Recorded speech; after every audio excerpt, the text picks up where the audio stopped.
It doesn't bother me. Yo, Rick, do you have Yeah. Stellarium? Are you fucked with that? I think I did for a minute, and then I got bored. Dude, I love it. It's the coolest fucking app. Yeah. Yeah, because once you get into like right angle, like you see that, you see a picture I posted earlier. It actually I got it from one of you guys. Somebody posted it here.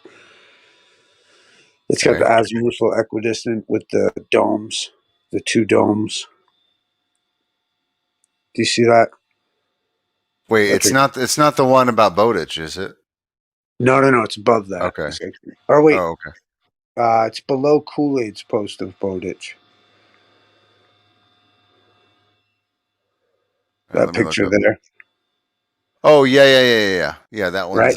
Like, yeah. what's interesting is if you, like, you could potentially put the star map of right ascension and all the rest of it, and everything in their proper place on that potentially. I wonder, and like but it's like but for navigational purposes, it's good to think of it as a cosmic egg because Yeah. you know what I mean, and because also like if you get like the stellarium thing, it shows you um, in your own azimuth. You know what I mean, like the positioning of like the stars throughout the night, like their Well, motion does throughout the it night. So I mean, fucking but dope. does it explain Doesn't like explain. what they appear to see in the south? Well, I mean, fair enough. I think I think any particular model is kind of presumptuous anyway. You know what I mean? But to me, I don't know. I feel like this, or I don't know, that image is interesting to me in light of the you know. I mean, it could be that you have a flat plane and a fucking cosmic egg, dude. I don't fucking know. I just think that it's like once you get like for me, I don't know my own understanding, and I can't express it, but just being able to conceptualize, um, a cosmic egg as though you see it in the on that app. It's like I don't know. It's just cool.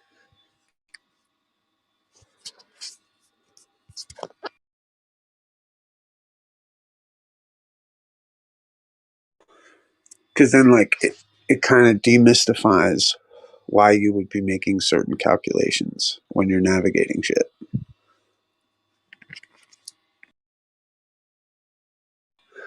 And it works on both models. That's what I think anyway.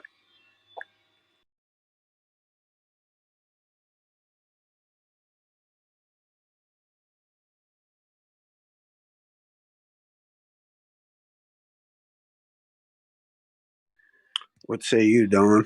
What up, brother?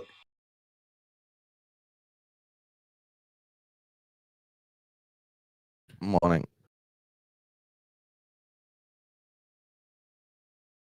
I'm all good. I feel a bit tired, even though I just got up. I feel yeah. I got up late. I'm fucking doing, but like, I woke up, made a cup of coffee, dude, and I was so tired. I went to take out the trash and didn't put I'm so stupid, dude. Didn't put the fucking coffee pot underneath the fucking thing to catch the coffee. I Oh spent no. like the first hour of my fucking waking, whatever, fucking cleaning my kitchen. Fuck, I couldn't even have a cup of coffee. I was so pissed. Oh, so funny. Yeah, You guys that's are the And then thing. I That's looked at my filter. This the is where I thing with a realized, like, coffee maker. You have to have well, a well, cup this is how under it. God is. Yeah, dog. This is how God is good. Dude, I looked at that shit. I saw the coffee filter, and I was like, "That thing's fucking disgusting." I was like, "I need to Huh. get rid of this whole fucking thing." Oh my god! So, all things work for good to those who love God, right? Dawn, Yeah. fucking right.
That sounds perfect for the Blues Brothers or the Doors. Hey, do you see that? Do you see that, Issa? The original is a PDF. Which one is it? Oh, you read the book? The original is a PDF. Oh, the original. No, I'm just making a joke, but Oh, this guy in the post. Geo. Fucking love that. 2002 edition. It's fucking dope. Yeah. It says 2002, right? Yeah, let's look up. Get the one. 1980. Babylonians thought the earth is flat.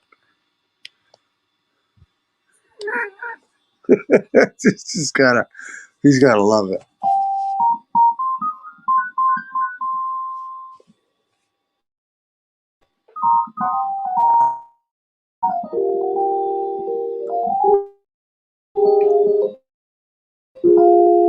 You guys mind the keyboard?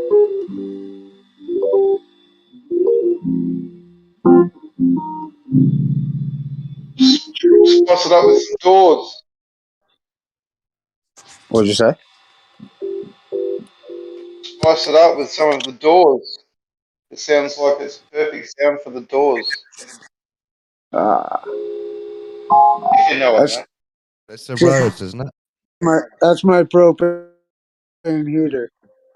It's like a Rhodes.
Yeah, no. hey, bravo, bravo. Take it. Oh yeah, dude, this fucking heater. It's not supposed to be this loud. It's kind of really been pissing me off. I don't know what I'm gonna do about it.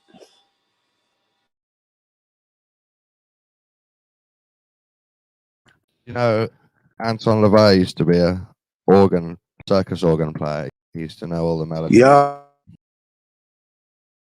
He had like 6 keyboards, little organ set up.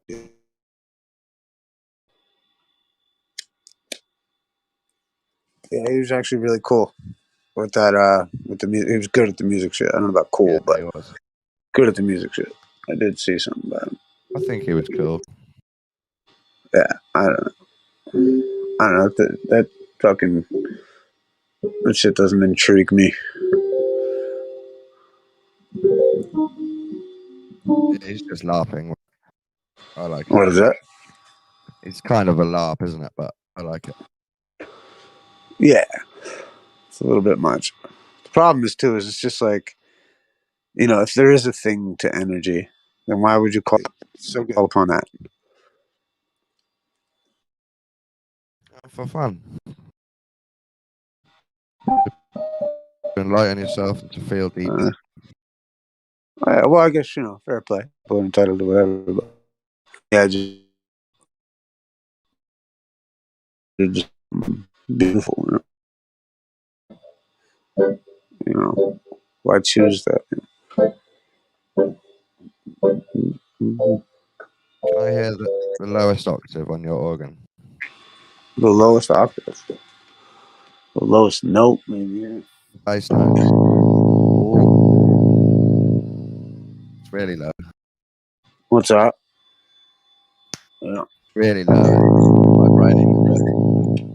yeah, it's low. Does anyone else hear boat itch? When they say boat itch?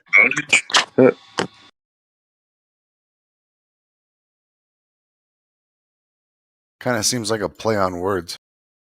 Yeah, the first time Kool-Aid said that, I said, "Why don't you just scratch it?"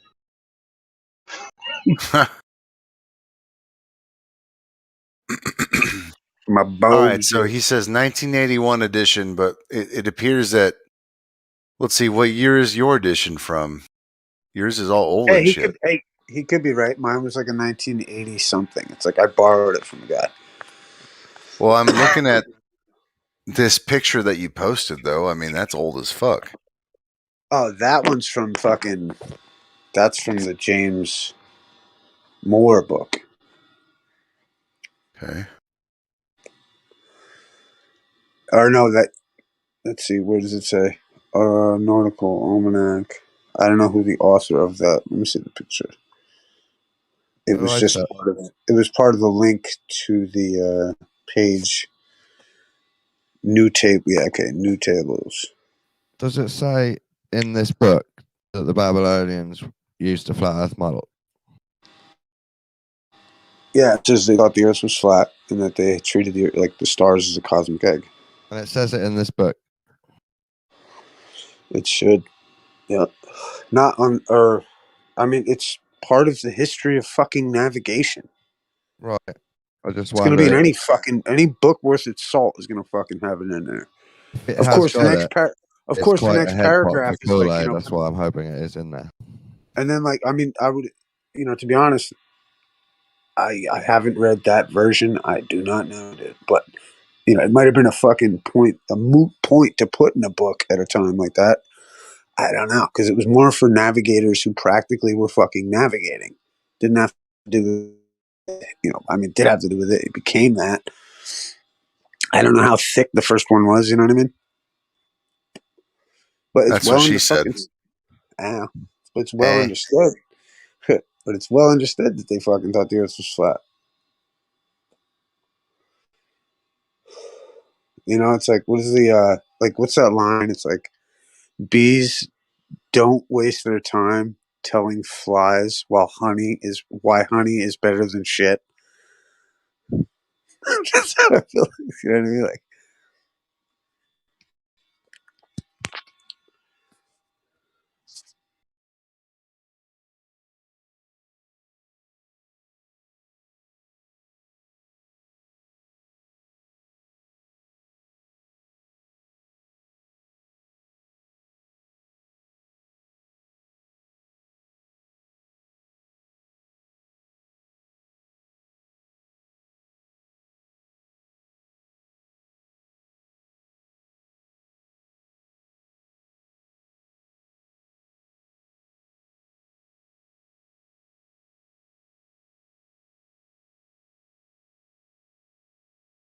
he's just stuff that he managed to look up an old navigation book, so probably happy right now.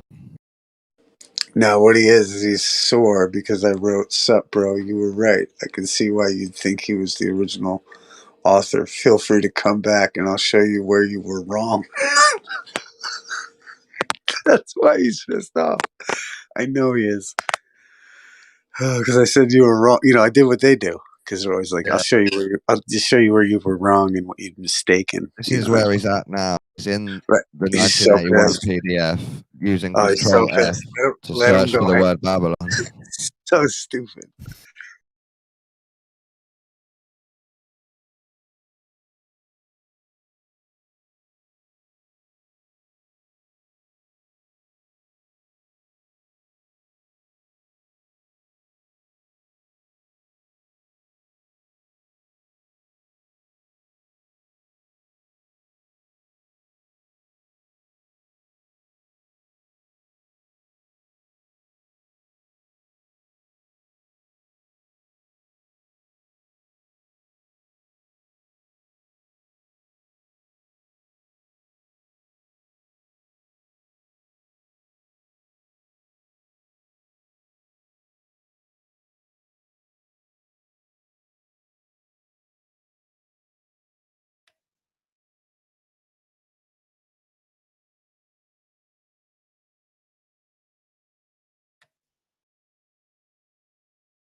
Is he listening or is he just in the chat?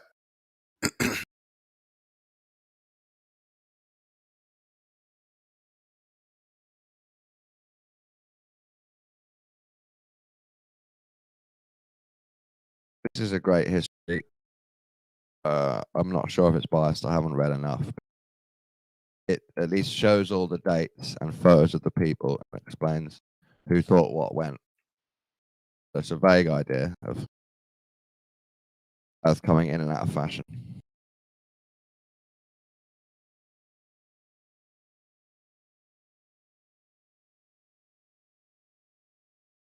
And it does say the Egyptians and the Sumerians and the Zionists and Chinese all thought Earth was flat.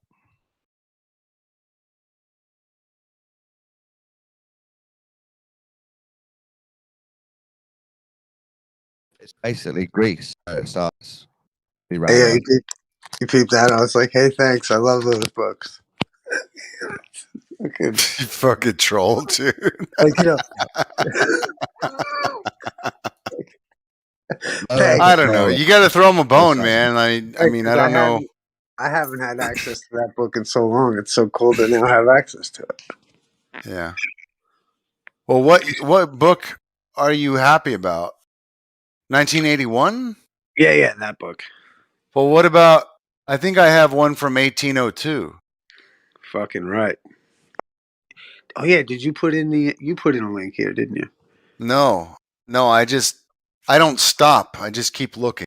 Right on.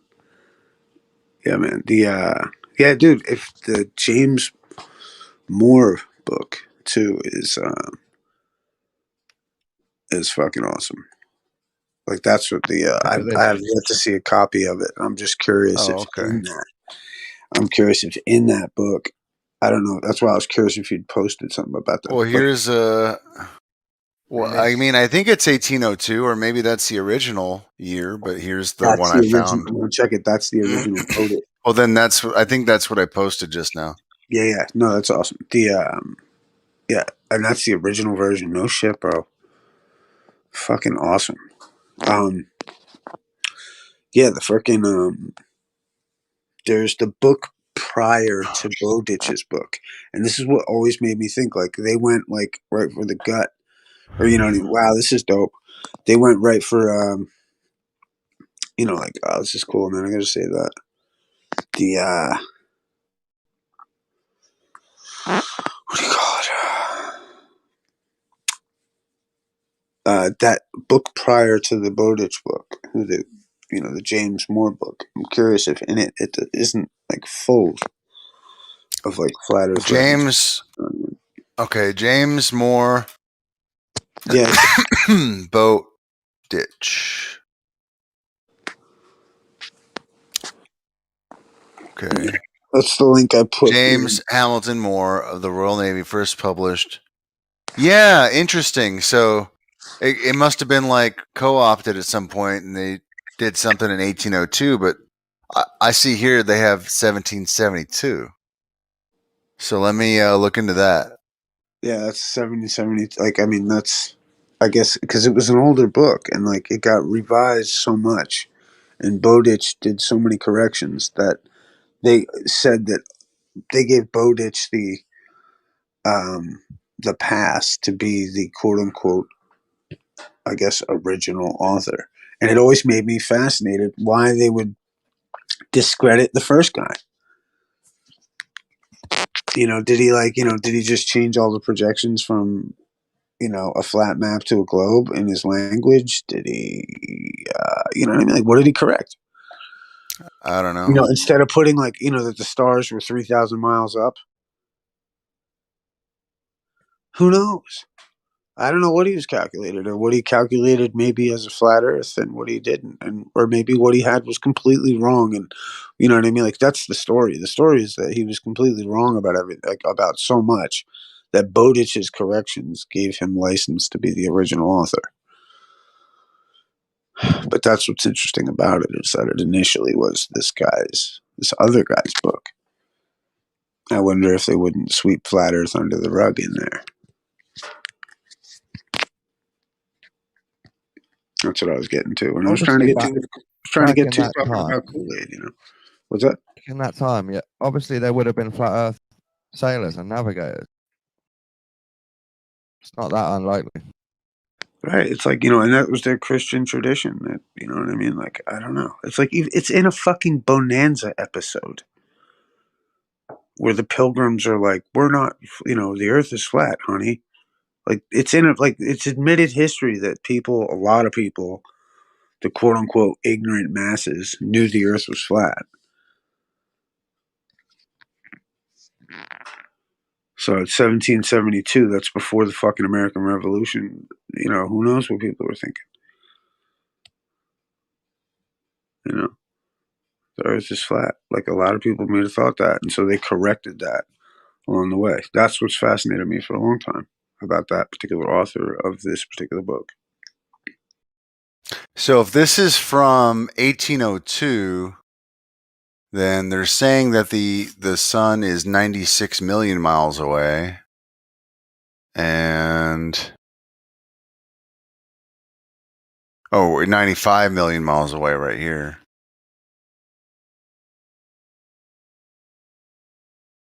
And that it's a little flatted. They call it flatted at the poles, being nearly of the figure of an oblate spheroid.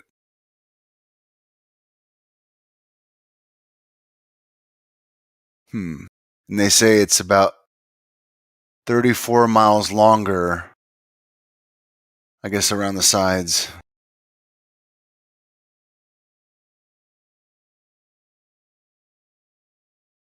Yeah, I got flattered once. Yeah? Death by snoo snoo? Yeah. I had to go to the doctor. I bet.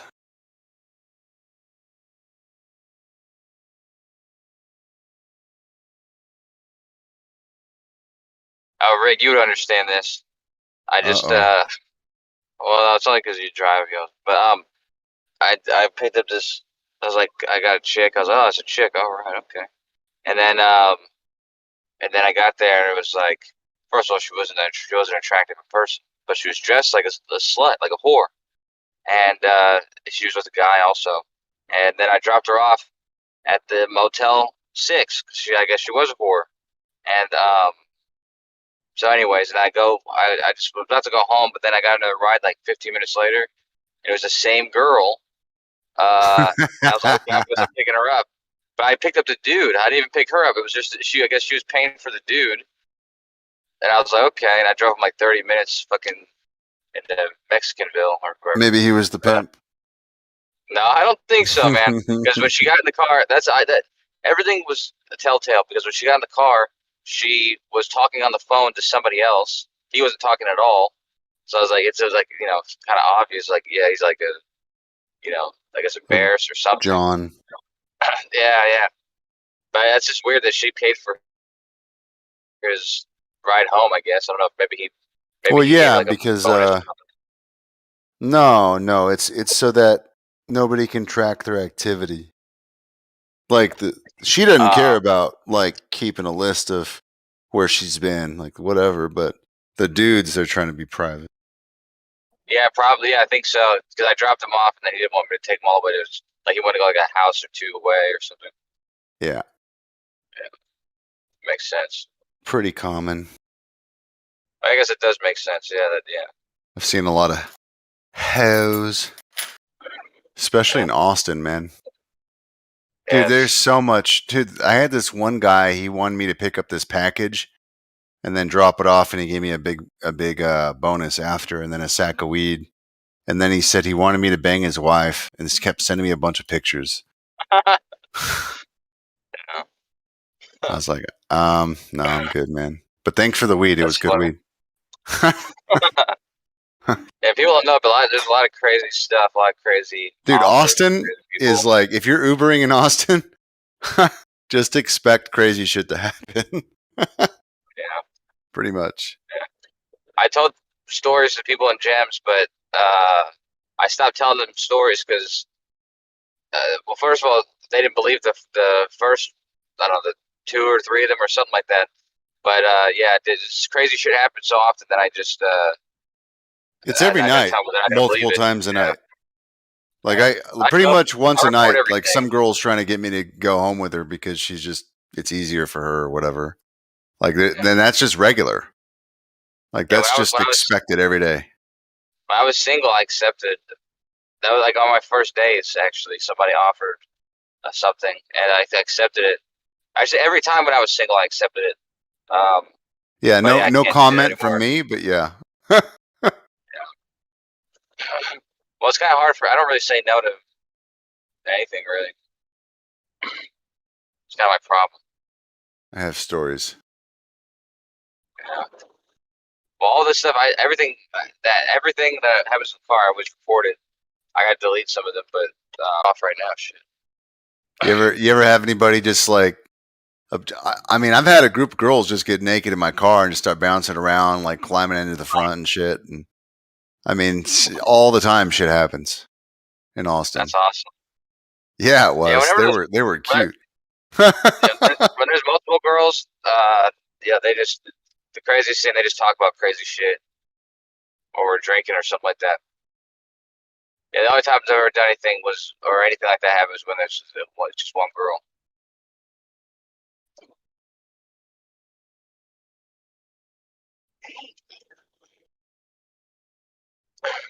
Well, I mean, actually, it's only happened twice where like it just was like solicited like that. But then there's been other girls that like I give my phone number out to almost everybody, to be honest with you. Because I just say, hey, I don't know if you can use Lyft often, but they charge you a lot or whatever. You just call me next time, see if I'm available, and we'll go from there. I say it to almost every girl. I don't do that anymore though, because I have a girlfriend like this. But well, I'm not supposed to do that anymore. I mean, but definitely two. Yeah. How come you keep getting these like crazy rich girls with all these trust fund problems? I don't know. It's not really that many of them. It's just this one real estate lady. But then there was another girl that I met through Lyft. Well, it was a friend of a girl through Lyft. But anyways, she was actually a jeweler, and she had $1 million house here. And then and then another Lyft girl who's not a millionaire, but she was married. She worked at NVIDIA, and I was still seeing her because I was trying to get a graphics card because she gets a free one, but Man, I would have hit her up for sure, man. I'm a big fanboy. Yeah. Well, she gets a free one, and she doesn't work in the tech. Like her husband works there also, but he's a tech guy. She works in like administrative. But yeah, they both get free cards, but she doesn't need hers. So I was buttering her up, trying to get the what is it, the 3900 or whatever. Yeah, you buttered her up, huh? Yeah. Well, I started seeing somebody though, so yeah, we had to stop. It's like she doesn't even sleep with her husband. There's a lot of that there, to be honest. It's just a business deal. Yeah, apparently. It's just fucked up because she's got kids, and then she's got like a coke problem, and she calls me. And, because at first it was because I gave her my number or whatever for rides, and so at first she just like wanted to call to get her out of her house, but obviously it turned into something else. But yeah, she just has a coke problem and leaves her house like almost every night, abandons her family, stays out all night. Yep. Where does she go? Like 2nd Street? No, I mean she like whenever she hits me up, she usually just hits me up. We might go to my apartment, do some blow, other stuff. Otherwise, she has the guy that sells or gives her blow. I'm sure she just hangs out with him. I mean, honestly, I don't know what she does. But I'm not with.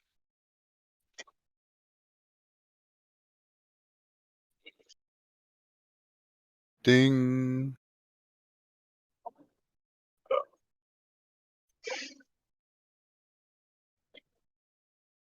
Shit.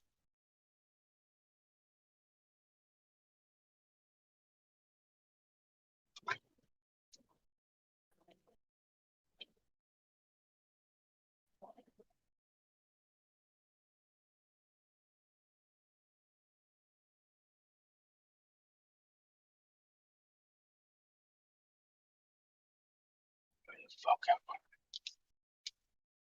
She had me drive him all the way out to wherever the fuck I am. What's happened?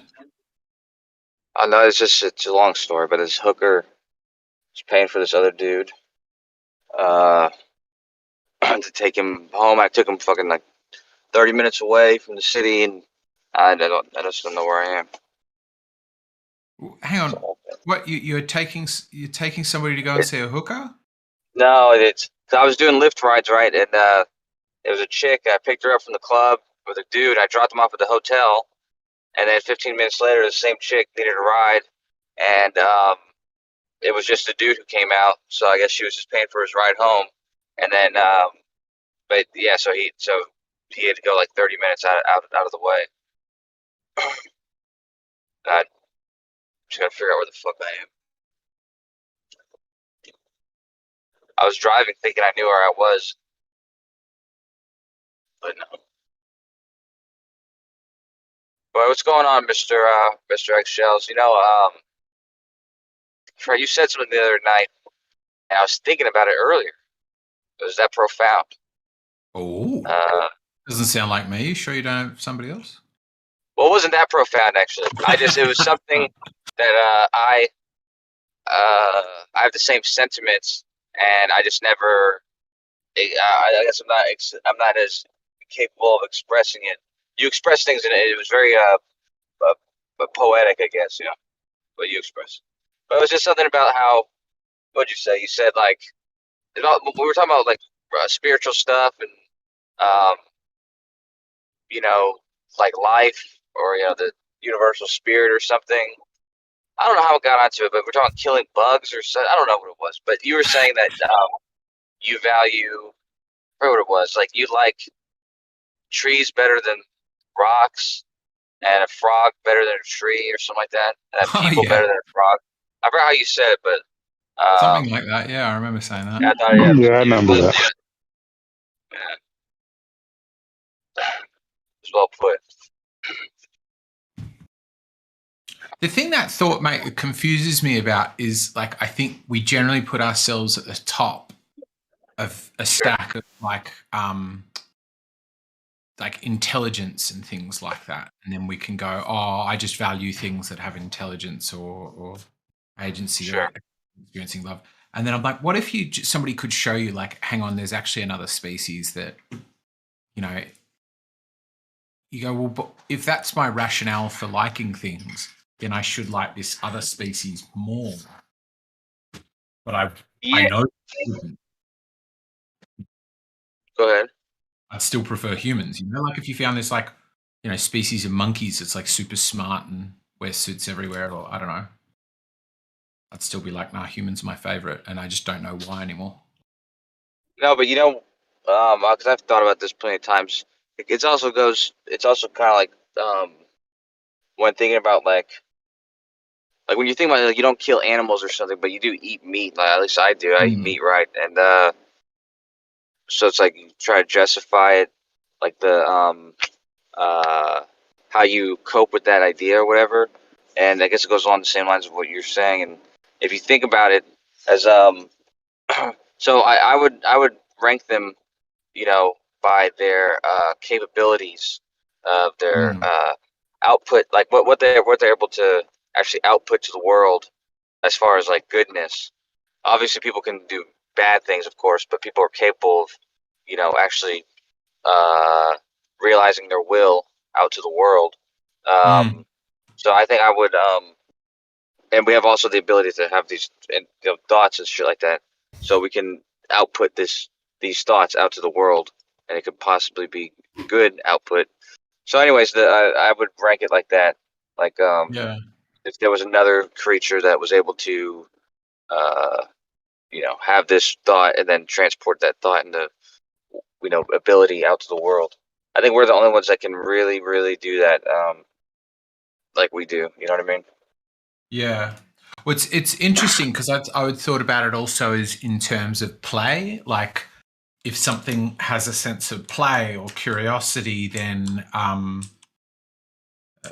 guess I like it a bit more. But also it speaks to intelligence and stuff like that. And I've started getting really uncomfortable as a result of that thought. I get really uncomfortable about the idea of eating octopus or squid, but particularly octopus, because they're like super curious, playful animals. It's just that they're so different from humans that, like, when a dog wants to play, I can tell because it's so similar to a human that, like, we behave basically the same. Yeah, octopuses are something else. Yeah, they're pretty smart. At least 9 brains. 9, do they? Yeah, they have one in each arm. I And did not even know yeah, and actually, one of the arms for a dude, one of his arms is his penis. that. Yeah, I always thought that was funny. I did not know that. Yeah. Yes, because Usually that's hang on, I have heard of that. Yeah, and he just like breaks it off inside her, doesn't he? Like he Yeah, just goes, "You can yeah. keep the tip," basically. Like the leper said Because to the prostitute. well, no, it's not. He doesn't do it because it's like cool or something. He does it because usually the female kills the male right after sex or basically during Oh wow, sex, I did not and know so that. it's just like his way of escaping. So he'll escape with his without his cock. Yeah, wow. Yeah, they're weird creatures. But yeah, I mean, like I said, that's kind of my way of justifying it is by as long as if I see myself as being a good person, even though not everything I do, I'd say is to meet the standards that I'm describing, but if I can justify, you know, my net positive output or something, that I can justify my need to survive and unfortunately take the life of something that was living. Yeah, the more I think about it, I like. Yeah, I'm a meat eater myself, and I just got myself a gun license. So yeah, I'm not opposed to eating things or killing things, but I do think it's just like it's not really a position one can morally consistently support. Like you just have to go, I'm either inconsistent or don't live up to my morals. Yeah. Well, if you think about this though, this is true for every life. In order for you to sustain your life, something else life has to be lost somewhere else. So it's like no matter what, something has to die for other things to to sustain. I think the only examples, like for fruit, like you take fruit, the plant doesn't have to die for you to eat the fruit, technically. But you know, if you really think about it, there's things inside, there's cells inside the fruit, you know, all this other type of stuff. So as you really think about it, you're just cutting off. It's like where your cutoff is. It's like you only eat plants. Well, plants are still living, but at least they're not animals. You know what I mean? But at the same time, it's not really that much of a difference. So it's like it all depends how you justify it. Mm. How hard is it to get a gun in Australia? Like it's paperwork, but it's not. It's paperwork, and you can't beat your wife or be a criminal. But aside from that, it's pretty easy. I always heard they were strict. So it depends what kind of gun you want. If you just want a bolt action, which is all I'm interested in, piss easy. If what you're after is like a semi-automatic rifle or a handgun or something like that, that's when it starts getting tricky. At least that's my understanding for the other ones. I've only got my bolt action, or my, what is it, AB, I think it's called, permit.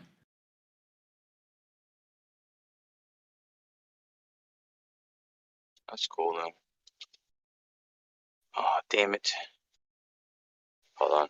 Back.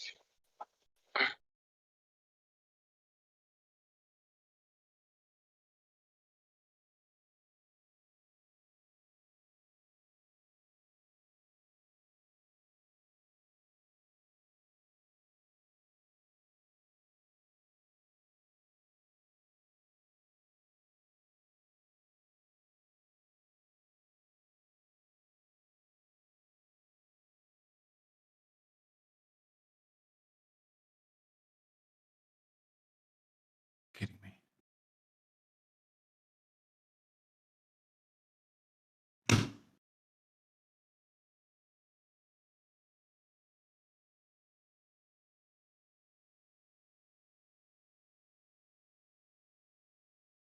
So what we're trying to do, or at least what I'm doing, is I'm trying to find the oldest copy of the Practical Navigator, going back to 1772, where there were 8 Jeez. editions by James Hamilton Moore. I'm not able to find any of them. I have an 1802 version from Bowditch, which Kool-Aid keeps referring to, but the guy before him actually made it. And I'm trying to find that. Seems like a cool thing to find. That's one where I recommend asking a librarian. Librarians know super, like, I only ever historically thought about him as like someone who just sort of stacks the, like basically puts the books back on the shelves, but they will like know loads about that kind of stuff and where you can check and how you can find it and all that kind of stuff. You know, Aristophanes was a librarian. Really?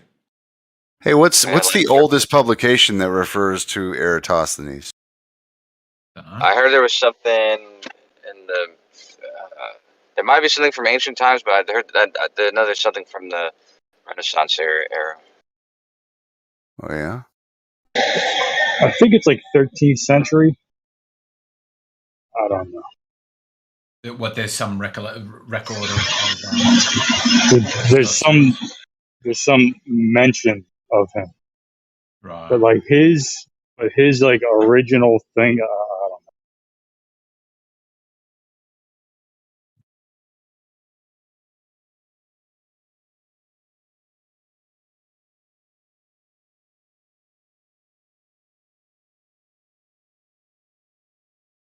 His original thing. He's not allowed to say. Yeah, man. You know, like the piece of paper that he wrote his calculations on. Oh yeah. His notepad. Yeah. I have the spiral wire that comes from it, but the actual paper, I don't have that. You probably did it on the back of an envelope. No, because I have the spiral, man. Oh, his spiral. How'd you get this Yeah, spiral then? I'll buy it. I got it off of QVC. Remember that? Is that like a shopping channel kind of thing? Yeah, and it came with a certificate of authenticity, so I know it's real. Signed by There you go. Aristophanes himself. Yeah, it was actually signed by him. I said he was a librarian at the Library of Alexandria. I think it had got burned down twice or something like that. Although I don't know. I have no idea what he would have written his actual Well, notes down on, or where he left it. it was burnt down because he was the night watchman, He's a night watch. and he fell asleep, and some asshole came in and just burned the friggin' place down, and by the time he woke up, it was too late. Is that the story? No. It's not the store. Oh, right. Aristophanes. I forget. I think one of the people was actually Julius Caesar, but it was somebody else too, or two other people also. It got burned out a couple times, but I think they had a what do you call it? What do you call that? Anyway, some kind of catalog of everything they had. And whenever somebody came there, they always kept the original. They took every book from everybody and made them make copies, and the other people had to keep the copies.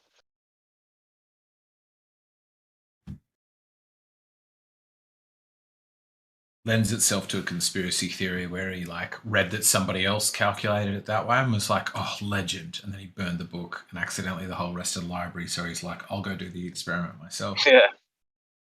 Yeah, right, yeah. Yeah, somebody else did it, and he had he just said, that's what people say about Einstein, because he was a patent clerk. The people were they were trying to put a patent in for, I don't know, any of those theories. Like he would put a patent in for it. Yeah, I was like, patent ideas, patent products, eh?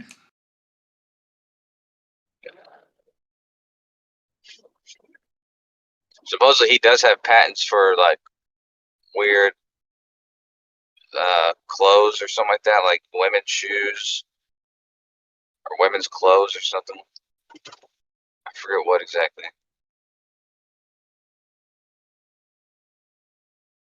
Not sure why. Because he was a cross-dresser. Could be.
Is that true? Brenda was a librarian. Or are we just... No, I actually read that somewhere, some site. I've also heard it a couple of times. I'm pretty confident. I said it does sound familiar. Yeah.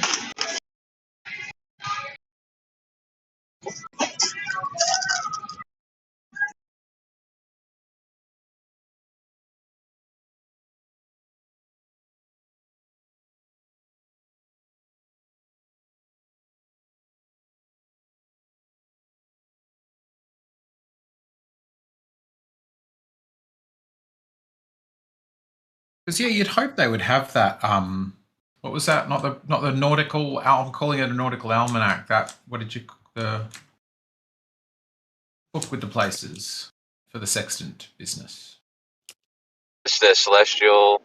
I don't know what I guess it's called. I always just heard it called the almanac, but yeah, celestial navigation almanac. I don't know. Is that the thing that Riggs you're looking for, Riggs? Oh, is that what Rig's looking for? What? I don't know what's that. Are you looking for the almanac for celestial navigation? No, I'm looking for John Hamilton Moore. The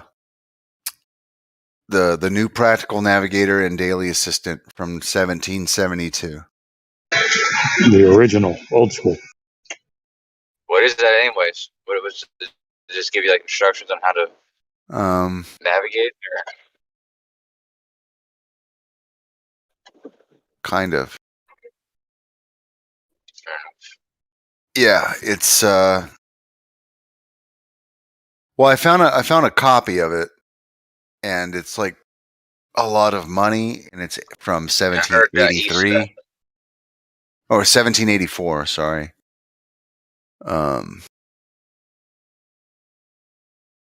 But I guess it's so delicate. I don't know if I'm trying to find a PDF. I mean, I'm sure I could buy this thing for thousands of dollars or something, but It might be very hard to get a PDF, but yeah. Well, I have yeah, a they'd be PDF from very- 1802, but it was just it was a different author. And I posted that in the chat, by the way, if you guys want it. But I found this website that's selling an 1784 of this book that I'm actually looking for. I just don't know what edition that is, if it's like the second or third or whatever. 1784. Interesting. There were 8 editions that Moore put out before he died. And what's the interest in getting the earliest one? Well, it's mostly along the lines of, instead of adding more information, they take things out that, you know what I mean? Like you get a dictionary today, it's not going to have all the same words that it would have 50 years ago. Or they'll change the Sure. definitions. The unfiltered version is what I'm kind of looking for. See, most Gotta be people interesting think that Bowditch made this, and this is apparently the guy who made it. Yeah, Issa was saying something about that. But yeah, it'd be interesting to see multiple copies or editions then, so you can see what they did change. Right. Well, this one seems to be much more geometrical, like tons of diagrams, whereas the other one is just mostly writing. So this is actually kind of cool. Mm. When did they it's for navigation though, right? Not for surveying, so never mind. Well, It's like, I mean, they call them what's it called? Cartographers? Not a cartographer. It's like a watertographer or something, like aquatographer. Or, I forget the word. The word's in here. But it's the same thing as a cartographer, but just for water. Well, it's for the celestial. Oh. Okay, so they do have so it does have those almanacs then. That's interesting.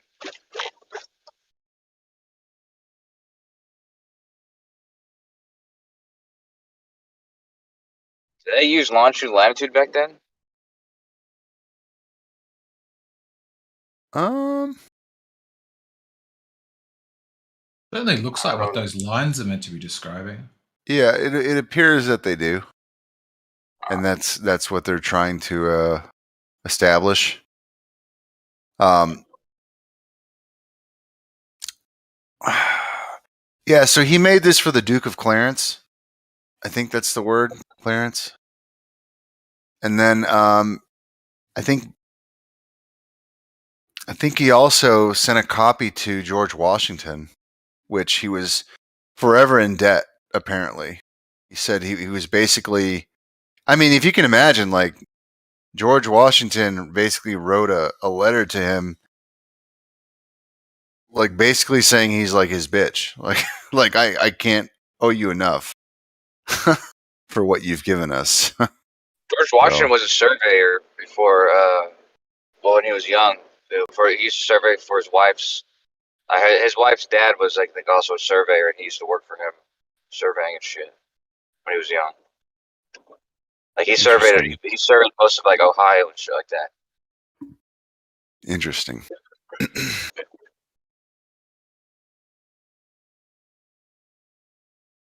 They call it so he was a teacher of navigation, hydrographer, and chart seller to His Royal Highness the Duke of Clarence.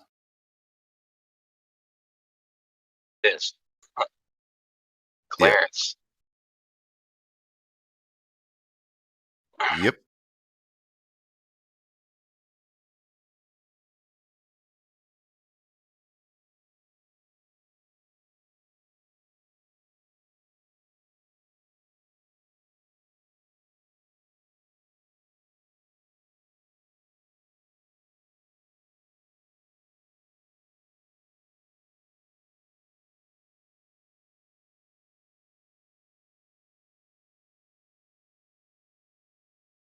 Who wanted supplies? William the Fourth, I think.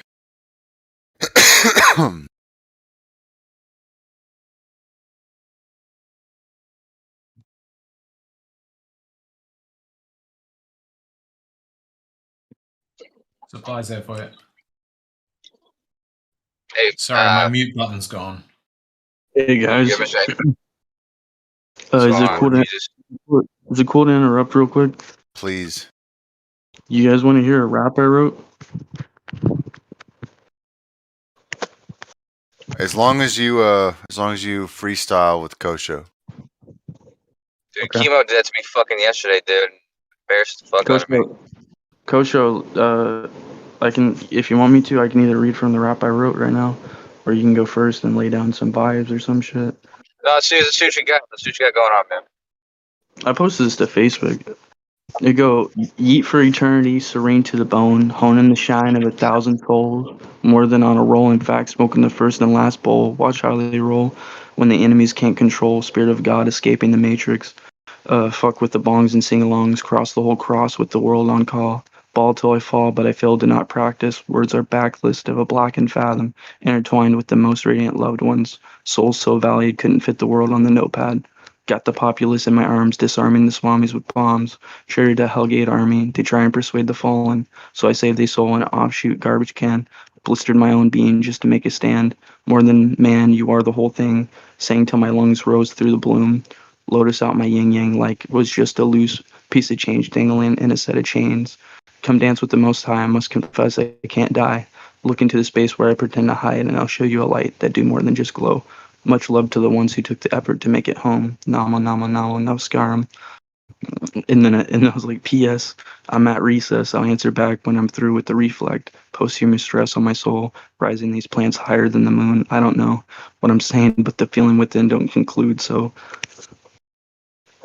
I just spit until I get confronted by some goons and probably enlighten a mood, never presume, because the mixture is too cool. Swimming in a pool of blood dripping from a glacier, faced the rough side while sliding half alive. Tried too many times to catch the sunrise, so I just make out with moon and drink wine. Fuck what you heard, my light never ain't gonna shine. And then like I have 53 comments where I'm talking to myself. I'm not gonna get into that though. Yeah, that's what's up, man. That's what's up. You should have done it with. You should have done the flow too, but I could tell you were trying to read through it pretty quickly. So Yeah, I was just like trying to convey my message and stuff. Like I could like, of course, it's written down and stuff. So it's like, and I would, dude, I hope it just inspires people and shit like that. That's mostly why I put it there. well, you said something about make out with the moon. Mm-hmm. Is that what you said? Yeah, you want me to read around that to like get context? Like, give me a second. Yeah, sure, yeah. Yeah, I just Sound like make out with the moon. I just make out with the. Oh wait, tried too many times to catch the sunrise, so I just make out with the moon and drink wine. Fuck what you heard. My light never ain't gonna shine. It's like balance. Like it's like balancing. Like you're trying to catch the sunrise like so many times. It's like you get caught up in like a loop of like trying to like chase the day or something like. And instead That's you what like you came up you just like. Yeah, you just can sink into your darkness or whatever, and realize your light is always there and shit, and you can just be chilling. Did with. you? Okay, When did you write that, bro? Huh? When did you write it? Just like a little bit ago. I've been kind of like high, and I got into like, I'll get into praising like Jesus or like, like that kind of vibe, and like I just go off because it's like Jesus's energy is like literally transcendental and stuff. So it's like if I start doing that and I do drugs, it's like I just have a really good, intricate, like good wholesome time where I'm able to like work in a space which is just like I recommend Jesus. Like I don't know, you don't have to like which is really just doing your own thing. Really, you introduce like energies in your space and stuff like that. So it's like I recommend that. I'll look into it. Like I don't recommend using drugs really. Once I get into holistic remedy and stuff like that, I can like recommend like oils. I recommend like cannabis oil, especially putting in food and stuff is very good because like the digestive track is slow, so it's like a good like slow trip or like slow high. That's always Jesus. He put cannabis oil, yeah, cannabis in his anointment oil. Sort of his right, yeah. I favorite have it here. Let me ingredients. put them. Yeah. There's like cannabis. So like Well, I don't there was know. Kane Bosum. It was in Cannabosum. Hebrew. Yeah. Kane Bosum. Right. Yeah, like Jesus been around. There's like a few plants that are like Jesus related or something, like house plant and shit like that. And apparently there's another one that's good for your feet. You mix it with oil and stuff. Here, I'll post this meme though. It's funny. I was working on this screenplay a while Whoa. ago, not that long ago. It was actually about Jesus. Oh, hey, that's good. Was it intricate? Well, have you heard of the Jefferson Bible? Thomas The Jefferson. Yeah. Whoa, no. He wrote a Bible? Yeah. No, he didn't write a Bible. He just took the Bible that somebody gave him or he had or something, and he basically cut out like miracle stuff, and he like put it in order. So like it was like in chronological order, and so actually it's really interesting, especially from a Christian perspective, reading the Jefferson Bible, just because. So like he took it like his perception was able to proceed like within that there's like still purity to be like maybe extracted or like risen out of or something like that. Yeah, it's actually called. I think he titled it. Of course, now it's called the Jefferson Bible. But he titled it "The Life and Morals of Jesus of Nazareth" or something like that. And so yeah, I think his purpose was highlighting. But what it ends up doing though is it ends up showcasing the character of Jesus, because it goes from his life from birth to his Well, death. see, like, I don't know. I have a problem with like characterizing him at this point because it's like, I mean, it's kind of like cool in a way, but it's like, I don't know. Go ahead. I don't mean characterize. I don't mean like the character of Jesus. I just mean like whereas the Bible is kind of scattered and you have different books from mostly Paul and other people, but It even the book. it says in the Bible something like, see, to some we will speak in parables or something like that, but to you, it's Right. like different. It's like it's supposed to be mystical, channeled. You're supposed to arrive at it naturally or like respectfully and like in due time, like or something. Like you can go as slow as you want to. It's like there's no rush. I think the problem is that we try to rush or something like that, and like I don't know, when you do that, like parts of yourself, like even as an individual, like parts of your being get misplaced and stuff, parts of your soul and stuff like that, when you're not being careful and stuff like that. And you know what I'm saying? It's not like anyone's fault. It's like that shit just happens, you know? But that's what's interesting about it, is because it's read, or the way that you read it is like a chronological story from birth to death, and Oh, you said dude, yeah. Jesus' I think I read interaction this. with I everything, think, but he wait, speaks. it's called The Story, right? It's called what? The Story? I mean, I've never heard it referred that way, but it could possibly be. I know he calls it the life and morals of Jesus, and I know most people now call it the Jefferson Bible. But Oh. but yeah, and anytime he responds to anybody, it's almost he almost always responds in parables, and like Is that everything the he only says. way he knows how to, is that the only way he knows to respond, or is it his like? Or do you think that some people's duty is to be like a gatekeeper for the kingdom, and like are like they accepted, like, because I know in like Corinthians or like Paul like willingly became like a slave, a bondservant and stuff like that, which is not necessarily a really bad thing. You still are very empowered and stuff, and obviously under the reign of Jesus, so it's like it's all good, right? Like, do you think there are like divine gatekeepers that like maybe have gotten stuck in their level of realization and just like they like kind of settled in that place? No, not necessarily, but I do know that I mean, I think he spoke in parables because the parables he spoke and through were kind of powerful. Um, it was powerful for a lot of reasons because you're sending a message through a story, and Like a on LibGen. What is it called? I'm gonna post it on LibGen, post it here, and then also try to read the on it. the Jefferson Bible. Yeah, actually, I mean, there's a version Uh, on YouTube that's actually audio, but it's like a 2 hour okay.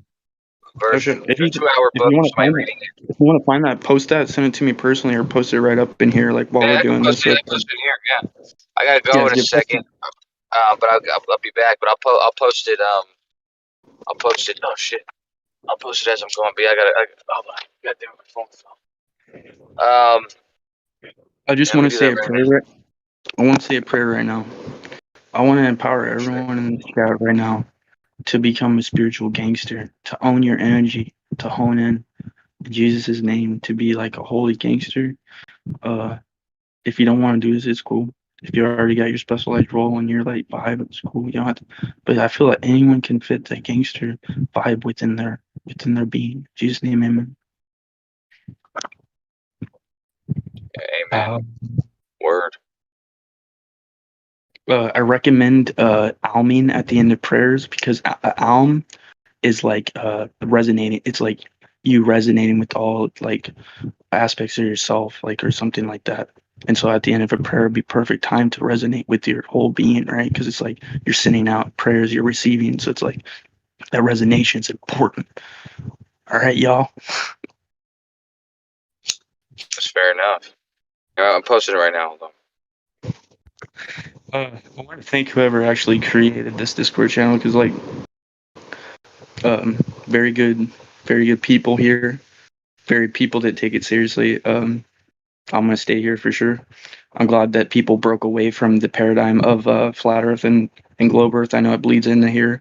Um, not that it's a bad paradigm to be in because it's really fun and stuff like that, but it's like I was also personally stuck within that, and I felt like I was wasting my time, like going, and that's not, and it's not just like flat Earth and round Earth paradigms. Like there's multiple paradigms to be stuck into, so it's like I don't know. I gotta like just like give it to everyone basically here, and like, thank you for like keeping going, like taking it seriously and being real to yourself and everything.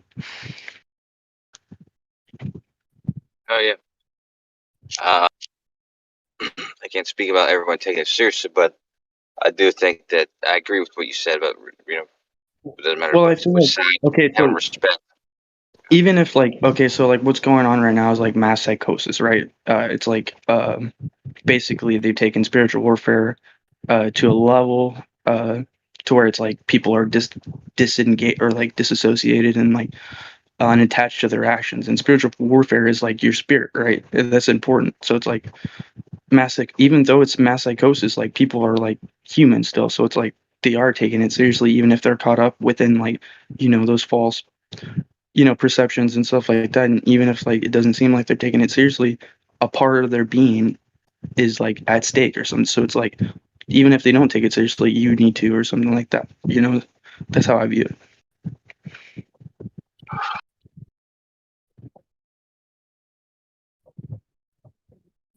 it. Just a woke nigga ready to freaking go see God. You know what I'm saying?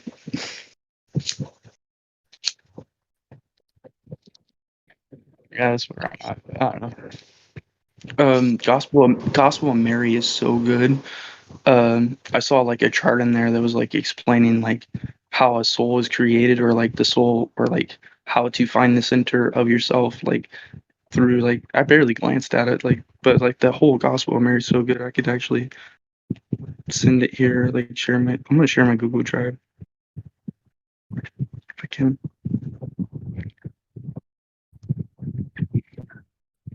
There's also a song. This is really good.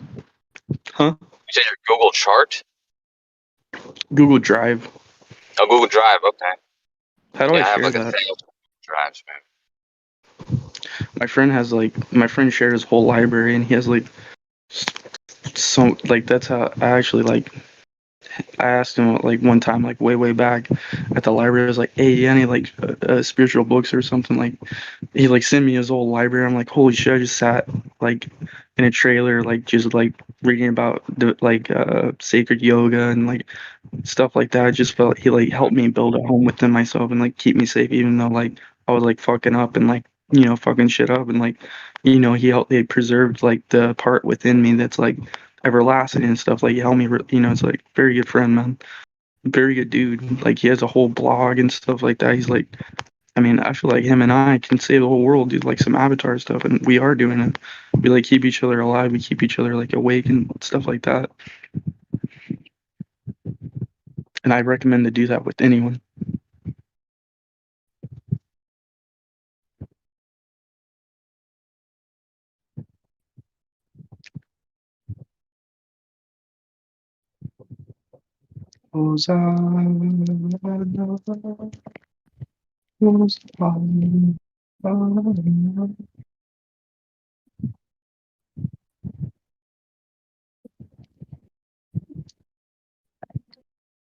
Is anyone here? Hello? We're waiting for you to rap again, bro. Jordan. Oh. Here, wait. Let me know if you can hear this tapping. How's that sound? Someone's going to put on a beat for you. Okay, yeah, put on a beat and I'll freestyle for you guys. No.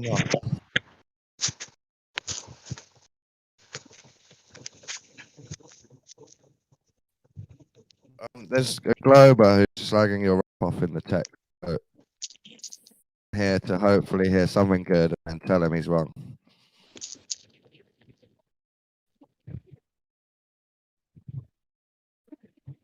But I'm already telling him he's wrong, so don't worry.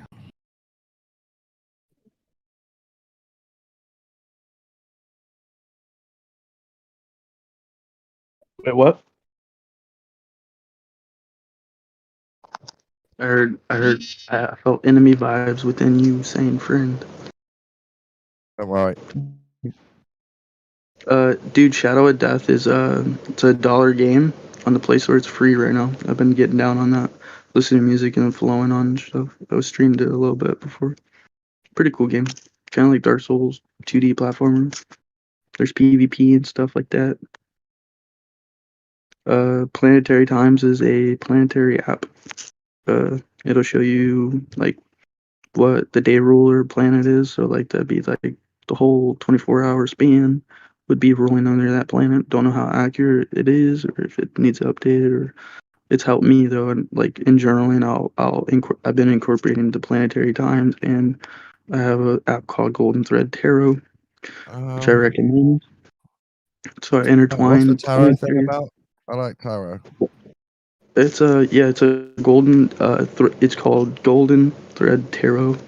You draw a daily card every day, which is kind of cool because you're like kind of something to look forward to. You like reach for your phone, you're like draw a tarot card, see where I'm at, you know. And you can go as deep as you want with that card because then it's like, you know, well, you can go as deep, like they say, understand one thing completely and thoroughly. You understand the whole universe because like Yeah. the whole universe is within every atom or whatever, you know. Very, very simple. And it seems like it's so simple that you like look past it. It's weird. Because most like transcendental knowledge is like that. Because like a gnome, right? Like in the front of a house, and like you don't pay much attention. You're like, because you're going into a home, you're like caught up in the social structure. It's like the transcendence is Hey, all right. around. Have you got a tarot deck, or is this online? What is this? I used to have a tarot card. I kind of just like gave it away. Because like this chick was getting into like witchy stuff, and like, I felt like, you know, just throw her some tarot cards. Use my friend's tarot that's card. nice. I want to get an angel deck, actually. Angel deck, oracle deck, and probably like another classic rider weight deck. Yeah. I love them. Yeah, actually, So what do I you did. do? Pull one each day online or something? Yeah, the Golden Thread Tarot is like, yeah, and then also through that app, you can get readings, and there's general readings, so it'll be like a single card. You can draw as many single, you know, past, present, future, situation, action, outcome, 3 options. Celtic Cross is really, really cool if you have like a lot of time and you want to focus on it. Just helps you like to, you know, do it with intention and stuff like that. And you can do general stuff like, so it's like helpful for everyone. Then you have spiritual, it's mind, body, spirit, dream interpretation, growth Can I is ask you self-assessment. a random question before you carry on about the Celtic Cross? Yeah. Do you know anything about that? Yeah. Celtic Cross, I vibed with like a Celtic practitioner that lived like, so like I kind of like gotten pretty close to like the Celtic vibes and stuff, and how it's like been very like mistreated, abused and stuff, and that's like a global issue right now as well. So it's like, but the Celtic is like, that's tantric as fuck. It's like the weaving, it's like close knit, like family, like kind of, I don't know. I'm If you just can like, interested in the symbol because it's the Celtic pagans that designed it. Well, supposedly, but it's a cross. yeah, dude, like a like Jesus how can cross. you hate on how can you hate on paganism? Like in the Bible, it hates like it goes down on paganism. It's like, but it's like, how could you hate on such like a Well, creative The expression of Bible like, is paganism. It's just what people get triggered by, different things. The yeah, Bible makes you triggered by paganism on purpose. That's part of the yeah. faith. I still get triggered. I still get triggered, but it's like by appropriate things. I think like abuse, probably like control, like, you know, it's like that's like a perfectly healthy trigger. I feel like to be triggered by something I like that. saw You know your what I mean? roles. You've got Christian and Buddhist. Buddhism. Yeah. I You mean, get. literally, yeah. Dude, those intertwine so well because okay, Yeah, Christianity they do. Yeah. is like, yeah, Christianity, you have like a very powerful like community, like network type, like, you know, Christendom. It's like and Jesus is like the forefront. So you have like, you know, Jesus is so great, and you can like literally no religion, just Jesus, and you'd probably be able to transcend anything you wanted to, learn anything you Yeah. wanted to. And so it's like that intertwined with Buddhism goes even deeper because like in Buddhism it goes into the like core values of the self and stuff, and like practices that are like very close to those core things and stuff like that. What And I'm also getting if you there's a feel the Shaolin idea, teacher. in Buddhism, you kind of detach from all concepts. Nothing's Right. really true. Yeah. Nothing's really true No, right. except Right. you You know, and yeah, that's like yourself. yeah, I would yeah, no, it's like a pure flow of the spirit. It's like that childlike spirit. It's like nothing here is like technically mine or like yours or something like that. Like it takes the division out. It's a covenant of the heart. I feel like they talk about it in the Bible. Yeah, it's like it's a Buddhahood, like, or you know, It's cool that and you can then hold those two positions. I like. yeah, it's fun. It's like it's using strategy as like a fun like maneuvering, like I'm fucking with you, not like I want to kill you. Like, you know what I mean? It's like Shaolin type. I'm a Like, bit. are you okay? Like, If I had my let's real flow, roles, I would have. and like give each other energy and like or I share would have. energy and like I would have witch and Buddhism. as my role. So I like to mix different. Dude, beliefs yeah. as Well, witchcraft is just a craft. It's just like a witch like found It out, can be just a you know. craft, yeah. You don't have It's to be just like religious to the god and goddess. no, yeah. You can even say like my I don't have a religion. I'm just a crafter of inner divine, Yeah. like of understanding or so. You know what I mean? Like or like Generally, I'm just a it respectful does good mean man. you worship God, but as in the forms of a goddess and a horned god, earth and What is moon that? goddess and a horned I god, mean, that seems animal quite beast. alright. Yeah. As long as you're not like sacrificing children, starting Right, cults, yeah. so that doesn't support critical thinking and like kidnapping children and brainwashing people. I support you. Well, I'm just saying I like to mix that with Buddhism because Buddhism is almost the opposite, where you can just Are you saying be You're saying yourself and detach. Are you saying paganism and Buddhism or witchcraft and Buddhism? Witchcraft and Buddhism. Oh yeah, that's fucking awesome. A witchy Buddhist, dude. That's fun. Yeah, How can you not be into that? what I'm saying, it's cool. Yeah, that's very cool. Because you have the witchcraft, it's like that goes like componently outwards, like to like it's like pure expression in like a magical sense, and then you have Buddhist is like pure expression in the heart. So like you're Yes, yeah. within the heart, and you're within your heart cave, like doing a bunch of magical shit. It's so cool.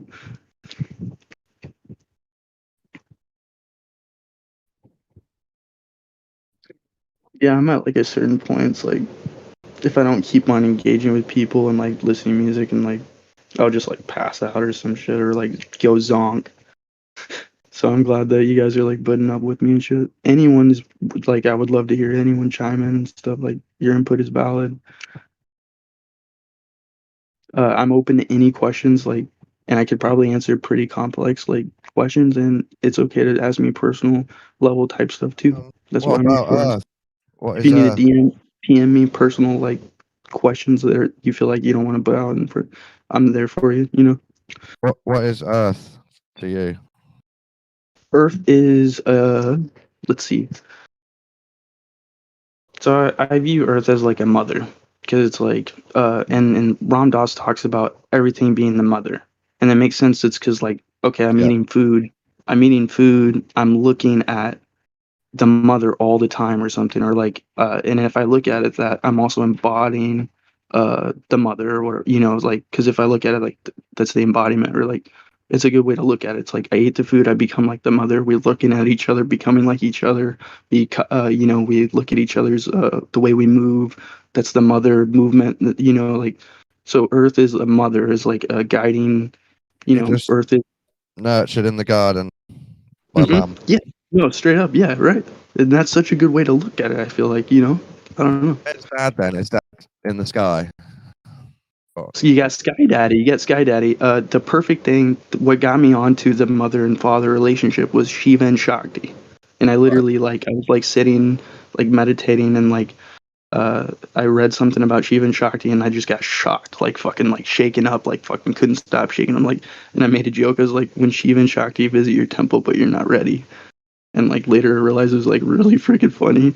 And then also like I like had a like emotional time. I went to like a waterfall type next to where I was living with my dad, and I felt Shiva and Shakti's presence like automatically. I was like crying, and like they felt my emotion, and they were there for me, or like something, or like it was like a meeting, something like that. I don't know, but yeah, Shiva's so This is cool. great Shakti. stuff. Have you had any awakenings about the 3D sort of shape of Earth? Not that I care, but I'm sure other people might be interested. Yeah, I've gotten into like I guess the deepest I got is like the Deva worlds or like the Deva, or, you know what I'm saying? Like the I multi mean, the level. mother Like, that we live on, what shape is she? is she What is oblate? it? What shape Oblate is Earth? spheroid. Oblate spheroid? Okay, yeah, cool. That's where I'm at on it. I don't know, because like you can see flatness and stuff, and this is like people want to say there's a, you know, like there might be like another, I don't know, something like that. But it's like stationary and like horizontal plane, flat. Like there's not like Right. waves crashing and stuff like that. Like I watched this video. It's like like close the book or some shit. Like it's a So it's story. like Like both. It's both oblate spheroid and horizontal plane. maybe, yeah, something like that. That's how I feel, or something. You know, like I don't know if that's Okay. true. Like You don't really know. It doesn't matter, does it, what shape the garden is sometimes? no, not really. No, yeah, as long as it's like the soil is cleaner, like. And you're putting good intentions in the garden, so you know that's more important than like, you know what I mean. But it's like that everything matters though, so it's like I can't say it's like personally I would see something as more important.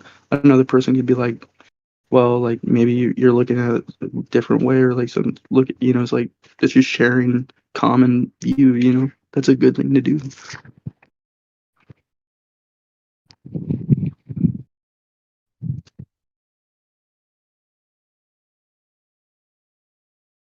Just moving a little bit. Got my phone plugged in for a moment.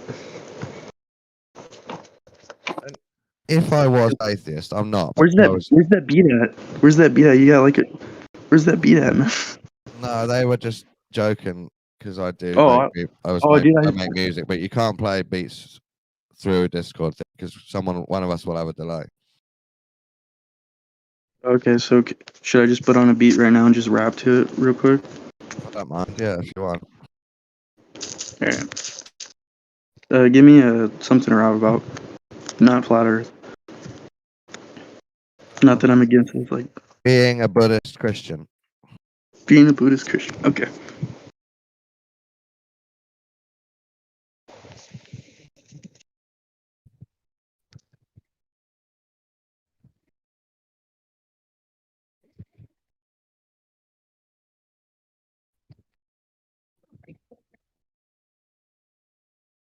You hear that? Did you hear that ad pop up? I can't hear anything. Okay, gotcha. Give me a second. Good one.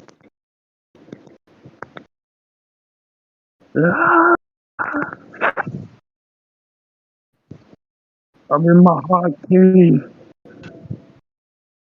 Yeah.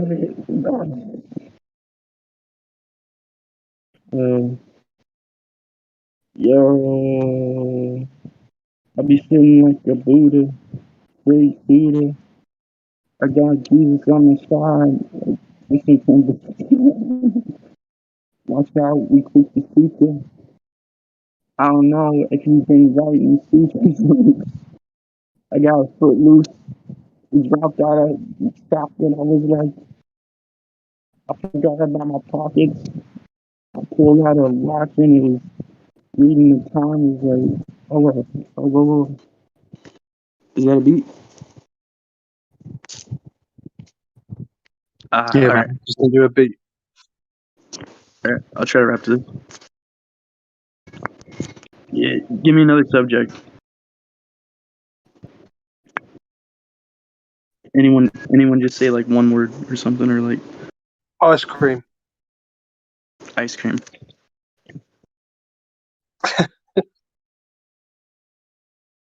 Yeah.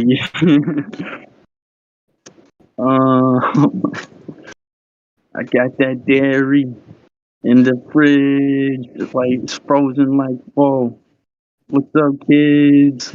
Roller coaster on this shit. I'll be so stable, reality ain't got biz like, whoa. I forgot the fizz, they exploded through the. Now I got a root beer float up in. What's going on? My mind's shooting blanks. I must be in the darkness, but I know that I'm ready to illuminate. No hate, unless it come to an imposter. Like I got the syndrome. Like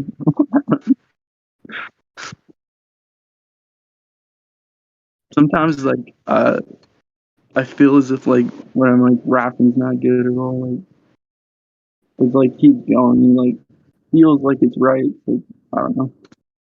I'm gonna stop rapping though. I'm like losing it. I think it's I'm the like best way, man. Like not being scared coming to down. carry on. I'm coming down. I've been like seeing like hella and like just getting it. Like I'll sing myself out.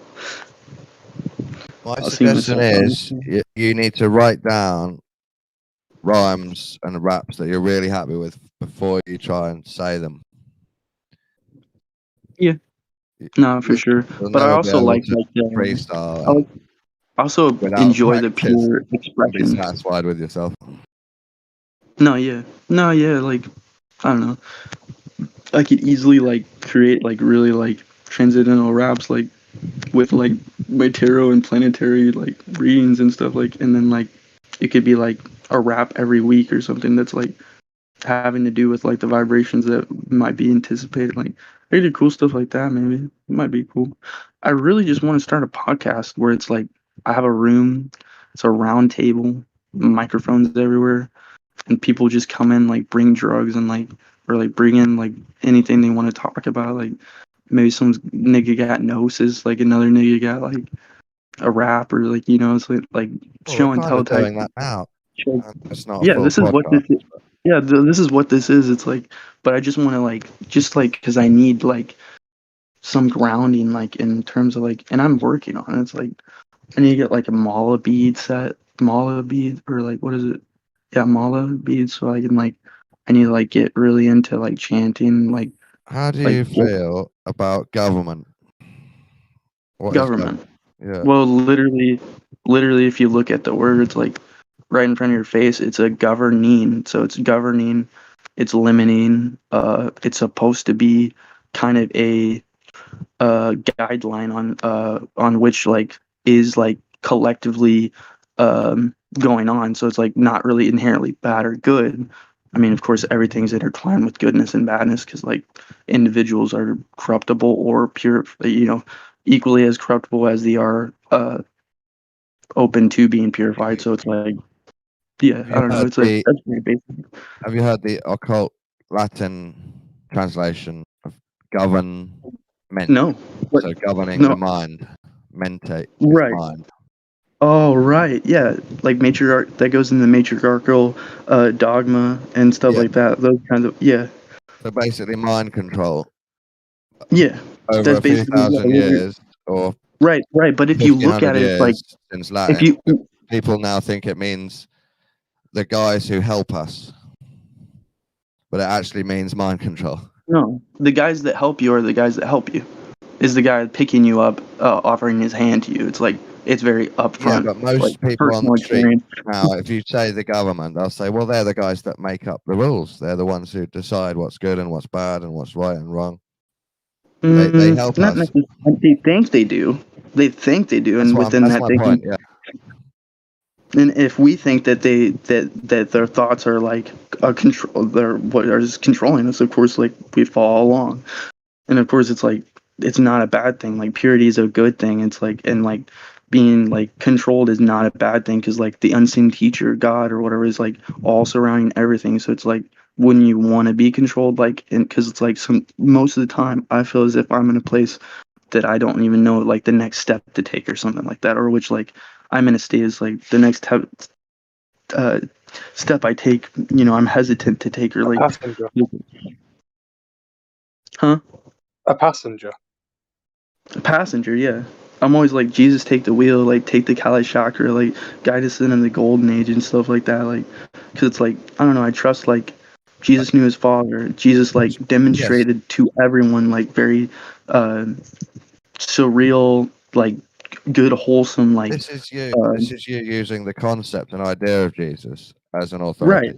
What I'm talking about is No, well, not as an authority, as a guy, shouldn't be an authority. See, no, he's not authority. See, you are the authority, because it's like Yeah, that's you what I can just said. choose You're using what you his idea decide. and concept as your own authority. Yeah. Well, I'm not using. In a way, yeah, I guess I would be like, but he allows you to like use him or like to be like. But I don't like the term using because it's like I would rather be with it, like cooperating with that energy or with that force instead of like, like thinking like, but it's like he allows you like to do that. Yeah. Thank you for telling me that. Yeah. But at the same time, it's still weird for me. I don't know. It's just the type of person. What I'm hoping is you can agree with me that we should give up governments and just find our own authority inside. No, yeah. Like honestly, I respect someone that goes out and like to like Alaska and like sets down like even though like they're like I might die and shit, it's like I respect that a lot more than like someone that might just like sit around and be like, feel as if like that people having their minds controlled at a collective scale is okay or something. You know what I mean? Or even worse, like they're a part of it and they're like, and I don't know if it's their fault. Like that's literally corruption at some level. You know? Yeah. I mean, I don't really You'd be right happy to now. I don't. abandon the parts of Romans in the Bible that describes letting government make decisions for you. But Is it just a weird yeah, thing in history that you have I like. like 2,000 years of it, and then it seems to be flipped, and then there'll be no government, and then it'll be flipped again, and 2,000 Yeah, years Yeah, later, it seems to just it's change really back and weird. forth, Yeah. back and forth. Not only that, but it that's like the it gets Aeon. even weirder. That's the You go, zodiac yeah, Aeon. aliens, yeah. But it's like weird. You go back into like Athens and stuff. It was like, you know, like, and Jesus said, "Ye are gods" and stuff. So it's like, wow, we've gone from like a place where we're like surrounded by like a Athen vibe, like looking up to like God like figures and stuff like that, to like a point where it's like we're trying to like recover the friggin' divinity within each other again to like, you know, rebuild, and it's like it's insane. Exactly, yeah. It's really insane because it's like that's such like rapid like and crazy movement that it's like how can one catch up, like, you know what I mean, without like a lot of grace. You know what I mean? Like, As you're spiraling round, eat your tail, you have to look across at what happened in the middle of you. right, see what affected you, or like see like maybe like view the intention of yourself reflected back at yourself or something like that, in terms of like trying Yeah. to not be caught up, or like, you know, like being responsible for your own energy system, or like your own space, really is what it's a lot about.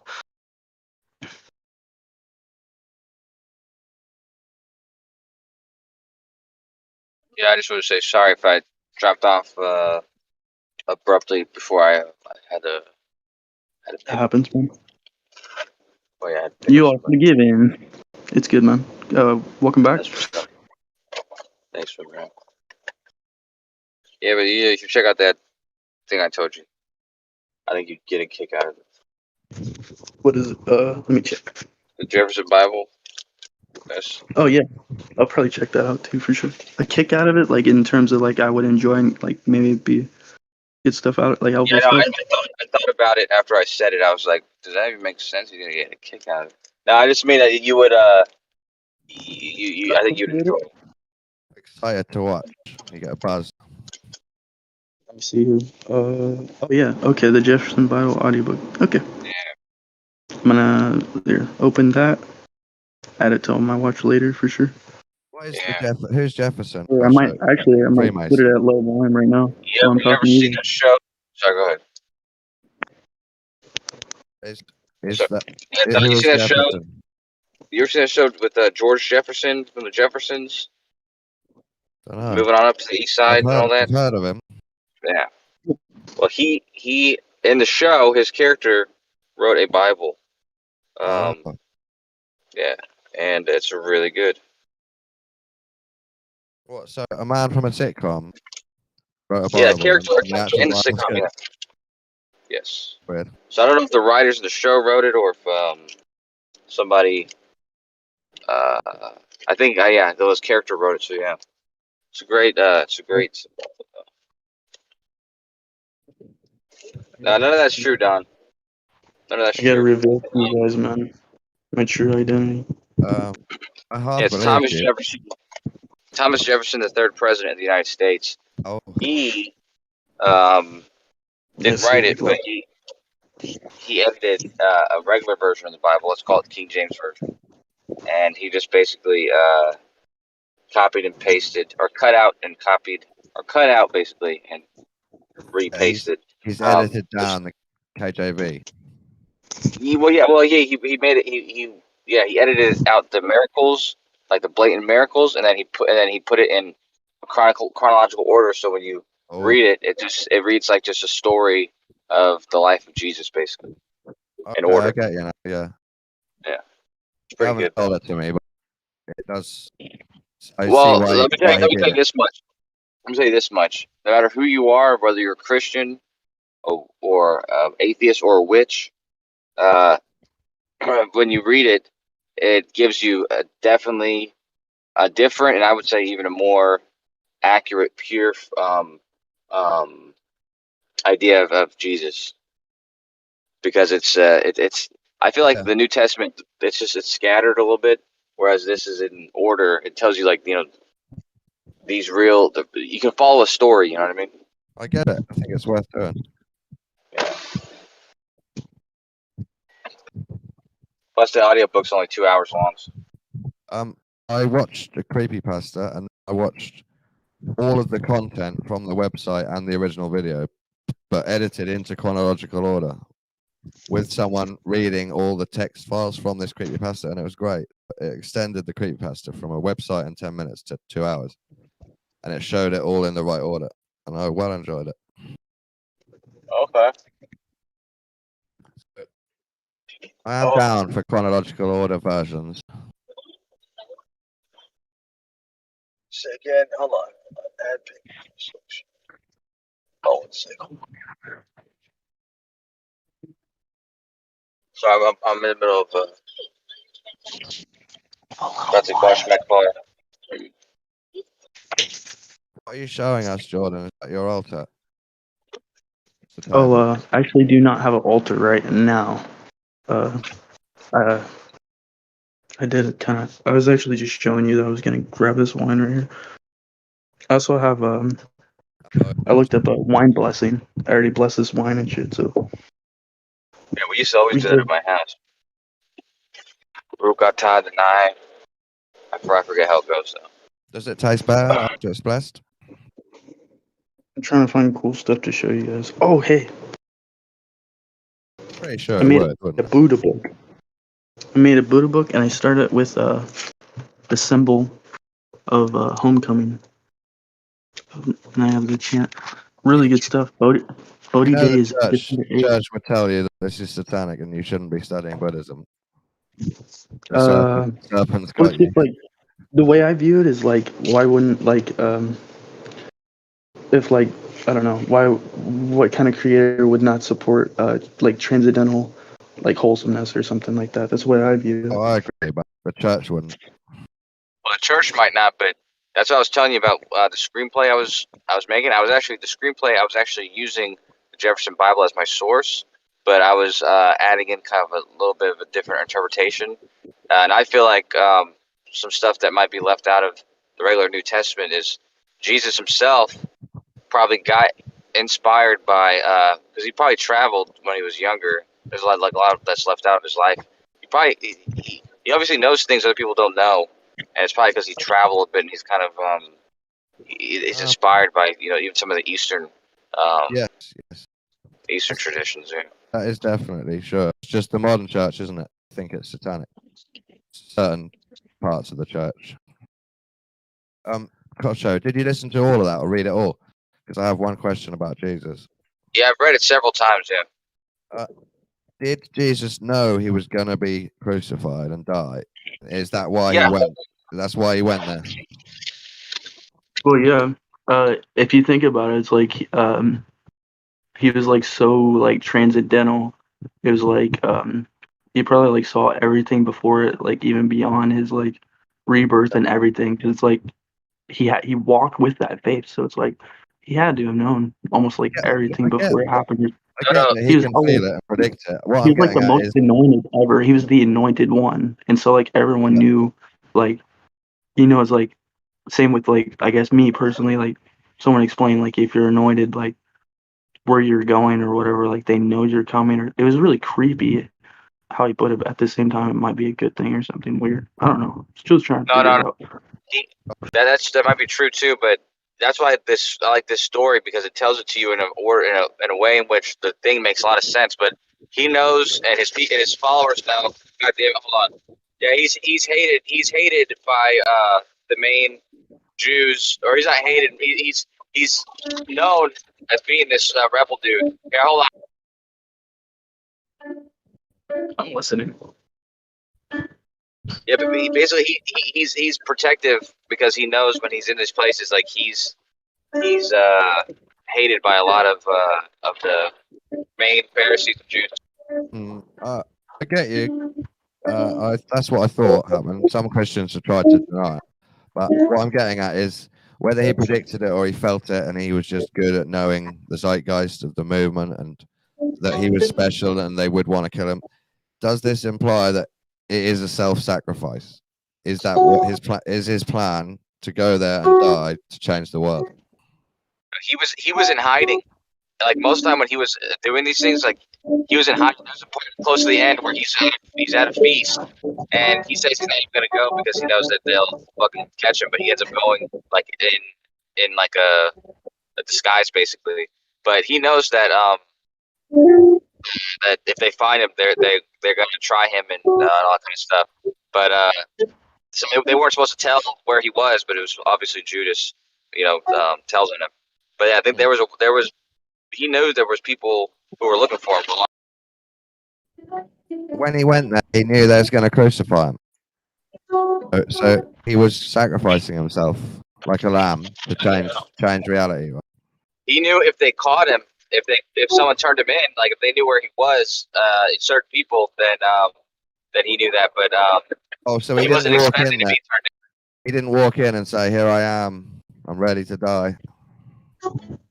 Oh yeah, Judas had a tell on him basically. Yeah. Okay. To me, it still implies he went near there and on purpose. Well, I don't want to give my spoiler away, but it might be sacrilege. But in my story, Judas has to kill Jesus, right? And Judas ends up killing himself right as Jesus dies. But there's a spoiler in it.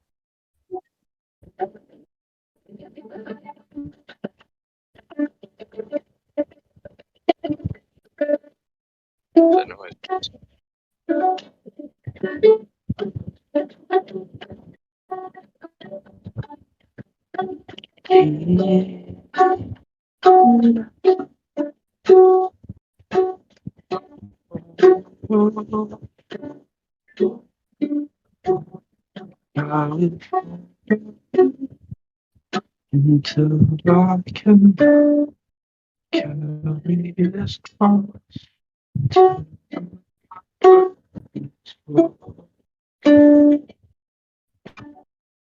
inside. It's been so waiting for nothing. Fucking volume's not working. So to the past and time. It's a matter of this. Oh, that's a mute.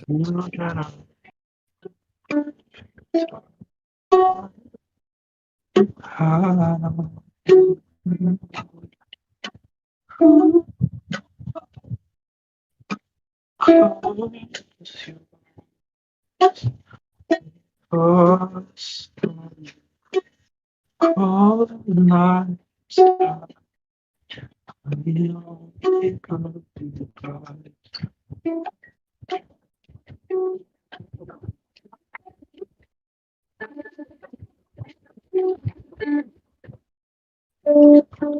It's unwinding, haunting truth, damage from the light that brings me strength. These motions are different. It's fueled by the ice you say. Encourage the child to pass the truth. So cast out these words, make me feel great. Draw out the feelings and make me believe. I know what's right, forsaken I believe. Why can't you erase the picture?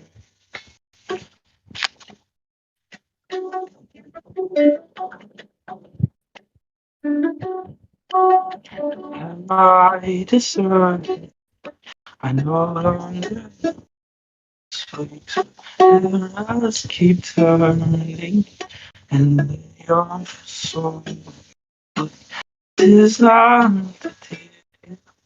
I never get green. I will never. You're idea, not dirty. So cast out these walls, make me try to take me down. Surely what's wrong? Forsake our life. Can't you leave? Can't you come with your ways? Cool nights that lonely could do longer. I know it's sweet.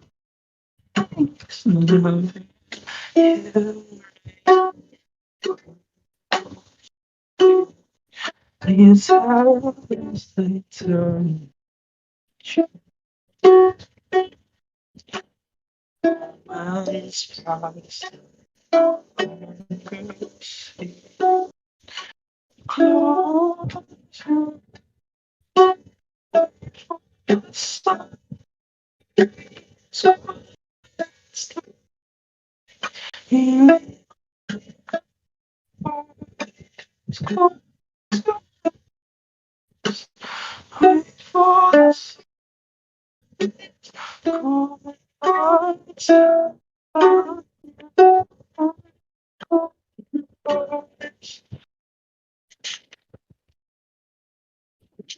That was Aim on 3 by the Crooked Royals. Very good song. I'll keep singing. No one's talking. If anyone would like to interrupt my singing, go ahead.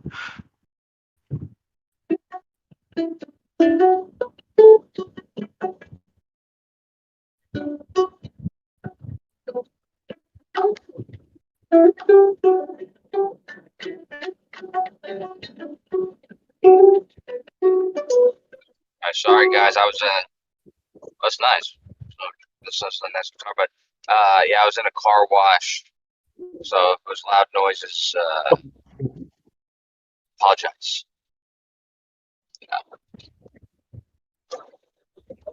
Apologize. Wait, is Don muted? What did he say? Is that Don who's muted? No one was speaking. I was just singing. Oh, you're singing, you said? I Oh, muted that's the not Don. guitar. Yeah, I was just playing and singing.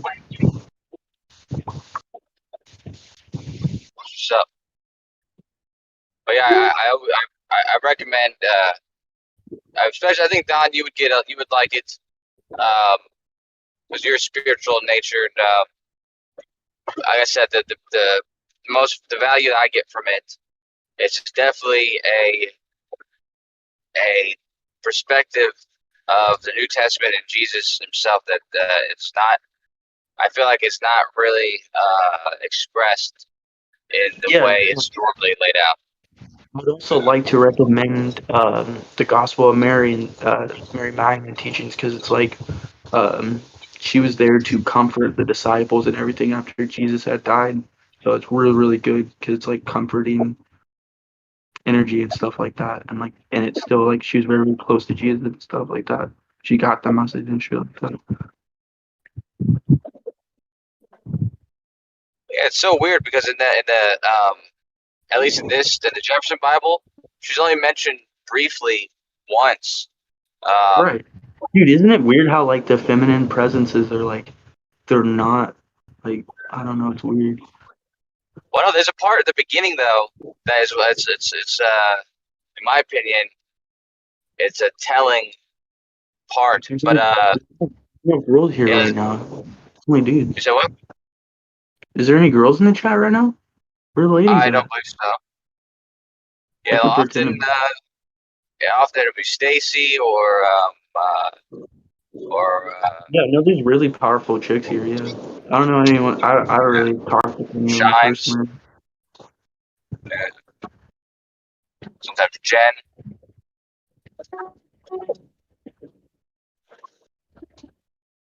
Thank God Karen's not really near ever. I don't think. You said Stacy? Oh, I never. I think I heard Stacy. I think I heard Stacy a lot.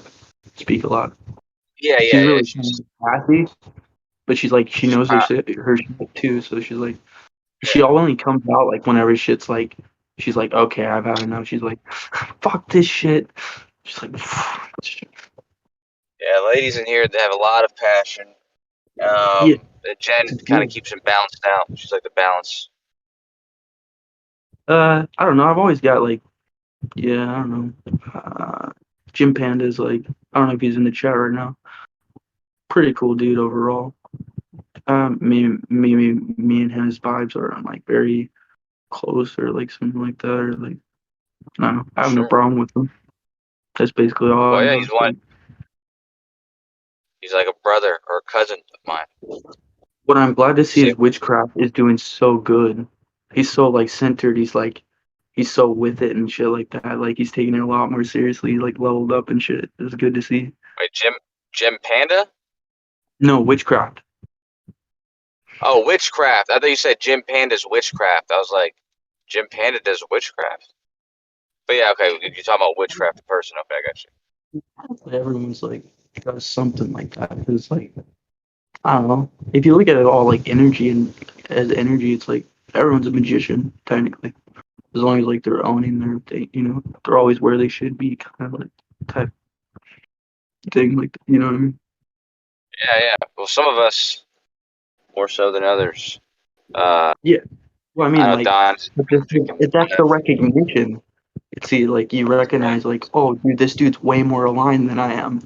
He's like, because he's like spitting like profound truth. He's spitting like fire, like you know, what I mean? Or like he's like, or like just sitting with him. He's like, wow, this person's energy is lovely. Like, or like, it's like it's something you can't like really like miss or like, you know what I mean? It's like, dude, I'm in the creepiest place I know right now in Austin. I never like going back here, but Austin, Texas. yeah, that's right. I'm here in Central Arkansas, Little Rock, dude. Little Rock, huh? Little Rock, Arkansas. Yeah, I'm right above you. Barely been to Texas at all. My grandpa's from Arkansas. It's a good place. This place is creepy. It's like a swamp area. Anyways, something you said. What was the last thing you said? Oh yeah, the witching thing. Yeah.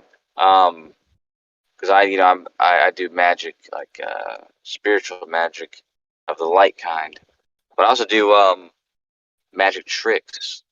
I do magic tricks. So I'm like I do double magic, I guess. I mean, like magic is like a magic trick. One magic trick could like enlighten a whole crowd. If like you know, like you did it well enough, you're like you trick them to illuminate themselves, like kind of weird shit like that. Light work. Like if you do like things with intention to like serve the kingdom of God, like to serve like the light, to shed light on stuff like that. That's good usually. It's funny you say that. Yeah, it's funny you say that because this might the risk of offending somebody in here. Revere the person Jesus. I revere him. At the same time, I do think that the things that the miracles, so-called miracles that are in there, I think like the water to wine and that kind of stuff. I actually think that no, Jesus was a magician, man. If not one of the best ones. There were tricks, yeah. There were magic tricks. There were good ones. Yeah. At the time, they were definitely no one had done it back then. He was trying to bring, I think, like spiritual pride to his disciplehood, to like in general, because like he had spiritual like pride or something like within, you know, and not a bad one, like, not hedonistic or like egotistic. It was like very rooted, like he felt it, like you know, stuff like that. No, yeah, I see what you're saying. It's kind of a way of you know, getting people behind you. Yeah, You like know, get behind me, Sir Spooky Sir. It's like, and then it's like, if you recognize, like, I'm a Spooky Sir, I should get behind this light, that's like going in the right direction, or like he knows his father. It's like he knows our father or some shit like that. He knows like the divine father figure of like the human race. So like probably should like listen to him or some shit. yeah, right. So it's like he was using these tricks to just get people to listen to him. Believe. So his message was good. Yeah. To believe, to listen, to like to gravitate towards him because he's like, I know what I'm doing is good. Sorry to like, interrupt, guys. Jordan, your camera is on, by the way. Hello, can you hear me? Hello. Yes, we can hear you. To interrupt you guys. Jordan, your camera is on. Are you presenting something? Yeah, myself. Are you, I recommend okay, well, yeah, right. Yeah, can you switch that off just so that everybody's in the same boat? Sure. Why don't we you can all turn join our this. cameras on, Jim? Exactly. That's a way Well, better. I mean, usually we all Do it again. I'm naked. I can't, so I'm naked. Turn your camera on in Jesus' name. I'm Illuminate butt naked yourself. right now. That's okay. Unfortunately. I mean, the camera is only gonna be pointed at your face, and like you're gonna be shirtless. Like that's okay. I'll take my shirt off and be shirtless with you, man. I'm wearing a body cam. We're just pointed at humans, my man. body, It matters what's within you, man. I could look at a naked dude and be like, "That's a naked Yeah, dude." no worries. I mean, you go to Japan. That's what it's all about. I wouldn't want to arouse. I wouldn't want onsens. Go ahead, Jim. Sorry.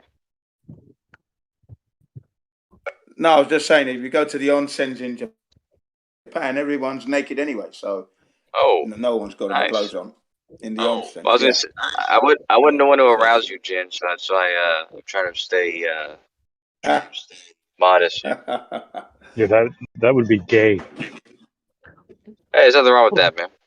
It's 2021. No, nothing at all. Jin is hot. If you look closely at the Say again? Jesus's Last Supper, Last Supper, you can see that someone actually pointed it out somewhere. I was watching something that he embodied both feminine and masculine energies. He was like a master of, or like he had perfectly balanced it because it's like he knew where he came from. He's like he knew where he was going. So it's like he was in perfect harmony and like balance between. So it's like it's not like, see, like gay is like so like pushed into an area. It's like it's weird. See, and I just I don't know, I even posted on my Facebook. It's like when I was talking to myself about everyone is gay, everyone wants to like feel gay, be gay, and like share gay feelings or something like that. Coastal feels like that a lot. Sure. I don't think there's anything wrong with being gay. To me, it's not like ice cream. And some people like vanilla ice cream, some people like chocolate ice cream, and I don't have any. I don't care. It doesn't bother me what kind of ice cream somebody else likes. You know what I mean? So. Yeah, sometimes you want to feel some nuts, sometimes you don't. That's quick, man. That's good, Jerry.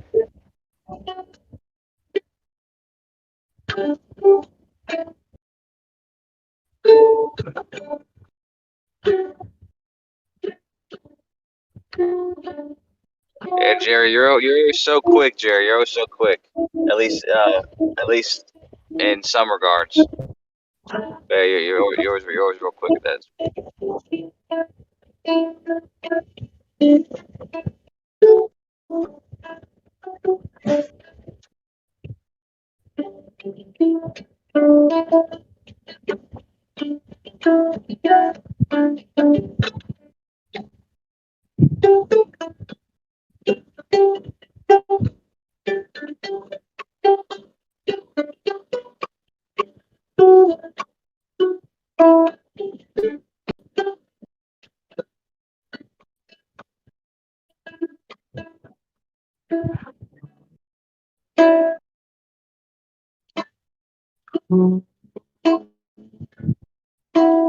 What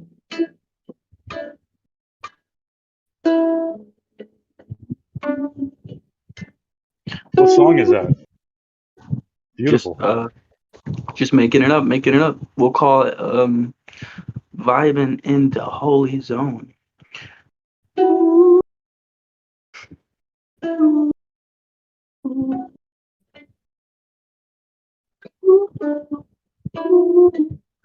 We'll call it Joe Biden is a Wally.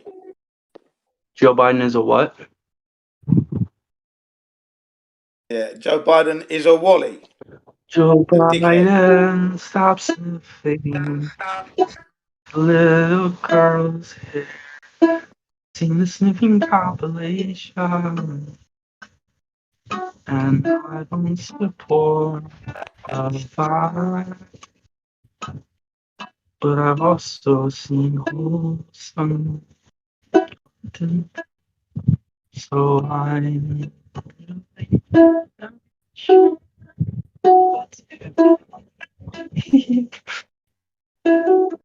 let's pray for Joe Biden. I'm gonna put a prayer in music. Oh, Joe Biden, hey you come to and focus on God. I think you should try out for America's Got Talent. I mean, you would just wipe the floor with that. Whoa, I'd have to be like high as shit. You'd see me like high as fuck, and like I would like go in at a transcendental state, and so like everyone would it would like be complete chaos, and then it's like and then like all the great minds and like everything would like pick up what I'm saying. It's like with people with great hearts and minds, it's like to be like, oh, this guy's spitting, and then like where like everyone else is like in chaos, like what the fuck is this guy? Honestly, it would be powerful as shit. I need to stop doing drugs, really. I don't recommend it. I enjoy it though at the same time.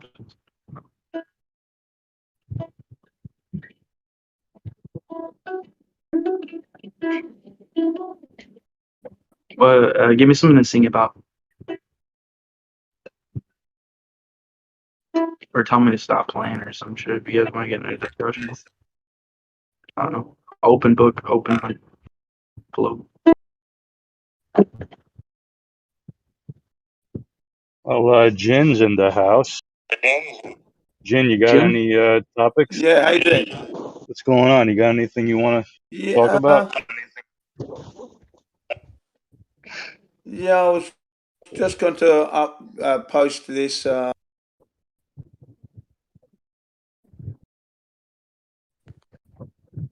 Netflix. I got Yeah, a show on Netflix. promote. It's like Is owned. Yeah, Netflix CEO is Sigmund Freud's nephew's son. You know whoa. Sigmund Freud? Hey, okay, so it's like, dude, okay. That can either go two ways. He's either like a component of mental control, or he's like a good force. Because Midnight Gospel's so Yeah, good. apparently, Netflix has kind of like fallen from grace, if you will, because it's promoting a lot of this teenage suicide movies have been Yeah, promoted, and yeah. And within that is like a lot of symbology that's like really misleading at a lot of levels. there Like you what go. I've noticed. There you go. That's exactly what it was saying, which is not very good, apparently. That's not good at all. It's like, I don't know. Kid's mind is not something to just go fuck with willy nilly. That's wrong. Yeah. A lot of, on every single level. So I was surprised to find out. I haven't got an account with Netflix at all, anyway. But I was surprised to find that out over the weekend.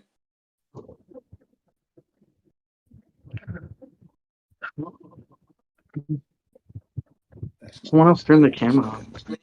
I feel like alone. I might just turn it off. Debate flat Earth.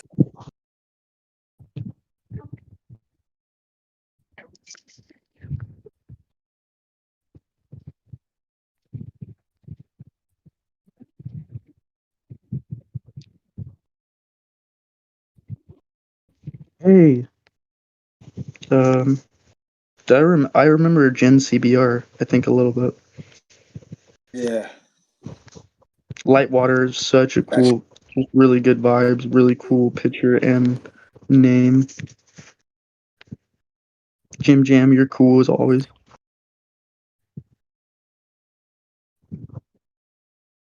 I'm just trying to see who I know personally and stuff. That pug is super cute. Yeah, we try to stick to the facts about our Earth, don't we, eh? Yeah, And bring that to the forefront, and wake people up from their indoctrinated state. I think that's a fair game to play, I think. As long as the people are receptive to it, it goes well. There are Actually, times really when does. you have to. It's like, yeah, it's there like are very times like when one. confrontational. Yeah, there are times when one has to press home the truth now and again. Amen.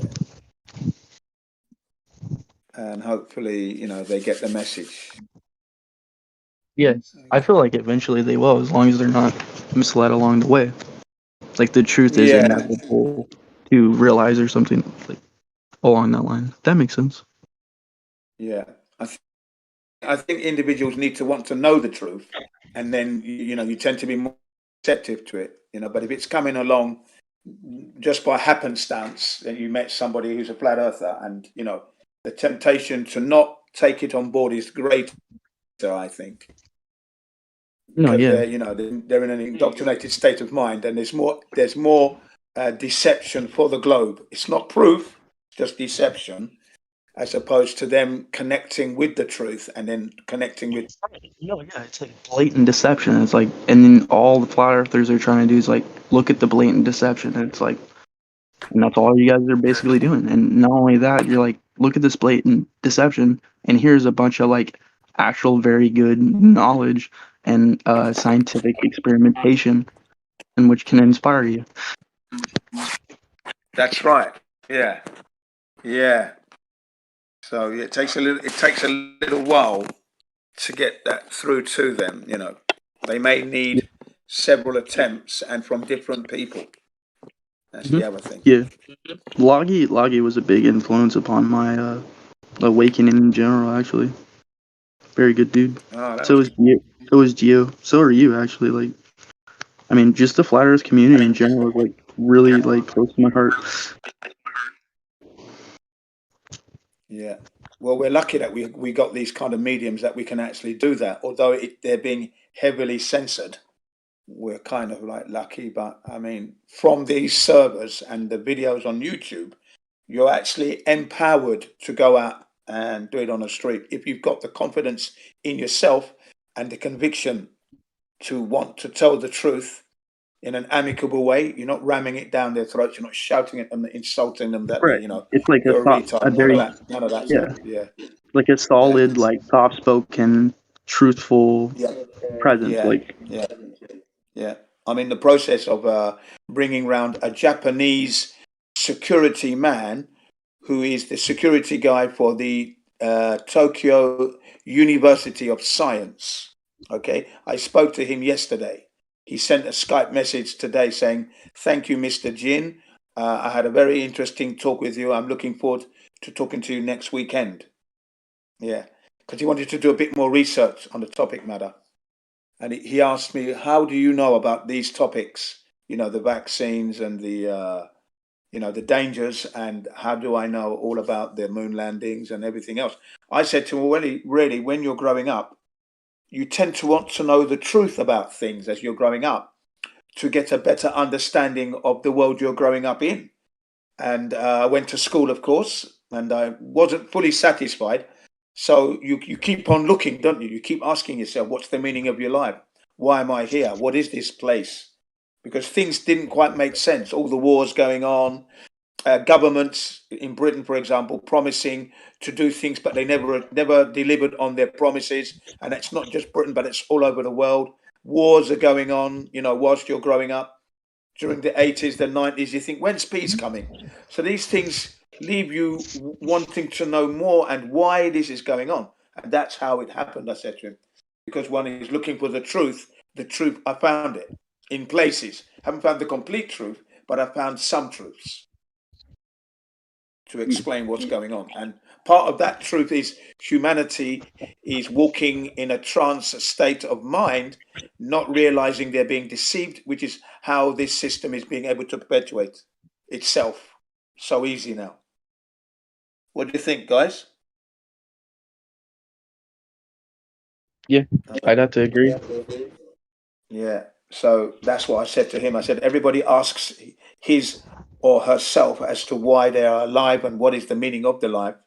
And if you really want to know, you're going to try and find those answers. And this is how I found the flat earth, I said.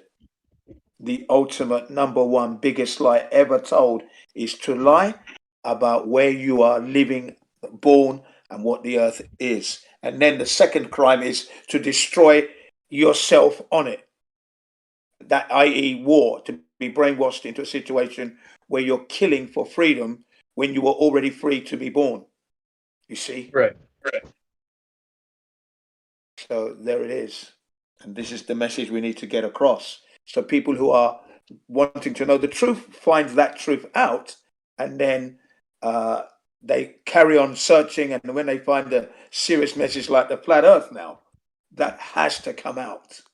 You can't know this and keep it within yourself. You can't. Right. Not Yeah. if you want change. Not if you want change. You want peace, and you want harmonious living on the earth. Then you're gonna get it out. Now, how you deliver that message determines your success or not. So, and that's it. And each one has his or her own way. It's not that you have to. It's not even that you have to deliver your message. It's just that you have to, at least within yourself, recognize your own message, or something. At least, right? Like, Yeah. you don't have something like that, or like, you know what I mean, or like what it like, or like a, I You're don't know, right. just You're right. You're right. You're absolutely right. You've got to understand the message yourself and then live the message, because by living the message, you're going to send a message. In that sense. Yeah, I was watched a video about John the Baptist. I actually took notes. How like conviction charges the ether, and like it's a smell or like something like that. It's like Messiah, like Jesus was Messiah, and like I feel like I don't know. I feel like that's easily exploited and stuff, like because like Jesus is such like a big thing in people's lives that like and like such stuff like that, it could be easily like used for the wrong thing and stuff like that, which I feel it is actually a lot of the time. I might be wrong. Yeah, you might be surprised. That little video that I posted, I think it is there. Yeah, it is. Yeah, it's only 3 minutes, 3 minutes long, just over 3 minutes. If you click on that, Jesus appears in this, but he appears as in the video that they posted it as a homosexual. Oh right, no, yeah, he wasn't a homosexual at all. No, that's right. But in Well, he was Netflix, like he was in touch with both feminine and masculine though, or like he was like that's the way I picked up on it. He was like aware of both, and like he was a balanced person. Yeah, no more than any other man would be aware of the male and the female genders. Yeah, no, I would yeah. have to Well, say. I mean, I don't know. Yeah, the awareness is there, but it's like at the choices that you make and stuff, you can narrow yourself in a wrong way. I feel like down certain pathways, like maybe like toxic masculinity is a big problem, and that's like just taking the lessons and perverting them and stuff like that, like traditions and that's exactly what Netflix has done. yeah, no, yeah, they're totally I mean, in general, the media and like movies and stuff, they're perverting basically the human condition, and that's what at a global scale is going on. It's a exploitation of the human condition, and it's like for what, like causation. It's like for what you know what I mean. It's like there's no reason, like you can't get down further, like close enough and to where you can like see clearly and not and see that it's like this is just not right, just not Yeah, yeah. You I have mean, yeah, eyes, you should be able to see it. If you yeah. open your eyes, you will see. I'd say the But biggest thing is people, like is family units, is like and friendships and stuff. Relationships, I think, are the biggest things right now that is like keeping everything going, or has always kept things going. It's like people getting close to each other and telling each other the truth and stuff like that. Falling in yeah, love and like not being scared of like, being human or something, like, you know what I mean? that's right. That's what And keeps it. showing your love out there is definitely a Yeah, must. exactly. That's And not being definitely a afraid must. to like, not being Yeah, afraid of like, I don't know. I mean, but like, I feel like, love is like, it takes a long time to get to, like, who knows huh? What did you say? Hmm. No, nothing. Carry on. I didn't say anything. Oh, someone's like listening to a video or something. Um, I forgot what my train of thought.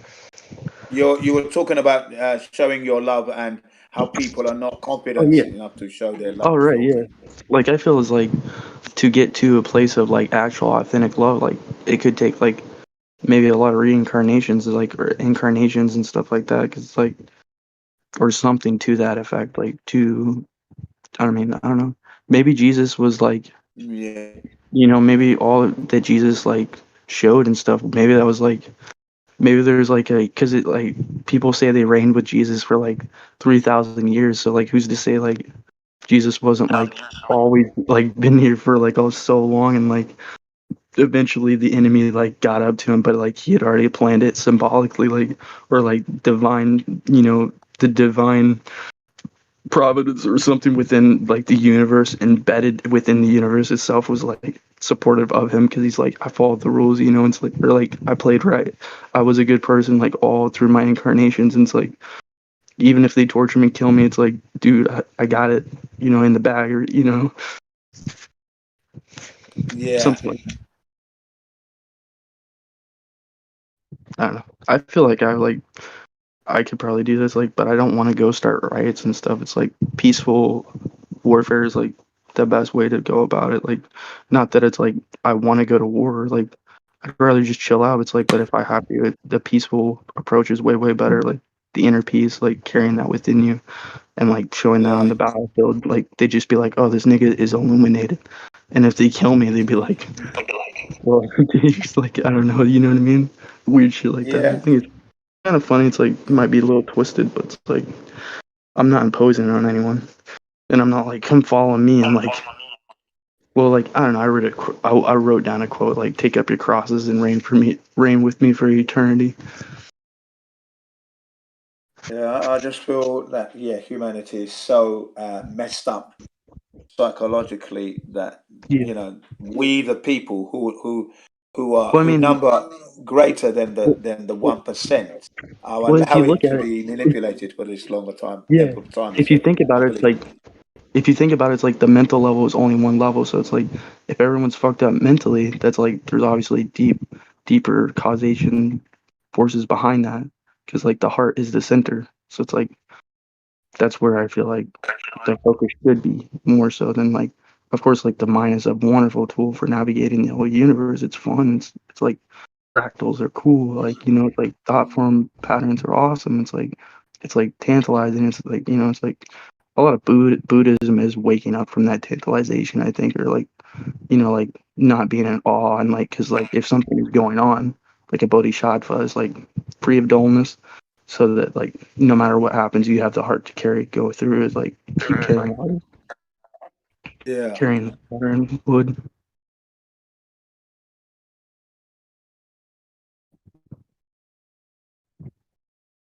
yeah. When question that I'm often asked is when is peace coming? Yes, when? Yeah.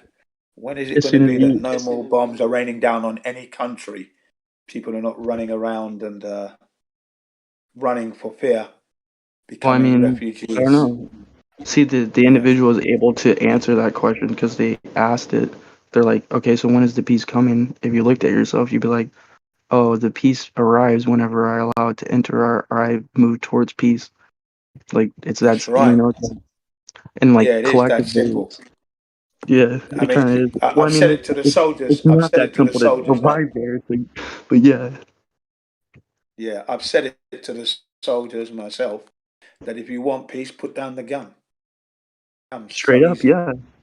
It's like, yeah, like you're like, well, yeah, like like if I was gonna put myself in the boots of a soldier that's been like, you know, pushed into military training, pushed into a Yeah, war where I'm like, yeah, you're being pushed around. All you're doing is being pushed around by other forces. You put yourself in a position where like you're like not able to find peace at that level or something like that, or like yeah, where you better fucking find it quick, or like your ass is fucking grass, or like, you know, like before you, I mean, you get another go around those or some shit like that, you know what I mean? It's like, I don't know, it's just like, it's horrible. Like people coming back from a war, it's like, that's not, you can't, you're hardly able to like function in a family, you're, or as a human in general. And then it's like, the government's like even like against you, even. So it's like, yeah, you have like the whole world against you. It's like inner peace is like very, very far away for some people. It's that's like, right.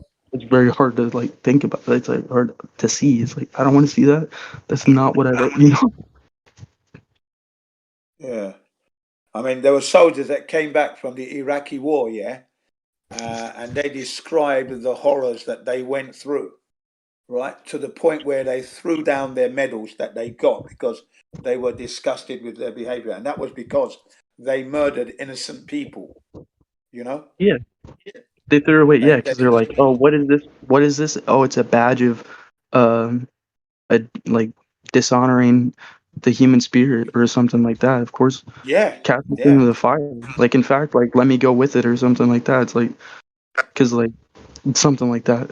It's horrible. It's not good. Yeah, war is like not the fucking way to go. It's not good. No, It's like that's I the don't. worst we can do because when you're killing children for said freedom, you know, that there says it all. We have reached rock bottom.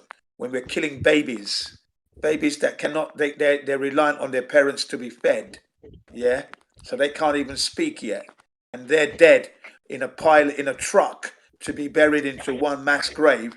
So this baby doesn't even get to have its own grave. It's buried amongst other babies and children. Humanity has reached rock bottom. That's what I Yeah, say there. You know, not cool. Not kosher. yeah. So I'm going to post a Not too video wouldn't do anymore. of a couple of soldiers describing what they did, and it's called, I think it's called Winter Solstice. I think it's called, where the soldiers sit down in front of an audience, and there's like a couple of them on stage,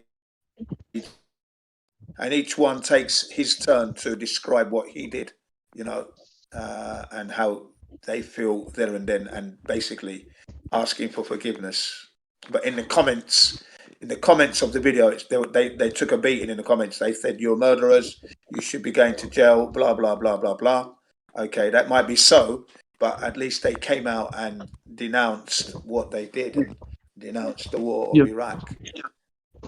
I mean, I'm yeah. just looking for that video. Yeah, I saw it back then. You know, when the war it happened. It was like maybe 2010, something like that. When I saw the video,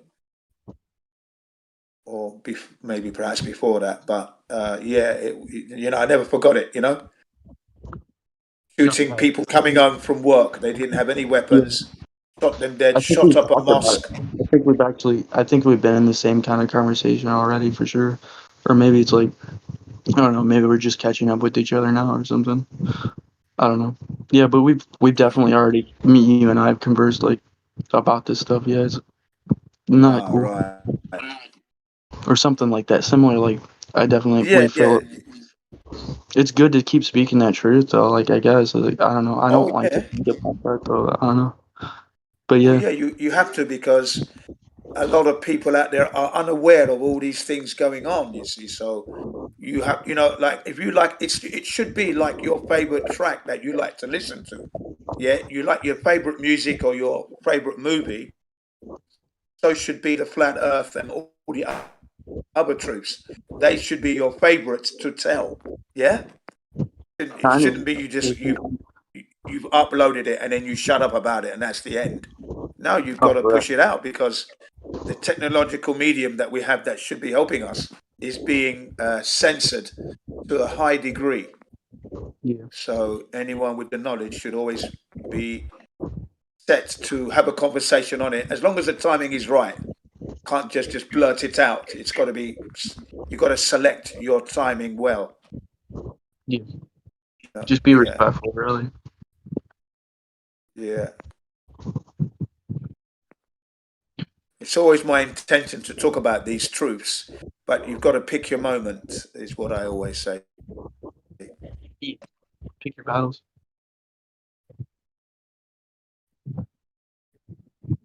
Yeah.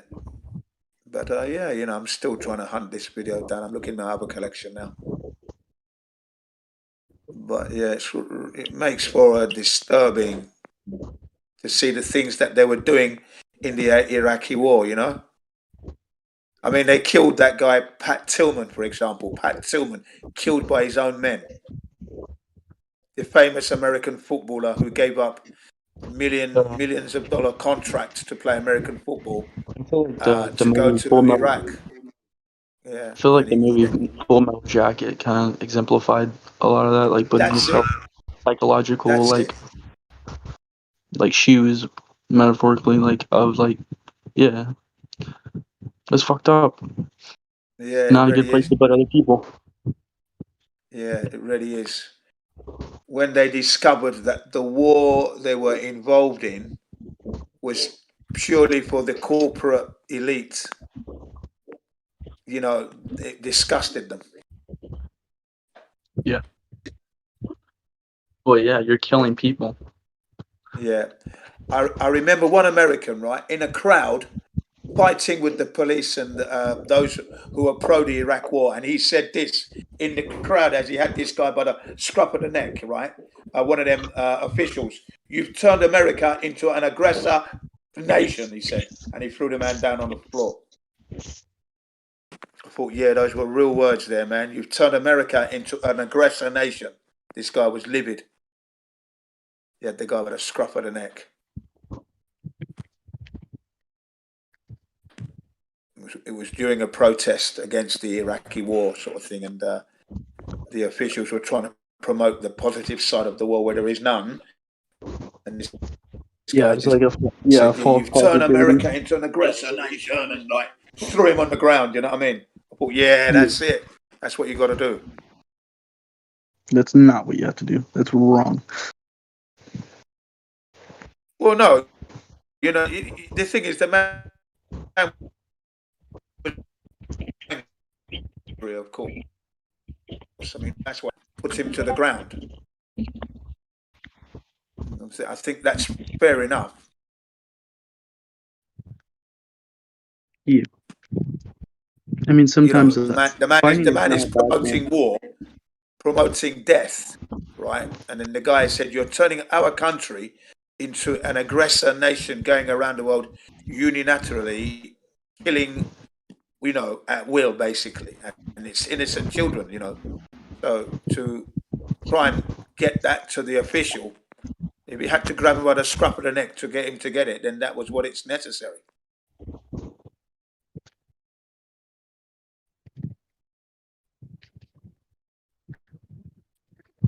I mean, I don't know how the soldiers can live with themselves. And you know, it's cowardice because it's bombing. They're not actually shooting the child. Although in the Julian Assange collateral damage video, do you remember that one? Did you ever see that one? The one that he released where they shot a child in 2 kids were shot up in a van. Luckily, they survived. Oh, well, that's good. Do you remember that? Not quite. Julian Assange released that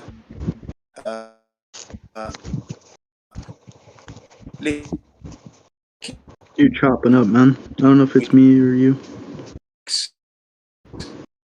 WikiLeaks, that's it, yeah. WikiLeaks, that's me.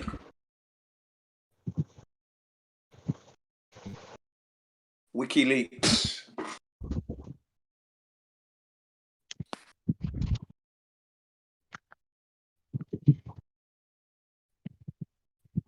Can you hear me? I might get off here soon. Oh, Yeah, I yeah, can. no worries. Sorry, yeah, you go ahead, man. You go No, ahead. there, man. It's been good talking to y'all and everything. I might welcome. text you out a little bit more. Thanks for paying us a visit. Well done. Yeah. Yep. I'll probably be back in the future for sure. Peace. Yeah, you stay healthy, stay well, look after yourself. Yep. For sure. You too. You as well. Bless y'all. Bless everyone here. Thank you. Bless you too. Yep. Yeah. Peace. Assalamu alaikum.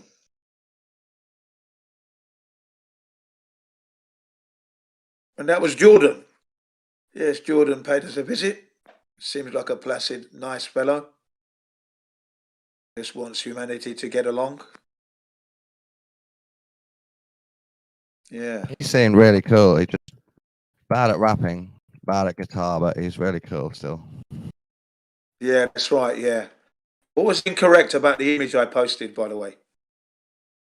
Oh, well, I don't believe the ocean looks like that on the bottom. No, that's correct. But the top one says what we see, but then people believe that, don't they? You know, No, people believe that it's curving. Rovers they don't not? believe the ocean curves like that. Yeah. We don't believe normal ocean that we see at the top is curved to that degree. You'd have to zoom right out. Have to believe. That's what you would have to believe. Yeah, but that's what you would have to believe, though. That the Earth, you know, if you're believing in the spherical oblate spheroid ball Earth, then What that's you've what you'd done be is believing in. Because you've made a tiny sphere Earth out of a small ocean shot. That isn't what people believe. that is what people would believe, that in its entirety, the oceans and the ocean and the horizon would be like that, but not to that degree. But the curvature is there. You've exaggerated it to an unbelievable degree that doesn't not really demonstrate what I believe. Not really, man. Look at it as art, poems. Poems bend the English language to any degree. I look at it as an incorrect meme. That's how I look at it. Yeah, well, we look at it as a poem, and read between the lines. You can read. You know exactly what we mean. Yeah, but I have to point out we're not incorrect at all. We're not incorrect at all. The reason for the severity of the curvature is to highlight the severity and the absurdity of the heliocentric model and that oblate spheroid that we ought to be getting a perfect circle for anyway. A perfect sphere is what we get given as an image anyway. So that's the whole idea. You're mocking my belief exactly by squishing a small ocean shot into half of a circle. Exactly that. We're doing that to like punch you in the head with it. This is what you believe, is it? Bang. All right, and it's working well. And I'm saying, bang, this isn't what I believe. You've reduced it, what I believe, to a meme, which is now incorrect. Well, it's not incorrect. It's not incorrect at all. Not incorrect at all. It's right on point. No, that's not what I believe. I don't believe 15 miles of ocean makes half a circle. I don't believe it curves. Yeah, we know you don't believe. We know you don't believe that. We know that, but it's to prompt you, jog you to get a reaction that the Earth isn't a ball. It works. No matter what you believe, because what you see is a leveled horizon, and that will always be there as a marker, a pointer. That's what I'm saying. That is the truth. I believe the bottom one is so warped. The bottom one is so warped. We can warp it to any degree because it's a warped idea at the very start. So the degree of warpness doesn't really matter. No, because in my belief, I look round me on the globe and it looks horizontal because it's a circle round me. That is the problem, because you have a belief. But we, the flat earthers we know that there is no leveled horizon on a spherical ball. There is no leveled surface. Wow. That is why the water just you rolls misunderstand. It will not. Balls. No. I understand you well, Dawn. I understand you well, Dawn. But Jin is a man of meat and 2 potatoes and veg. That's me, yeah? Okay? So you're not going to take his plate away. With meat and 2 veg, you've misunderstood more exotic meals. No, I have not. No, I have not. Not at all. Caviar. That You've meme is misunderstood caviar. correct in every degree. That meme is correct. It's just that you dislike it. That's fine. You dislike it, that's fine. It's meant to shock. It's meant to provoke. It's meant to wake you out of, snap you out of that idea that the earth is a spherical ball. That was the whole point of it. 100%. And it's worked. It's delivered the required effect or affect or response, whatever one you want to take your pick. And that's what we want. And that's what's happened. And that's why I like that meme. Globe is caviar. Flat Earth is meat and 2 veg. You've misunderstood the caviar. Globe is caviar. I don't like caviar. Caviar is not something that I would ever buy. You know, I've had a taste, and it's just revolting, and it's not something that I would spend my money on. If I was a billionaire, I wouldn't even think of it. Might sell it. I might sell it. But it exists. But, You're here saying caviar doesn't exist while not understanding caviar. That's the issue. No, but then you've used it wrong because the curvature doesn't exist. That's your problem. So you can't use the caviar analogy then because the curvature does not exist, as you well know. As you well know, there is no curvature to this beautiful realm that we live on known as flat Earth. There is no curvature on flat Earth. You got topography? I know, not on flat Earth, on the globe Earth. But the globe Earth doesn't exist. That's the thing you have to remember. Well, the flat Earth doesn't exist. We're at a standstill. Unfortunately, there's over 200 proofs that the flat Earth exists. Yet, not one single shred of evidence can we bring to bear to show the globe Earth. I've got 4 proofs. You've got 0 proofs, mate. 4. 4 fantasy. You name those proofs, please. Tangible, physical proof that we can see. Oh, I'll name one of my 4, then you name one of your 200. Go ahead. Mine is the South Celestial Pole, 2 celestial poles. That's not proof at all. That is just not proof at all. I said physical proof. You didn't listen to the English. Looking to the stars does not determine that the ground under my feet is curving. So that's totally noise in the wind. Try again. You go now. What's your first one? No, try again. Try again, please. Try again. You haven't delivered yet. I need to see if you've got one first. Oh, 200. No. Unfortunately, you won't get to see me know one until you actually provide me with one, and you haven't done that yet. Oh, this is a losing game then. Of course it is, because you're never going to get to tell me. I'm glad you realise it. We're staying at the standstill that neither Earth exists then. Well, that's just a silly way of taking it there. The point is... at least I've tried to provide proof. Okay. No curvature at the horizon is number 1. Well, that's not physical proof. I asked for physical proof. That's just a statement. It's been measured, yeah? It's been measured. So's the 2 celestial poles. They've been measured. No.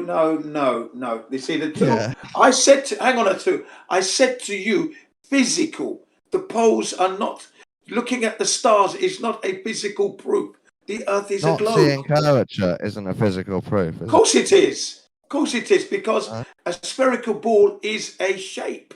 Spherical sphere is a shape, isn't it? Yeah? It has curvature. And when we do the maths... Hang on a second. No. When we do the maths, okay, to the specifications given to us by the astrophysicists, the scientists, NASA and the like, professors in the universities, right? When we do the maths, we can't measure the curvature. And there should be. So you're looking to the stars is by no means going to give me any proof that the Earth is curving physically in front of my eyes with all my senses. All my senses.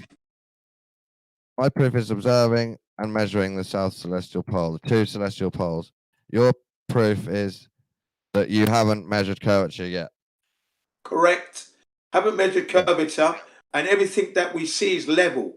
Everything we see, every single facet of my human body experiences leveled living on this earth. Nothing to do with curvature whatsoever. No detection. Yet alone, no detection of the Earth's rotation on its axis at 1,036 or 38 miles per hour at the equator. I've never experienced that in my life. What about all these globers that say they've measured curvature? What about all that? They haven't presented any evidence of it. Otherwise, we would be gone by now. Had they done so, then we would be gone. There would be no flat earthers. You really think? So clearly, they haven't presented any, have they? You really think if one day a glober presents good measurement of curvature, you'll stop being a flat earther and you'll go away? Oh, absolutely, because with that comes the truth, doesn't it? That okay, we've measured the curvature of the Earth. Okay, the next thing we may ask for is the actual detection of the spin of the Earth, because that's most definitely another must, isn't it? It's another claim, isn't it, that we're spinning. I've got John.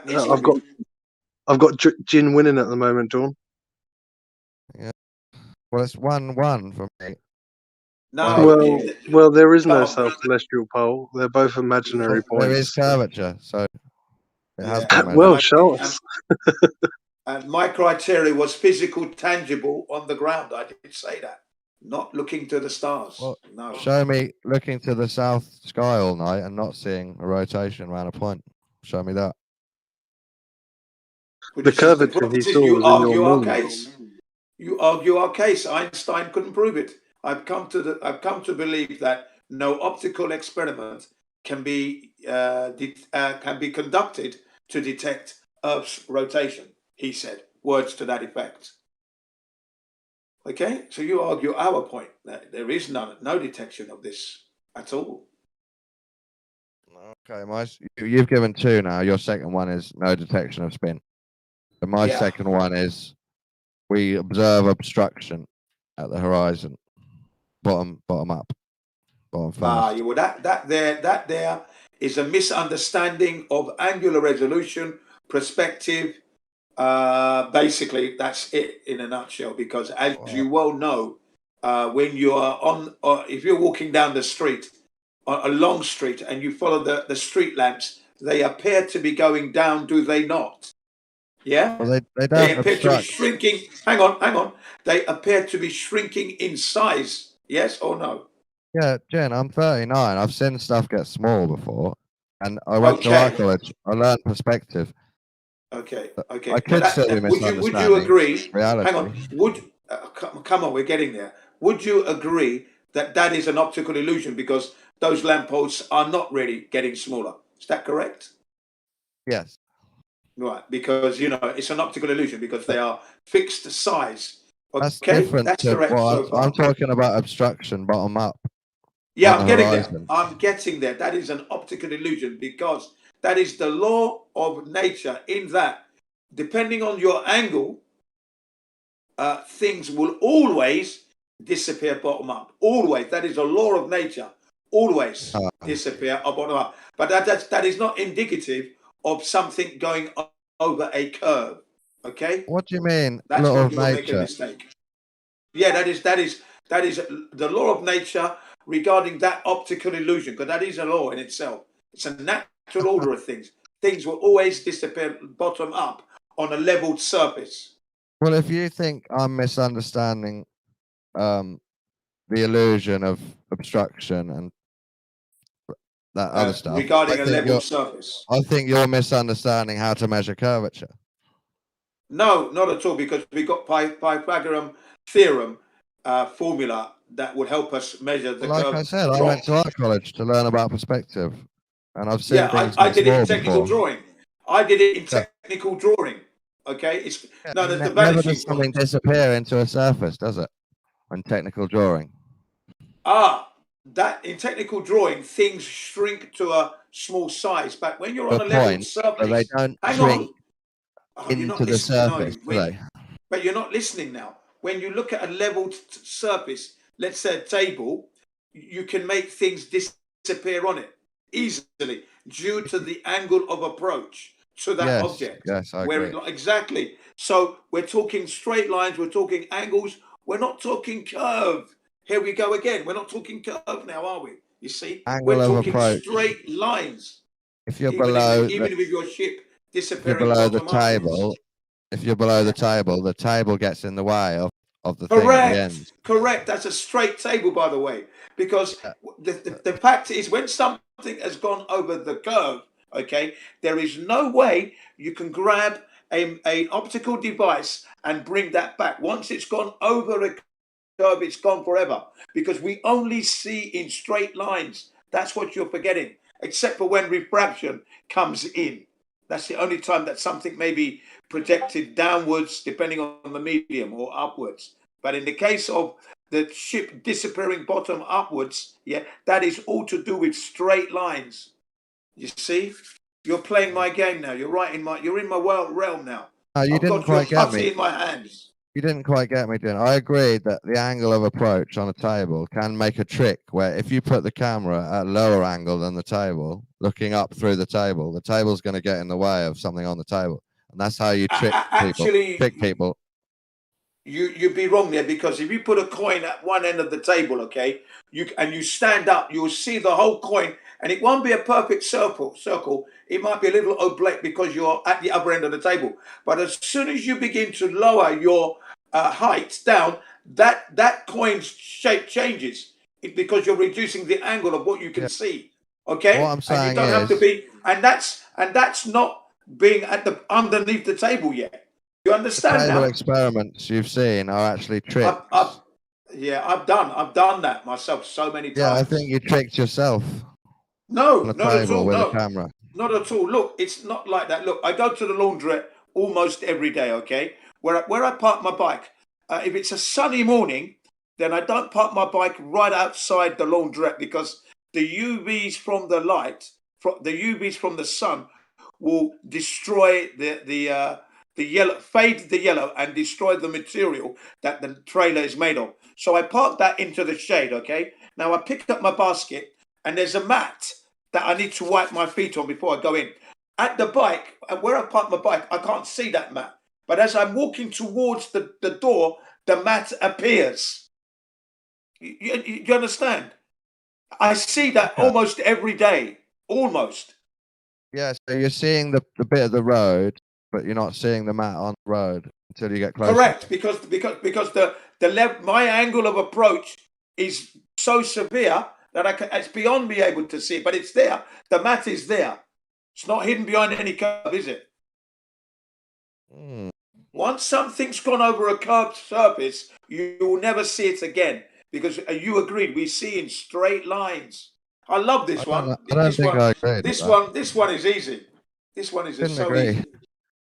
No, you're disagreeing with the laws of nature and perspective and the optical illusion. You're disagreeing with all that. That isn't a law of nature. I think you made that bit up. No, I haven't made anything. Everything I've said is I so think you should easily call it understood. It's an so easily often seen understood. phenomenon. And let me just finish this. And I'm drawing. I'm talking from experience, from my childhood till today. That experience, I'm still experiencing the same thing. My first experience was when I was a child at my mother's kitchen table and the counter, and I was playing perspective with the crumbs on the counter, the crumbs of the cake or the crumbs of the bread that my mum's cutting to butter and giving me my peanut butter. Yeah, and I'm playing with the angles. I remember me doing all that. Yeah, you know. So let me tell it. So as the boat sails away and gets obstructed bottom first, you're saying it's becoming the mat. Yes, that's correct. Bending into the ocean, the flat ocean. It's sailing away from you, and the angle is becoming more and more severe. So your ability to see the thing is being hampered because the actual surface itself is in the way. Yes, the possibility of you seeing the bottom is being hampered by the leveled surface of the ocean. Correct. That's explained nicely, and because I'm not a nerd, I don't care to debunk you, so I'm going to give you that one proof for flat Earth. But you can explain obstruction sometimes if you want to on a flat plane. Yeah, that's correct, and that's what Just we're. like a And match. It's a natural phenomena, and it's the natural order of nature, and that's it. There's no arguing with that. But it's also an optical illusion because the mat is there. Something that's gone over a curve has gone forever. You will never be able to bring it in with a telescope or a pair of binoculars or a handy cam. You'll never be able to do that because it's gone physically over a physical curve. And we don't see round curves. We don't. We just do not. I think I need another globe to explain why the boat isn't the mat as it goes away. Yeah, you're going to have to go and ask them, see how they mentally gymnastics bring out another excuse, because it's a natural order. It's a natural phenomenon, that one, you know, and I think that's like 10-0 to Flat Earth, isn't it, at the moment?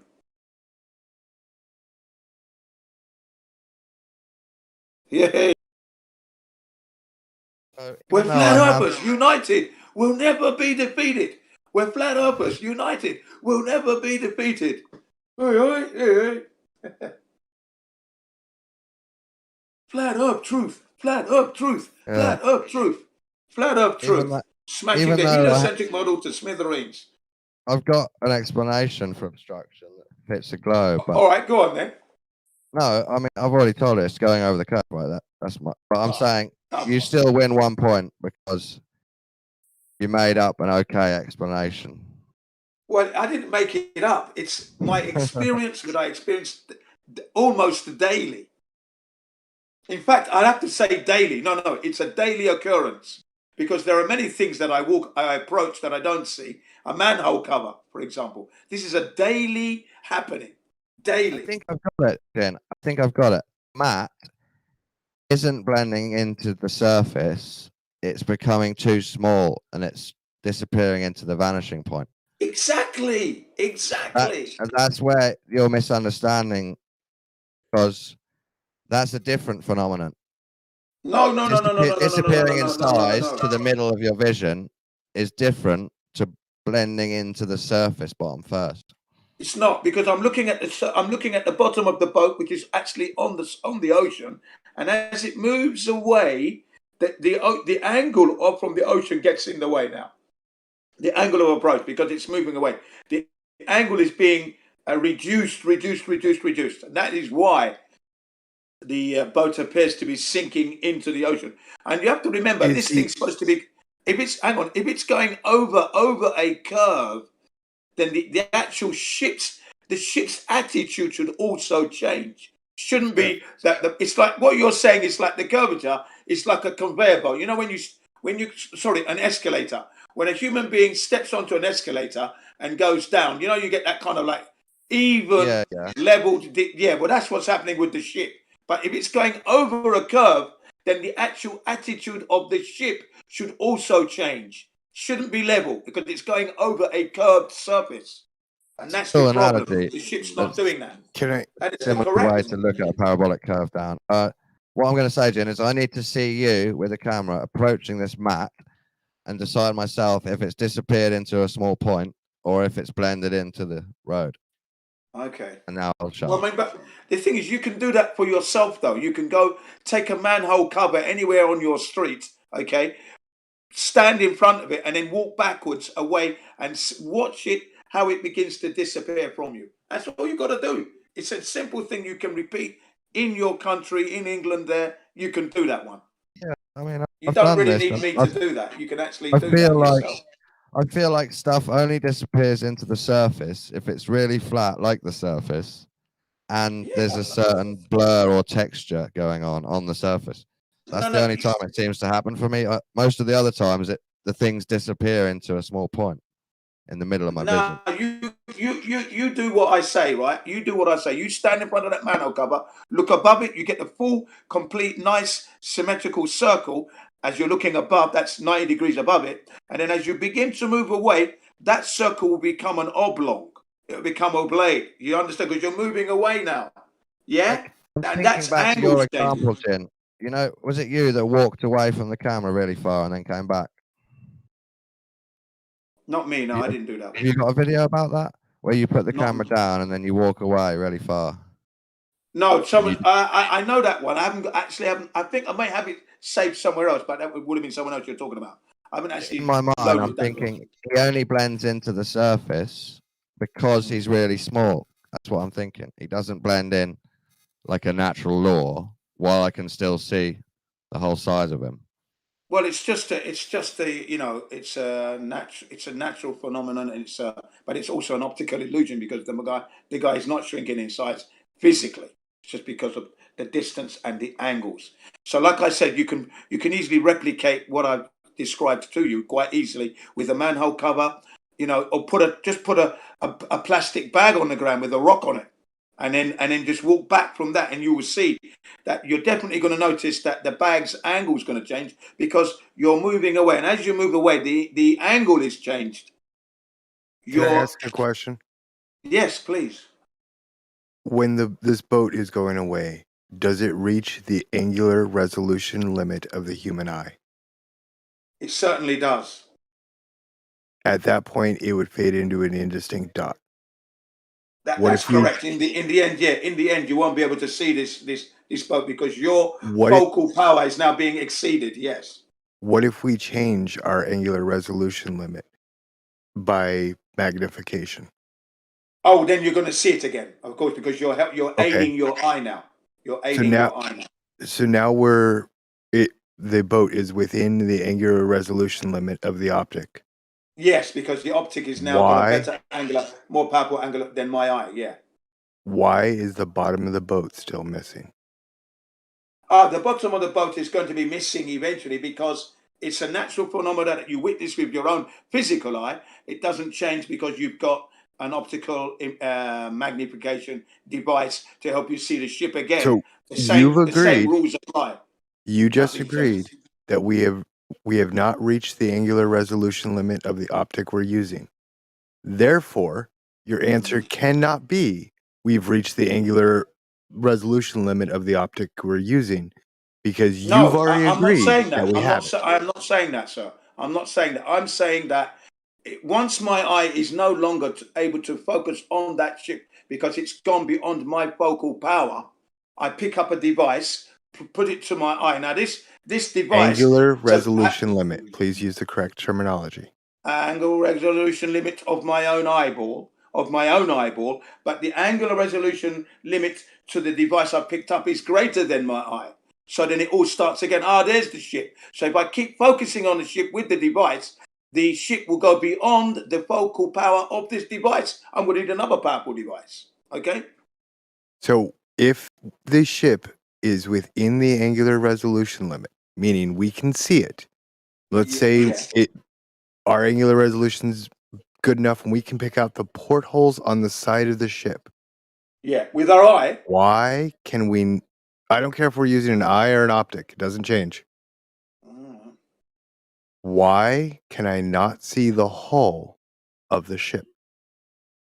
Again, it would be because the angular resolution from your position and perspective, the hasn't been reached. And the distance. No. It hasn't, the limit hasn't been reached, but it's reached enough. That can't be the answer why we can't see it. Let me speak. It's enough that the ocean is now getting in the way. That's what's happening. Clearly obvious. So the angular resolution limit that we agree we haven't been reached has been reached. No, and that's why you can't see it. Well, yeah, exactly. Yeah, it would have been reached for the bottom. Hang on, for the bottom of the ship, not for the whole ship, because you can still see the upper part of the ship, but the bottom of the ship is disappearing slowly, because the ship is moving away from you. That's the first thing. It's moving away from you, and the bottom of the ship being increased means the angle is being increased. The bottom of the ship is further away from us than the top of the ship? The whole ship is moving away from you. Is the whole ship one? Is it one thing? Listen. The ocean is now becoming an obstacle at the base of the ship, your hull, because the angular resolution there is being it's being, what's the word I'm using? Being exceeded. At the hull. Right. Not at the top of the ship. The angular resolution, which hasn't been met, has been met because magic. I get it, Jen. No, it makes sense. You can call it magic. You can call it magic. He's actually updated his explanation. This natural phenomenon about that we 3 times. No, it's actually good, Kool-Aid. We've got more to debunk. He's now saying that the shorter the angle, even on a flat water, the water becomes an obstacle.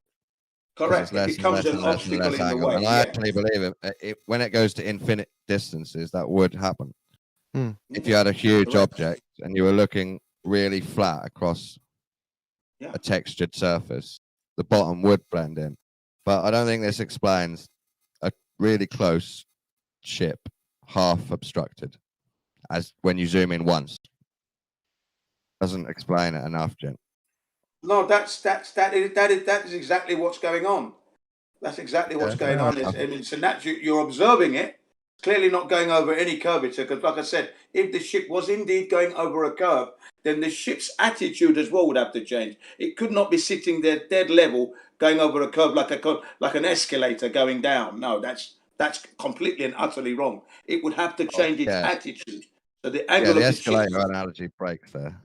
Yeah, right. And that's not what's happening. That's not what you would. That's not what happens when a vehicle goes over a hill, sort of thing. The vehicle's attitude would change as it goes up, over, and then level off on the straight level road again. So the ship should display the same characteristics and behavior, but that's not I happening. think you have explained obstruction quite well for yourself for some flat earthers, but it's not enough for me to explain all the types of obstruction I've seen. Well, I'm glad we're getting there anyway.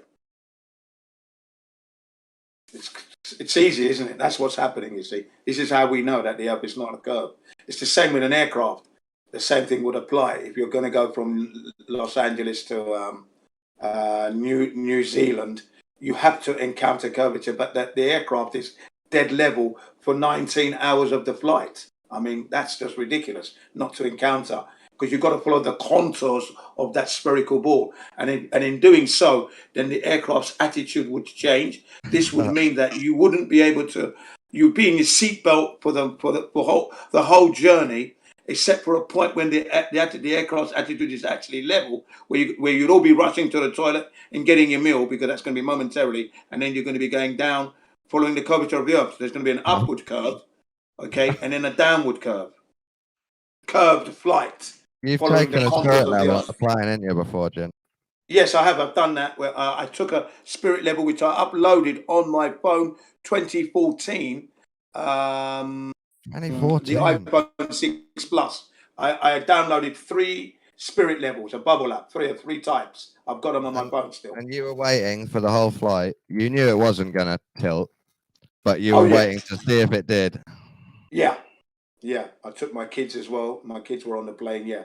They already knew that the plane wasn't going to, it doesn't go in a curved flight. They knew this, because I asked them to show me with a toy aeroplane, show me how the plane takes off, flies and lands in Hawaii, let's say, just pretend. And they showed me the plane taking off, then leveling off, and then coming down to land. And they did it perfectly. Then I asked them, does the plane do this? Does it fly like this? Okay, a curved flight. They said no. So then I picked up the basketball, said, does it fly like this?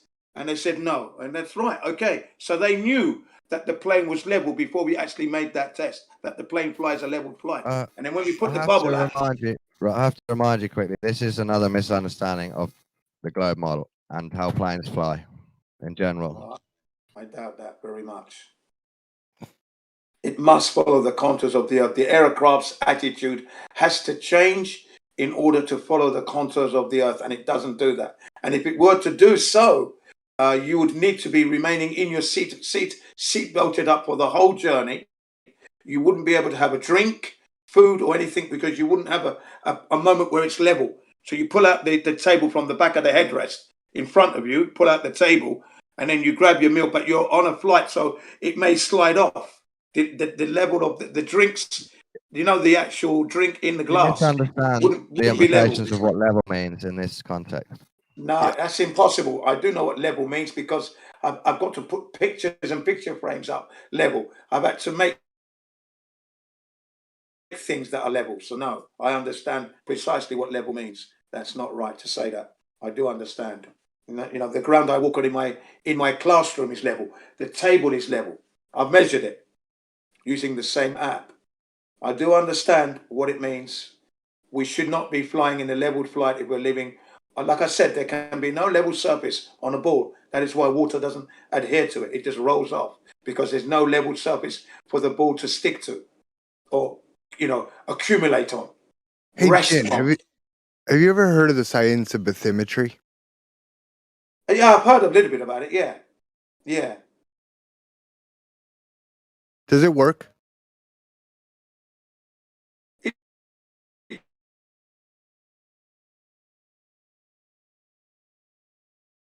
Is it a real science? Like, provide useful information? What word do you say? Symmetry. Bathymetry. Environment is how I've BATHYMETRY. always lived my life. I can't even remember the letters you just said. ETRY. Bathymetry.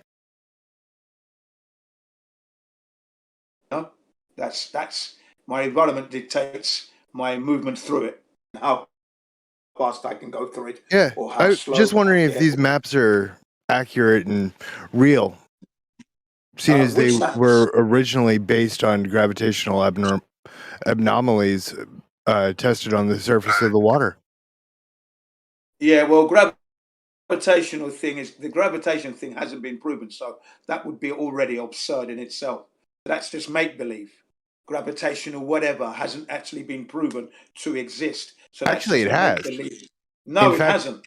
In fact, it goes a little bit further. Here, let me go ahead and give you a crowdsourced bathymetry map. This is kind of cool. I was just playing with this. Here you go.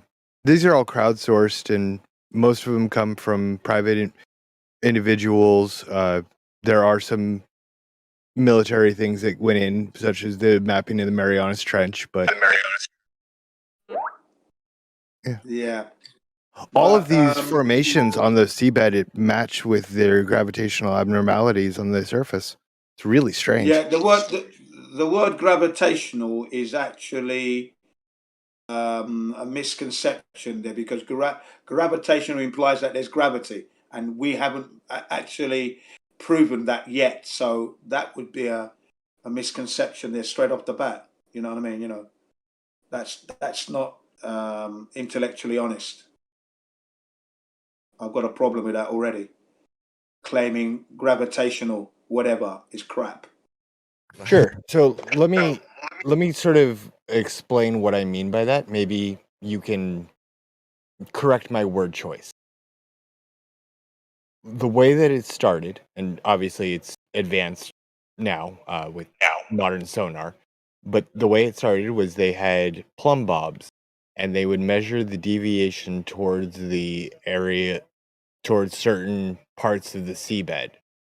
With that information, they were able to determine whether or not, say, there was a giant mountain there. Yeah. Now, they have gone through. Sorry, go ahead. Sorry, yeah. Again, I would have to see that in happening where a plumb bob, which normally plumb bobs just falls vertically down. That's what we use to build, to construct and erect walls. Plumb bob wall, plumb. Have you ever seen them make a old stone castle? No. You know, they actually have to move the plumb bob away from the wall. That's why most castles you look, there's the little drainage ditch next to the wall.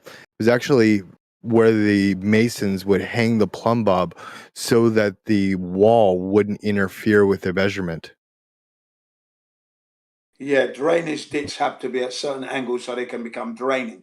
So there might be slightly away from plumb, but a plumb bob, as far as I know, in its essence, simplicity, it gives us a horizontal from the 90-degree vertical plane, vertical 90-degree. Yeah, plumb bobs when you're hanging them off a string and I don't think that's his point. His point was they're influenced by heavy walls.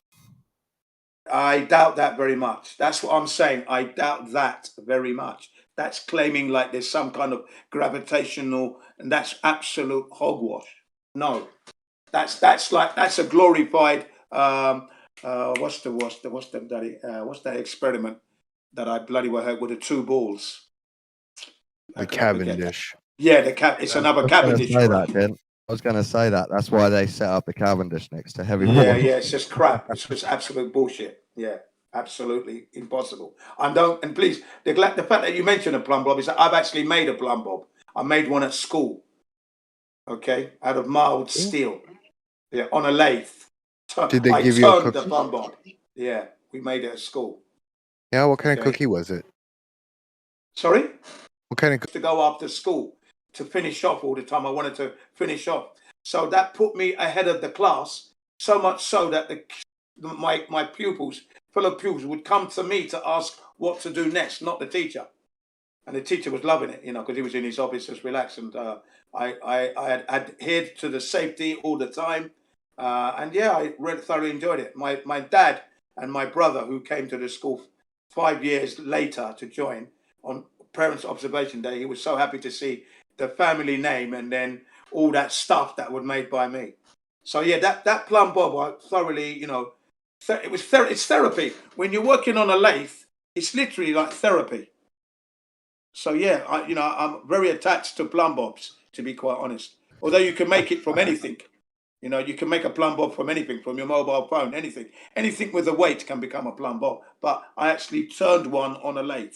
So, and my understanding of it, having used it several times, it's 90 degree, they give you vertical. Nothing to do with gravity.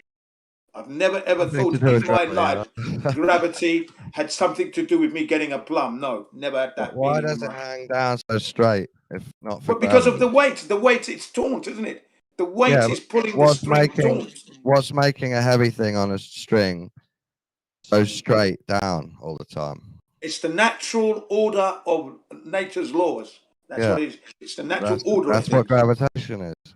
No, that's not gravitation. Natural law. Gravitation implies a spherical ball that is spinning, and all the Doesn't have forces to. are being pulled to the center of the Earth. It doesn't That have hasn't to. been proven. That has not been proven. We don't know that there's a metal core at the center of the so-called spherical ball Earth. How would we know this? What technologies can we bring to bear when we've only dug 7.6 miles? And for the 20 years, whatever was supposed to be encountered during that drilling process was completely wrong for the 20 years every step of the way. So how would you then try and tell me they could know what is 4,000 miles deep under our feet? No, I don't believe they could ever tell me that if they were wrong for 20 years for just 7.6 miles. You see? So I don't believe we have things that are gravitationally measuring. No, that's not what's going on there. Definitely not. Oh, okay. It was really strange how when they started scanning all of it and the sonar came out and then became more affordable and then got better and then got more affordable until now just about every ship worth calling a ship has at least 2 sets of sonar on it, and we have more or less the entire ocean floor mapped out, and those anomalies that we detected match with the ocean ridges. Well, I mean that's neither here or there. I mean it's easy to map the ocean, but you're not using. Cool. You're not using. Hang on, we're not using gravity. Gravity is not what we're using to measure the oceans and the undulations and whatever, and the alcoves and the crevices. The word gravity and that thing is not included. I think you're just scared of the word, sir. And I'm No, sorry I'm for not that. scared of the word at all. Okay, I'm not scared of the word I at all just say what if I because say we there know. were natural law abnormalities that were detected on the surface, and when we scanned underneath, we found those natural law abnormalities corresponded with underwater topographical features. Yeah, what I'd How like to about see, I'd like to see said natural law anomalies. I'd love to see that. how about you Sure. say we saw anomalies in space time? That's it, which was bending and warping at the same time. Yeah, whilst it was spinning. I don't know if we. Is that what your boat detects? This actually isn't, well, not directly about boats. Well, we're on the ocean. Sonar. Right. Sonar, yeah. This was the study of bathymetry. Yeah, sonar is sound anyway, isn't it? Sonar, isn't it not sound they use? Yes. Sound waves. Right, exactly. Nothing to do with gravity at all. So gravitation, the Right. word So gravitation could never be associated. But can I just say something? See, Jin, hold on. use the word gravity. Stop. Jin.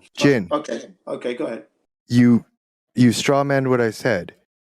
What I said was they use these natural law abnormalities back in the past. Nowadays, we have sonar, and we map them with sonar.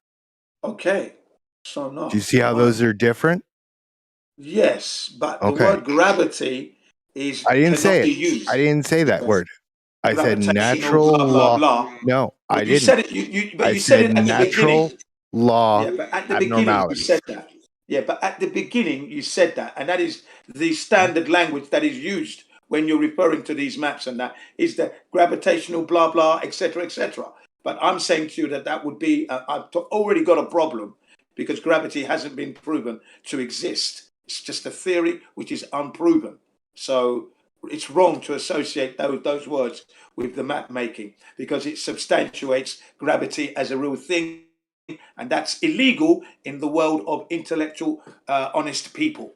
People with integrity and honor will not be working under those kind of language. Sorry. Why do you That's say what I'm talking gravity is about. not a thing? Gravity has been well documented measures. The You pound need to replica prove is that. You need to present the evidence for that. pound After replica. all, Sir Isaac Newton said he couldn't prove it himself. Yeah, and He didn't have the pound disagreed replica. with he disagreed with the theory of the mass attracting mass thing. And if he disagreed with that, then that means Earth could never have come together with mass attracting mass to make this spherical ball. He disagreed with all that. And then you've got Einstein's bending and warping of the space-time fabric, special relativity. So these Have things you, are Jin? unproven theories. Stop. But Take a they're breath, brother. unproven theories. You've changed subjects 3 times. Take a breath. Have you ever heard of the pound replica experiment?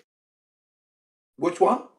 Pound replica, done in 1950s I've at heard the Harvard. name. I've heard it. I haven't seen it. I've heard it. I've heard I think it I think the problem flat earthers have with gravity is when you say it has heavy implications, right?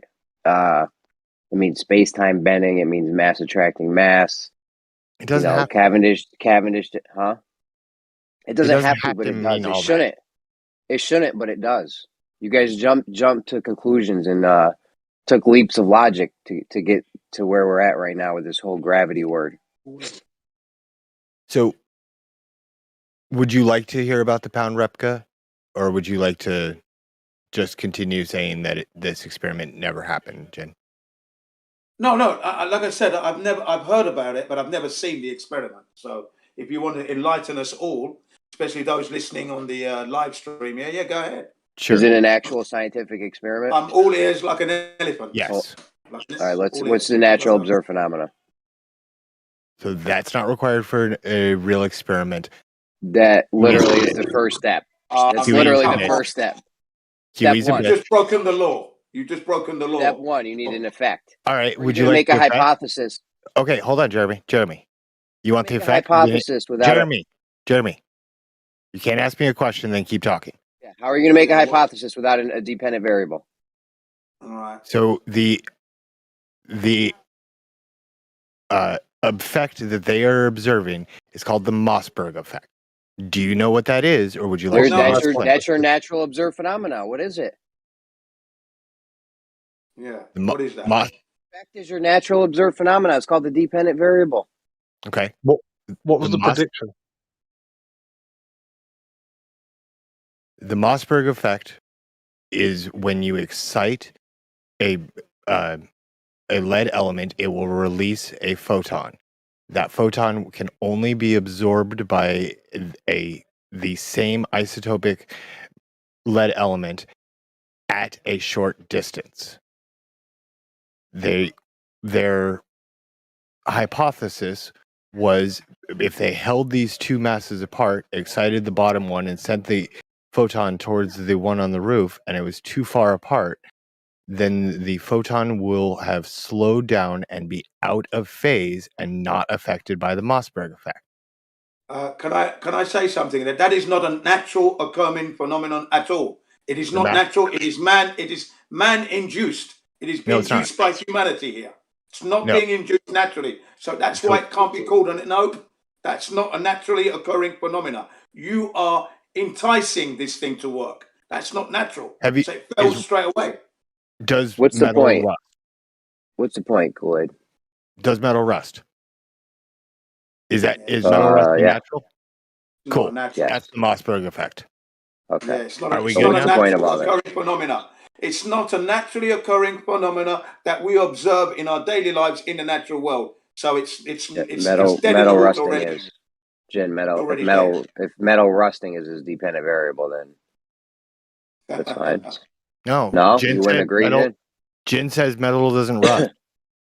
Well, it does Maybe rust. it doesn't on a flat It Earth. does rust. Oxidization, yeah, things rust, of course. Cool. All right. But that's not mass attracting mass, is it? So you found out the cause of metal rusting? No, that was already known. What's the cause? What's the independent variable? Because you said a lot of words earlier, but I really didn't catch the independent variable. The independent variable was the amount of distance between the two test masses, the emitter and the receiver of the photon. Distance doesn't cause things to happen. Actually, it does. In this effect, in this test, what they were able to show was when the distance was small enough and the particle hadn't undergone extensive enough redshift, then it would be reabsorbed by the metal. However, when it was at the top of the tower and the photon was redshifted, it would be out of phase and pass directly through the metal. So distance causes rust? FE53, if anybody cares. Sorry, the distance causes... I got a dependent variable, rust, metal rusting, and now we have a cause that you're saying is distance. The Mossberg. Yeah, the cause is distance, you said. Yeah, distance applies, you said. Distance causes what? So it's not distance? That is what determines whether or not the photon will still be in phase to be reabsorbed. Bro, Kool-Aid. We got a dependent variable, rust, metal rusting, right? Mossberg effect. Yeah, now we're looking for... Sorry, is your dependent variable metal rusting? I can't do this with you guys. Go ahead, Jen. Jen, go ahead. Easy way to explain it. The correct way is the Mossberg effect. Yeah, go ahead, Jen. Have fun with this. Yeah, it's interesting, isn't it? I mean, come on, man. You know, rusting doesn't prove gravity. I don't even know where you're going with this. You see, we're saying to you, that mass attracting mass hasn't been proven, and nor do we observe that in our natural world. We don't observe this. I understand, Jen. You've said that exact line at least 100 times tonight. Well, because you're not getting it. However, I'm putting it into your head. You don't seem to be understanding. However, the pound replica is held as one of the 4 classic proofs of gravity. I don't personally like to use that word. I would say it's a evidence of, but it is not proof for. Something else could be happening. I'm open to that possibility.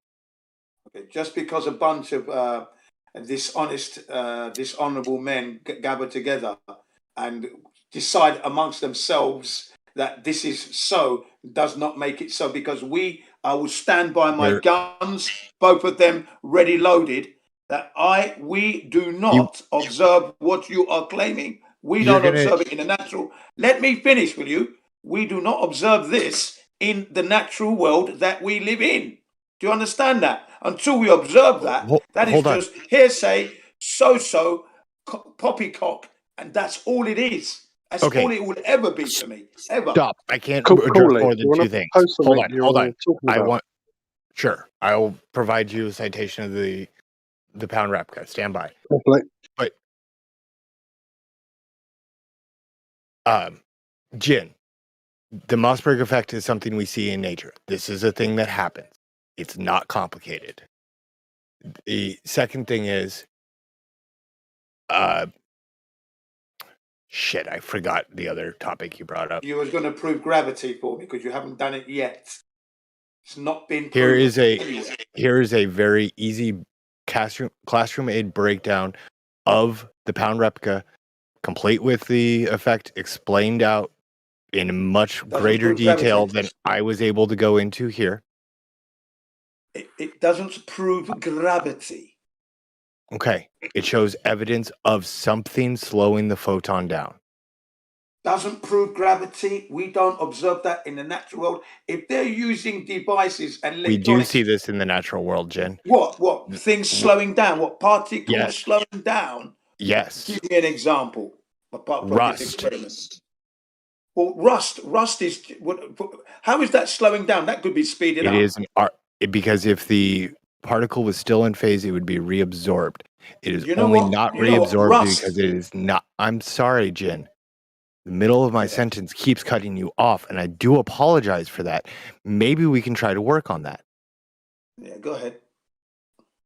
Rust only happens because the particle is out of phase. If it was completely in phase, it would be reabsorbed and oxidation would not occur.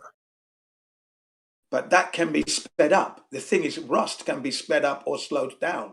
It doesn't prove gravity, does it? You see what I mean? Yeah, look, this is hocus pocus, hullabaloo. Disney.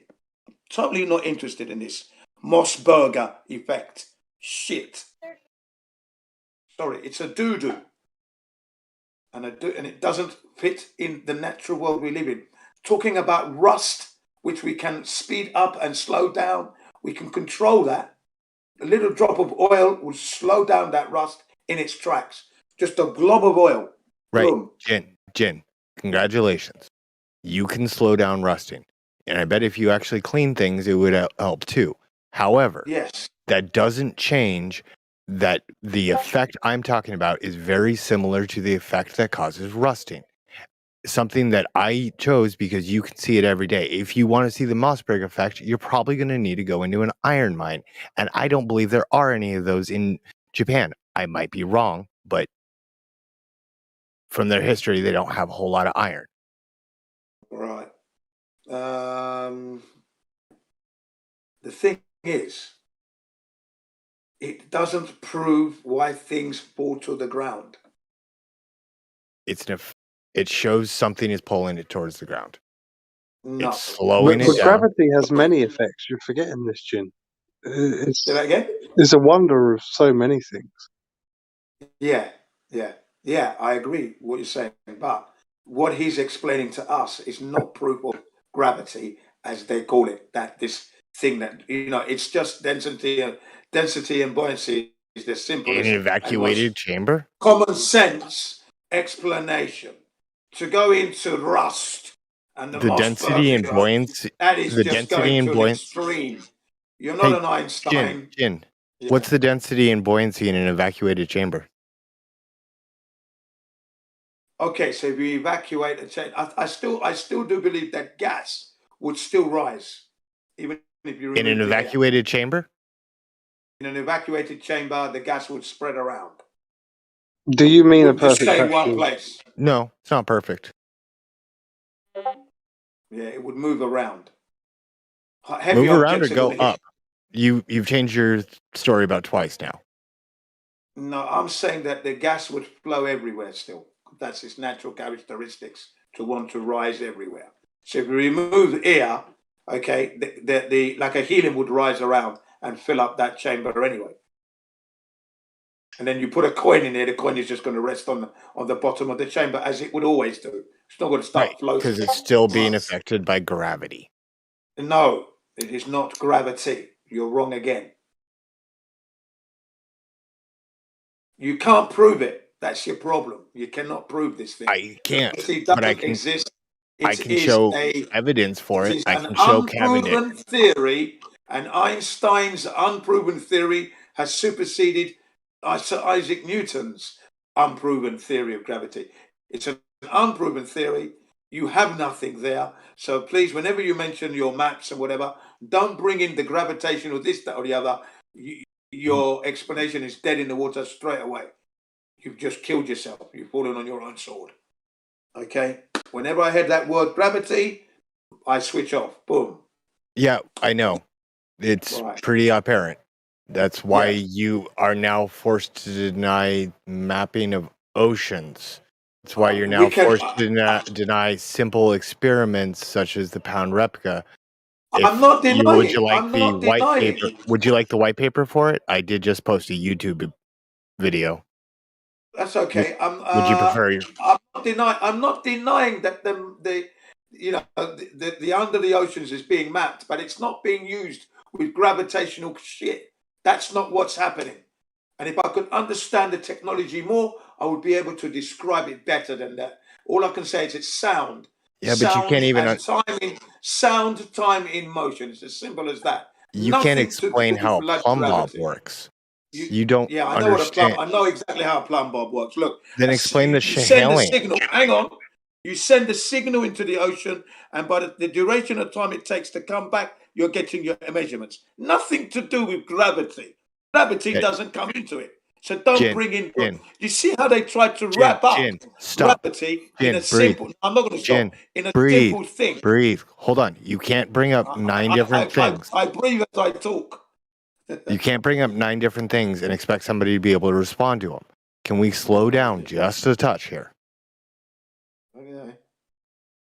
So, which one of those 9 things would you like me to respond to? No, I'm just stating the fact that what you've. Okay, the so way you're you just started by monologuing. introducing- You're not the in way here you- for a the way- conversation. Hang on. The way You're monologuing. I'm trying to say to you that the way you introduced this sonar map under the oceans measurements, okay, you brought in the word gravitational, which totally pissed me off because we know that it doesn't exist as a thing, right? And then now we look at your maps that I'm still looking at, the ocean maps and that. It's all done with sonar, is it not? Yeah? No, actually, it's not. Oh, so what's it? If it's not sonar, then what is it then? It's a mix of sonar and LiDAR. Okay, sonar, lidar, nothing to do with gravity. That's all my gripe is. That was the old way they did it. We don't live in old times. We live in now. Remember, Jin? Okay. It's when you look at the calendar, it doesn't start with a 1700. Okay. Right. So in the old days, they measured the seafloor with gravity. Yes. Right. No, they didn't. No, Okay. they did not. They say they did. They made maps from it. Or Jin says no. Because magic? I don't know. They didn't use gravity. No, they did not. It wasn't lidar or sonar. It was gaydar, right? Yeah, it was gaydar. It was a long rope, right? I know how they map the oceans, and they threw it down, to gauge the depth. That's using, like you would call it, a plumb bob, a crude one. It's a plumb bob anyway, but it's nothing to do with gravity. It was mounted on the deck of the ship. What are you talking about, sir? Yeah, and then the plumb bob was thrown into the ocean, wasn't it not? No, it was mounted on the deck of the ship. What's this? The original bathymetric devices, the way that they would measure them, was a plumb bob mounted on the deck of the ship that they would observe. That's clear. That's just. Did it shoot gravitons or anything? No. Yeah, there you Nothing funky, no? No, it just points at the densest part. No, that's crap. That's absolute BS. Oh, that's the magic of gravity, Jin. Come on. Yeah, that's just absolute BS, isn't it? Come on, man. I mean, it's just absurder and more Jin, absurd. do you have any stone castles or old massive buildings where you are? Oh, there are hundreds. Yeah, hundreds. Take a plumb bob to one. Start it with about 2 feet out from the wall. I get caught in orbit over big buildings quite often. No, but bring in the plumb bob and watch as you get within 2 inches of the wall. Watch how it will actually around. Sorry, Jim. I'm middle of my sentence interrupting yours again. I do apologize. Yeah, I keep you got a real interrupting all of problem these with that, people. don't you? Yeah. It's like you guys don't know how to have a conversation. Right. So move the plumb blob to within 2 inches from the wall, and something should occur. Is that correct? I don't know, Jam. Why don't you answer the question? Because apparently you have the answer. Go ahead. Apparently, big walls make plumb bobs off center. Like, there you go. Not vertically down. Absolutely There you yes. A Absolutely flirt yes. told you is it, so it is has that the to be true. bullshit you were gonna say? A flirt told you, so it has to be true. Because if that were the case, you wouldn't have a straight wall anywhere, would you? You know what I mean? I mean, come on. The whole point of a plumb blob is to actually determine 90-degree verticality.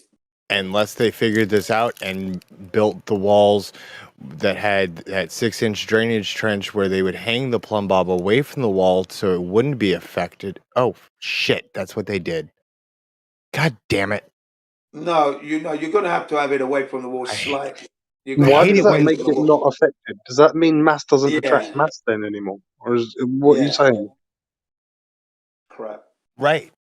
It's almost like it's a inverse relationship between the sum of their squares.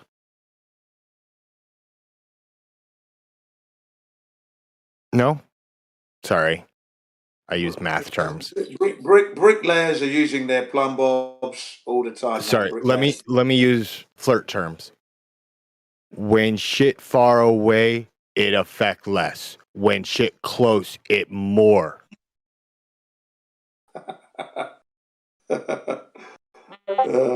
And gravity causes rust. Yeah. No. Still no. That's still not anything I ever said. Why do you guys even try? No. Why do I we even are try? following you every step of the way. That's why we say what we say. We're following you all the way, man, and we're not letting you go. And that's What was the name of the effect? Look, bricklayers. What was the name of the effect? bricklayers- I talked hang on. about it for 20 minutes. Can either of you Say- name the effect I fucking talked about? For 20 minutes? Mouseburger or Mossberger Bauer. effect. There Mousebauer, you go. however you pronounced it. Yeah, Mousberger effect. So, was that more like the cause of rust, or was gravity? We don't know. Or it'll be oxidation is what's going to causes rust. Wow, it's Okay. almost like I actually told you this and detailed out exactly how it worked. Would you like it on the chemical level? No, on the flirt level. Yeah, chemical level. We know what's going on with rust and why things rust, man. Come on. I don't think you do. What I we don't do, think- material is breaking down because the atmosphere and the materials within the air is causing that to go off. It's having a Materials negative within effect the air. There's a reaction on between the material itself. Yeah, metal and metal oxygen. and air. Good job. Oxidation. Yeah, and water, moisture. Yeah, but doesn't prove gravity. And plumb bob.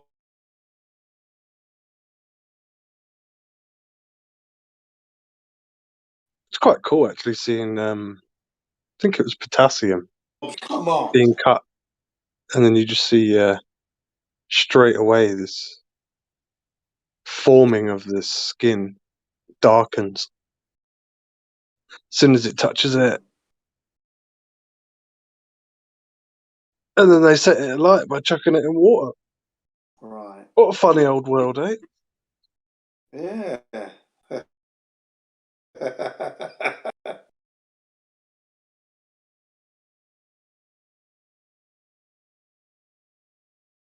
Flat earthers, we're winning this hands down. It's easy. Oh, good. So you have an accurate nautical map. They do? Oh, They're of course they're we do. We're not winning gonna get hands lost. down. Well, we're So- winning hands down. We won. I mean, it's just for you guys to accept the fact that you've lost. That's the problem. Cool. Can I see the map? Well, look at the Gleason's map. There you go. Look at Oh, the Gleason's fuck. map, mate. I'm not running anywhere. my life on that map. I'm not saying it's 100% accurate, but it's definitely more accurate than the globe and the Mercator map and your Peterson's projection map and the Robinson's barley wine map, whatever map you want to bring up. That Gleason's What map does is good accurate enough. mean to you? I mean, because like the globe seems to Means I'm not depict going to be getting lost. geographically everything accurately. Like distances all match, which is what a map does. It shows distances between places. Yes. But the You know, flat maps don't do would you that. like me to introduce you to Flat Earth Banjo and tsunami you with his material? Would you like some of that? Would you like some tsunami from Flat Earth Banjo on flight patterns? I don't know And what the you're Gleason? babbling about. Is there any Earth curvature on any of these maps? Yes, the globe that accurately depicts the world perfectly with relationship to all the continents, relation to each other. This is the Yes, globe that's you get never been that's measured. accurately the reason why you get the This would be the distortion on globe the that no edges real is photograph because of that exists exact reason. whatsoever. Hang on a second, please. I'm talking. This would be the globe for those who are listening You in the never chat stopped talking while I on the was live talking. stream. This would be the globe that doesn't exist in a form of a real photograph from space taken by NASA. They don't have it. It's composite CGI images only is what we have, and that's been done by Mark Simmons, a NASA employee. So we don't have a real photograph of the globe, and we can't measure the curvature of this globe on this Other Earth than under our the feet original today blue marble. in the year of our Lord, November 22nd, 2021. Well, we were talking about maps. I don't know how you ended up over there again. Well, you said globe. That's why we ended up there. The globe that doesn't exist. Jin globe. has trigger words that we have to step around. Don't use the one that starts with a G. He'll go off for at least 20 minutes. Oh, okay. So spherical map. No, the GTY. GTY. Okay. You know, the reason buoyancy works.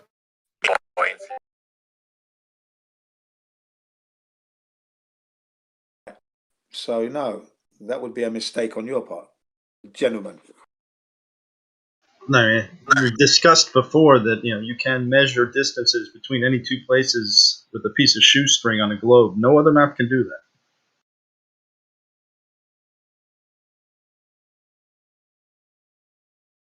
Say that again, please.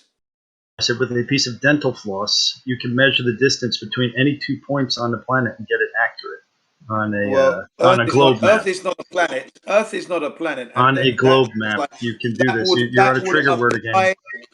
That would apply on the flat Earth truth. You can get a piece of string and you can measure any distance you like. No, you cannot do that. Yes, you can.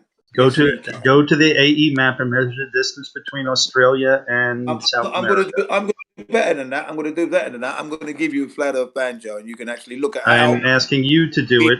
The distances across the Gleason's map from A to B. In fact, this man has actually proven and solved a mystery as to why Russia shot at a passenger jet airliner because it accused it of invading or going over its airspace. Okay. Did you so allow me time to locate the video?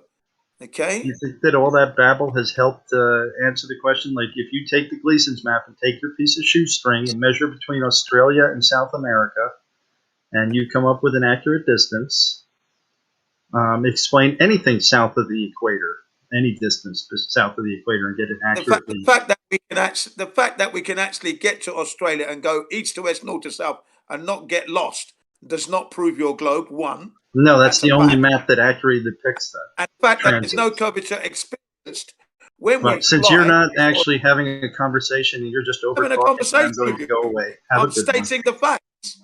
I'm stating the facts. Yeah, Jen, you're stating the fact that you cannot do any. You'd have to refer to this video to debunk things. That is all you've stated so far. It helps explain to you how the Gleason's map works every single time, and that's all you need to know. That's what you want to know. You want to know how accurate is the Gleason's map. So here we are. I'm going to show you a number of videos from Flat Earth. Watch it and live in your fantasy. It's okay by me. I don't mind either way. The fact is, the Earth is not a spinning ball. And your piece of string on a globe does not prove this. Sorry. That's it. Unfortunately. Why they allow you to talk over people like you do, I'll never understand. It makes a toxic environment.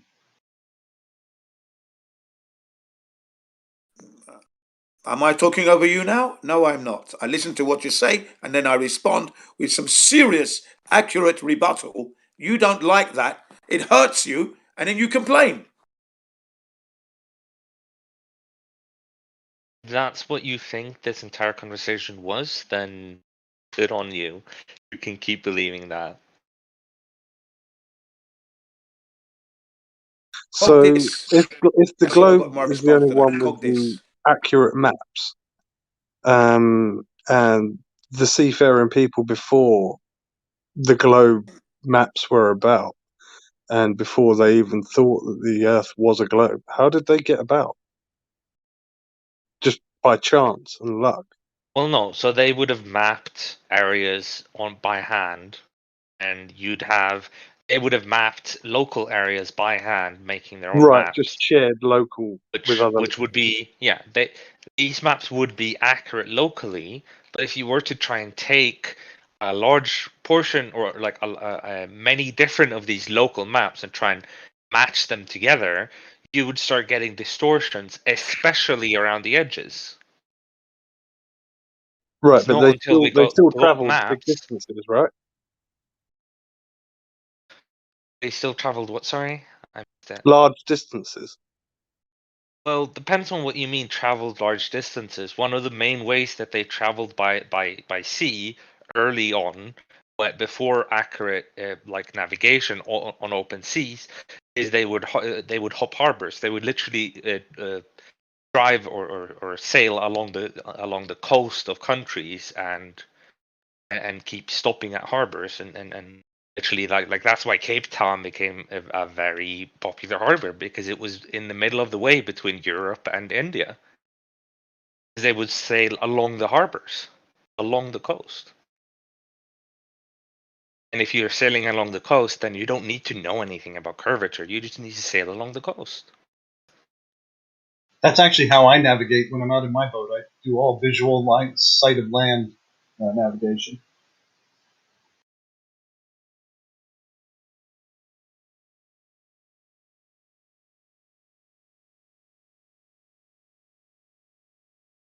Like I don't get so like the thing is history, at least what we're told, and now of course you're allowed to try and say that history is just something we're told, it's not what actually happened.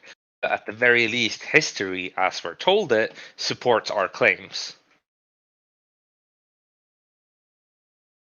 No, that would be a misconception. Absolutely, completely wrong. It does not. It supports your lies. The history supports your lies that are being claimed, but they do not relate to the reality we live. There is a mismatch. They do not fit the Did life you that we not actually live. actually listen to what I just said? Of course not. Of course I did. Okay, so what The did I claim say? that the Can you Earth, I'm saying summarize to it? you that the claim that the Earth is a spinning ball does not relate to the life that I've lived for 60 years at all. That's what I'm saying. And I said, did I say anything opposing that? Did I talk about Well, your you're life? defending that. I've just summoned it all up into. I grabbed what you said, scrunched it up, and then took a dump and said the globe doesn't actually exist, because that's what you are trying to tell us, that the Earth is a globe. And I'm saying to you, all the claims that are being made does not fit the reality we live. He has a little trouble following conversation. Yeah. So you're trying to say that history is on the globe's side? Is that what you're trying to say, right? Yes. Yeah, exactly. What a lot of crap. The thing that can't be proven. Also, I did That's a add in the fantasy. caveat. I did add in the caveat that, of course, if you don't trust that the history being told is true history, then of course that's something you can talk about. But history, as we're yes. told it, supports the globe. Yes. No, it doesn't. It doesn't. It doesn't at all, because when we actually take a close look at what's being said in history, there are anomalies and empty spaces, big gaps. Things are not what they seem to be. Are you Okay? really That's the just problem. not listening to what I'm saying? No, you're I'm not saying, listening to what I'm saying one more time, Jen. Listen to what I'm saying. You doesn't can support. talk about history that we're told not being true history, but the history we are being told supports the globe. So when you're giving your rebuttal, But the if you're globe doesn't trying to exist, so say that what I'm history not. would be inaccurate.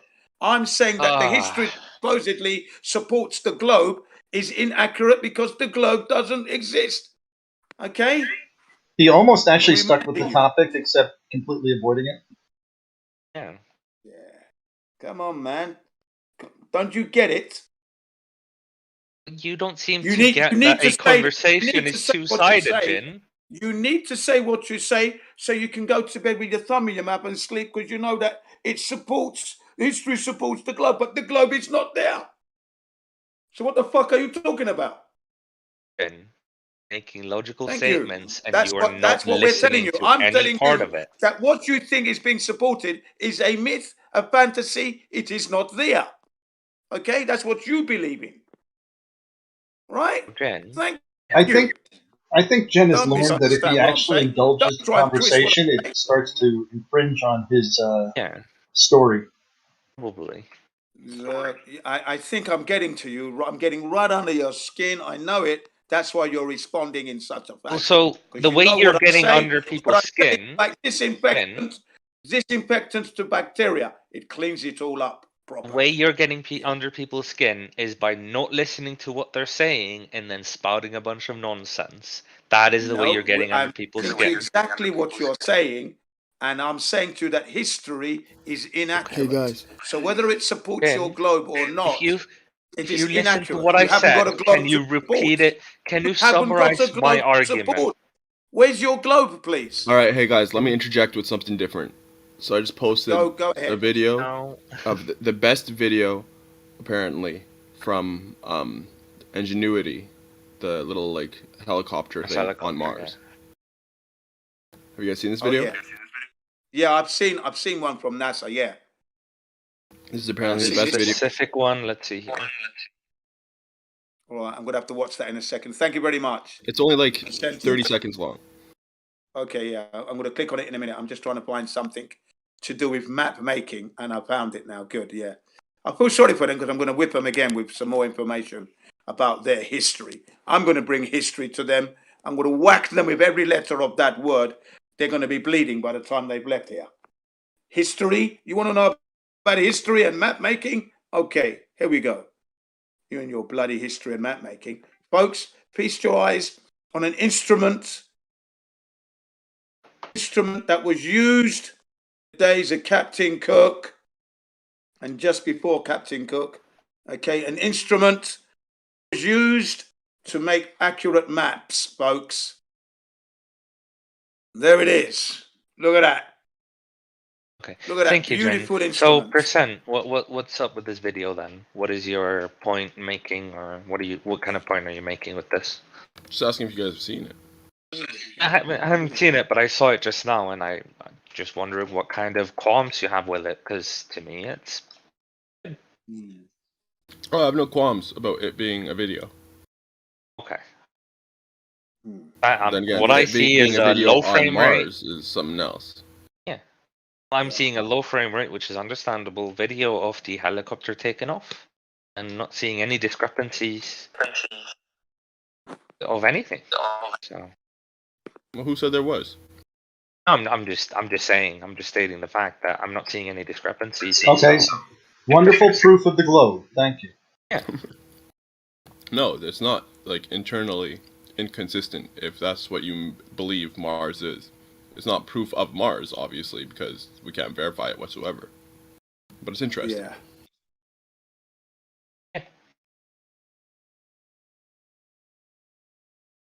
See? What a load of rubbish. What a load of rubbish. What a load of rubbish. Hey. It's pretty impressive. Oh, they got a helicopter, helicopter drone to fly on Mars with the very little atmosphere they had there. It is quite a let's get the feat of let's get the engineering. percentage right. Sure. Let's get the percentage It's a right. feat of engineering. Less than 1% of Earth's atmosphere. Less than 1%, folks. And we've got helicopters flying in less than 1%.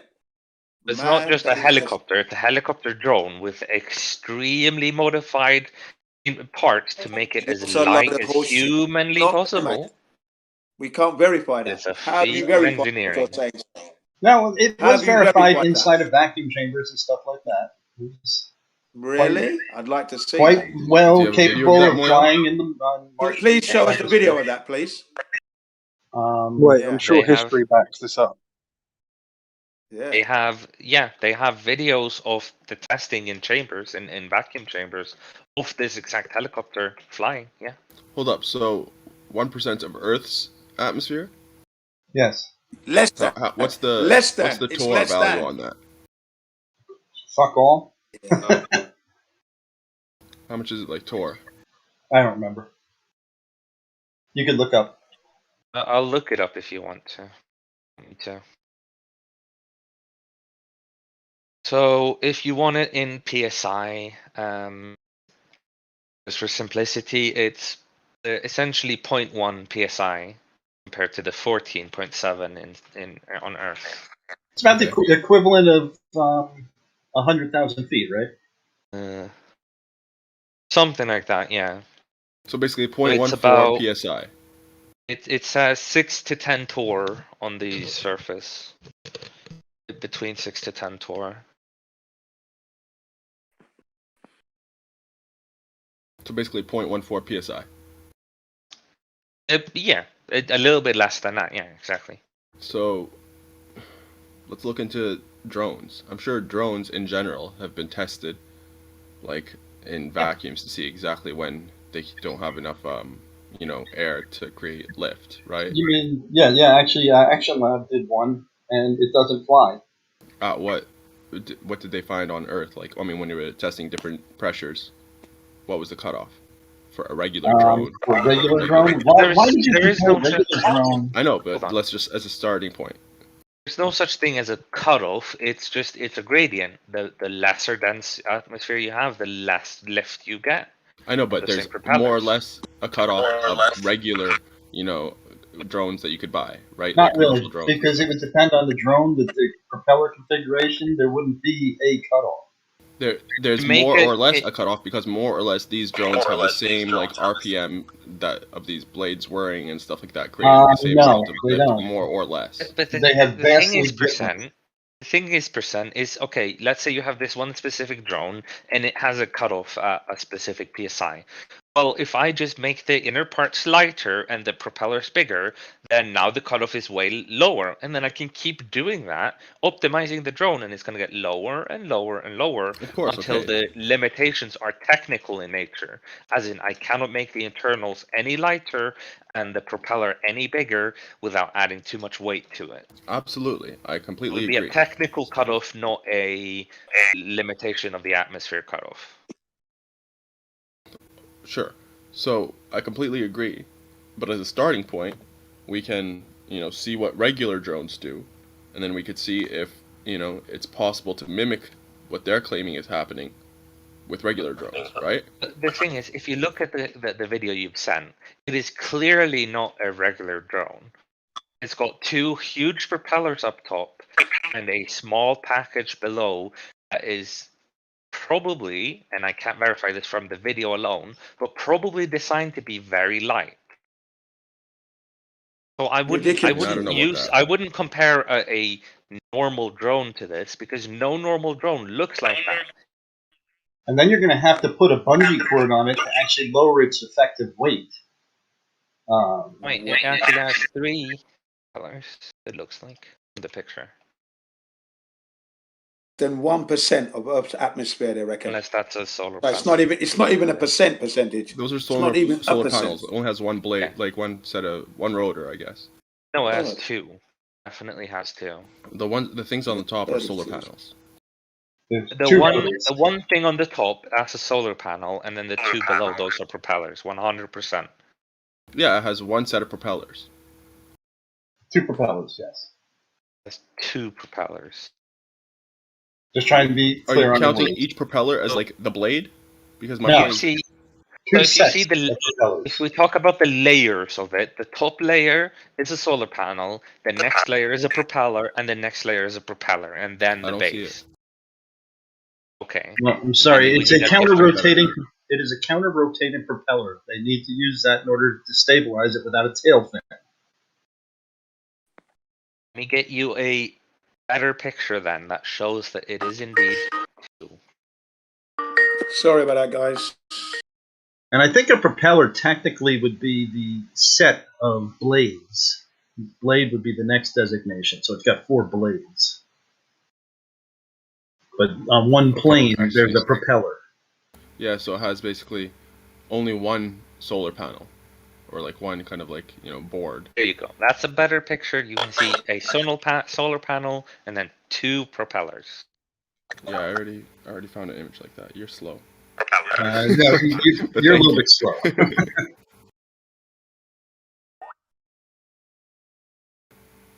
Okay, so of course I found a bunch of pictures, but some of them were artist renditions, so I wanted to get one that was a real picture.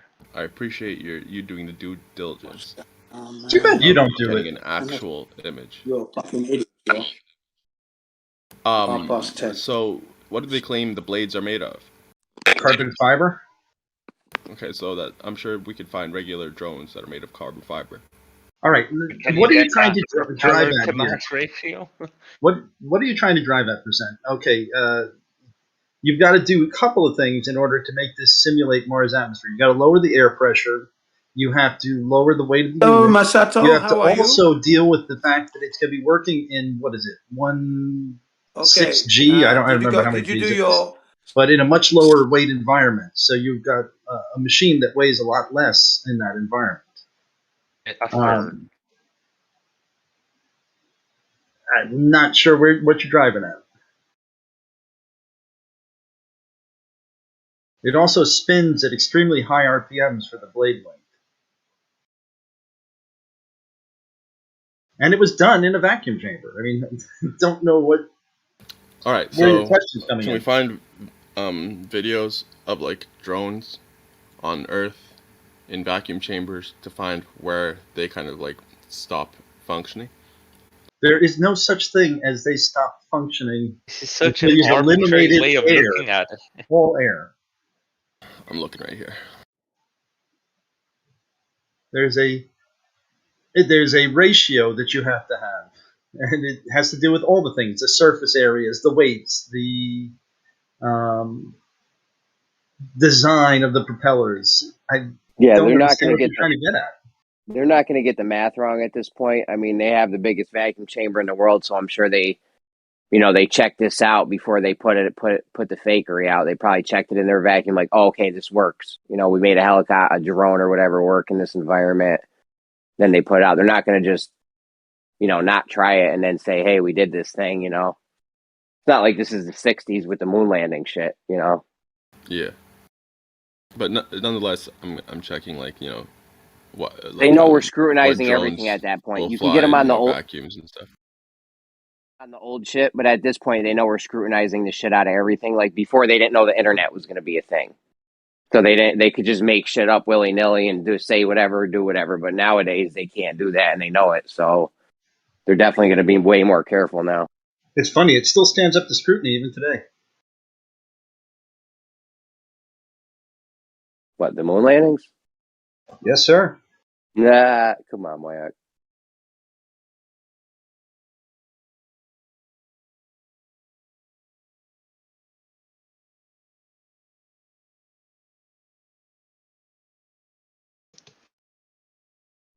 Where you been at? Me?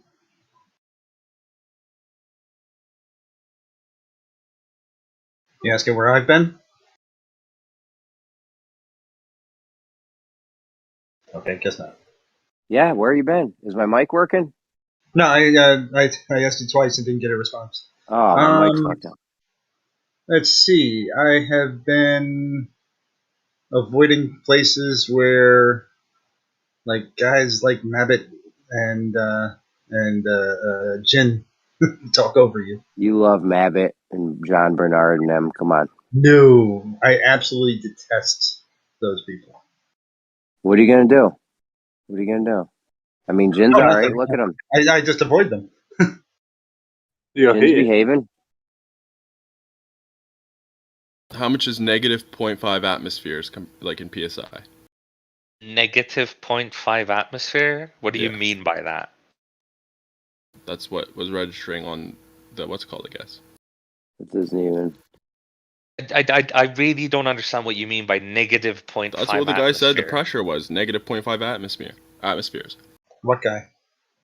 The guy that was testing this drone in a vacuum. Negative 0.5? That's true. That number just doesn't make any sense, and the unit atmosphere doesn't have anything either. Like, is it PSI? Is it torr? And also negative 0.5? Like, you'd have to give us more information to understand what the fuck that's about. All right. That alone is just complete bullshit. Was this a NASA video? No. Like that's like Oh, me okay, it's just a saying retard on the internet. that's like me saying put negative 0.5 light coming from my light bulb. I've got negative 0.5 light from this No, light because bulb. atmosphere is a unit of pressure, bro. Atmosphere is not a unit. Yes, it is. How do you not know atmosphere is a unit of pressure? Yes, 1 atmosphere, 2 atmospheres, half an atmosphere. Yeah. But negative atmosphere is not a unit. I don't know about that. One standard atmosphere. Because you can't have negative. One atmosphere isn't a thing. You can't have negative atmosphere. Let's just put it Negative this way: pressure. your authority that you're appealing to right now is malfunctioning. Because what I'm saying is, like, one atmosphere is not a thing, but one standard atmosphere, right? Well, they just say atmosphere, just so you know. Fair, yeah. Okay, yeah, you're right. I'll take a listen and see if I actually heard a negative.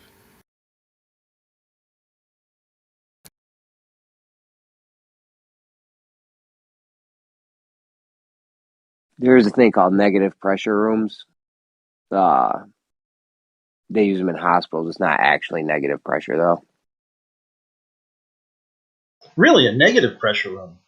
Yeah, I it's haven't not seen that. actually. I've seen positive. Yeah, the guy pressure clearly rooms. says negative 0.5 atmospheres. I'm guessing maybe he's talking about the vacuum pumping out the air. Maybe it's pumping it out at like a speed, a rate of negative 0.5 atmospheres per whatever time. I don't know. Yeah. Did you post the video for us to look at so we can see what you're talking about? No, I did not.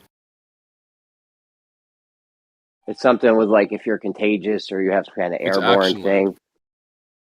Oh, I love What happens Action when you Lab. put a drone in a vacuum? Action Lab. He would say that. That's surprising. He would say that. He probably just misspoke. No, he didn't, because right after that he said like negative 0.8 atmospheres or some shit like that. I don't know. Or hold up.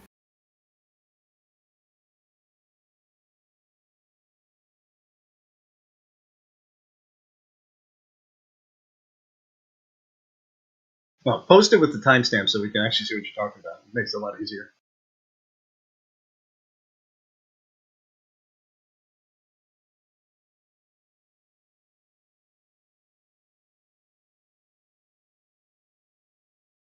Yeah, right after that he says negative 0.8 atmospheres. Could you post the video? Sure thing.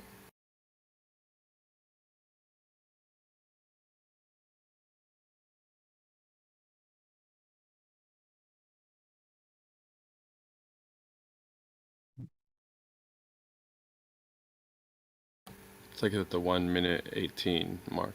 Oh, yeah, Action. He's special. He does a lot of dumb shit sometimes and says a lot of dumb shit. I don't like him for some reason. For the Action Lab guy, he's fucking good. Action Lab, yeah. He does good stuff. That the fact that you like him tells me a lot already. He does some cool shit, man. What do you want? He does some cool shit, but he says a lot of dumb shit. Well, Not just a because he's lot, not I an, would say. he says dumb shit to you guys because he's not an anti-flat earther. You guys say whatever you need for your arguments. I've heard you guys using my arguments recently that I was using a while ago. You just use whatever needs to be said to win the argument because you're just like total anti-flat earthers and not actual like globers. I think he's He not sticks wrong. with it. I think he's not wrong to say negative, pressure, because I think the idea is just like kind of like how you have negative and positive accelerations depending on if it's going down or up. I think it's just like negative or positive pressures depending on if it's the pressure is less than the medium around it or more than the medium around it, basically. Yeah, it's kind of unnecessary. All you have to do is say 0.5 atmospheres.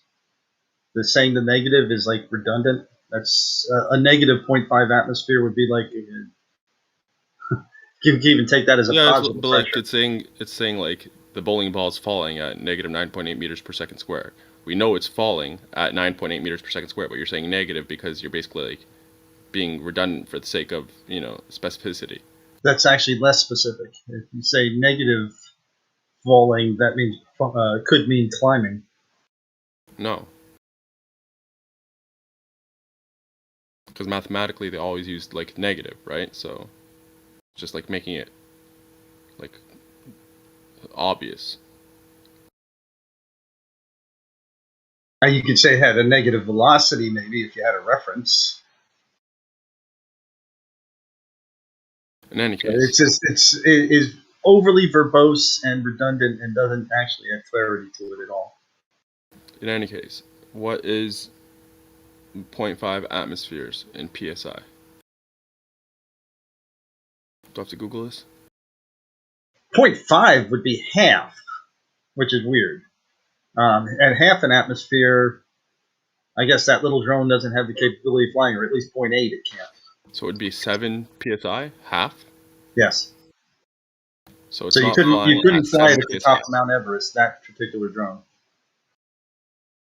This drone's like completely made out of, I don't know, plastic or carbon fiber or something like that. Yes, it has teeny tiny little blades. Yeah. 4 of them. Teeny tiny ones. Well, 4 sets, I guess.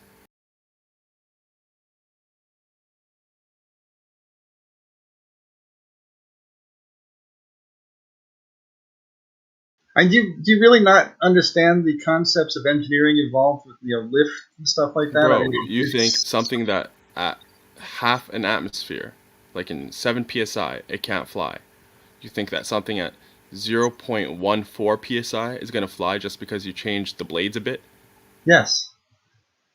Why wouldn't that? I mean, that you could believe that if you want. No, why? If anything, I think that video, the default is it showing that it's working on Earth. That's the default. We know that drones work on Earth and Earth's atmosphere. You could tweak it a little bit so you could go even whatever. But I don't believe for a second that that red setting that it's flying in is Mars. Okay, but you do realize that like the blades will have a certain amount of lift in 0.1 atmospheres, 0.01 atmospheres, 0.0001 atmospheres. Yeah, not enough. And you just have to calculate what that lift would be at a given pressure. I hear you, and I've calculated that lift to be not enough. No, you have not calculated it. I have. I promise you I have. Okay, you are a known liar, so I mean that's not really enough evidence. I calculated it in my mind. It has not enough lift. That's the end result of the Okay, by how much did it not make it? Listen, it's not a quantifiable calculation, all right? It was a qualifying calculation. All right. Well, do you want me to repeat that word again? You do like to just lie and just you have no evidence whatsoever, no thought that went into this beyond the cursory, I don't believe you, so nuh-uh. No. The thought that went into it is that if drones on Earth, like the regular drones that we have in a vacuum chamber, can't fly at 7 psi, then there's no way in hell that just because you tweak the little things, a couple things, that's going to fly at 0.14 psi. If it can't fly at 50%, you're saying that it's somehow bridging the 49% gap, which is the hardest, like as it becomes less and less, that's absolutely harder to bridge. All right, let me ask you. At 1%? Come on. Let me ask this. Okay, if you take a balloon and you try and fly it in your house or in your own home vacuum chamber, a little latex balloon or mylar balloon, and at 1 psi, it no longer flies. Does that mean that the balloons that we send up to 100,000 feet at 0.01 psi wouldn't work? False analogy. Is it really? It is, because balloons, but like if they're helium, they go up, right? No, they The don't. They more, stop depending on their weight ratio. no, but hold up. They go up in air because they're less dense than the air. The only thing you have to account for is, the weight of the balloon at really high things. But the Right. default is that they're going up. The So default all for you these have to do is drones is that they're calculate the going lift. down. So they have to calculate for their downward acceleration as they don't have any help like the helium balloons do. It's a completely false analogy. Doesn't a wing, just like airplanes can fly at 80,000 feet? Some airplanes. Other airplanes can't. Helicopters have a service ceiling of about 14,000 feet, typically on Earth. Moyak, it's a false but analogy. if they because build a less air better, you have, that was only up until they came up with better helicopters, or actually it used to have a much lower service ceiling until they came up with helicopters with bigger blades and lighter construction. They could go up higher. Why can't you understand that this is a scalable problem? yeah, I'm sure. I agree. It's a scalable problem. The only issue is that at the 50% scale, our shit on Earth isn't working. No, You're saying a that at the $1.99 1% drone. scale, their shit is working. No, a $1.99 drone bought off of eBay is not capable of flying in a vacuum chamber at half a All right, pressure. let's find a better drone. How about that? A better quality drone. Nobody has done this, I don't think. Although, if you were going to be scientific about it, you could start experimenting with it, seeing how much lift you get with different blade configurations, different RPMs, and go ahead and do it in your tank. Go ahead. To just say it can't be done is a ridiculous argument. It's a ridiculous statement.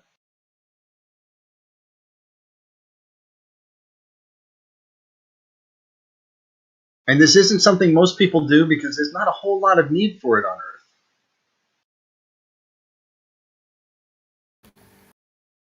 I'm doing some research right now. Go on, Jeff.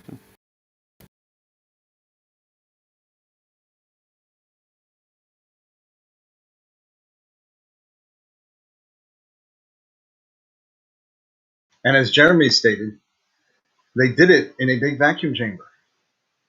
There's no reason not to.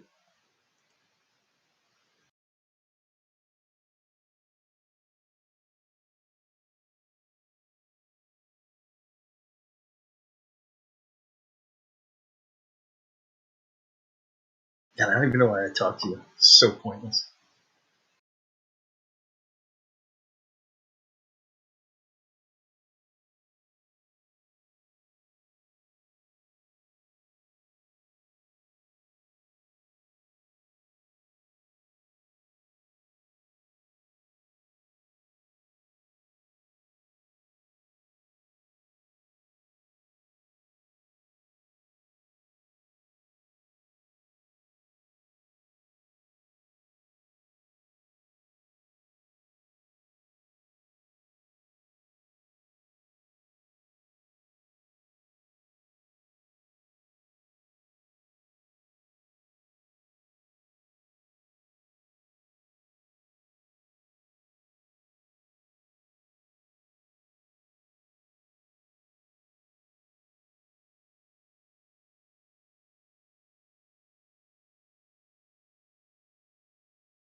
Don't get me started. Why is fluoride in the water good? Protects your teeth. We can brush our teeth. No, everyone does it. So force fluoride on people. Yeah. It's not hurting them. It does hurt them. So No, why it do you have helps. to force it? If it's good, why do Ingesting you got to metal force it? hurts people. What are you talking about doesn't hurt them?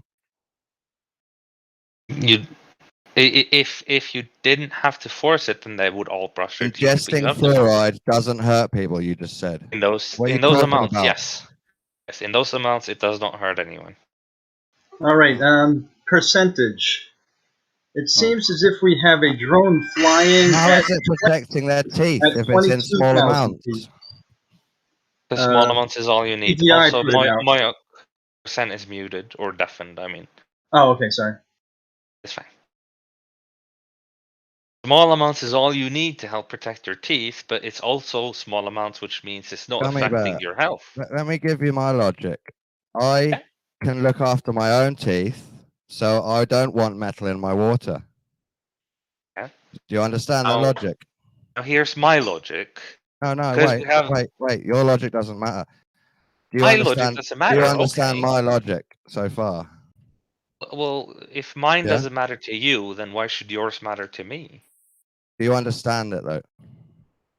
And I mean, if you're not gonna listen to my logic, why should I listen to yours? I'm bringing up mine so that I can debunk your whole life.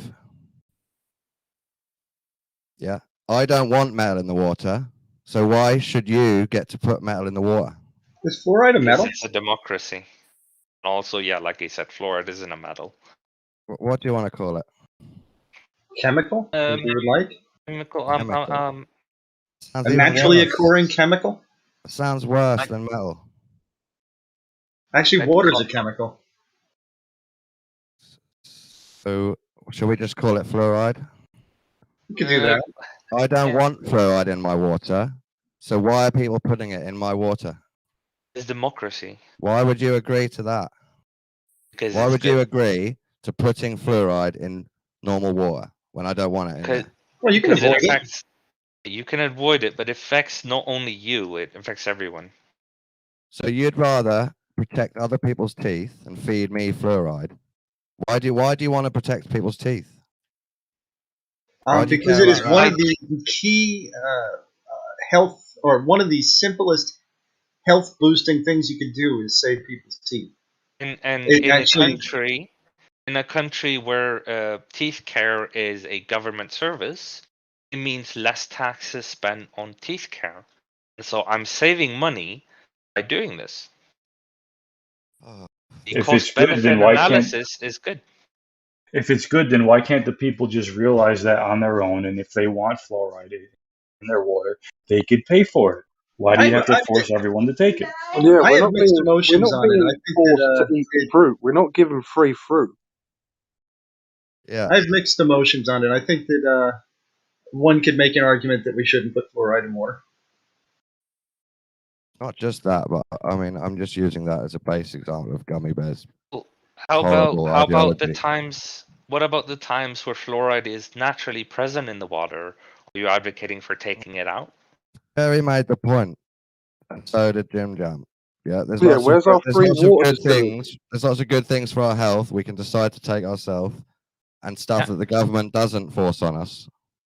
So we're very suspicious when they're forcing a chemical in the water onto us. Okay.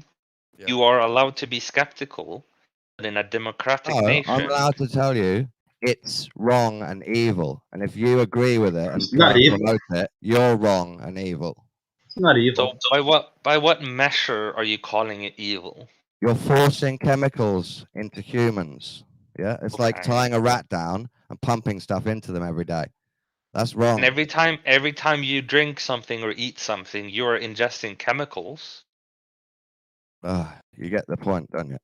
Natural Well, because chemicals. you're calling it non-natural chemicals. chemicals. You're calling it a chemical in a way of trying to make it sound bad.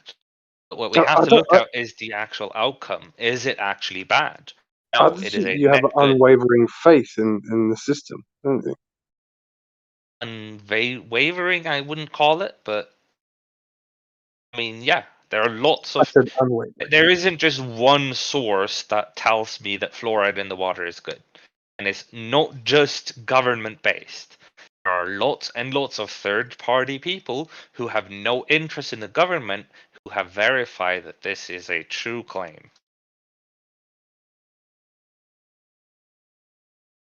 You want to force stuff on people. That makes you wrong and evil. I want to force That's the stuff end of the argument. democratically. I want the end to of the force stuff argument. democratically that is good for everyone. You as a can't get whole. away with it in a normal, But it makes him less functioning evil, though, if he garden. just You can believes only that get it's away actually with it doing under something. Saturn. It's the only time you get away with this sort of stuff. So of course Here's- I do that. I agree with this because I believe that it is a net positive. The birthplace of humanity, or biblical world, lives in the fluoride belt. They all drank fluoride. So as it's that natural. map shows, there are big regions of Earth where people get naturally occurring fluoride in their water. Are you The saying cradle that of is humanity. evil? It's a naturally occurring element in many places fresh water. We put it in our water because we realize that it is a net good to do so. I've decided a that democratic- you and your family should live naked and never have any clothes or heating. Okay. And what are you basing that on? That's a net positive for everyone because it will show What is how natural you are. what is the health benefit of that? It shows how natural you are.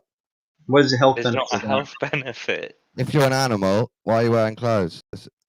Because we are a animal that is very, very poorly Give up suited the to the clothes and the environment we heating. choose. That's what I've decided. I've ticked the box. You've devolved into this I went to the argument, Don. Democracy Centre, Let's Gummy back Bear. up. For I your went to the sake, let's Democracy back up. Centre. I ticked the box, and now you have to be naked. For your With sake, no Don, let's heating. get to a better You see argument. how absurd it is? If we all decided For your to tick the sake, let's box, and you back have up to be to a naked, more reasonable that would be argument absurd, wouldn't it? than my family being naked. Yeah. That is not a very good argument for you to be Totally making. So let's absurd. back up for your sake. If we decided that, it would be totally absurd. Is there a way you can stop interrupting every single statement somebody makes? Don? Oh, not right now. No, sorry, Mark. So if you were able to prove it was a net positive for my family to not be allowed clothes, About proof. then you could vote for that. Now, About proof. This is just democracy. Okay. We just vote. And good luck convincing a majority to agree on this. Well, you won't be so happy when they come round and they say, it's been passed. Give me all your clothes. If you manage to get over half the population of my nation to say that my family specifically should not be allowed to wear clothes, then I'll accept that because damn, you did some good policy. Are you serious right now? You misunderstand. You misunderstand. Yeah. It's not about getting a whole country to vote on it. It's about us just convincing you it was democracy. And by to do that, you're not all we'll gonna be do able is to tell you convince me this of is that. what's happening. That's all we have to do, and you'll believe it. Well, Then I go out and ask my neighbors and my neighbors' neighbors, and I see that out of the 10,000 people I asked, 0 of them Gummy agreed on Bear, this. go and do that shows about it the is not mandatory. democratic. Go and do that about the mandatory needlecraft in Austria. I dare you. If it was for your health, why wouldn't they put vitamin supplements in the water? What do you mean? Why wouldn't they? They do, don't they? They do, yeah. They're more than just fluoride in the water. That's not the only thing in the water. Look, I really love Don's point about it could be a facade of democracy, but even in a non-corrupt system, Gummy, why are you cool with 49% being forced to do something the 51% want to do? Why are you cool with that? Well, first off, you're not forced. You can drink alternative sources. You can filter your water. You have alternatives. So when it comes to something like water, we have a social, or no, what's the word? We have a socially distributed source that you are not allowed to take part of as society. But if you do not want to, then you are 100% able to find and drink other sources of water. True. for the publicly sourced water that we supply to everyone through the water pipes, that water is fluoride because that's what we believe as a democracy is good. Right. Well, great analogy, Buster. That's not a force. I mean, that's, I mean, fine. But what about the analogy where they are forcing people? Like Okay, so what exactly is so in Austria, because I'm not as aware of what's going on in Austria other than what people have said, what exactly is their policy on this? Is it like every single person has to get vaccinated or they will hunt you down? Yeah, fine. You got fine. If you are not You vaccinated. said you voted for this. So I voted for our country. I'm not in Austria, so that's why I'm saying Austria I has don't know the Austria result specifically. that you wanted, and I'm telling you to go around and canvass all the doorsteps like you just told me to do, and check if they wanted that and they voted for it. So I don't know what Austria has. Like I said, I can have tell no you what I idea. voted for. I can tell you what I voted for and what is in our country. I cannot speak of Austria right now. I'm looking up what exactly is going on in Austria because I'm not as informed on it. Gummy. Let me tell you. Let me give you all a quick little factoid from today, where they did also mention on our local news Austria's 4th round of COVID vaccines. But we have a local city issue here where I think the mayor told all the council members there's like this $100 million of public funds. They told all the council members they can't tell them what it's for, and they just have to vote for it. And if they don't vote for it, then it'll be messed up next time. All but one person voted yes for it, blindly voted yes. And they thought it was going to be for like COVID relief and all this stuff. And it ended up being some racial balancing plant. Like all the council members are pissed. They thought, you know what I mean? It was like, it's fake ass democracy, bro. It's like the person in charge telling the underlings what to do blindly. I mean, it's just disgusting. Thank you for listening. Okay.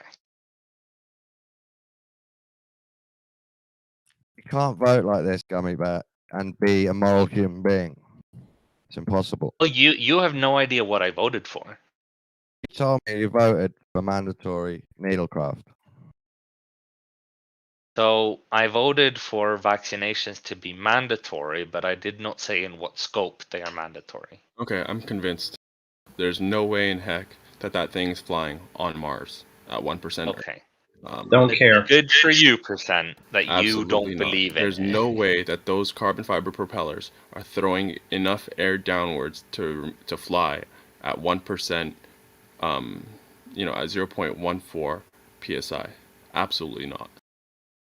Wonderful. That was so well reasoned in logic, and you have expressed it so clearly. Thank you so much. Yeah, You trying use to- so many scientific units and variables and terms that I was just convinced.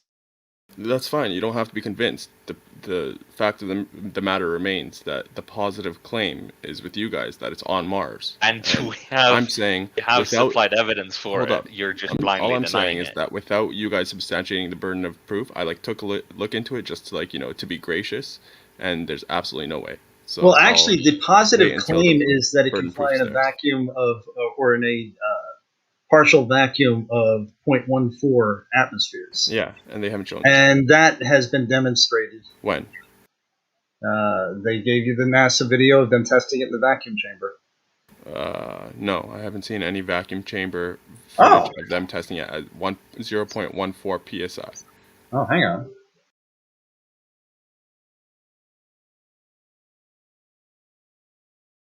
Something makes me think that if you haven't had this argument before, that you are conveniently just pretending you don't remember. No, I've never seen them testing the Mars drone at 0.14 psi. And I wager, if such a video does exist, they probably don't have an analog like altimeter or pressure sensor or whatever. Now, typically we do take these demonstrations as being not lying to us.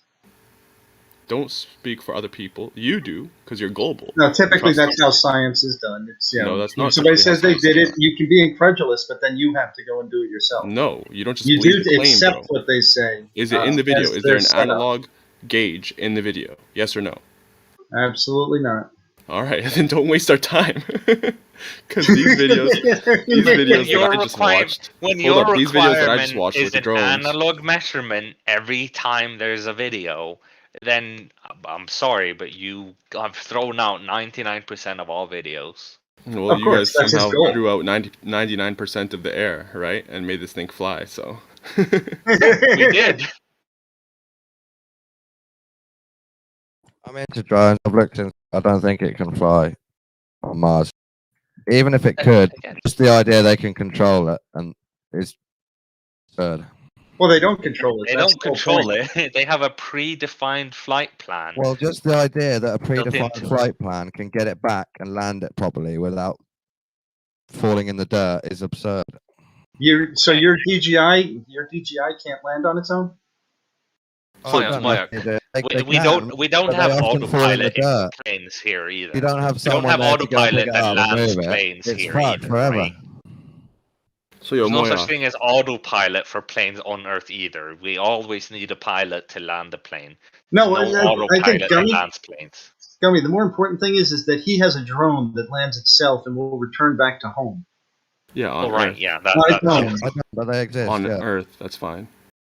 If you don't have a Okay, human, so to then pick it why up, is it different on look Earth after and it, on it's Mars dead. that it can fly back? Predictable atmospheric effect. Yeah. It is still predictable. The atmosphere there is still predictable. And It's it's just within range different for than radio. Earth. What do you want? You haven't proven that at all. Well, right now we're talking about Ooh, the claim by Dawn that it can't be done, and his does it. No, I don't think he's saying that it can't be done. He's saying that it's so unpredictable because we don't have any experience with it that you wouldn't expect it to be able to do it properly right away. That's it. Okay. You'd Now expect that there'd be that fuck is ups. you not believing that it would work, and yet we have made it work. Except you haven't, because there's no video showing the analog pressure. Here you go. Here's the quadcopter flying in the vacuum chamber that won't satisfy you because of your No analog gauge, yeah. So you have to believe that it's in the vacuum that they're claiming it is. Yeah.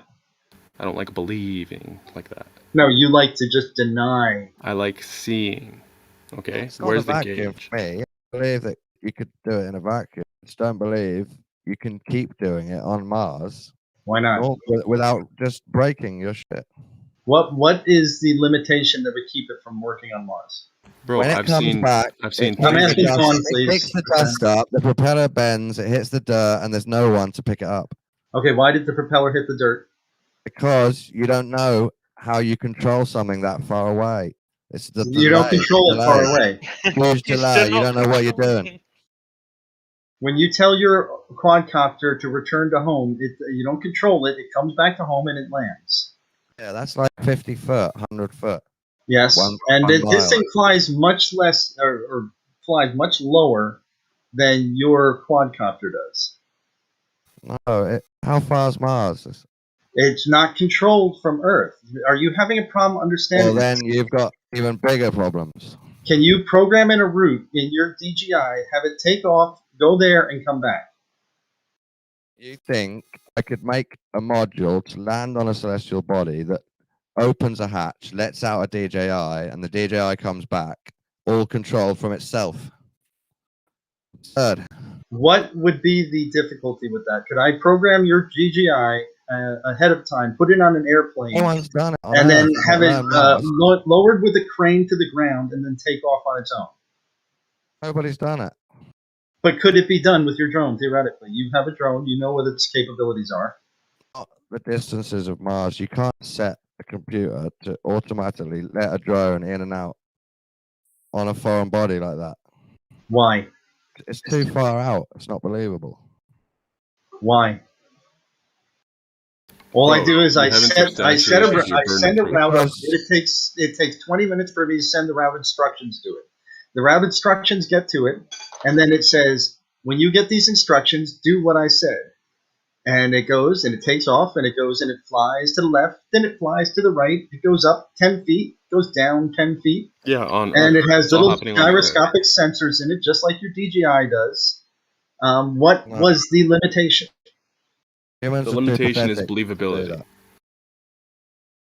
Sorry, Shut go the ahead, fuck Don. up. I'm talking to somebody who It's knows 100%. something about drones. I'm Dan Moyock because I haven't got a DJI. You just keep saying it. Okay, whatever your drone is, it's irrelevant.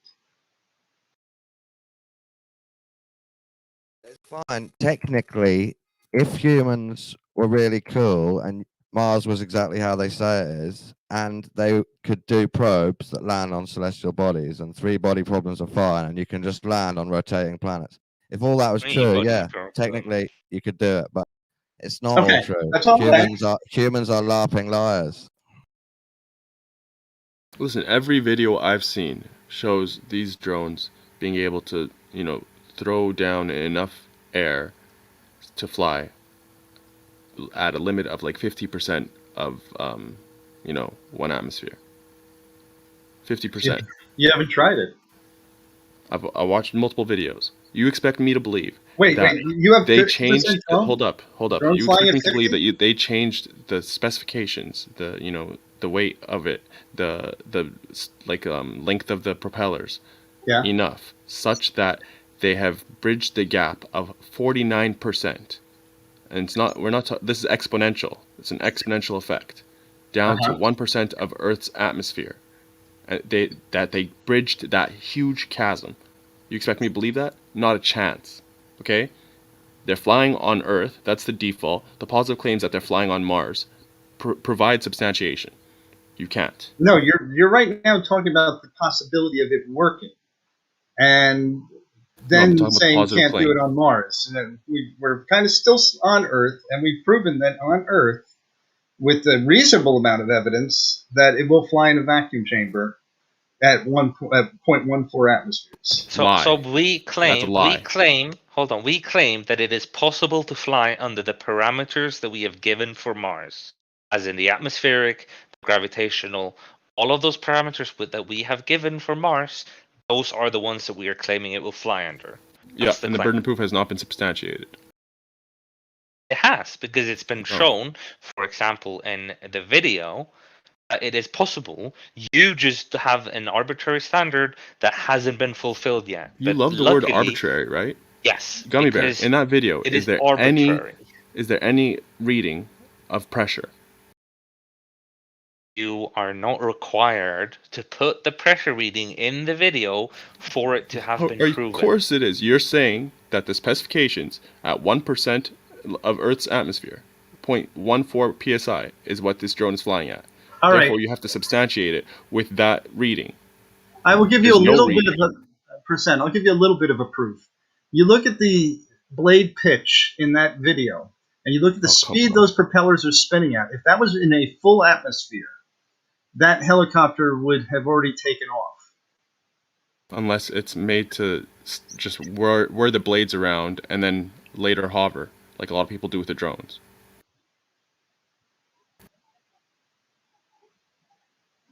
Drones actually vary their speed to go up and down. Bro, you could literally have the propellers turning. Now, I'm not sure if those are fixed blades. I gotta see if they're fixed blades. I think they're fixed. I think this whole thing is fixed. Boyack actually liked that. Technically, no, I didn't. It's moronic. It's idiotic. It's very with huge propellers, technically you could, but that just makes the trial and error part almost impossible because it's a foreign body and it's Mars. And it's I don't think technically they could. I don't think our technology is at that level. No, but say you give someone a tiny little bit of atmosphere and then you give nerds all the components for drones, they will make you some type of weird thing that still manages to hover about. I don't think they can. Air. At Maybe. 0.14 psi, I honestly don't think it's possible. You don't think. That's the problem. But that makes it. I challenge that makes the trial and error impossible because it's on Mars and you can't test it. And if it breaks, but you could test it with a well. vacuum chamber of 0.14 psi. But I don't think technologically it's possible for us to do that. Say you tested it 10 times in a vacuum chamber and it worked. Then you've got to believe you fly to Mars, let it down, and let it up. You land and then let it drone up all perfectly. It's bullshit. Okay, percent. Can you give me any kind of a lift formula that would, help me believe that you've kind of thought through this? Because I don't have one. I can't do it myself right now. So I'd like to come to your reasoning here. What did you use to calculate the amount of lift that it would get, bro? Your efforts, bro. Moyock, Your efforts to divert are That's telling. not diverting. Okay, you have one job right now. The one job is to find video of a drone flying in 0.14 psi. No, right now my question is, since Okay, you then are speaking claim with no proof. since you are speaking with authority on this matter, saying that it cannot happen, I speak with which is, by authority the all way, the a time. positive I don't claim. hate But to get you to say it. Listen, Moyoc, claim no proof. what Claim no was proof. your reasoning for this Common conclusion? sense. No, you don't have that. I have more than that, more than you of that. Common sense would imply that you have some knowledge in the industry, and I don't do. think you do. I do. I just told you. If it's flying at 50%, and that's where it has trouble on Earth for these different drones, there's no way that you would expect this in this exponential effect, this exponential relationship, that it's somehow, flying at 1%. The propellers are. That. An extraordinary claim has an extraordinary burden of proof. If you have proof at 1.4 psi that these things are flying, please present it. Otherwise, in your claim ignorant, go poof. In your ignorant argument, there you've looked at a little quadcopter in a vacuum chamber at 50% with blades that are about a ½ inch long. Now, the total blade surface area inside of that quadcopter is probably about, I'm trying to think what that little quad would have. Has a total surface area of about maybe 2 centimeters squared. If that would be really, really on the large side. Now we have a blade that's exponentially larger. And you're saying that it can't exponentially fly? And it's also spinning at higher RPMs.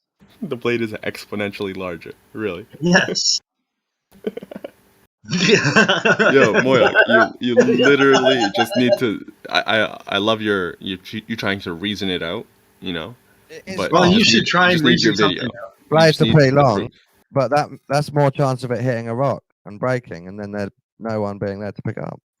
Well, those blades are 18 inches, 20, 24, 36 inches off the ground. I mean, they're pretty high off the ground. It's got a really wide base on it. Why did it fall over? Well, it's a dual rotate. It's a dual propeller helicopter. Why would it fall the over? computer system can't see very well. It's very likely it's going to crash into a rock. This is what happens with quadcopters. Why can your computer system not see well? Because it's Mars. It's got very clear atmosphere. Yeah. Computer systems can only see so well. Just picturing a made-up NASA AI box that controls a drone once it's landed on a planet. You don't really know anything about what that is. Picking it up. Well, you have a team of engineers who looks at the image of the area and they say, "Okay, fly to the left 10 feet, then go down. There's no big rocks over there, so you should be safe." You're guessing it should be safe. Yes, well, that's because there's no rocks there. Where we're going, there's no rocks. You can't tell that with nature. You can't look at one image. Because it's a desert. You can't look at nature and see that there's a rock there. Wow, that's brilliant. Because it's a desert on Earth. That's why there aren't huge rocks. That's fine. That's wonderful. Show us the video of it flying in 1.4 How about I give you one of yours? Dude, my life is definitely sexier than that.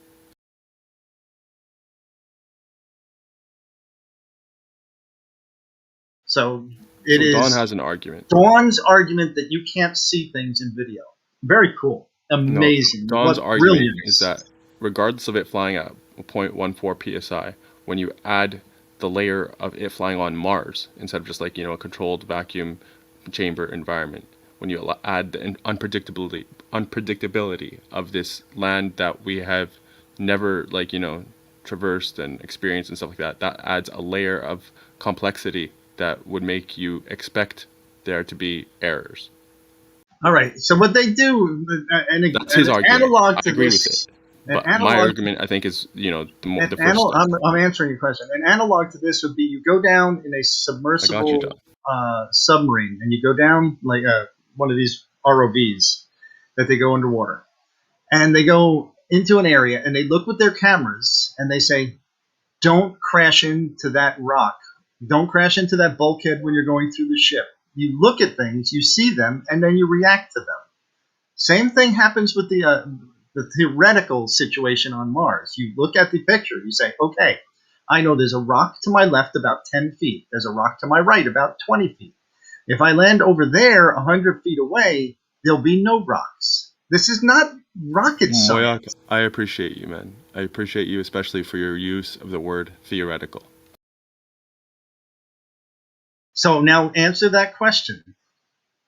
Don't appreciate me. Appreciate me by being fucking polite and responding, douche. No, the truth of the matter is, it's like theoretical. It's not actual. If it was actual, I would agree with you. If we actually could, fly in the alleged space, alleged atmosphere of Mars, allegedly we should be able to, map out the terrain and go to a place that doesn't have, big obstructions, big objects, blocking the way or causing issues, right?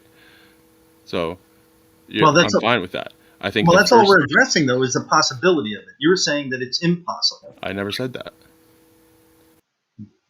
I said it's actually not happening because we can't fly a drone at 0.14 psi. And for me, it's first order principles. That's the first order that we have to deal with. It's a non sequitur to jump to whether or not there will be complications if we're flying in Mars, because why would we have the hypothetical? The whole point is that this is a claim that you guys are saying is happening in actuality, not in a hypothetical.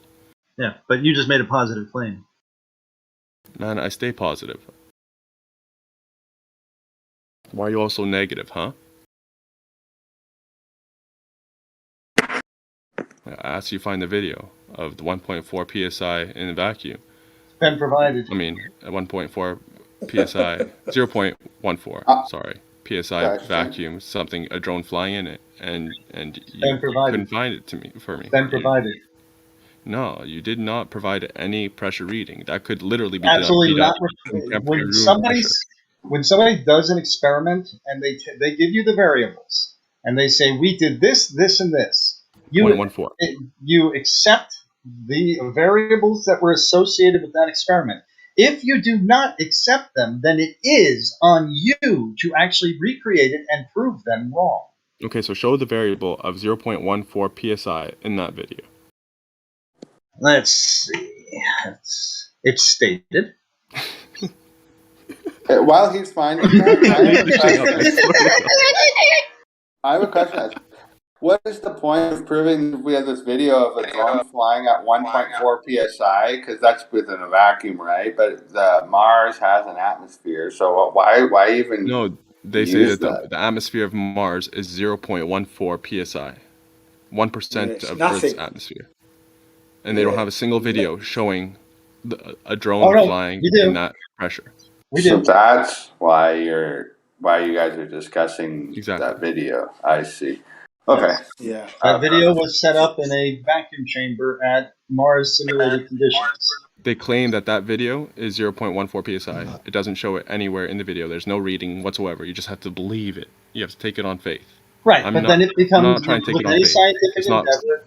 I understand you're religious, Moya. With any scientific endeavor, if you do not agree with the stated parameters, you are beholden to do it.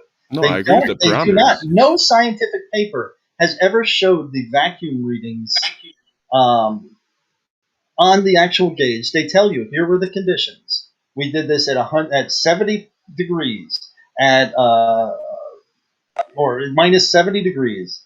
And we did this in a vacuum, and we did this. And those are all accepted parameters. And if you are incredulous about it, like you know something about aerodynamics, which you don't, you could come in and say, well, I know that's not true, and you could recreate the experiment and show that it's wrong. I got you. I already knew you were shifting the burden of proof with that. No, that's actually how science works. You can claim the parameters. That's absolutely how science works, dude. Hold up, Moyak. You can claim the parameters. Yeah, we can agree on the parameters that should be tested, right? But the issue is the test has to have those parameters. Otherwise, there's a disjunct, right? If they're just claiming the parameters and they don't actually test them, then we have a problem. That's why it doesn't count as a test unless those parameters are validated in that test. You would have to have a gauge showing the pressure. I'm not just going to take it on faith. I'm not religious when it comes to this. Show me one scientific experiment that actually has all the variables presented in video form. There are, actually. Where? Dude, I just watched videos of... Where? I'll provide you one. Actually, I already did provide you one. The Action Lab one. He has the gauge. And Really, what was shows the temperature? He doesn't make any claims about the temperature. He just says that this thing's flying at You're saying temperature has no impact on it? 0.5 atmospheres. Are you saying the temperature has no impact on it? I'm not saying that. But he doesn't claim that the temperature, right? He doesn't set that as a parameter. I say that the temperature has an impact. Your claim was that they make the parameter, right? It was too cold. He made the parameter. The parameter was pressure, and then he tested it and showed the gauge. So, by your logic, he did what he claimed to do, and therefore it's valid. Okay? Now, if you have a different set of parameters for a different test, that's fine. But this one is consistent with the test that he did, because he only specified one parameter. What was the weight of the drone? He didn't specify the weight. He only specified one parameter, and he showed that it was couldn't flying it in have that weighed like parameter. 10 pounds, and that's why it couldn't fly? You're like really just moving the goalposts, hey? No, this is what you're doing. No? Sir.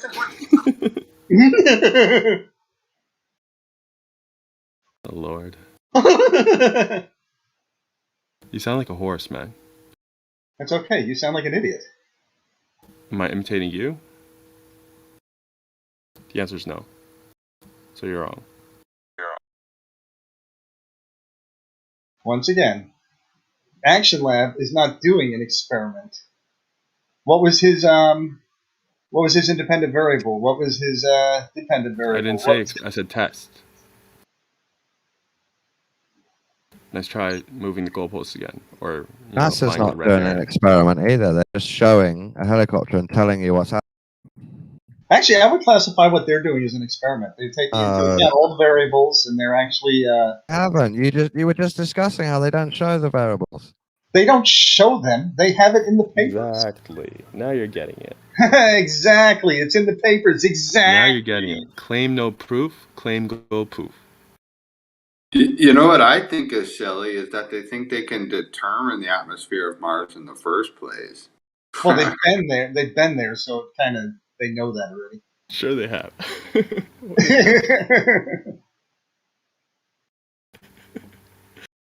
So, like, I want to know what. Yeah, I laughed, man.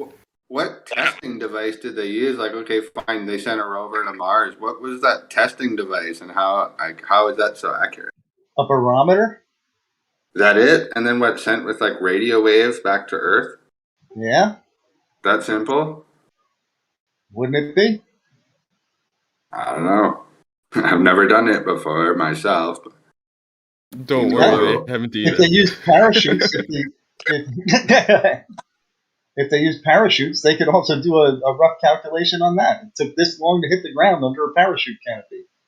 That means the atmosphere is this dense. Of course, they had an idea of it ahead of time, but there was also a lot of failures. You have no evidence, Moyak. Cool story, No, man. I have lots of evidence. You just don't accept it with incredulity and without reason. Let's get to this point. We want more evidence. We're happy for you to believe anyway. Do you want the paper on the helicopter flying in the back? No, that's just a reassertion of the claim. We need NASA to be more upfront and honest. They are extremely upfront and in the honest. video You've never testing. seen a single lie on their part. Not one. Zero. That's just stupid to say. Wait, well, Show one validated lie they've made. Let's say it is true. What's the benefit of your helicopter on Mars? What's it going to do? How does it help? The strongest evidence he has that the sands of Mars are real is that his head's in them. But what's it going to do, Mike? What's the helicopter going to do to help humanity? Not a whole lot. It's going to help us understand the Mars conditions and what you can do up there, but it's scientific exploration.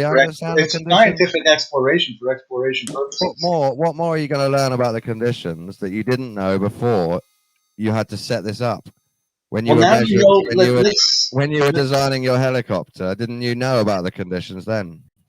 Well, now we have a way of moving around the planet in a different way, so now we can use that as an additional tool for exploring the planet. But what for? You're just going to see more rocks. Maybe. That's exploration for exploration purposes. We do that all the time. Billions of dollars. No, yeah, that's this whole fair. Mars thing is weird, man. That's fair. At least with the moon. Sorry, go ahead, ET. Oh no, you go ahead. I was just gonna say the whole thing is weird because at least with the moon, you can like see it with like some modern lenses and telescopes and appreciate the texture that makes it look like something that you could land on and stuff.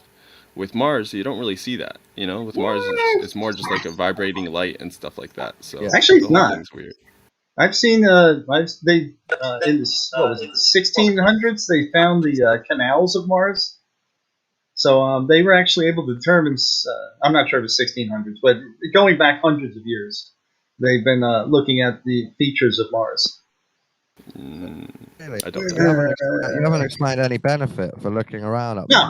No. Scientific exploration for exploration's sake is something that has yielded a lot of good things in the past, but it's at the time it always even looks if it's real, we can all agree it's absurd and a stupid waste of money and doesn't help humanity. No, I can't agree to that. You should. Things come out of exploration all the time that is valid or has been useful to us. So seemingly useless efforts. Let's go with like theoretical physics. Theoretical physics has yielded MRI machines and things that we're using on a daily basis have come out of this. So what are you going to find with a helicopter? No, that's true. Science, that's how science evolves, is people like trying out crazy shit that doesn't make sense. Yep. That's true. I have to ask you though, and I genuinely want to ask you this. Do you think we went to the moon during the Apollo missions? Seems to be supported by the facts. So yes. Okay. Would I stake my child's life on it? Yeah, probably. Probably. So you're a little your kids, man. You're a little skeptical though, it sounds like maybe we didn't go. Yeah, but when you're putting that on the scale of skeptability, it just means that it is within the realm of possibility, maybe, sort of, kinda, and I would risk my kid's life at that level of risk. Why don't you love your kids, Boyack? Would you stake your life of your kids on the Earth being flat? No. What about would you stake your life of your kids going to Mars? Whether we will go there? No, whether or not we've ever landed gone there. Whether a rover landed on it. I'd stake the life of my kid that Moyak does not have evidence to the claims he's making. Would you stake the life of your kid to the fact that the Earth is flat? I would stake the life of my kid that the fact that the Earth is observably motionless. Would you stake it to that the Earth is at flat? ground level? It's flat with topography. At ground level, the Earth is observably flat. I would stake the life of my kid on that. Would you stake the life of your kid on the fact that it is flat? Of the Earth's curve, or that that this drone is flying at 0.14 psi, or that the Mars's atmosphere is 0.14 psi, or any of the claims you're making that do not have evidence. All right, let me rephrase that a little bit, because the flat part is annoying, and you've got all sorts of weasel words on it. Would you stake the life of your child that the Earth is not spheroidal in shape? Again, I said I would stake the life of my kid that Earth is observably motionless with an observably flat horizon at ground level. Now, in terms of whether the horizon's curving or not, I agree. As you go up, you would expect a perceivable curve. That's the way our optics work. And horizons require an atmosphere. Is there a reason that you're not answering it the way I'm asking it? I just answered it 3 times. Are you afraid of being honest? If you want your own different answer, that's fine. I don't make claims like that, though. I make the claims that are. Well, I'm asking you for a statement of belief. If you believe that the Earth is flat, I'm asking you for a statement of belief. Do you believe that, and to the level of belief that you would stake your child's life to it, that the Earth is not spheroidal in shape? I would not stake my kid's life on speculation. Okay. God, it takes you a long time to spit something out. Okay. He answered your question in like a 3-dimensional way. Can I butt in here for a second, muchachos? Good morning. Morning, Rokia. How you doing, man? move on from betting the life of a child, please? Why? Thank you. Why? Because that's what the server owner would want, I would suspect, and that's what I'm asking you to do. Do you mind? No worries, I don't got no I don't kids. see why betting a life It child doesn't matter. It doesn't really I matter. just think that you're just talking over me. Do you mind? Do you mind moving on from betting the life of a child? I Yeah, appreciate we it. can move Thank on. you. Have a good day. In any case, I mean, I just daddied Moyak so much that I'd be betting his life. Wait, that sounds like it's outside of the server's rules. You can't bet somebody's life. Hey, okay, guys, we're all adults here. Let's go back. Not really. Well, okay, we're supposed to be, though. At least try to be one if you're not. So you thought that we went to the moon in the Apollo missions. Have you looked at all the footage and everything, and all the people breaking down all the footage about how we most likely did not? Every breakdown I've seen seems to come from incredulity, lack of evidence. There's no evidence of lies, and all the things that they claim are easily explained. Really? Because, like, quite the opposite is demonstrated in these videos. I've seen hundreds of them myself. I've seen hundreds of debunks that absolutely conclusively destroy them. In my opinion, debunk videos are usually where you find the bullshit.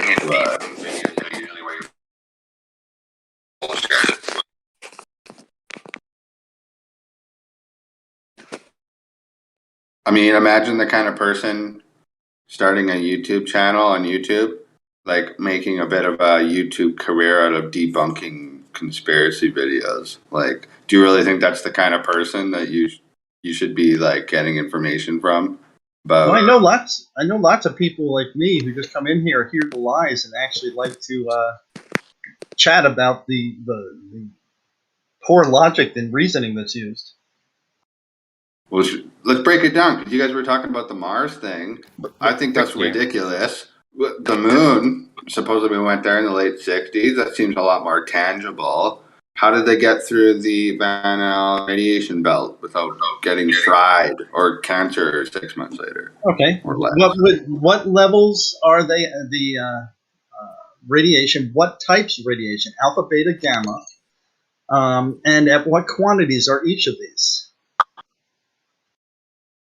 And then what are the effects of shielding? Like, alpha and beta radiation are almost completely eliminated by a thin sheet of aluminum. Gamma and X-rays have higher level or have better ability to penetrate things, but they do get attenuated by it. So now you got to tell me what are the inherent risks and the times involved that the exposures would cause. Okay, well, I don't have the numbers in front of me, and I mean, I'm not a radiologist or a scientist at all, actually, but I mean... Nor am I.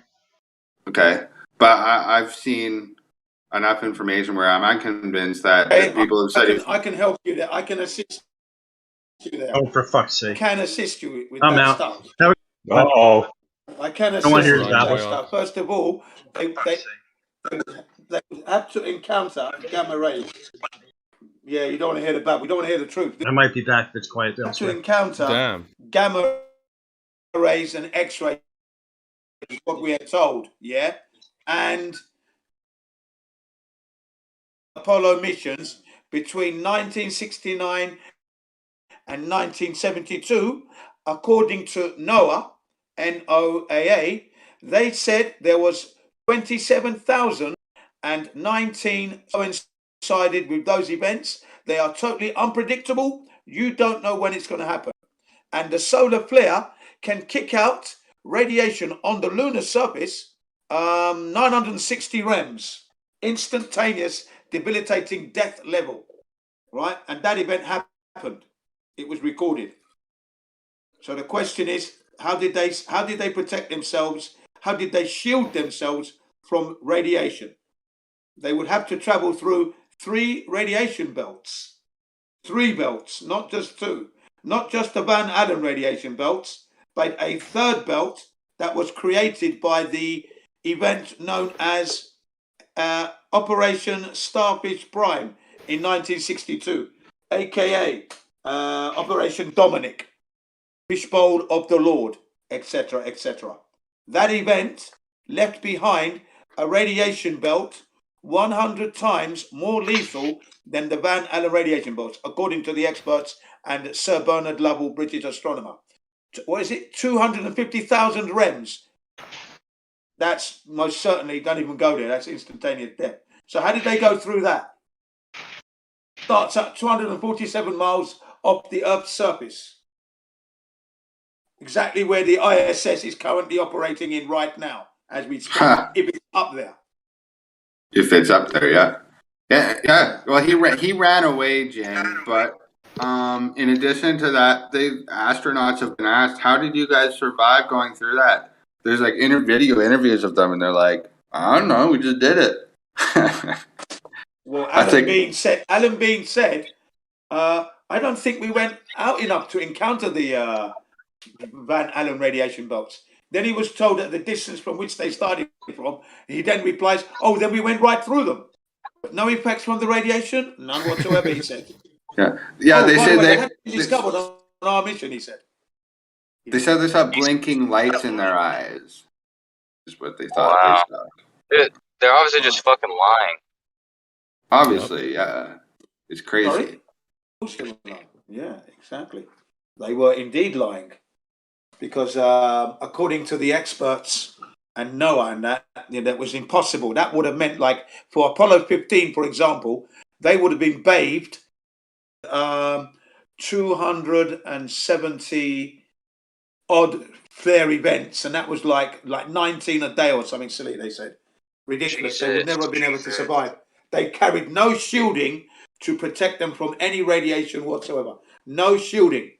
If it was to do with shielding on the rockets for like the LEM, the Lunar Excursion Module, and the Lunar Command Module, they would need 10 centimeters thick of lead to go all the way around. But then there's another problem they would have encountered. What's known as cosmic ray particles. These particles fly through space, supposedly, they said, at the speed of light, which is over 670 million miles an hour, and they would need 2 meters thick of shielding to survive that event. And they didn't have such shielding, nor did the astronaut spacesuits protect them from any radiation shielding at all. Well, there you go. Why didn't they bring them? Why did they bring what? Why didn't they bring those shields? They can't because the weight of the lead would have been way too heavy. They barely got that thing up there in the first place, according to the story. Absolutely correct. It would have been too heavy for the Saturn V rocket to lift off. Wouldn't have been able to lift off. Way too heavy. Didn't they bring golf clubs and stuff? Couldn't they have left the golf clubs and the doom buggies and brought these shields? I mean, the absurdity of it all is that they didn't. Jesus. They claimed they brought golf clubs. But they never actually went to the moon, did they? And they didn't. The whole thing's fake. And they knew about the radiation danger beforehand. And so it begs the question, like, why weren't these supposedly spacecraft, why weren't they, like, properly protected? You know? Yeah. Yeah, it's like, where are your priorities? Why are you bringing so many cameras and sports stuff and not shields, right? Yeah. Yeah, it's ridiculous, isn't it? It's a good point. Yeah, that would have bought them an extra inch of lead, maybe, or something like that. Yeah. Yes, you're arguing our case precisely. That's exactly what we say. Why would NASA risk the lives of the astronauts for the sake of golf clubs, moon buggies, and alike? Yeah. So there's a problem straight off the bat. How did they go through the radiation and get there? Don't forget, it's a 3-day journey. Whilst these 27,019 solar flare events were happening during the Apollo missions. So it's like living in a... Exactly, man. You know, they should have left Michael Collins, who didn't even go on the moon. Just left him on the Earth and then brought the shield. Yeah. It's like they're not even thinking. No, they needed him to land the spacecraft back on the moon to pick them up. Oh, to pick them up. Okay, I guess that makes sense. Seems like he didn't have to do much work, though. He could have just stayed course, you know, and orbited around, left it going. He was probably like reading. I mean, did they really need him to be there in the ship? I mean, because they're just going to reconnect with the command module. Michael Collins was the command module pilot, so he remained in the lunar command module orbiting the moon, whilst Neil Armstrong and Buzz Aldrin supposedly paid a visit to the lunar surface. That is a good question, though. What is his job? I'm not clear on that, to be honest. I don't know what his job was. Yeah, what was me and you, Jane? What was me and you, Jane? Me and you landed. We got to the moon. We got the lunar lander, and we're okay. Let's do the command module here to orbit. Let's separate from the command module, and we separate from it. It's not. We don't. There doesn't have to be anybody waiting for us to get back. We just leave the moon and come back and land back on it. I don't see what Michael Collins is doing. Well, no. He was there. He was there commanding the lunar command module and keeping in contact with Houston. That was probably his job. Also piloting the lunar command module, obviously. Allegedly. Everything allegedly. Absolutely. Everything was allegedly. Exactly. Well, because they weren't there in the first place, you have to keep in mind. So you have to kind of like stay realistic and also like keep up with the lie at the same time. And sometimes your mind goes back and forth. Mine does anyway. Oh yeah. I'm right on it. I'm right on it. Everything I'm saying is supposedly everything because they never went, you know. So then they could possibly they might have brought the shield then. No, they didn't. They didn't because Bill Wood, according to Bill Wood, according to Bill Wood, who worked for NASA, he said that he's a rocket engineer. He said that they couldn't fashion such a shielding and still make the weight limitations of the Saturn V rocket. They couldn't do it.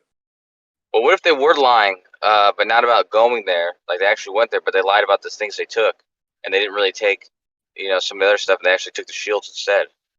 So it's like they're lying. They're definitely lying. They're definitely lying, and it's that they didn't go there. That's it. Period. Let's not make any fantasies. They're lying because they didn't go. That was it. And Bill Wood was honest enough to say that they didn't make any shielding to protect the astronauts. They couldn't. The Saturn V's lift-off capabilities would have been hampered. They wouldn't have been able to lift off because you're talking about 10 centimeters of shielding. Right, all the way, all over the lunar command module and the lunar module, right? And then you've got the astronauts' equipment that had to be protected from radiation as well. Their suits, if that was the case, their life support system, portable life support system, all the camera, all the equipment they took, nothing had radiation shielding. Nothing. Dude, I could have saved so much weight. You know what I mean? If they just need extra weight to bring those lead shields or whatever, there's a lot of stuff you could dump, dude. Like they literally brought a vehicle, lead is heavy, mate. Lead is heavy. Exactly. It's heavy. Yeah, but you're not listening yet. Then you're still going to need more shielding to avoid the cosmic ray particles. Now that was supposedly had to be 2 meters thick, not 10 centimeters. Now it's a huge amount. So forget about the lab. Forget about the rover thing. Forget about Michael Collins. Forget about the golf club. There's still not enough weight. The sheer amount of weight that the lead required to protect them was far beyond what they were capable of doing at that point. Exactly. Couldn't they just have brought 2 Saturn V's at once? Like attach 2 Saturn V's together, and then you'd have enough to bring them in the weight. Like you had another Saturn V, 2 Saturn V's, put them side by side, and then put them on the top with the lead and everything else. They didn't do that, though, did they? They didn't do that, though, did they? I mean, they didn't do that, did they? The Saturn V is just a glorified fireworks or an underpowered missile in that no warhead. 99% the same, apparently. A ballistic missile and that Saturn V rockets are exactly the same. 99% the same. Yeah, besides the size, though, right? Like Saturn V is obviously much, much, much bigger. But yeah, same idea. Right. That's what we were told. 99%. Well, same as like a bottle rocket too. A bottle rocket and a Saturn V and a ballistic missile. Same.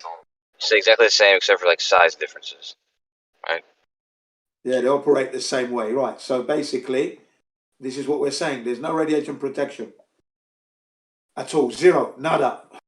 Why stand up for science fucking lies, dude?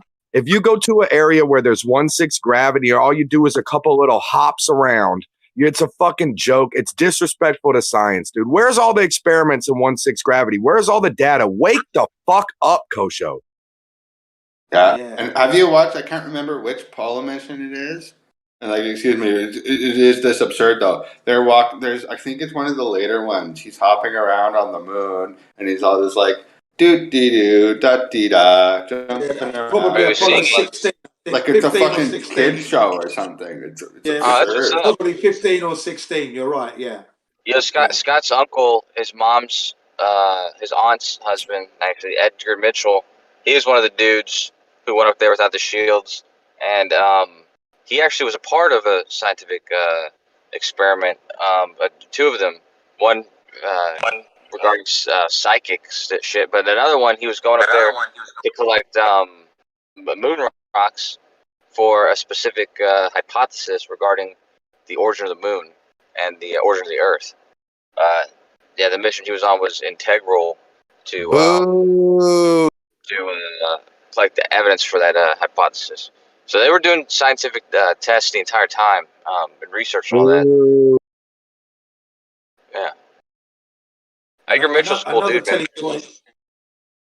Another bit of fakery was on the last mission, 1972, when they were going to rejoin the Lunar Command Module. As the Lunar ascend module took off, blast off, there was just a flash, but no exhaust plume at all, none, zero, just a flash. And then the thing was like yanked upwards on a crane. Yeah, it should have pushed around all the dust and whatnot. Really? Well, yeah, Why? that was when it was landing, but when it was taking off, when the upper part of the LEM, which was known as the ascend module, that was the upper part of that LEM, there should have been an exhaust plume coming out, but there was none, zero. Really? And the fuels that they used, the hypergolic fuel and Aerozane 15, these fuels, when they combined, they spontaneously combust. There is no doubt about it, even in a vacuum. Is it spontaneous or is it when they combine? When they combined, they spontaneously combust. When they combined, I said. Oh, okay. Well, it's not really that spontaneous then if it's when they combine. Well, when they combined, they can spontaneously combust. When they're separate, there's no combustion. But as soon as they come into contact with one another, they spontaneously combust. Right? And that didn't happen. Is that a misuse of the word spontaneous though for the context? Oh, well, I mean, it's a redundant and Well, that's what they said. That's what they said, didn't it? Because as soon as they come into contact with each other, they combust spontaneously, apparently. I pulled the trigger and then the bullet spontaneously fired. Yeah, but that's what they said, yeah. You could go days with all the evidence and everything. Like on Apollo 11, with the LEM landing, the pictures, those famous pictures of the LEM standing there, and that thing looks like a piece of shit. There's no like debris from like the moon, whatever you want to call it, dust, blown away from underneath it. Yet it like there was this blast of like this furnace rocket blast, supposedly getting set down on the moon's surface. Yet it's in like pristine condition in the pictures. Wait a minute. Yes, wouldn't it have looked more like shit if it had dust all over it? Well, it should have happened. It should have blown the dust 6 ways from Sundays, according to Bill Casing. But he said that's no way was that a landing on the lunar surface. I got a cool no dust in the landing pads that they had. Yeah, I got it. Kosho, think about the expected landing site when they land on the moon. How close to accurate do they pinpoint where they're landing, do you think? They did not get very close or accurate to where they were to land. I don't know if you ever seen the whole mission, man? Lance Armstrong. Yeah, the guy who rode the bike, he wasn't there. Right, What's the guy's name? Neil? Louis Armstrong. Neil had Armstrong. to rescue the landing, yeah. Neil Armstrong and Buzz Aldrin, two coolest dudes at the time. They were in panic mode, but they were not showing it because they were not they were not able to land where they were anticipating to land. It was like all rocky and shitty. It was not a Right. good Well, landing spot. I guess, He had Coach, to, I'm he had to asking. find a, he had to find a, he had to find a good landing spot quickly. I appreciate that anecdote on the one mission, but like I guess I'm worried about towards the end of the missions, like how good did they get? Because we could anticipate things like this, like, you know, we have the camera of when they're taking back off and leaving the moon, right? But they could have cameras in place for when they approach, and we could see them actually approach and like land. You know what I mean? Good Rather point. than that stupid camera looking at yeah. Yeah, if they can plan it so damn well, why can't they? Why in the later Apollo missions didn't they land at the same spot? They didn't have a They didn't have a camera. Sorry, Yeah, I mean, Kosho, yeah, that was a perfectly reasonable request, though, to have the cameras in place for when they land. That's a perfectly feasible and reasonable request, I have to say. I wish they would have had somebody to go do that for them, but I don't think there was anybody up for the job. Because they knew they were going to come back, so they would have had it all set up for the next one because they planned it in such a way. Yeah. Well, they're not going to the same spots though. It's just a matter of leaving it there and then. Wouldn't it be a waste? Kosho, come on, see what I mean? Like to have a camera on the moon, it's not a waste. I don't care how many you have. No, there's lots of cameras on the moon, but I'm saying, wouldn't it be a waste to go and pay for a whole mission to go to the same place? Hey, if there's so many satellites flying around in space, how come we can't throw a couple on the moon's surface facing Earth and have a 24-hour live cam of Earth from the moon's perspective? Why doesn't that exist? There was one that existed, but it's not really a. Someone's got a really bad echo feedback. Sounds weird, but yeah. So they had something like that, but it's not really feasible to have something like that 24 hours a day continuously forever. Okay. Why not though? Hold on. We have solar panels on satellites, so why not a solar panel powering this moon camera? And we could send up like 100 of them. Why not? NASA has like billions of dollars. That doesn't sound very expensive. Yeah, they're normal and fair, Kosho, but we could meet in the middle. Like example, you go to these extremes, 24-hour camera. It doesn't have to constantly, like, you know what I mean? Like there are compromises. Yeah. Well, without a actual purpose, there's not really a lot of incentive. So like the Himawari and the Epic, they have legit purposes, and so that's why they're always pointed at the Earth, taking pictures, sending it back, just like you guys, are requesting. The only difference is Hold on. Let me give him 2 seconds. 2 seconds, please, Kosho. So, Kosho, your points are cool. When we apply them to the extreme practicality, the way that you hand wave this is rather interesting. Like, why does SpaceX have cameras on their landing pad? Because guess what? People like cameras where they land. Okay? So it wouldn't be a waste if we had moon. It's normal to have they have cameras on there because they have machine robots that are not manned by anybody landing crafts on these things. Like on the moon? Like on the it's moon? not Like just for the Japan public. landed on the moon? No, but it's not just for the public. It's to actually see that these things are landing. Otherwise, they're not going to have any. There's no video of it. But regardless, it's no situation where I have to grant your point, but then you also got to grant it in my direction too. It's like you're right, but I'm right too. No, but SpaceX doesn't do that for the public or for the shareholders. That's not what the cameras are there for. But the other thing that you said about the moon, somebody said, oh yeah, the cameras that are pointed back at Earth already. Wait, hold on, I might have to go here in a second. Anyways, yeah, the cameras that are already on the what was SpaceX? No, on the moon. The ones that are on the sorry. The ones that are sorry, I'm driving. There's like people on the road. To be continued. All right. All right, Coach. Y'all remember what Joe Rogan said? He went from there's no fucking way we landed on the moon to just, okay, I guess I believe it. Yeah. It used to be like, maybe we did, but a few years ago it was like, fuck that, we did not. Like, no, it's not real. like every single argument can basically be dismantled with ease once you like study it enough. I can't get over the radio signal being able to travel laterally as we spin through the Great Attractor and the Milky Way, all this nonsense. Like, how is the radio signals? Oh my God. Exactly. Look. What about this one? Yeah. Why is it that they would spend $2 billion on an Ingenuity rover, right? Supposedly on the moon, on Mars, and not have a camera on Mars to record the lunar eclipse, which is a regular thing that's happening that we haven't got any videos from the moon of. I mean, that's ridiculous, isn't it? Why would they do All that? the stars, all the star watching that we do, all those, like, we wouldn't be wanting to do that on Mars. Like, come on, man. You're right, Jim. Yeah. I mean, come on, man. You know, that should be a given. That should have been happening 50 years. That should have been happening already. From the moment they did the first mission, Apollo 11 there, they should have been putting cameras there so that we can witness a lunar eclipse from the moon. And then we can see what's going on.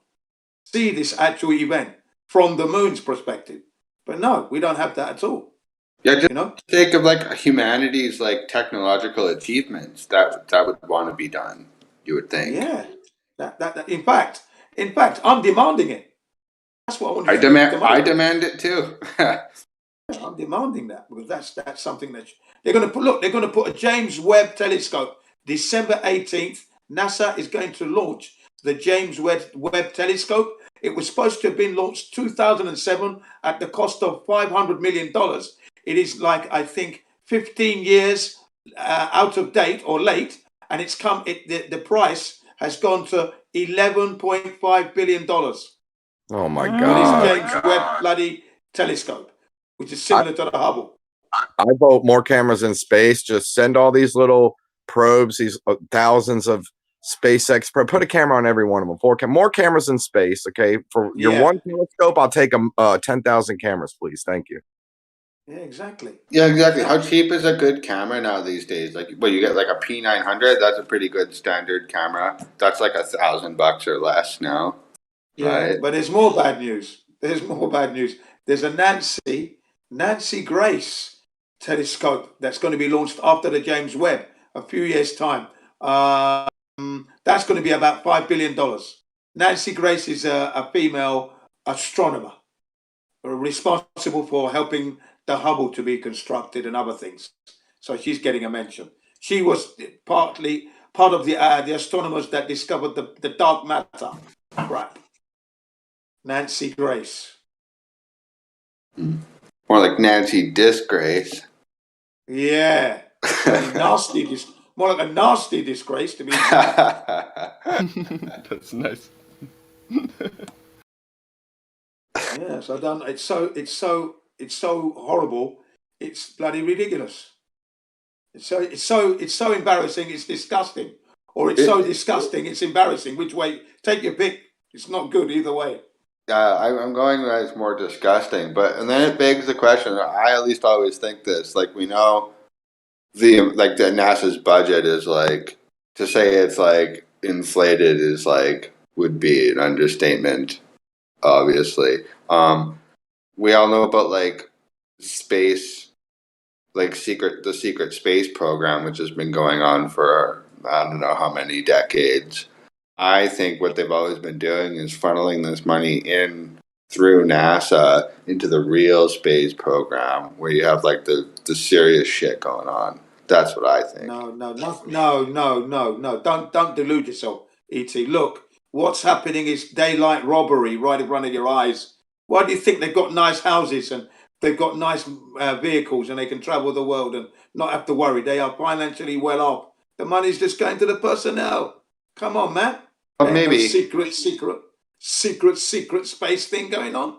No. Well, there is a secret space program, or at least like there's a shitload of documents going back from like the 70s about it all, and I like come on, be classified. That's just maybe, BS, maybe, but BS, I mean, like man. I don't know, man. Like I'm just saying, like I think if you, let's say you did have some like a lot of money and you were sending shit up there, I'm not 100% convinced, and no offense to anyone who believes this, but I'm not necessarily sure you would hit a dome. And so I think you Well, that's down to can. you. Yeah, that's down to you. That's fair enough. But to claim that there's a secret bloody space project, no, there's Well, I don't know, not. man. No, Like, there's none of those. And the like, what do money you? they've got. Remember, the money they've got is our money. They can just amass a debt whenever they like. They've got the money. The money's always there for that. There's nothing to stop them. Well, that's true. The budget has increased. It might just be going. Increased year on year, though. Year on year. It might just be going into their pockets. You're right. I can't prove that otherwise. Certainly. But There's no I mean, other like, place it's going. like I'm not an expert, but like, have you ever like read into like Star Wars? Not the movie, but like the actual Star Wars. That's like their space program that the U.S. military has been started in like the 70s or something like that.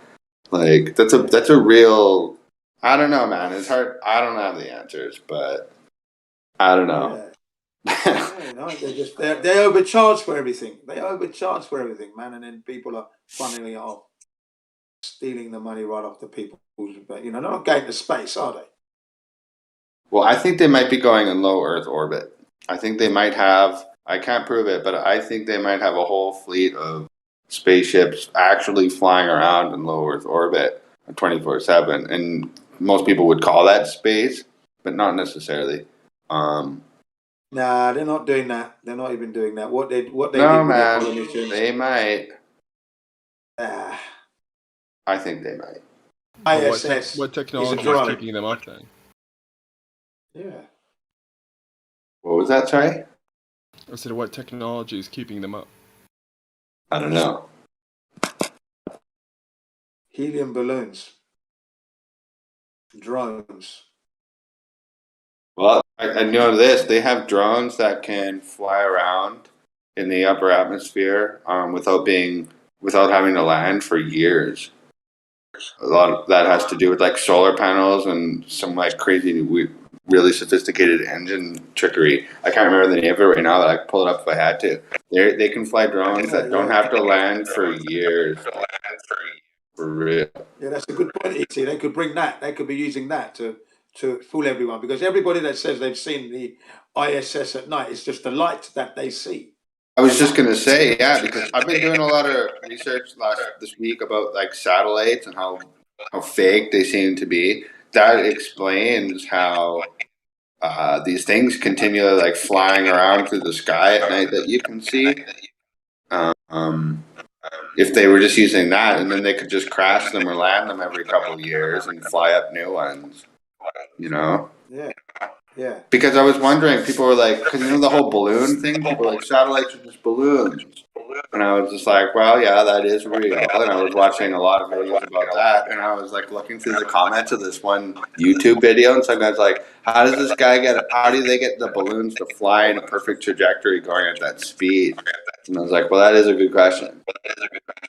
Because all the official videos of these satellite balloon things, they're going through like wind currents and whatnot, as far as I understand.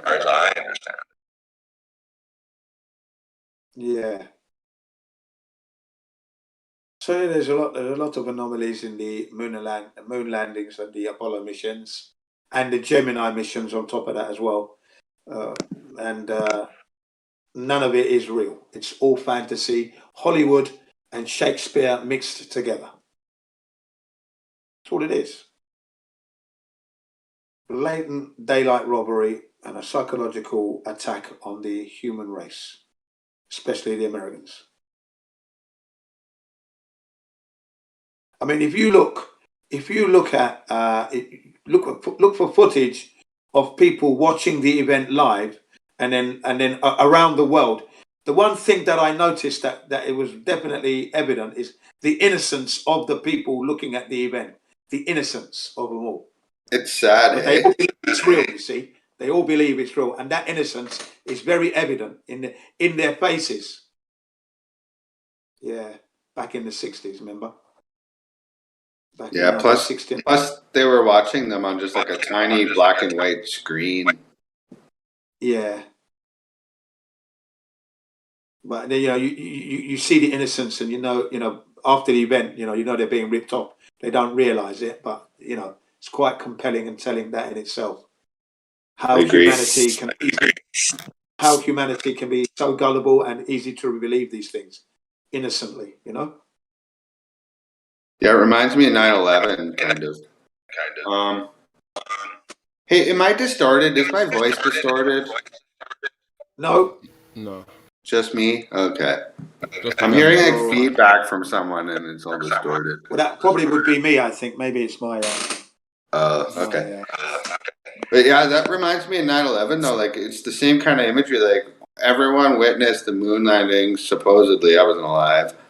Just like on a little television screen, black and white, which supposedly I've heard was like a footage of someone taking video of another screen in NASA, which is like, so it's already like second generation by the time it hit everyone's television screen. So they could hardly even see anything. Like, how big were their televisions in 1969? You know, like, I don't know, 12 inches wide or whatever. I don't know. Maybe a bit bigger.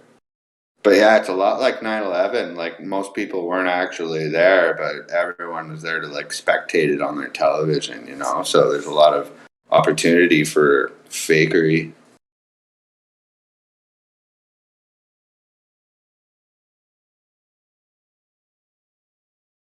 Lots of people are like, well, that's impossible for everyone in NASA to be involved, you know? It's like, well, not really. All it would really take is from whatever the crew was that sent the transmission from the NASA facility out to the, you know, the media, which could probably be a pretty simple little thing to do there, I bet. Yeah. I think they were receiving the signals via Australia. I think that's what Australia played its part in the missions, by the way. Oh. Yeah. I didn't know that. Yeah. Australia were definitely involved in that.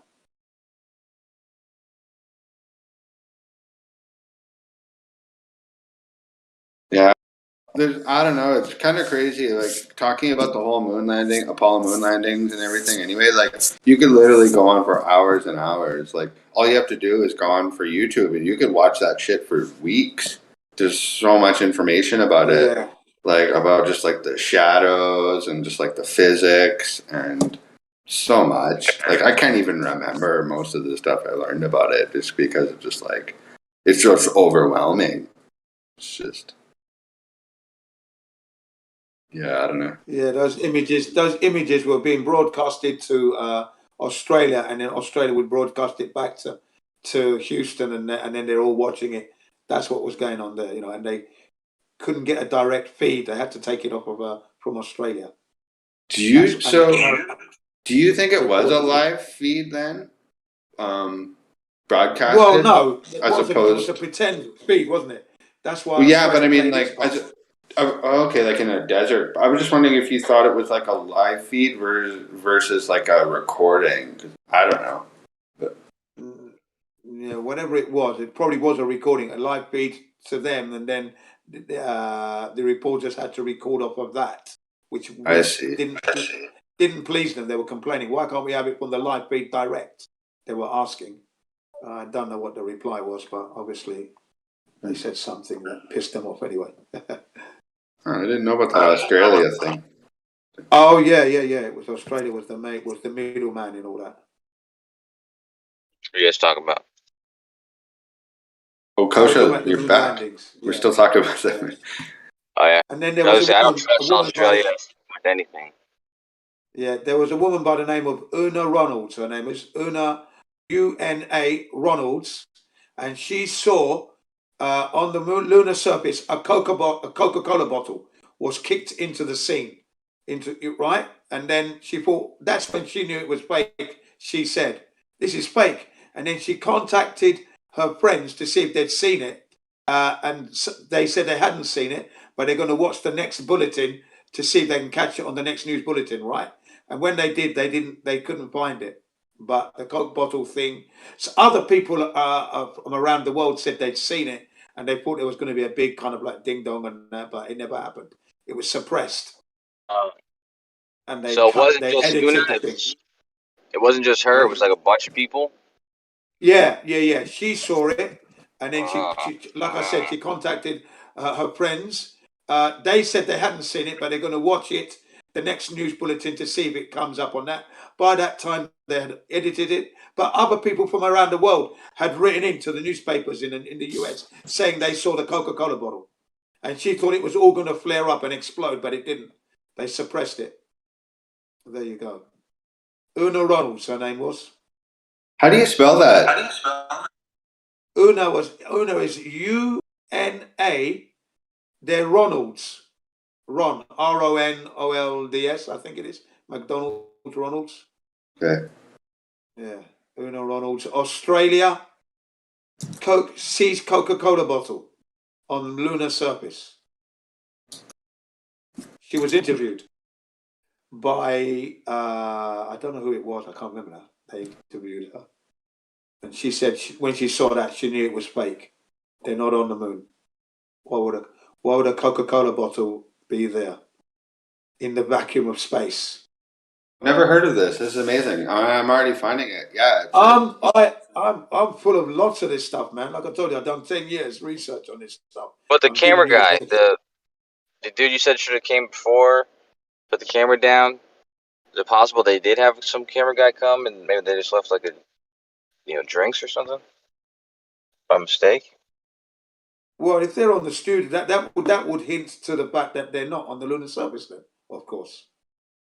Yeah, so that would make sense. But somebody kicked a Coca-Cola bottle into the scene, she said. Well, didn't Apollo 10, didn't they do the same mission, but they just didn't land on the moon?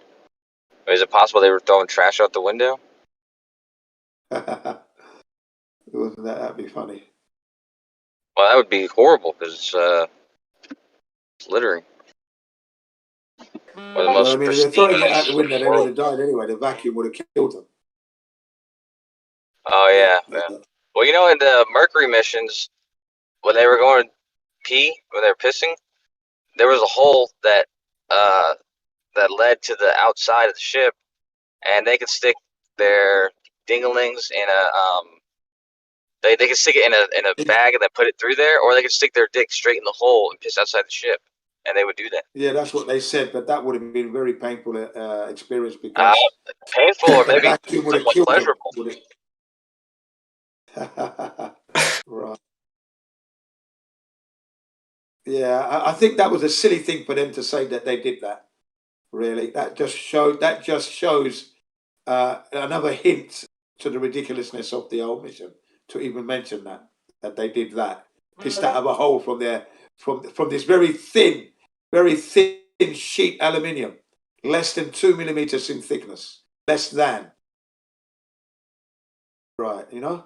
I wouldn't go up into the air and something like that, like on Earth. Exactly. They couldn't run the lunar command module or the LEM at full Earth's atmosphere pressure. They had to run it under pressure because of the thinness of the aluminium. So they would have been in trouble all the time, man. And I heard they were crashing some of those LEM testings on Earth too, and before they corrected it never worked once. They never successfully worked it once. Isn't that incredible? It is.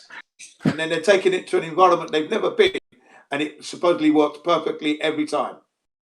Right. On this giant rock 250,000 miles away. Yeah. And then, the lunar ascent module, that's the bit that returns to and connects to the lunar command module, yeah? The upper part of the LEM, that was never tested. When they built it and constructed it, they couldn't test it. They had to hope it worked when it got up there.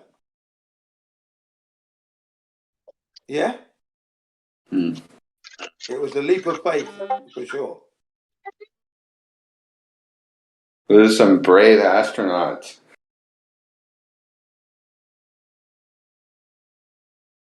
I mean, it is a big ask for us to no kidding. Ask us to believe this landing and that, Yeah. When we look back on it. At the time, it was all new. You see, space travel and all this stuff was all new. So it was easily to be indoctrinated, brainwashed into thinking these things can happen because we don't. It was all new. I'm lucky that I was born in the 1960s to be able to talk about this because, man, yeah, I would have been 7 years old at the time, about to be 8, and I used to attend St. Mary Magdalene's elementary school. Oh, so you probably remember it, hey? I remember it clearly like it was yesterday, mate. Crazy. Believe you me. Yeah, yeah. Did you watch it like with your parents? I watched it on telly. Look, I watch it. I used to run home from school. Usually after school, I would go to Munster Square, right, or a little square, Clarence Gardens, to play football with my friends. Yeah, but because of the moon landings, I ran home. I said, "Ain't you going to watch the moon landings?" I said, "Ah, you mugs." I ran off, man. I go, "I'm not playing football now. We're going to the moon, man." You know, I used to run home. So what time of day did that happen? In like the afternoon of that day then, or Well, evening? we'd be watching like the highlights, wouldn't we? We wouldn't be ready. If you to watch it live would mean you'd have to be up late, I would imagine. Well, hang on a second. It's 5 hours difference. Okay, so it's 5 hours difference in Britain. So there were times when we did watch a live one in the daytime. All right, because there were 6 missions. Remember? See, okay. Yeah. Yeah, I'm not really sure of the time either. But yeah, you can easily look it up, and you can see that in England, we would have the opportunity to watch it at night. We watched it at night as well. I watched it, man. I had to run home because I wanted to get as much news as I could. I forfeited the football for that period, But usually I'd be playing football after school in Munster Square or Clarence Gardens back in the day. That's with cool. my friends. You're a sharp kid even back then.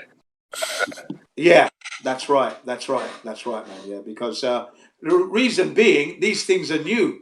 This is all happening new. Yeah, remember, to be born in the 60s was a very good era for me because I was in tune with the flower people. The flower people, the hippies. Yeah, They flower were people. all over the place, and they were nice people, man. They did a lot for me. So I was very, very well stimulated by these people. In that, I used to go to a place called Fairfield Play Centre, another place called Cumberland Play Centre. And when you go to these places, you've got all kinds of activities that you can do. Pottery, painting, charcoal drawing, play football, watch a film on a projected screen, yeah? With a proper projector. And back in those days, it wasn't video. So it was reel to reel, and you're watching it on a screen. Yeah, they had those film events happening. Okay, so that was part of the entertainment they did for kids. And you could go after school and you could go at the weekend. And these people were hippies, They were ordinary people, but, they were really nice people, down to earth. And that was a good time to be existing, I thought. I was going through a bit of racism at the time as well, fighting my way through. But to receive such kindness I can never forget it. I never will. I never will forget that. So yeah. That's beautiful.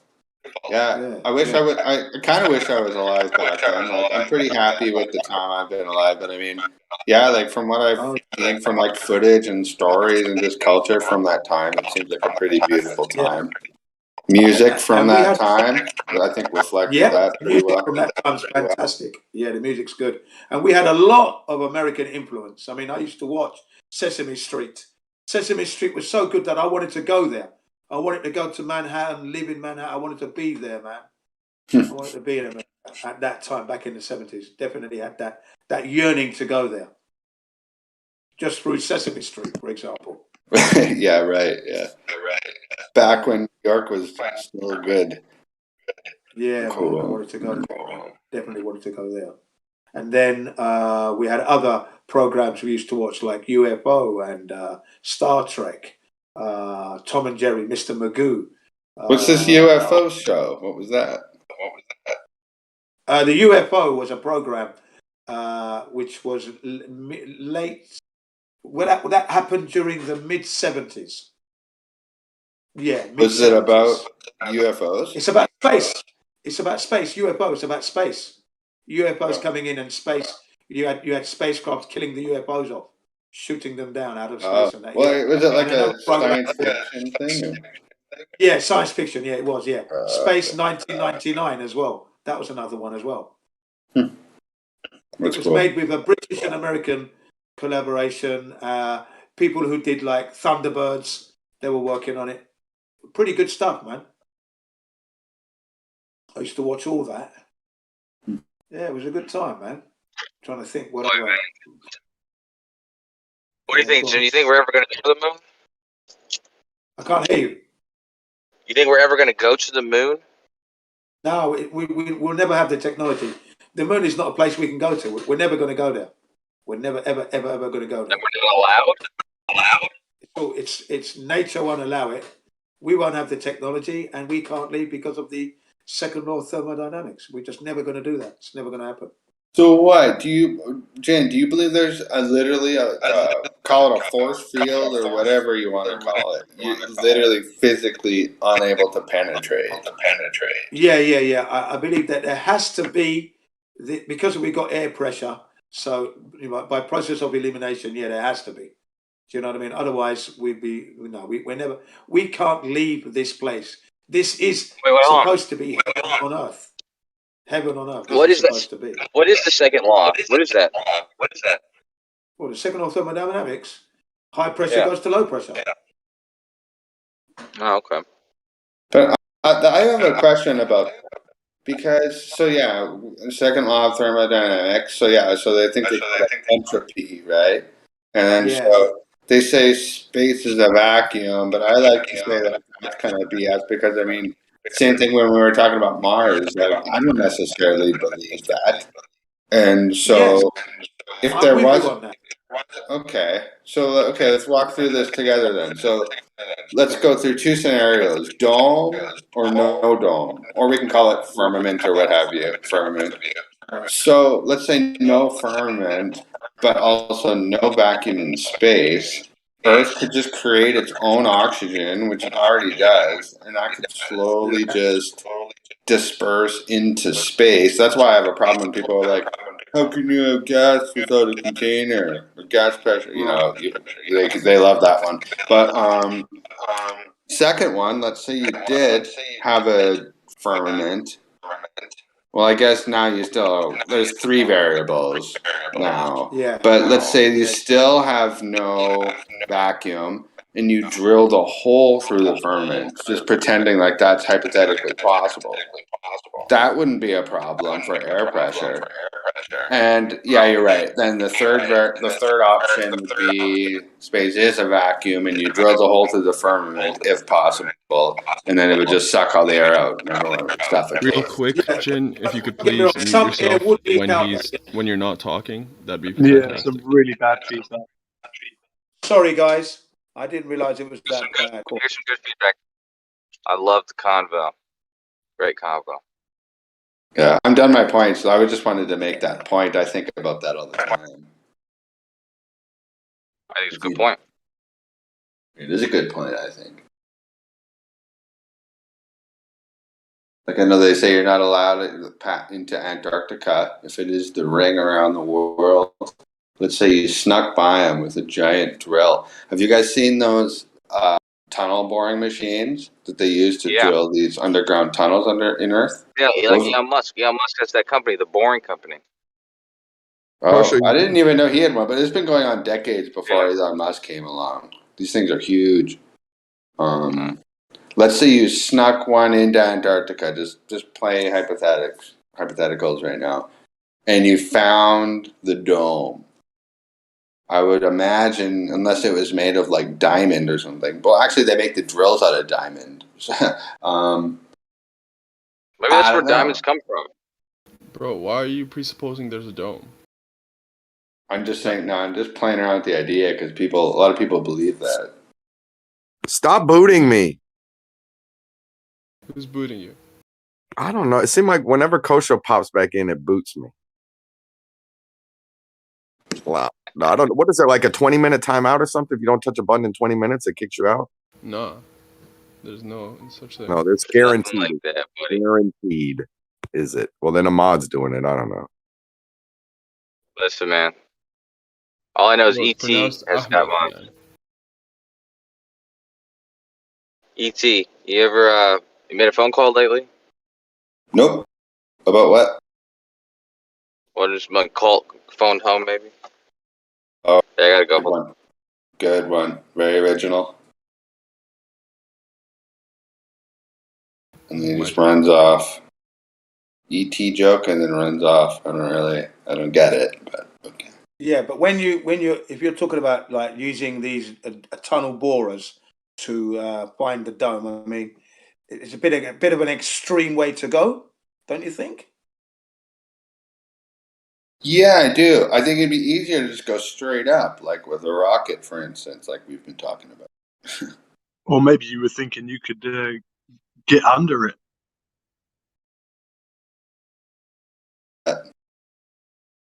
Yeah, I would have thought they would have explored the surface, then encounter the dome and start from there.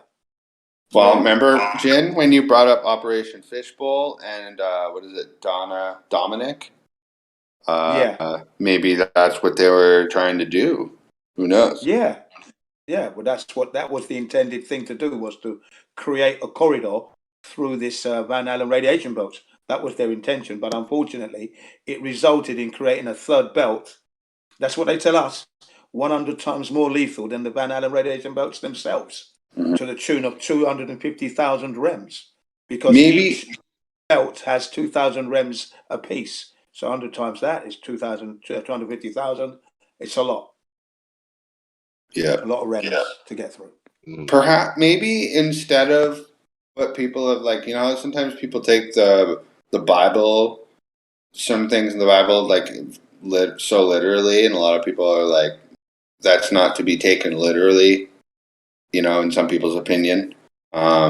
Maybe when people say, like, the firmament or the dome, maybe that was taken too literally, and people think of it like actually like a glass dome, like in that Simpsons movie or something. When in reality, it's actually talking about like the radiation belt. Maybe. Yeah, the idea of the dome thing has been around for thousands of years. It's not just something new. So people's minds have wandered, and they've concluded the same thing across the flat Earth here. All different species of human, people living in all over the Earth have come to the same conclusion. Different tribes, different cultures have come up with the same thing. Yeah, I How do you know. explain that? And it's an art too, like ancient. I don't know ancient, but lots of old art, like paintings and whatnot. Yeah, I don't know how you explain that. That is a good idea or a good thought. I mean, how do you explain all these cultures explaining all this strange thing that doesn't make sense to us, like these gods from the sky and everything? That's repeated in multiple cultures, and we don't really see that today. I mean, Yeah, I don't know. Well, I mean, let me take my childhood for example. I'll go with my childhood. Yeah, born in '61. Obviously suckling on my mother's breast for that time, and then we ended up living in a place called the Isle of Dogs, popular house, popular high street, and we could see the barges and ships coming and going. We could see Tower Bridge and everything. Okay, right there where all the action is, East London. Right where, when anything comes in from India, Jamaica, Germany, it's coming in through the River Thames. That's where we were living, right where the action was. Okay, and then I was going to school. And we had to do this nature watch program where we had a jam jar, and you had to collect ladybirds and other insects, leaves, twigs, and whatever, and put it in, and put a piece of paper on top, elastic band around that, pop some holes in. Now I didn't feel good doing that, and when I touched the leaf and pulled it off, I didn't feel good because I knew the leaf was going to die. And I didn't like to see the insects imprisoned in the glass. I had a feeling of like imprisonment come over me. I didn't feel good. 6 years old I am. 6 years old when I'm doing this. But at that point, I knew that something more powerful than me can make a leap, because I can't repair this. So already I'm making connection with nature. Am I not? I'm making a connection with the creator here, coming to a conclusion, a realization that this earth is we shouldn't be destroying it. Even at 6, I had that feeling already. You see, that's at 6. So as you get older, if you're living in a world where there's less things around, but more nature, you're going to connect sooner and come to the realization that there's a creator. No bridges, no cars back then, no music. Well, okay, handmade music, but no TV, no radio. Yeah? Can you see what I mean? The mind is freer to explore, is what I'm trying to say.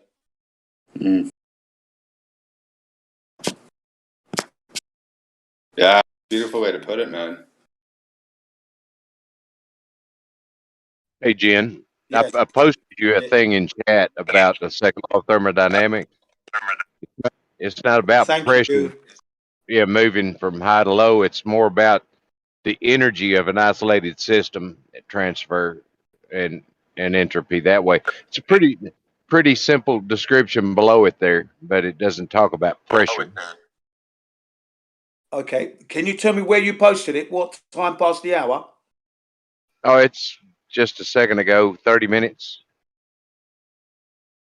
Yeah, 3 minutes ago. Thank you. It might be a little sus because it looks like it comes from NASA.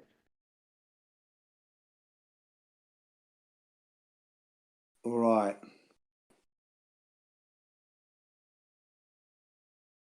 Another, I don't like it when people force questions on me, like, such as, how do you have gas pressure without a container? I like to think, well, why would there need to be a container? It could just disperse into space, because where does our oxygen come from anyway? We have this interaction with the plants on Earth to create oxygen and carbon dioxide. Plus, I'm not an expert on this, but I've read a lot of stuff about how plankton and all the weird stuff from the oceans create a lot of like our air that we breathe and stuff.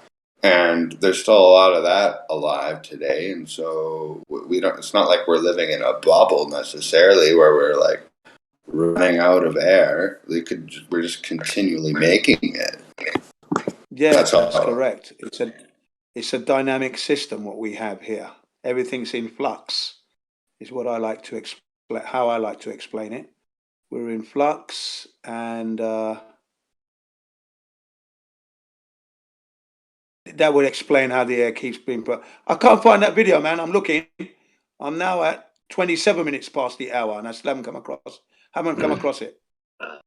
If you could post it again, I'd be appreciated, man. Sorry. I'll wait.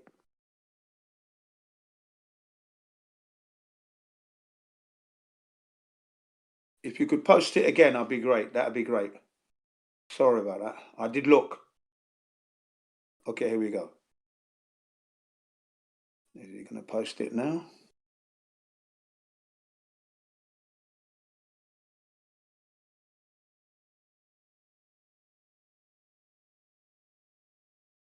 Okay, thanks.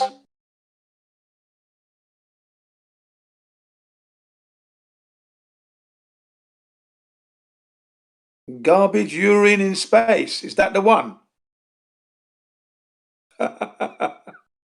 Is that it?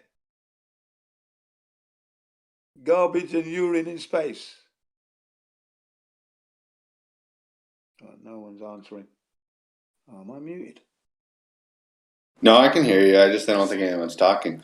Hey, I was watching footage of the ISS the other day, and supposedly they recycle their urine. That's correct. Yeah, that's what they say they do. They recycle the urine like they do on a submarine. Those nuclear Sense submarines. too. I never thought of that. Yeah, they recycle the urine. You know, I don't know about drinking urine water. Fuck that. I think that's what they do. Yeah. Well, Bill Gates is talking about drinking poop water, so that's pretty cool. Hey, I don't know if you're reading that article, Jin, or anything, but last week I went on like this 6-hour tear when I was watching all these videos about how the ISS isn't real. And I thought it was really interesting. Yeah. It's similar to what we're talking about with the moon and Mars and everything tonight. Yeah, it is difficult. How the ISS can be up there with all the information.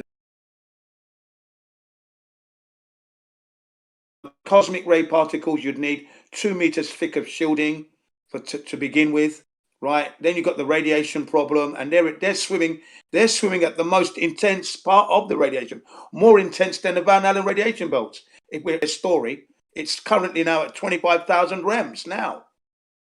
So how is it they could be there? I'm not sure.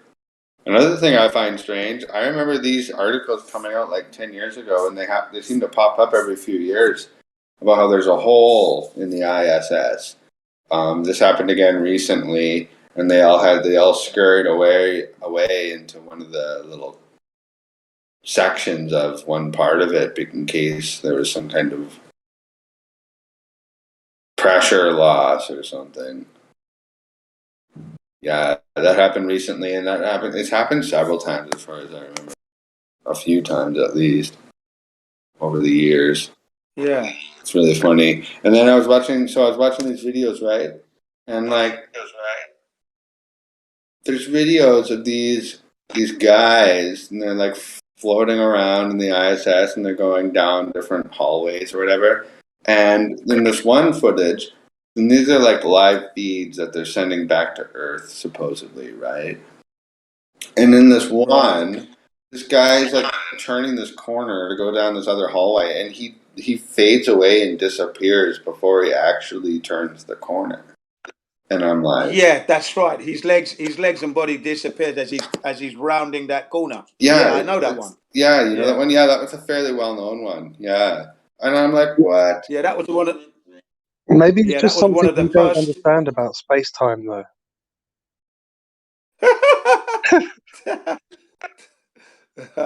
Yeah, right. Come on, Globus. That was one of the first ones I saw of an anomaly. Yeah, good joke, that one. Yeah, that was the first anomaly I saw of the ISS not being real. You know. Another one that I'm thinking of at the top of my head is there's this one of these scenes, because there's like hours of them now, right? So it's hard to go through it all. Yeah. But there's one. I've got a compilation of them. Yeah, compilations are the best now. God bless who's ever putting those together. But I mean, like, there's this one scene I remember. I think this actually happens more than once, but they're all like floating there and everything, and then you know how they bop up and down, kind of. There's this. Yeah. I've seen it a couple times where all of a sudden they kind of all just fall at the same time, which doesn't make sense. And I think what they're trying to say is that these people are on. This is like a big argument. These people are on 0G planes, and what these planes do, they go up on a parabolic flight, they call it. So it goes way up, and then it just drops, and then so they have 0G inside the plane for just over 2 minutes, and then when they hit this certain thing, they flatten out again, and then when they drop, and it looks exactly like there's actual footage of people in planes doing this, like. On normal television, you'll see like documentaries and shows about people doing this for fun, and it looks exactly what you see in this ISS footage. It's very interesting. The most embarrassing stuff is the hair. Are you really in space? Can't you see the hair? I mean, come on, like. Oh yeah, That's that the one most woman, dude. embarrassing Yeah, thing her hair shakes around, and she'll move around and come back, and it's like, yeah, it's all messed up still, but messed up in the same kind of way. Well, it's fixed. They're using hairspray to fix the hair in position, but that's what they do. But normally, if you see, there are others who have been on these comets, they call them. Yeah, you see the hair flows out of control. Naturally, yeah. You know, naturally, yeah. flowing. Like if you're in a swimming pool or something, it's always changing. Yeah. Yeah. I think it's just so telling that they ask, "Oh, the picture looks so clear. This must be fake. You must be in a studio. What can you do to prove to me that?" And the first thing they reply with is, "Can you see the hair?" Like, what the hell? That's just so embarrassing. And then the other Wally with the peanut head does a backward somersault. You know, As if And you then his couldn't do it and on then a he has to have his trapeze. harness caught by his mate. Yeah. One thing I don't understand is one of the videos I watched last week was this like 45-minute tour of the ISS. And they're like floating around, and he's got his iPad that he's shuffling around with the whole time that's floating around. I don't know how they pulled that off. I really don't. So that leads me to believe that they actually are in low Earth orbit, but maybe on a different kind of craft that they're. I don't know. I'm just. No. Listen. What you've got to remember is this, ET. Just because you go to low Earth orbit doesn't mean you're going to be floating. We can't prove that. There is no way that as soon as you go 62 miles up, you then enter this 0G, because what you're saying is that gravity exists, one, and then when you get to 62 miles, there is no gravity, Yeah. and you will Okay. then float. You're buying Okay. into that. And I no see evidence my of that. point. Yeah, you're right about that. I take that back.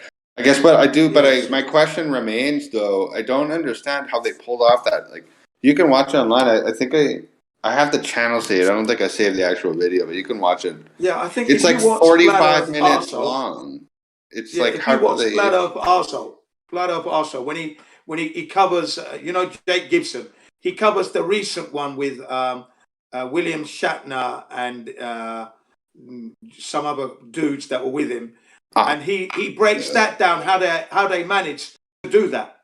I wanted to ask you that next. That's interesting. Yeah, and I know the name. I'll check that out, I guess.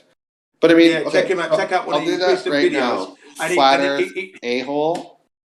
Yeah, Flat Earth Arsehole, and then his other channel is Jake Gibson. Then the other one is Jake the Arsehole. He's got 3 channels, okay? And he covers it. He covers how they actually do that trickery. Okay. Yeah, it's a pretty good one, yeah. So have a look Yeah, at I think I've seen one video of his before. Oh, I found him. Maybe not. Yeah, anyway, it doesn't matter. But before I watch his videos, I will look into this guy. But I mean, how do they do that 45-minute ISS footage with them floating around the whole time? Well, I this just is don't. what they basically they stitch it together. That's what they're doing. So it's a series of parabolic flights, and then they edit it and they stitch it together. I see. And yeah, they also mentioned that's the what he things says. Yeah. with harnesses and whatnot too. Because I do remember one of these videos I watched, they're like, watch how they go from this one hallway down into another part of the capsule. What do they call them? Yeah. And there's like a quick little split in the video that you can hardly That's see. right. That's what he tells you. That's what he highlights. He highlights Crazy. that's where they did the editing. That's where they did the editing to fool you. Okay? So they're literally recording them in like tiny little pieces and stitching them together. That's what they're doing. That's exactly what they're doing. They're using that technology. Fucking crazy. Not only that, NASA has a company that produces holographic images working with them, by the way. That's another thing that I found out recently. NASA has a company that specializes in holograms working with NASA. Why would you need a company like that? What would be the point of being associated with such a company? That's a great question.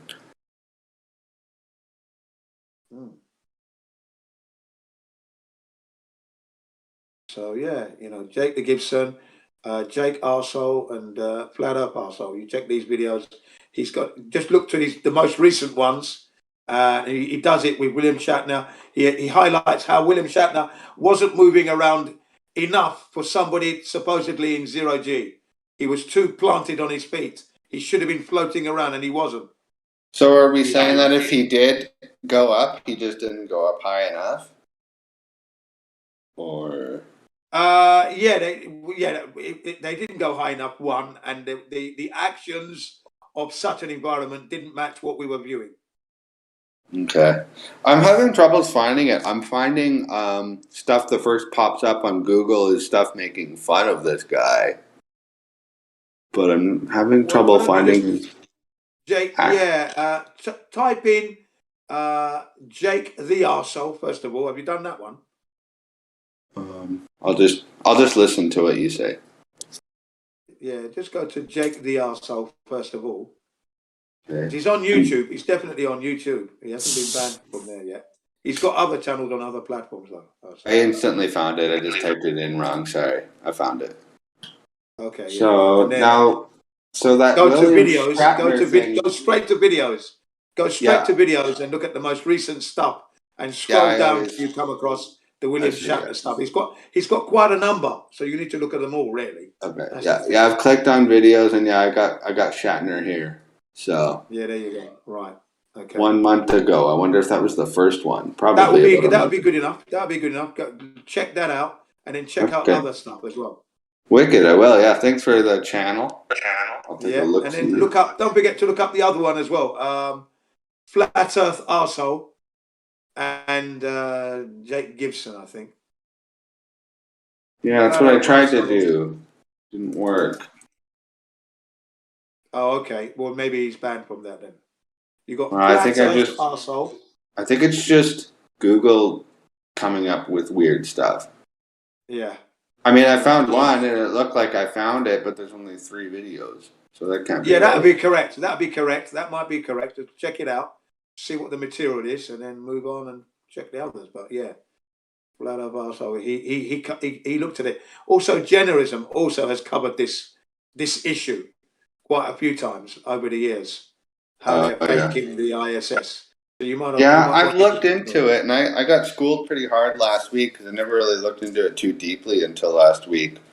And I think I get the idea, like with a mixture of like the 0 G-force planes and the cables and the CGI and some editing, they somehow pull it off, I guess. Yeah, and they're using the blue screen or pink screen, green screen, whatever. They're using all that. They're bringing all that to bear. That's what they're doing.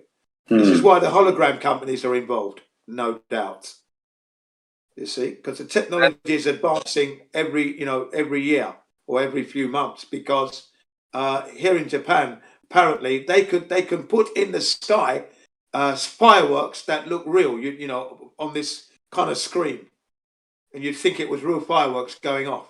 That technology has been around since like 2008 or something, apparently. I guess so. Holy hell. So the idea of having aliens coming in on spaceships can be realized, and you can fool the public. That's coming. That's why they're working on this technology. It's getting harder and harder to tell the difference. Oh, you see? Hologram thing now almost again with the UFOs.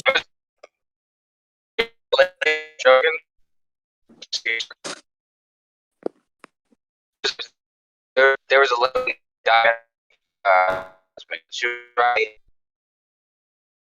and she was broke.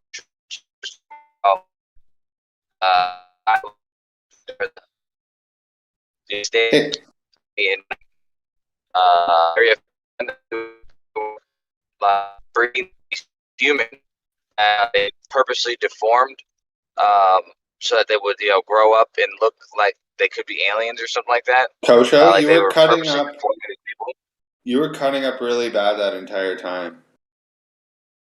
Even still? Now you're good, but the last like 20 seconds was. They didn't want it to be. They didn't want my message to come out, dude. But I was saying that I heard this lady on Joe Rogan's show. She was a lady. She was writing a book, and somebody had confessed to her that he ordered everything he wanted, and that he witnessed them making like these humans, like they would breed these humans, these weird deformities in them. So they grow up and they make alien crap. Your connection is still really bad, but are you talking about Annie Jacobson by chance?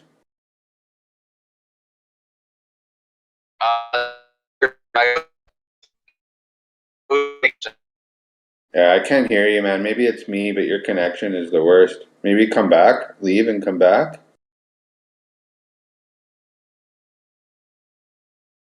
I want to hear what you're saying. It sounded really interesting, the parts I could hear. If you can hear me, just tell me about Annie Jacobson. I missed most of it. Literally, dude, like most of what you said was. It's fine. I'll repeat it when I have good service again. But just tell me about Andy Jacobson, and I'll see if that's if it's the same person. Oh, okay. Well, I don't know for sure. I could check. She's like a journalist that delved into the UFO world.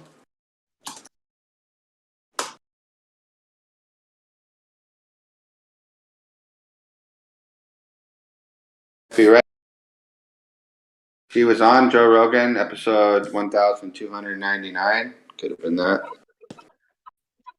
Okay, but what does she usually write about? Like, she's a journalist. That what was like the main stories? Well, she was a journalist, and then I think she went into the UFO world. Like, she wrote a big book on Area 51, but like decades oh yeah, that is after. that.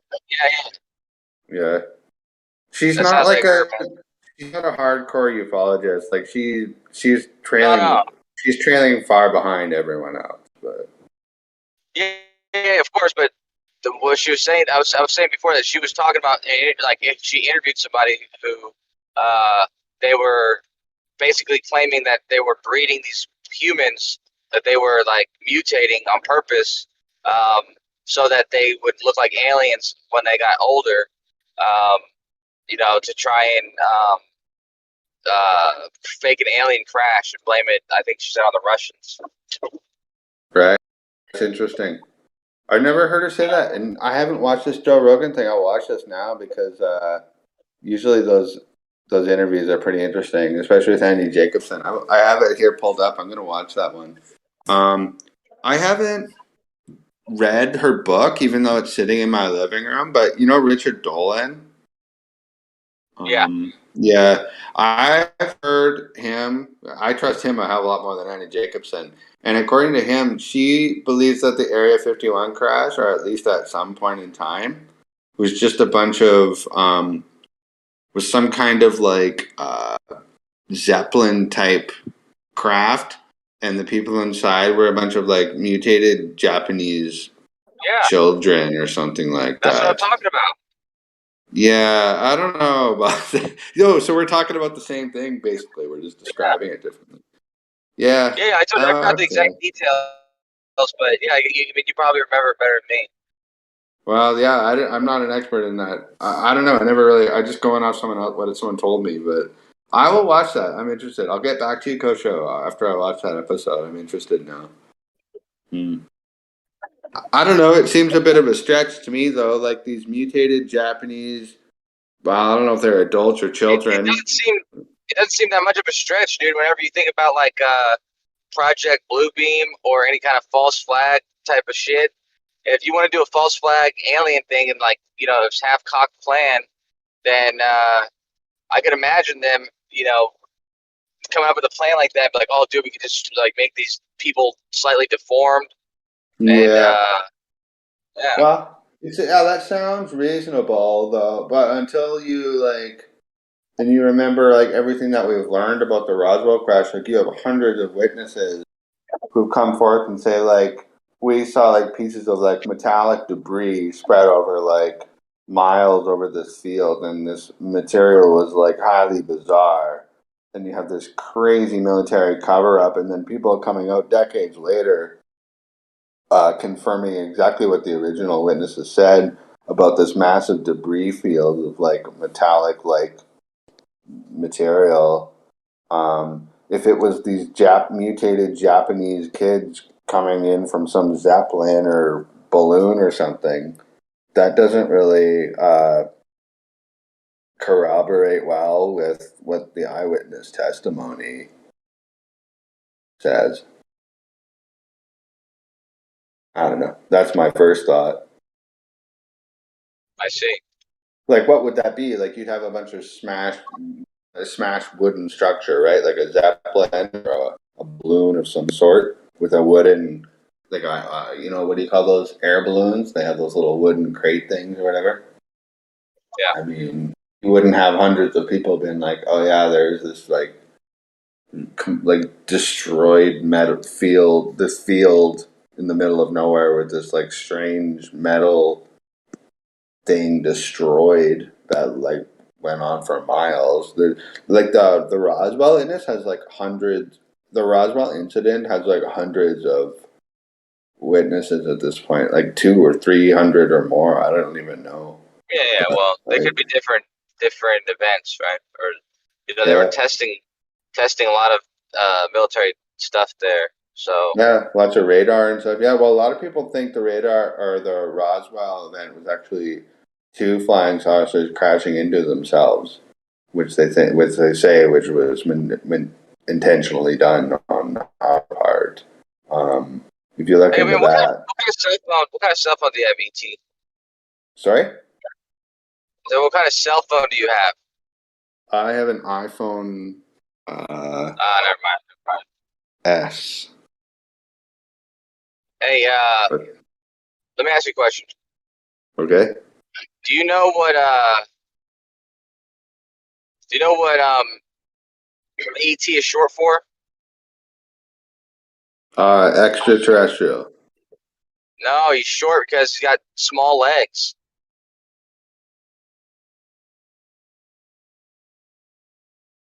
That's an Good ET one. joke. Yeah. Don't quit your day job. I did. To become a stand-up comedian? No. I wasn't paying well. Sorry to hear that. What's KOSHO stand for? Hey, one of your nemesis quit Discord the other day. Remember good old Stacy B? She's not my nemesis. She's not my nemesis. Oh, I thought you guys were enemies. No. Enemies? No way. But she quit Discord. Well, she used to talk about you all the time back in the day. She's like, KOSHO and shit like that. In a bad way? I don't know. She just used to bring it up. Maybe that means she liked you, actually, now that I think of it. Well, I'm a homosexual, so I hope not. Oh, yeah, girls like that, for sure. Yeah. Anyways, what were we saying? Oh, yeah, the Air Roswell thing. Something, yeah. It's a mystery that was in the 40s. We'll never know the truth, probably. So it's definitely suspect. Suspect. Yeah. Anyway, I don't know. Why were we talking about Roswell in the first place? Does anyone remember? Yeah, Roswell was clearly ET. Roswell was clearly a lie, another hoax. That's it. Just like the moon landings, it was another Sataloon. hoax. There's nothing. There was not one substance of that story that is true, except for that it's all a lie. End of story. And the witness testimony that came out afterwards might be real. That's all bullshit, all BS. Drunk on fucking moonshine, bastards. Well, then, something happened. I mean, the documents came out. It was in the newspapers. It's like military retrieved flying saucer, and then the next day the weather balloon. That happened. Mate. So what? Are you saying the whole thing was fake? Like nothing even happened in the first place? No, there was one true thing. There was one true thing about it, like June said, and that was that it was the lie. That was the only thing. It was a lie. That's the true part. But everything else is also a lie. But hold on, I've never heard this before, what Jen is claiming. I'm not saying you're wrong, man. I'm just saying I've never really heard anyone go that far with it. So the entire thing was a lie, nothing ever even happened. Well, that's true, though. Well, I don't know. There's lots of conflicting information. Didn't they say it was a weather? Of course, there's going to be. Didn't they say it was a weather balloon in the papers like the day after? I think that's the truth. The day after, they said they got a flying saucer. So I mean, and then it begs the question, though. Like these are military brats, you know. You don't confuse a flying saucer with a weather balloon. Like any idiot can tell the difference.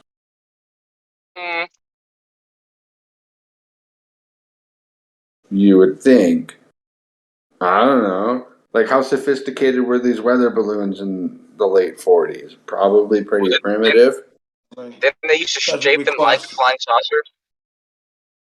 What? Like, was that? Remember that? You ever seen that kid that was that balloon boy. Like there was a boy that was supposedly in a balloon for like a couple days or an afternoon. Like he was flying around the fucking fields, and it was like all of the news that there was a kid in a balloon, and it turns out the guy was lying, and there was nobody in there. Do you remember that a couple years ago? No, I I've can never remember, heard like, that. I think it was the 90s, maybe not that long ago, where No. they had some guy with a toy saucer, and he was just doing tricks with the camera, like. But people believed that for a bit. No, this was like 10 years ago. There was like all over the news because it was like the tragedy. They thought this balloon that was like so high up in the air, flying around and floating around in the wind, had a kid inside of it for some reason, and it was shaped like a flying saucer. Actually, that does ring a bell. I heard about that recently. Some kid was in a balloon and he traversed like a large amount of land. Yeah. There wasn't a flying saucer attached to the story, No, but it was shaped like one. Let me see. Let me find it. I forgot about that. Yeah, that happened. I don't know if that happened recently, but I heard about that recently. Crazy. Yeah, and he was like lucky to be alive, basically. Yeah, I was thinking of Flight of the Navigator.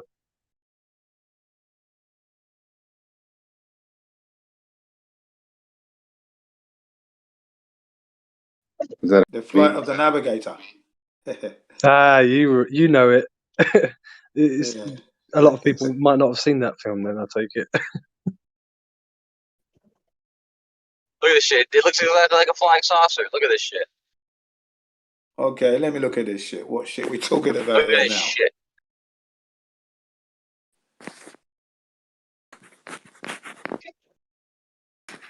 I'll post an article too, but there's a picture from the article.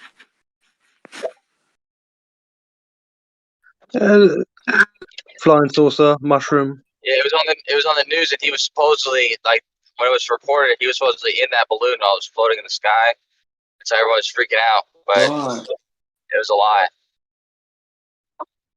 Yeah. Yeah, you can tell it was all right because this is just, a toy. My children, we had one of these. Oh, bloody hell. They would have been like maybe 4 and 6 years old at the time. And you inflate it with helium and then it's just flying around in the park. It was brilliant, man. Great fun that was.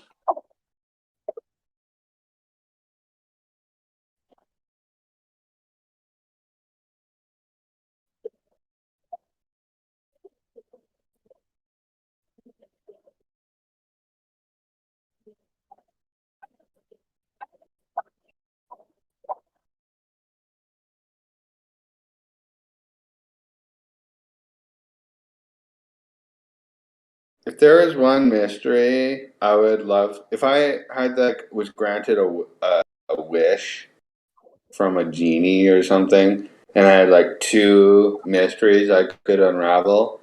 The UFO one would be one of them for sure. You'd waste one of your wishes on that? Yeah, absolutely. Well, I was about to say the same thing. Dude, I'd be like, dude, I'd be so pissed at you.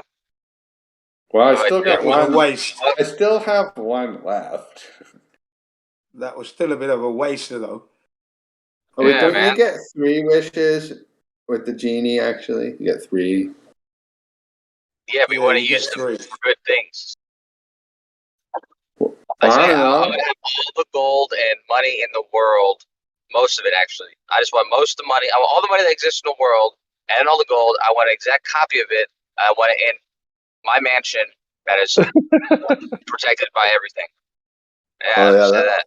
that's gonna make you happy. Yeah. Just give me $10 trillion and that'll be enough. You'd never be able to spend it, but $10 trillion in my account. Dude, I would be very, very happy, dude. I could buy the entire military as my personal military. What are you gonna do? What are you gonna do with the entire military? I would do good things. Try to stop them from as I killing you. That would be the first one. Wouldn't you ask where all the other genies are so you could have more wishes? Nah, I wouldn't ask any questions. Because if you ask questions like that, he's gonna be like, "Oh, what's your wish? All right, well, it's getting on with spending. there's no other To be genies." quite honest. Like what? spending and building. Make some. I would build the good earth with $10 trillion. I'd be able to make a good impact. I'd be able to. Yeah, but Remember, I would have more money than that. I've still got 2 wishes. I've still got 2 wishes, right, which are locked away, and I've got $10 trillion to spend at my will. You know, and of course, I'm going to be building a very good world around me. Very good world. See, Jen already wins. He picks the most selfless wish first. I feel stupid I didn't do the same thing. Yeah. And I would wish for the sort of genetics that like I had like white blood cells and stuff that like healed me no matter what happened to me. So I got this like super healing ability. So far you want endless money and eternal life. No, not eternal life, but it should be a very long life because Okay. I've become very strong, all that kind of stuff because of my rebuilding of my muscles all the time. But well, you could wish that for all your family members. That would be good, wouldn't it? Yeah, are you at Westlake Hills? Yeah. They live until they're like their 30s, if you will. Are you in Westlake Hills right now? Westside Kill? Westlake Hills. Oh no! Okay. Wait, maybe. How'd you know? Because no, I'm it's far the only, west of Mopac. it's the only place that doesn't get service in Austin. Oh no, there's a lot of I got AT&T, man. So it's like I don't know why, but there's a lot of places that don't get service. Austin represent. No, we said Boston, Massachusetts. Okay. Never mind. Lost in Paradise. Yeah, Floss. I just saw that movie the other day. Floss in Paradise. That's Fifth Element. Okay, wait. Finish up your third wish here. You're rich and you're gonna live very long, and then you get one more. Well, I would change that to like a pill that will give me that, so that way I can give it to other people and stuff, maybe. But you just stole that from Jen. You were gonna be selfish. Yeah, sure. Well, dude, your first wish was gonna be to find out what's going on with the UFOs. Like that's your fucking wish. Like, okay, well, it turns out it was a fucking military test. It wasn't even a big deal, dude. I know, but mine were supposed to be selfish wishes. I wasn't thinking about being altruistic or anything. That'd be silly. That's not even selfish, though. It's like a waste. It's just a logical progression, isn't it? Clearly, finances. Get the finances in order. $10 trillion would be enough. Bearing in mind, $1 trillion to count would take you 34,709 years to count it. So there you go. That's just $1 trillion. Right, so making more money than you could even count. You're making money faster than you can spend it.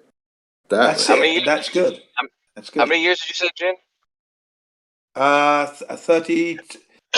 37,702 years. That's pretty close. Pretty close. I think it's 32,000. Yeah, all right. 32,000. Sorry, yeah, I forgot the number there. 32,702. 32,702 years. I don't think you don't have to count it though. So just.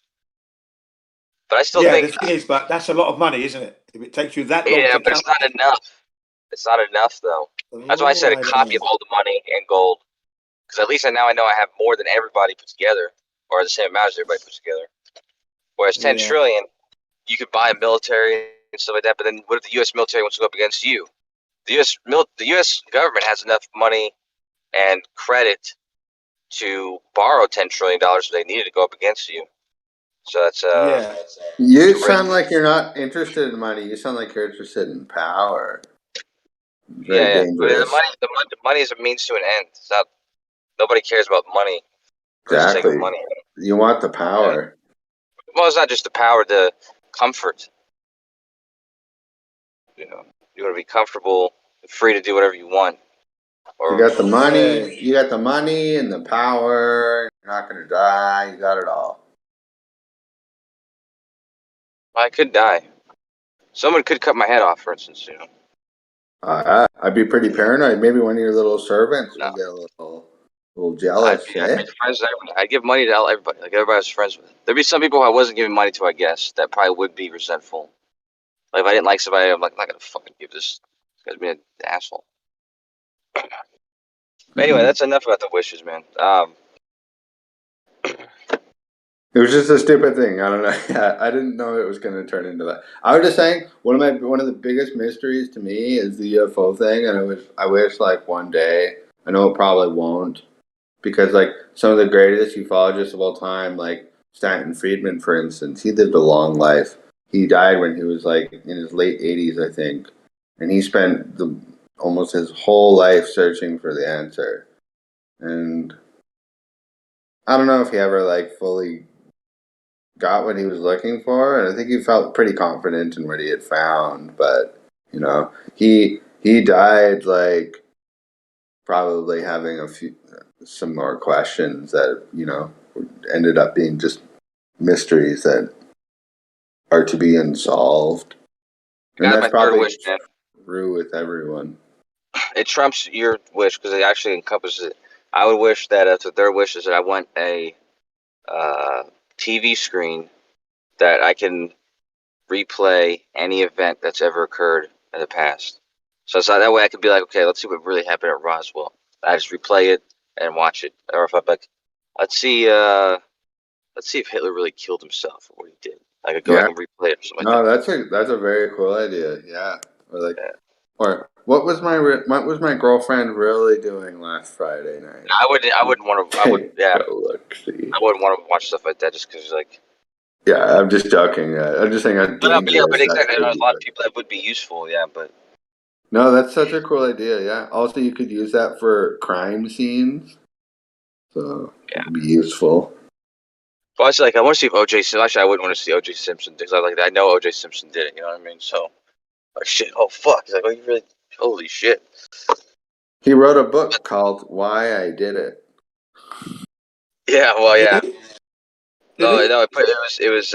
He put I did it, and then like it was like in lowercase small letters, like if. I think it was if I did it or something like that. Okay, I messed that up. It's still fucked up though. It is. Yeah. Well, yeah, no joke. Because it's double jeopardy, so he's not gonna get in trouble for that. I think he got away with it at this point. He went to prison for something else, but he got out since then. He He had some like robbery shit or something. Yeah, he was involved in so many.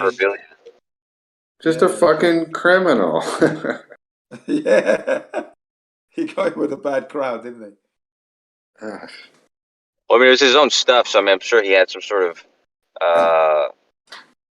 he had some kind of some motivation to get it back for some reason. But yeah, the murder was just really fucked up. I think it has to do with the have you seen that Aaron Hernandez, the other football player who killed a few people? I don't remember that one. That was recently, but if the glove doesn't fit, you must acquit. And the glove didn't fit. The glove did not fit him. That glove was very tight to get on his hand. Yeah, he couldn't get the glove on his hand, could he? He probably went to the store and like was buying gloves, and then they didn't have a size. Like fuck, just get these gloves. I guess he's like mad about it the whole time until like he actually goes to court and then they gets acquitted because of those gloves. And then Michael Jackson. And then Michael Jackson rocks the one glove. Well, he did that before that. Yeah, he was doing it for a while. Was that before? Okay. Yeah, he did. I was doing that in the 80s. That was ages ago. That one glove thing. But if the glove doesn't fit, you must acquit. And the glove didn't fit, man. And I see him trying to put it on. And I thought, bloody hell, man, that glove's not fitting at all. He's gonna tear it. He's gonna rip it up. He's ripping it. What are you saying? Are you saying he goes to jail for destroying the evidence? Wait, do you think OJ didn't do it? Sorry, OJ. What do you think? Yeah.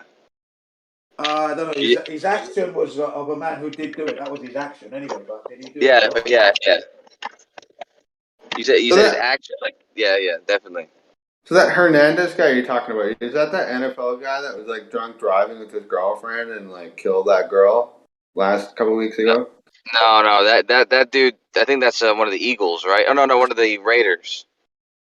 The guy that Yeah, plays for the I think it was Raiders. a Raider. Yeah, but no.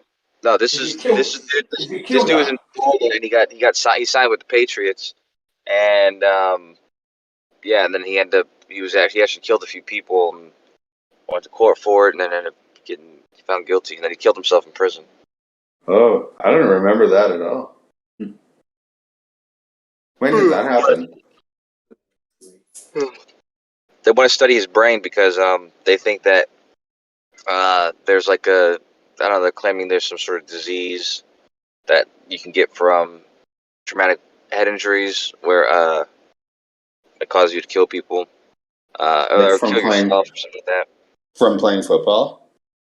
Yeah, which would kind of Yeah. make sense with O.J. Simpson too, I guess. If like, you know, I don't know, like if he had some sort of injury. Man, there's a lot of information out there that you can find. It's come up in light in the last several years about how stupid football actually is. And like supposedly like the science is coming out that's like it's incredibly bad for your brain. Well, it doesn't take a rocket scientist to figure it out, but I mean, yeah, put a stupid little plastic helmet on your head and bash it around everyone else's head for like years on end, like as if that's good. And yeah, like a lot of football players have concussions and stuff, and I think football players have died from too many concussions. And like, go to a doctor with a concussion if you've had repeated concussions. It happens in hockey too. They're like, if you have one more concussion, you might die. Basically, is what the doctor tells you, and it just goes to show, like, really the whole idea of like playing sports, like football, hockey is very dangerous too, but like football in particular, where you're just like, it's expected that you'd be smashing your head against everyone. Yeah, I'm not surprised that that's going to screw your brain up eventually. Yeah, they're starting to try to say the same in soccer with a little different, but I mean. Oh, but I meant football, like American football, where they wear I the know, that's why I plastic said helmet. soccer. Even though football to me is football, which isn't American football.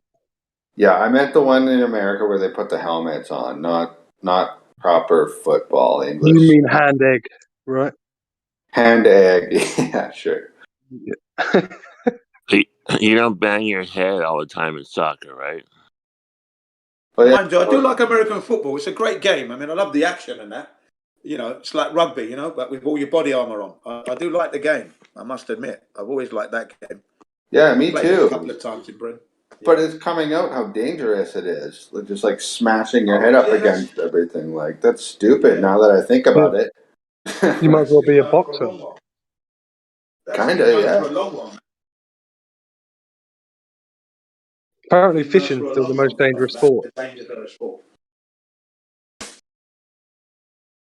What's the most dangerous part? Fishing. Fishing. I remember in the Sun in England one time where a couple of kids went fishing and a kid's eye was pulled out as the kid went to cast his line. He dragged his friend's eyeball out of his socket. Oh my! Yeah, that was in the Sun newspaper. Or Are the you Daily serious? Mirror. That's fucked Yeah, up. that really happened. Yeah. Oh God.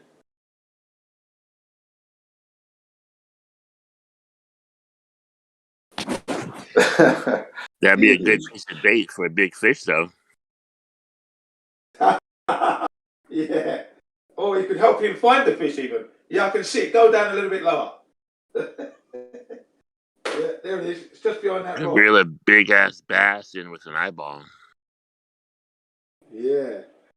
That would have been Jen, good bait. that was a dark additional joke you just made there. Help them find the fish. It was Fish dark. Island. Oh God. Poor kid. Poor kid. I hope that's a fake story. No, that's a true story. That was in the Daily Mail or the Sun newspaper. So I Were got they it able replaced to? with a crystal ball. Were they able to save his eye? I didn't hear that. Put his eye back in there and sew it in. Take I the fish remember, out. I remember a kid at my school with a glass eye, and he was quite a quiet character, quite a hidden away character. But I can remember people just being like trying to show him off like a freak show. Go on, flick your eyeball, bro. Flick it. Yeah, I went to school with a kid with a glass eye. Very timid, shy. How could you be confident in that situation? You're like 10 years old and you're walking around with a glass eye, like, you know. Yeah. But the thing is, I don't think I would have known until he said. That's the thing. Like, it wasn't that obvious until someone else goes, "Oh, you know, his eye ain't real." Like, what? I would just wear sunglasses all day if I was in that situation, at least at school. Yeah, you I couldn't got get away a with friend that. who's got a glass eye, and I forget about it all the time. You can't really even tell. I can remember one of my other mates as well. He went to a different school, but in the morning at the bus stop, we'd see each other, and he was trying to show off his mate from his school that had webbed fingers. And he had these obviously mitts on, yeah, because it was winter time, so he had these gloves on, obviously mittens, so not finger gloves, right? But but it's just the fact that my mate's like trying to show him off to me, like, yeah, go on, take your gloves off, bro. I'm like, bro, you don't need don't fold to the pressure. Like, you're not a freak show for me. I don't have to know. Like, just poor guys, man. Quick, show your webbed fingers, bro. Good in the swimming team, surely.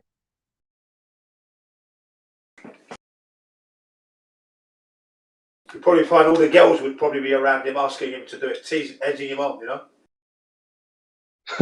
If he was at school.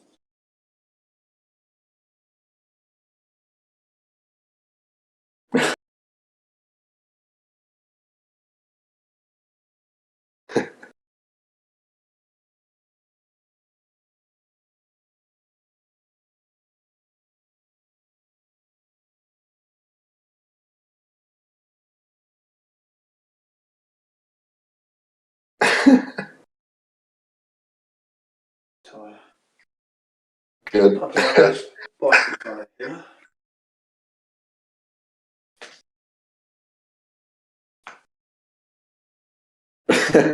But I can't stop laughing at whoever said that thing about him being a good swimmer. Oh yeah. Got to look at the pros.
He's still thinking about that one.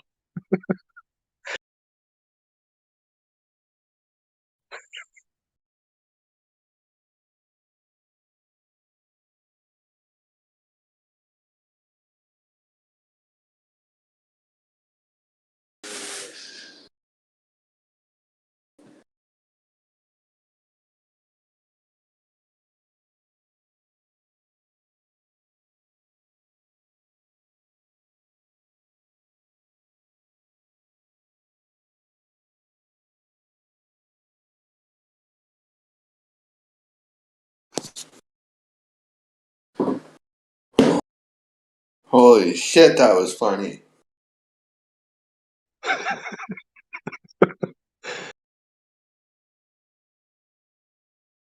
Thank you, mate. That was good. I haven't had a laugh like that in a little while. That was good. I haven't met many people with two different color eyes. So that's always amazed me. I've never. I'll tell you who was like that. Dave Bowie. No. Yeah. Really? Yeah. Because what happened, right? His friend, his friend had a girlfriend, and David Bowie checked his girlfriend, right? Went out with her and that, or made advances, and this was his best friend at school. Went mad and punched him in the eye, and that changed the color of his eye, man. I wouldn't think that would be possible. You look it up, and you see he had two different color eyeballs, and that was the story he told us, David Bowie, out of his own mouth. Wait, what? He punched someone else and No, made someone them. punched him in the eye. His best friend at school punched him in the eye for going out with his girlfriend, going out with that guy, his best friend's girlfriend. Yeah, do you understand? Right. Yeah, and that changed the color of his eye. The fight resulted in Bowie suffering a heterochromia, a condition which resulted in the right eye turning blue in There you go. appearance. Weird. Yeah. I wouldn't know enough about him to know what color his left eye was. You know what? I'm looking at pictures on Google Images all of a sudden. I've always noticed his eyes were weird. That's probably why. Great musician, though. Bloody good musician he was. David Bowie. Did like his music and that. All the way through the 70s. My sister was a fan. She had all his posters on the wall. I was so surprised that she did that. Really? She was that much of a fan, yeah. I was, yeah. Yeah. He was pretty cool. First artist, my sister, the first artist that she ever put a picture of any pop star on the wall was David Bowie was the first one. So we're going back to 1970, 74, 75, when she did that. Shipton House on the Prince of Wales Road. Yeah, next to the Mother Shipton pub.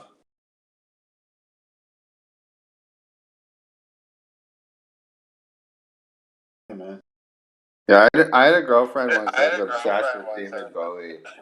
And it's like, I always thought it was kind of frustrating because it's not like you can outdo David Bowie, you know? Yeah. It's like I was catching up with David Bowie. Ground Control to Major Tom. That was a blinding track, né? That song's great. Yeah. I think that was his first winning. He won an award for that record. He was in his 20s. He's got some classics for sure. Yeah, he was definitely top-notch musician. He really knew all his stuff. Very articulate, very intelligent man. That's why when he passed away, that I can't believe he's dead. Too many artists were passing away so quickly that I was thinking he can't be dead. I don't think he's dead. I think he's hiding somewhere. That's what they say. A lot of these people fake their deaths and whatnot. It makes you wonder. Yeah. Just doesn't seem right somehow. Something's like Michael Jackson as well. It's just I don't understand, man. This is just a joke. Whitney Houston. These people are dying in such strange ways. Mine usually goes to if it's strange. I think it might have been an assassination. But I mean, I don't really think too much about them. Just running away. But I mean, I don't know. You'd have to just hire a coroner, I guess, and maybe a couple people in the police, Yeah. and a few $1 million later, you're just gone. Yeah.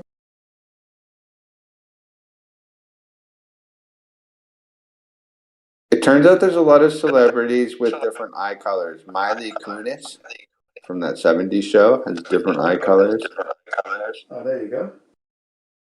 Kind of cool. Could this be an Illuminati thing? Oh, good point.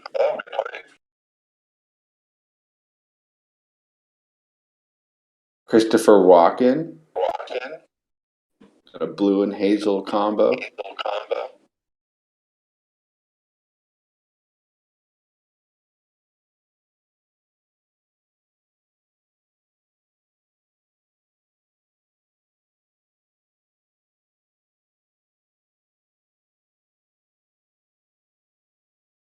Yeah, but I don't know. I've never has anyone ever seen evidence of like anyone actually faking their death and running away, like a celebrity? Hold on, we got a serious echo going on here. Who's doing it? Okay, that'd be me. Hang on a second. Come on, Jen. Anyway, sorry, I was asking about if we have any evidence of like any celebrity actually faking their death.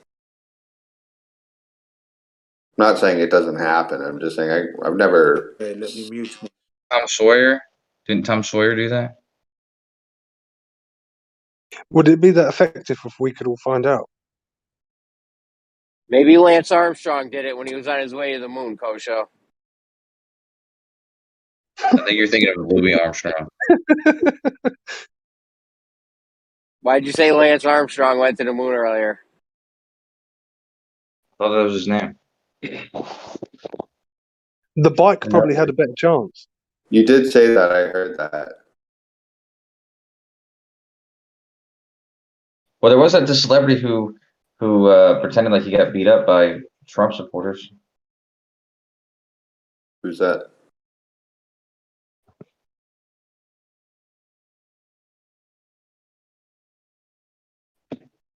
Who's that? You didn't see that celebrity, the guy who pretended like he got beat up?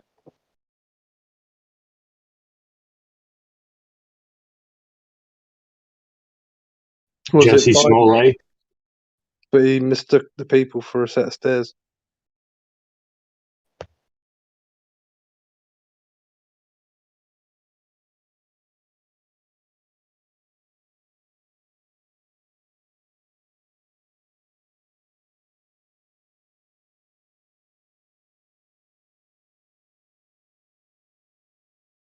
I think it's time for a fire.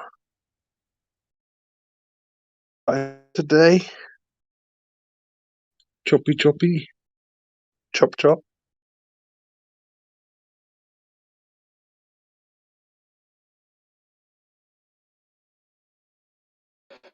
If you want fire, I can fire you. You're hired. You're fired. You're hired to fire me.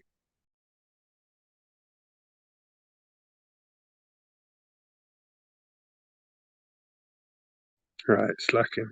You're fired. Yeah, that's like a reverse Trumpism. You're hired. Hired. That'd be pretty funny, hey, if you did that.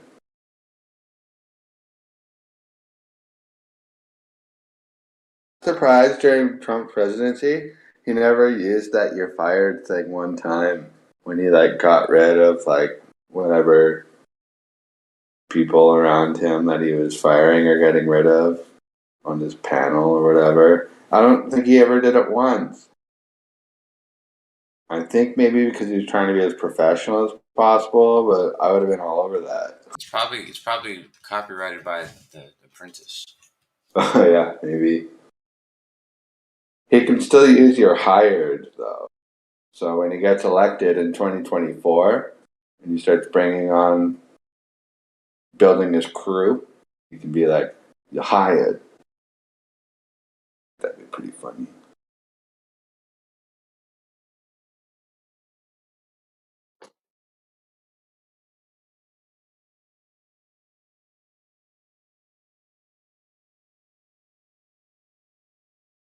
What do you guys think? Trump 24? Think it's gonna happen? No. Oh. I'll be right back. I'm trying to find someone with the cell phone that I need. Hold on.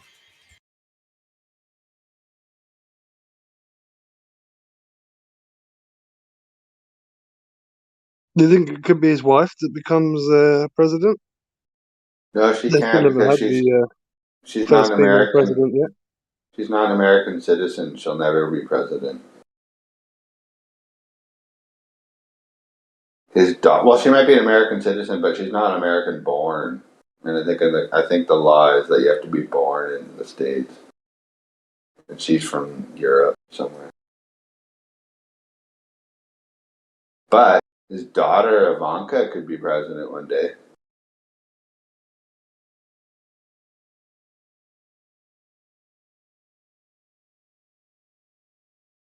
Pretty good looking too. You know what's a terrifying thought as well?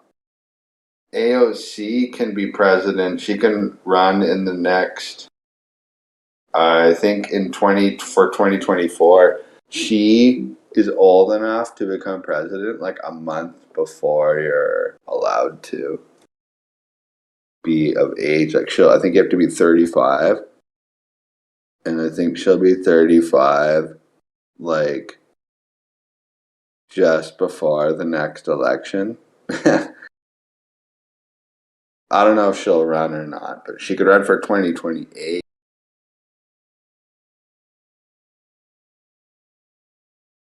Yeah, whatever.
Don't speak.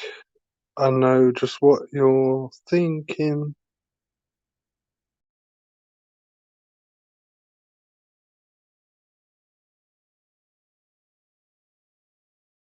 And I don't need your reasons. Don't tell me it's not a globe. No, don't No. speak. Don't speak.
Oh, can anybody hear me?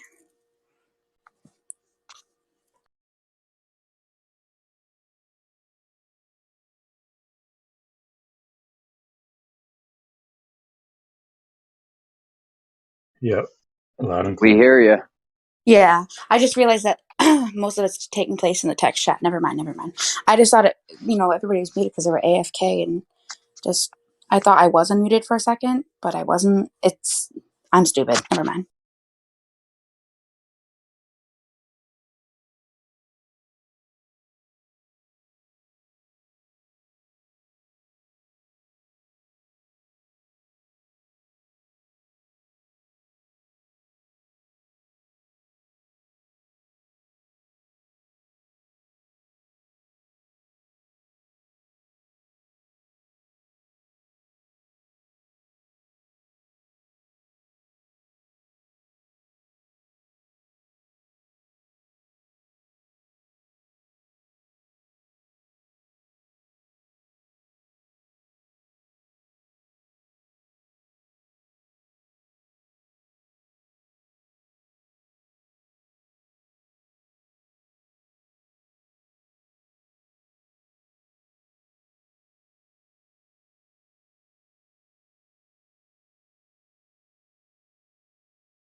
Yo, Jeremy.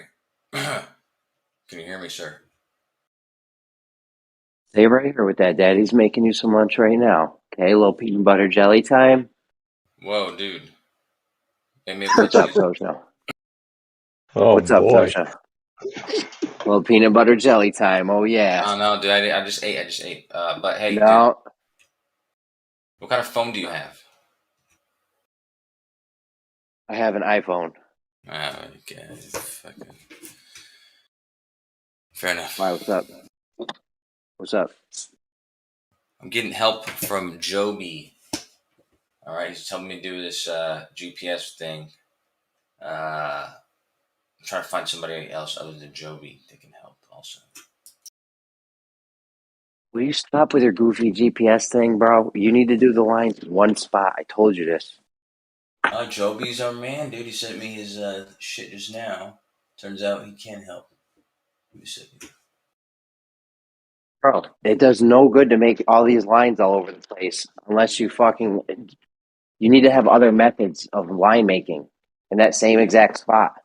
Otherwise, how are you going to know your line's straight? We already been through this time and time again. You have no way to verify that that line you're making is actually straight. Even though I have the precise coordinates? Yes. Even though you have the precise coordinates, which you can only verify vertically, by the way, not horizontally. You can verify horizontally. If you have 3 points horizontally, can you tell that this is a straight line? No, you can't. Why? Because, dude, are you serious? I'm serious, man. I don't think that you understand what a straight line is and what coordinates are. If you have are you trying to get me riled up? If you have 3 points and you have the coordinates for each of those 3 points, you can tell if that's in a straight line or not. Okay, I'm gonna go put 3 points. Yeah. I'm gonna go put 3 points over 6 inches above water, a half mile apart from each other. That's a straight line. I have the precise coordinates. I have the exact coordinates of those posts. Okay. Sounds good. It's a straight line. So it's a straight line, 6 inches above water. It's following the water 6 inches. Okay, well, straight line. Let's get those coordinates. What are the 3 coordinates? Whatever, make some numbers up. It doesn't matter. That's what I'm saying. This GPS thing does nothing. Well, if you don't make the numbers up and you actually get the coordinates, you can use those coordinates to see if it's in a straight line or not. True story. I'll show you.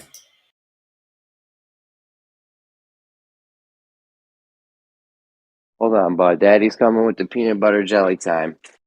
All right, that's cool, man. I got some nutcase on the internet trying to distract me. Make your peanut butter and jelly, dude. I'm going to show you something when you get back. This crazy guy on the internet thinks he knows how to make straight lines. I'm going to hand my son a crayon and he's going to draw a straighter line than you, Kosho. Well, we'll see about that. And then we're going to mail you the crayon so you can eat it. Make a domain that is a 3. It's going to be -50 to -50 in all 3 coordinates. Hold on, bud. Hold on. I know. I'm coming with it. Yeah, they were straight tripping at the doctor's office.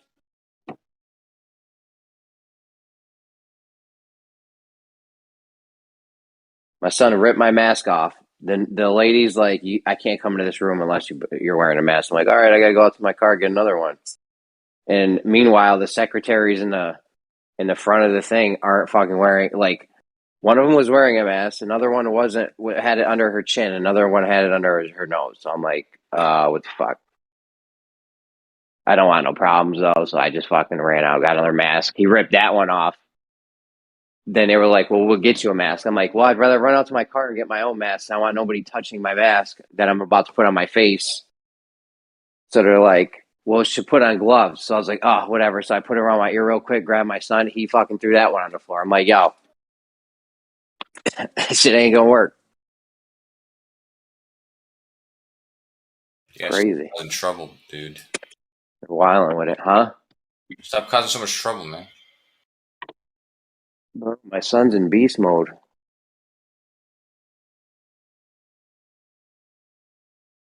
Oh, we tore it up today, huh, Adam? You know how I know he's going to be a liar? Why he's lying right now? No, do you know how I know, though? He's going to be a liar when he grows up? He's related to you? Because his name's Adam, and Adams make up everything. Ha ha ha ha ha ha. I've heard that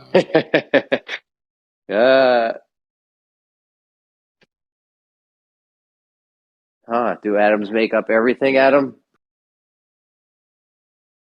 Don't ask right to hand that. We got into it right the hand the other day here. I had to ban him.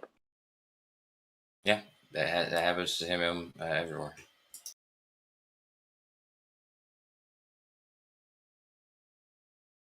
And then you got goofballs fucking egging him on, then calling other people toxic. It's like, yo, the fuck. This is the most fucked up arena I've ever seen. I've seen a lot of fucked up shit in my time. You ready, kiddo? We got the peanut butter and jelly time right here. Yeah, Dad, fucked up. You're like, oh shit. Come on, kiddo. What do you say? What do you say? Come on. Oh, you crushed that protein shake. All right. What are you giving him pre-workout workout shakes? Holy shit, dude. No, it's little kids protein shakes. Cause he's a little guy. Yeah. Huh? We're a little guy. We're gonna get you big though. We're gonna fatten you up like the lady with the house candy made a house. With the house made of candy. Remember that? You guys met a lady whose house was made of candy? You don't you remember that old wives' tale from the sea where the lady had the candy house, the house made out of candy, and she lured the two kids in. Oh, Hansel and and then she got Gretel. them fat. Yeah. I thought you tell didn't she? Yeah, she had the breadcrumbs. Yeah, that's what Hansel left to find his way back. But that Right. bitch got him. Ugh. All right, Jeremy, I'm making something in my computer screen. You'll be able to see it if you look in a second. Hold on, Coach. I'm right in the middle of madness. Hey, don't throw that in the ground. Don't throw that in the ground. You're all squared up here. There you go.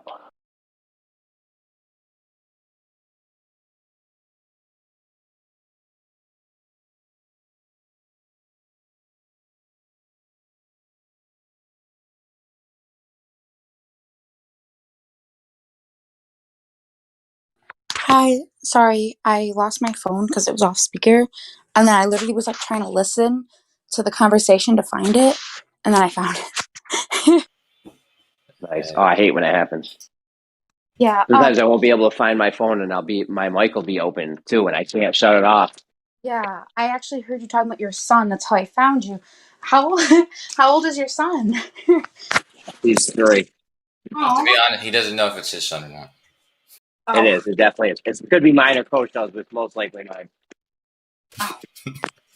I don't have any kids, but I have 2 nieces. One's 5 and one's 3. So yeah, I love kids.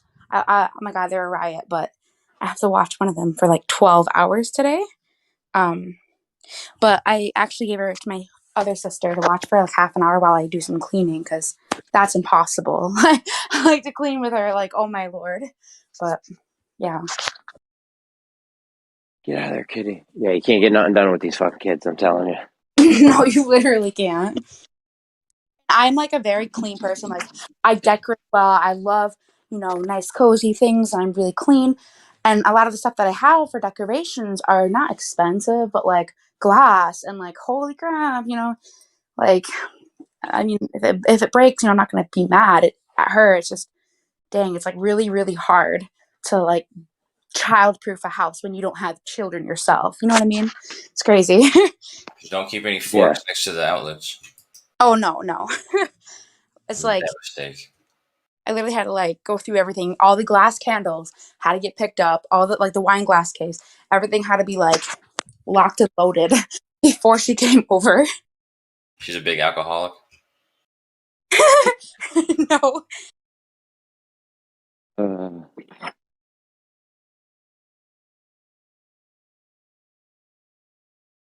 Jeremy, when you get the opportunity, sir, you check out my screen, man.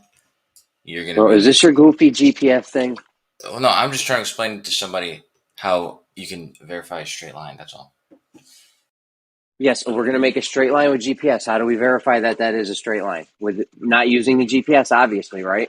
You're not going to use the thing you used. Remember the ruler factory? Yeah, dude. Remember that we're not getting straight lines from the GPS. That's not what we're getting.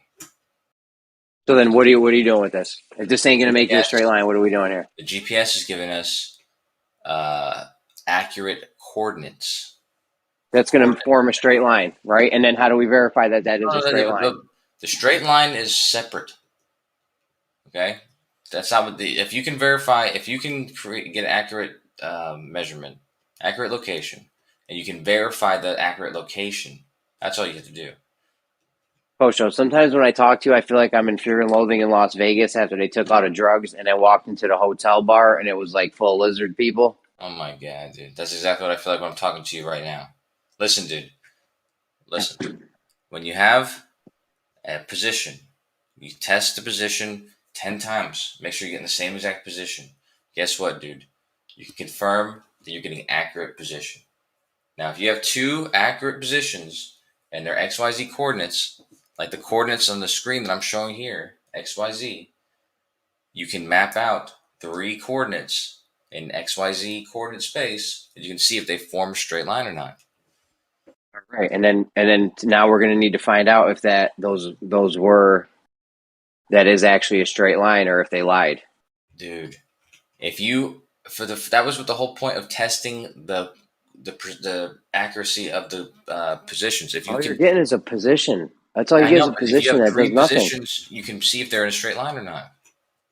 Yeah, but you don't know. You don't know if those positions are in a horizontal line. You get, like I said, you could check them vertically, but horizontally, you have no way to verify it. You know, you could pull a plumb line out and be like, "Oh, vertically, yes, these are in a straight line vertically." Any other direction, you can't verify it unless you have other straight lines going on. Why is this so hard to understand? We've had the same conversation about, I don't know, at least 8 times. Because you're disagreeing with I'm probably lowballing it. Stop disagreeing with it, dude. Well, stop coming with nonsense. Okay, dude. Do you see my screen? Not yet. I gotta make coffee. Jesus then smoke Christ, some man. weed. Jesus and Christ. then I'll be with you. Well, all you gotta do is Jesus Christ, man. Bro, I'm right in the middle. Please, with the blasphemy. All right, well then imagine I'm right what in the I'm middle. doing. Imagine what I'm doing then, dude.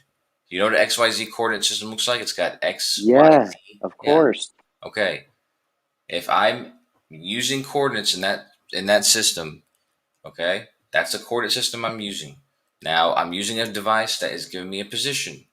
The question is that position accurate or is it not accurate? You can measure the same position 10 times at different times throughout the day or whatever. If it's giving you exactly the same position within a centimeter, all 10 of those times, then you're confirming that the position it's giving you is accurate. Hi. Yeah. My God. Yeah. Your son will explain this to you.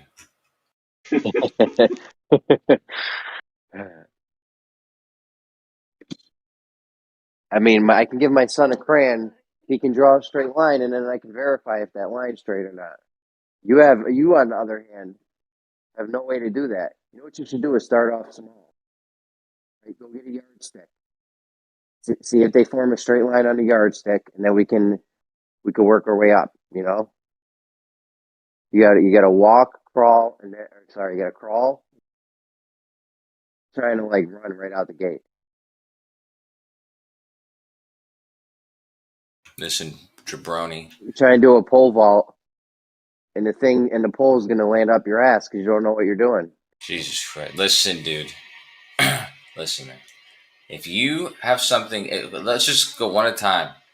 If you measure something 10 times on 10 different days and it's giving you the same position, can you confirm that that position it's giving you is not going to change? It's accurate. XYZ position. You measure it 10 different days. It gives you 111 every day. Is that enough to tell you that that's position is 111 as far as that reference system goes? Yeah, that one position, yes. Sure, cool. Now, mission number 2. You're going to go to another position, and that number's 222. 10 different days. All right. Yeah, you can confirm Yes, that. but you don't know if that position in relation to the other position is forming a horizontal line or not. You just know those are correct position, and that's the end of it. Yeah, but that's the point, is that those positions are correct, Now, if they're really using a coordinate system, a Cartesian coordinate system, then you do know those points in relationship to each other because You of the way. don't. Yes. You can't verify it. You can't verify it though. You want a little Pete the Cat? Are we looking with some Pete the Cat?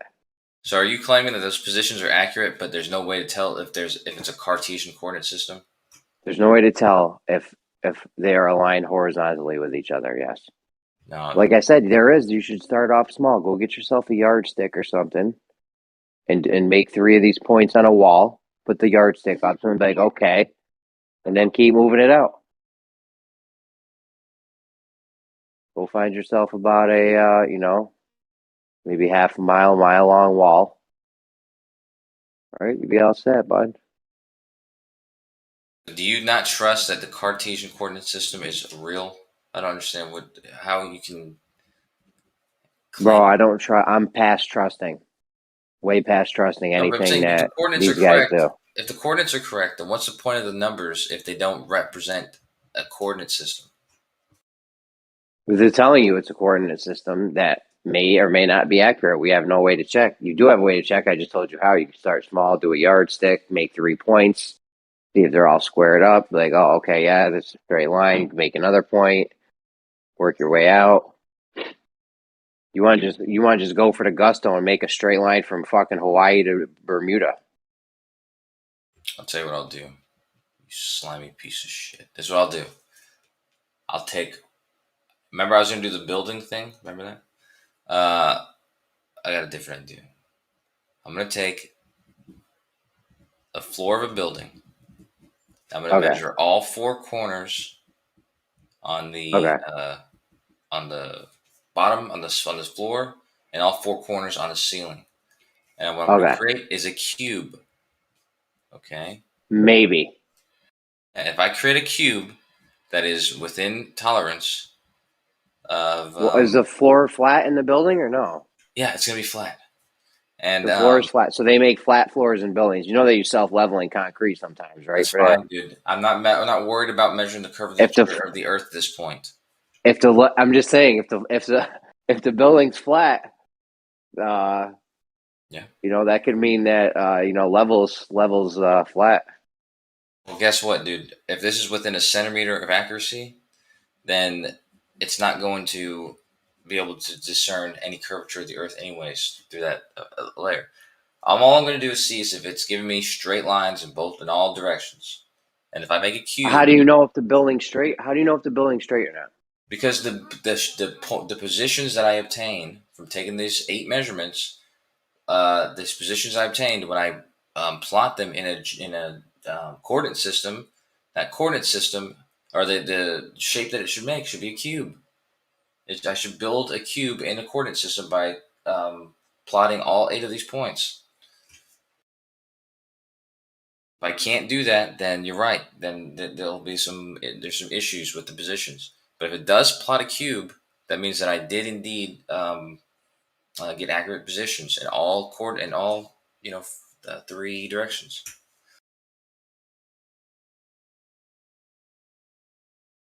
Bada bing, bada boom.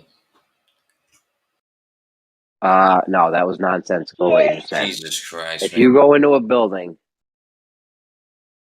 I know. He might listen. My son doesn't like it either. Tell him. Dude, you just said, first of all, I told you if I get accurate positions, that's one thing. Now you're saying they can't just be accurate positions. They have to be accurate positions that you tested with a yardstick. And I did you one better. I said, fine, I'll test these accurate positions. I'll make straight lines forward and back, up and down, left and right. I'll make a cube. You're going to test it against a building. Hold on.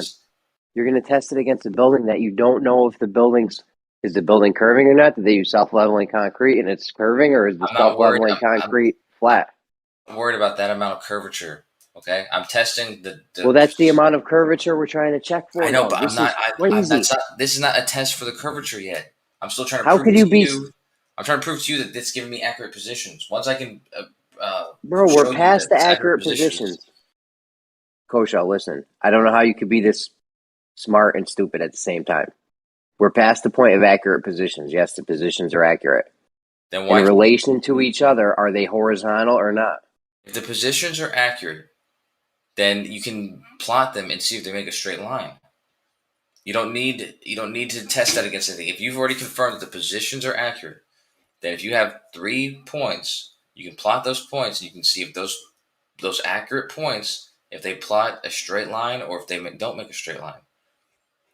If the positions are already accurate. It's like trying to negotiate with the demented. I swear to God, Kosho. How do you not understand?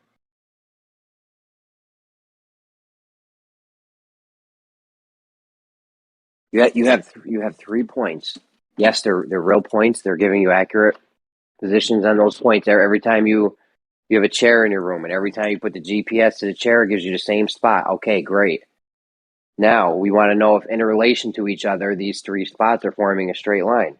You have no fucking way to check that because for all you know, they could be off horizontally or whatever. That was my point with doing the cube in the building, man. That's why But you don't know if the lines building's in all 3 curving. directions. Bro, you don't know if the building's curving or flat or what.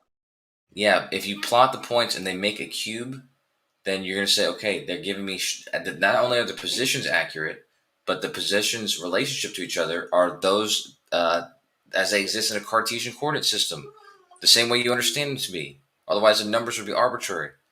But since you need it to be proven that it's a Cartesian coordinate system, you can just construct some shape that is the same shape in reality.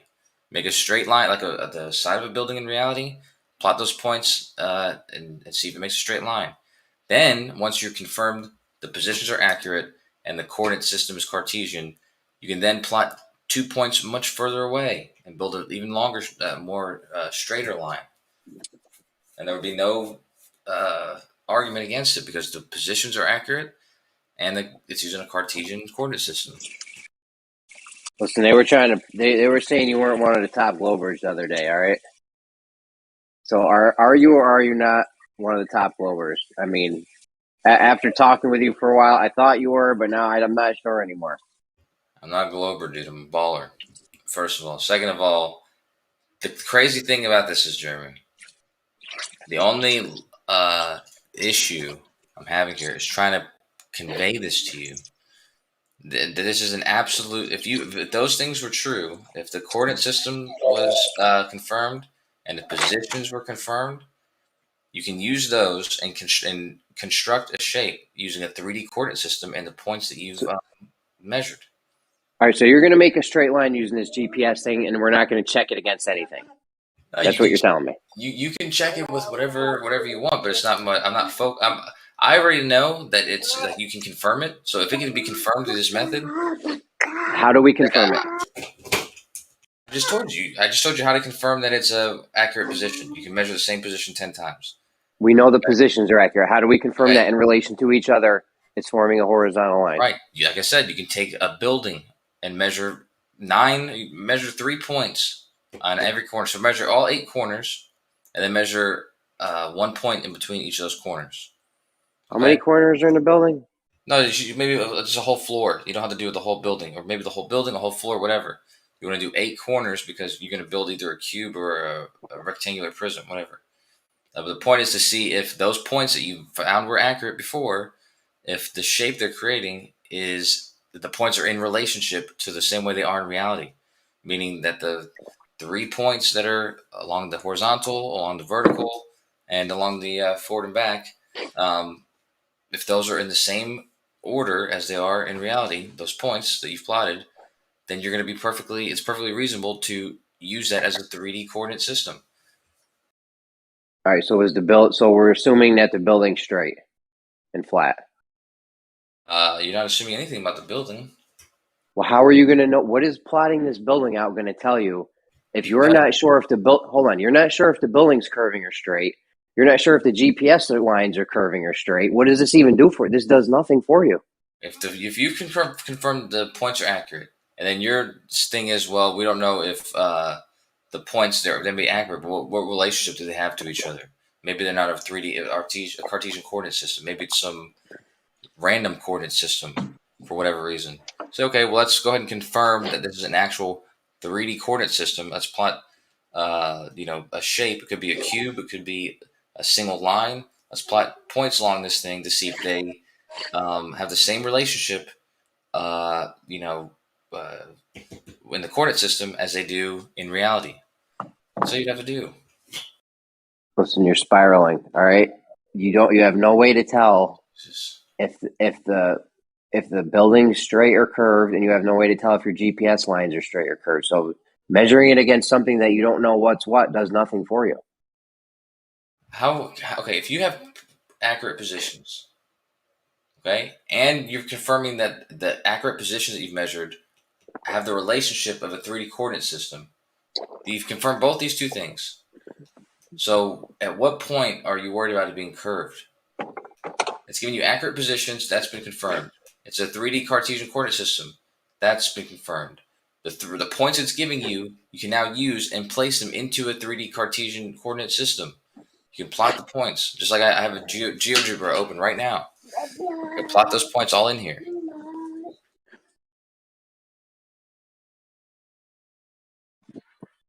Bro, plotting points. Oh my god, I can't with you, Coach. No. I think you're forgetting half of the argument when you say the second half for some reason. You're forgetting that these things are confirmed. If you confirm these things, then plotting the points is completely sound to do because you confirm that those points are accurate. You've also confirmed that it's a Cartesian coordinate system. That means if we're on a flat or a globe Earth, okay, and I go plot 3 points and it brings me to those 3 points and I do it 10 a million times, it doesn't tell me if I'm on a curved or a flat Earth because just because I can go to those points and be like, oh, look, yes, this point is giving me accurate positions. You keep saying the same stuff over and over again that I've debunked 30 times already. You say you've debunked them, dude, but I've debunked them. Listen to me. We're on a flat or a globe Earth right now. We don't pretend we don't know. Okay? And you got your GPS. You're like, look, it's giving me accurate positions. And it brings you to these places. You have no idea if those accurate positions are curving or in relation to each other, or curving or in a straight line.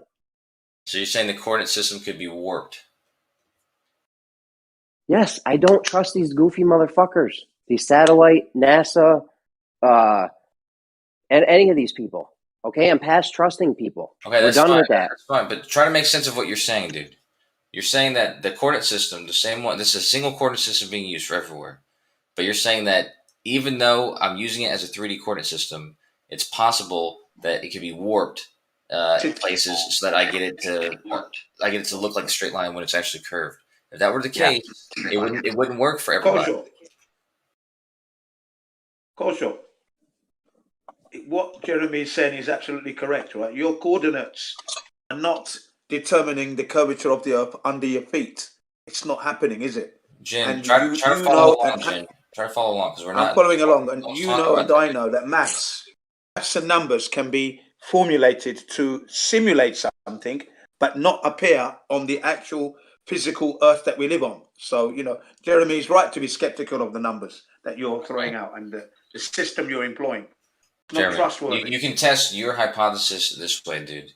If I have the cube that I just described, right? If I have that cube that I just described, and there's another cube, let's say the floor above it, right?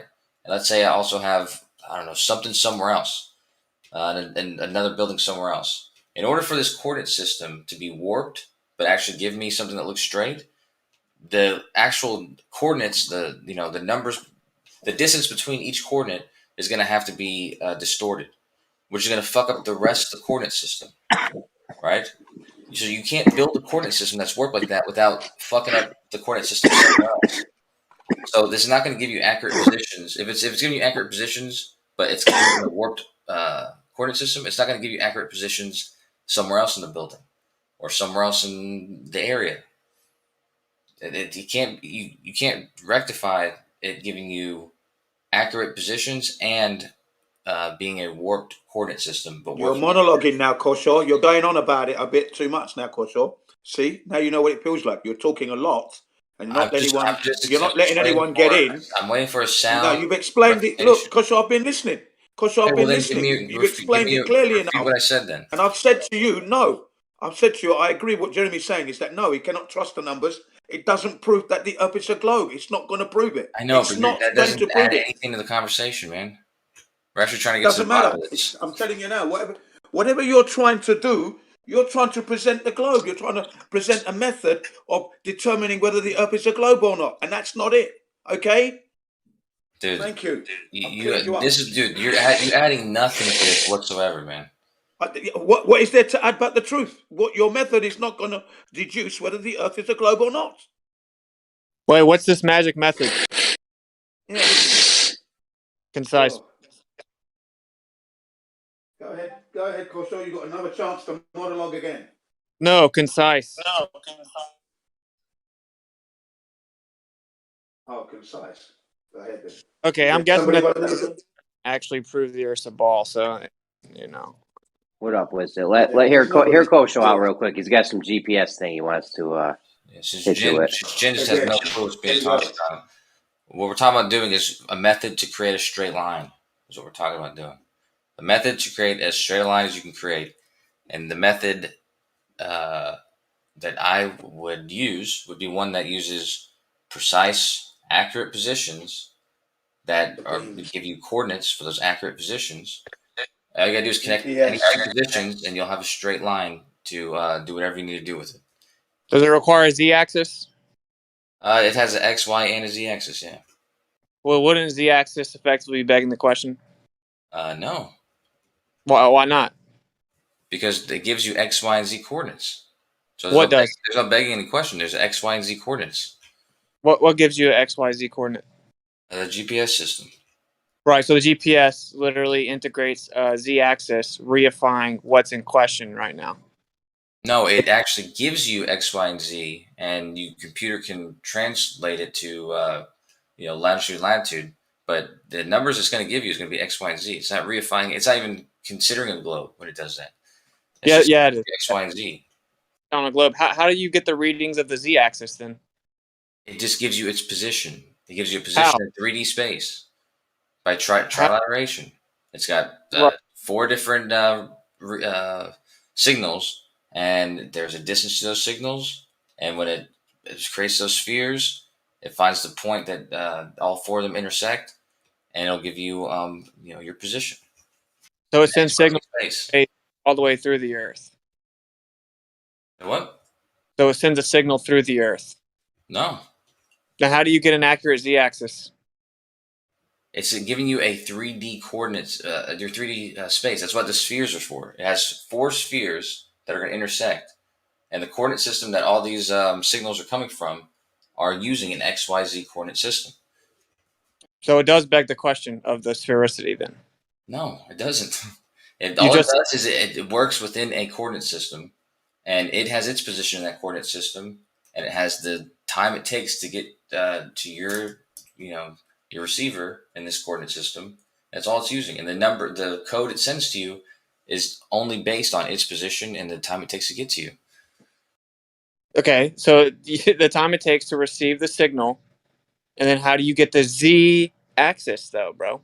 That the X, Y, and Z. Every position in this system uses X, Y, and Z.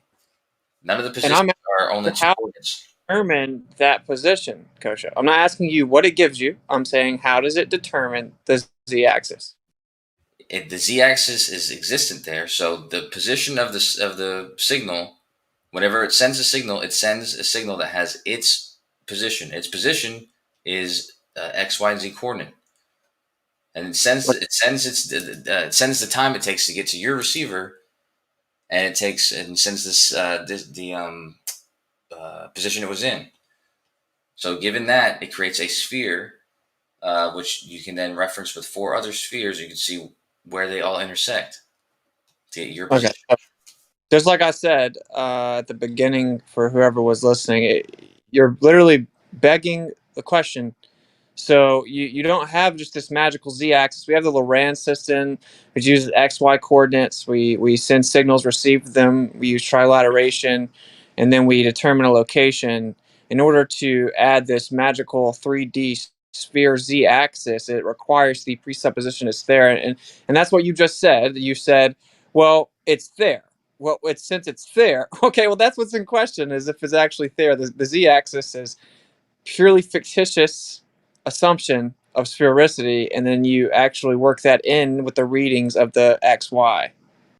Yeah, it doesn't do that though. Every position that's recorded and sent, all the data, I mean, you can get the raw data directly. I could show you raw data right now from it. And all of it is in XYZ coordinates. It doesn't ignore the Z coordinate. It uses X, Y, and Z coordinates. You obviously don't know how to read it, so feel free to send it because that's why I asked Really, you. I don't know how to read it.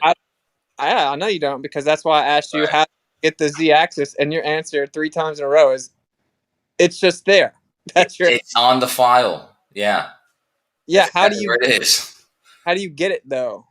When you get the raw data from the GPS, it's added in with it. You can get a Rhinix file. You can get an NMEA file.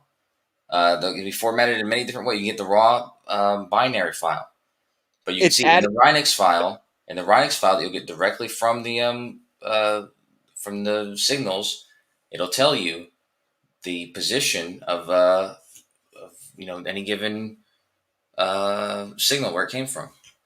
All right, let's break it down for the audience. Okay, so what is the Z-axis on a globe? What exactly is the Z-axis, Gosha?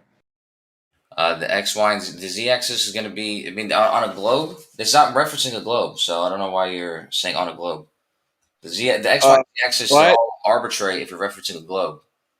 What's the Z-axis on a globe? On a globe, it's not this. The X, Y, and Z data isn't referencing a globe, so I don't know why you're bringing up the globe when you're talking about X, Y, and Z. The X, Y, and Z data is just the position of these signals and then the coordinate system that they're in. It doesn't use that. It doesn't use that with the surface of a sphere. Well, what is the Z-axis, Kosho? The Z-axis is perpendicular to the Y and the X-axis. Okay, so it goes through the Earth. All of them go through the Earth, yeah. But you add the Earth in there. The center, the origin point, the point where all the numbers are 0, is at the center of gravity. That's how they put the Earth in the coordinate system. But when they get the measurements, they're not worried about the Earth or the sphere or anything. Okay, so the Z-axis is the presupposed vertical line through a sphere. That's how you're interpreting the data. So are you saying that the Z-axis would be the same on a flat Earth? I'm saying on a flat Earth, the Z-axis wouldn't change. It would be up and down. So it would be exactly the same on a flat Earth as it would not be exactly the same. Duh, because you're drawing a line through the globe. All of the lines go through the Earth once you put the Earth in there. The center point, the point where all 3 of the lines meet, is at the center of gravity, where you place the Earth. But before you place the Earth in there, when you get the measurement, you're just using the 3D coordinate system. So you're placing a presupposed sphere with presupposed dimensions and a presupposed center of gravity, and using a Z-axis to go through that presupposed sphere. I'm not doing that. I don't reference the globe at all. I'm talking about the X, Y, and Z data, the raw data that you get from it. I'm not using anything to do with the spherical coordinates. I'm using the raw data. Okay, and I asked you, where do you get the Z-axis? So you send a signal. How do you send a signal and receive it back? Don't send a signal. You receive signals from the whatever is sending it. Oh, so the signal is sent and received, and when you receive the signal, how do you determine the Z-axis? What data gives you the Z-axis, Kosha? Specifically, the satellite. The signal that gets sent to you, it sends to you an XYZ coordinate and a time, which you can then determine the distance. So it's not. You don't have to determine the Z coordinate. It's giving you its coordinate, its XYZ coordinate. And all you have to do is Earth. You now have a sphere which is surrounding that coordinate at the distance that took for the signal to get to you. So you sent the signal through the Earth? You didn't send the signal. The signal came to you, and it obviously didn't come through the Earth. It comes from above you. So there is no signal that goes through the Earth, but then you map it out on a line going through the Earth. Yeah, there's no signals that come through the Earth, right? But then you map it out on a line that you draw through the presupposed Earth. No, you don't map it out on a line. You get the coordinates. I don't know if you've ever seen a graph before, but it's got X, Y, and Z on it. All you do is you plot the point that it said that thing was, and then you can draw a sphere around that point. And once you have 4 of those points, you can find where they all overlap in a 3D coordinate system without any spheres in it. The sphere comes later. It comes later when you translate it to spherical coordinates, but I'm not doing that. I'm not doing anything to do with spherical coordinates. Okay, how do you get a signal to have a crossing pattern at the 0 gravity? How do you know where zero?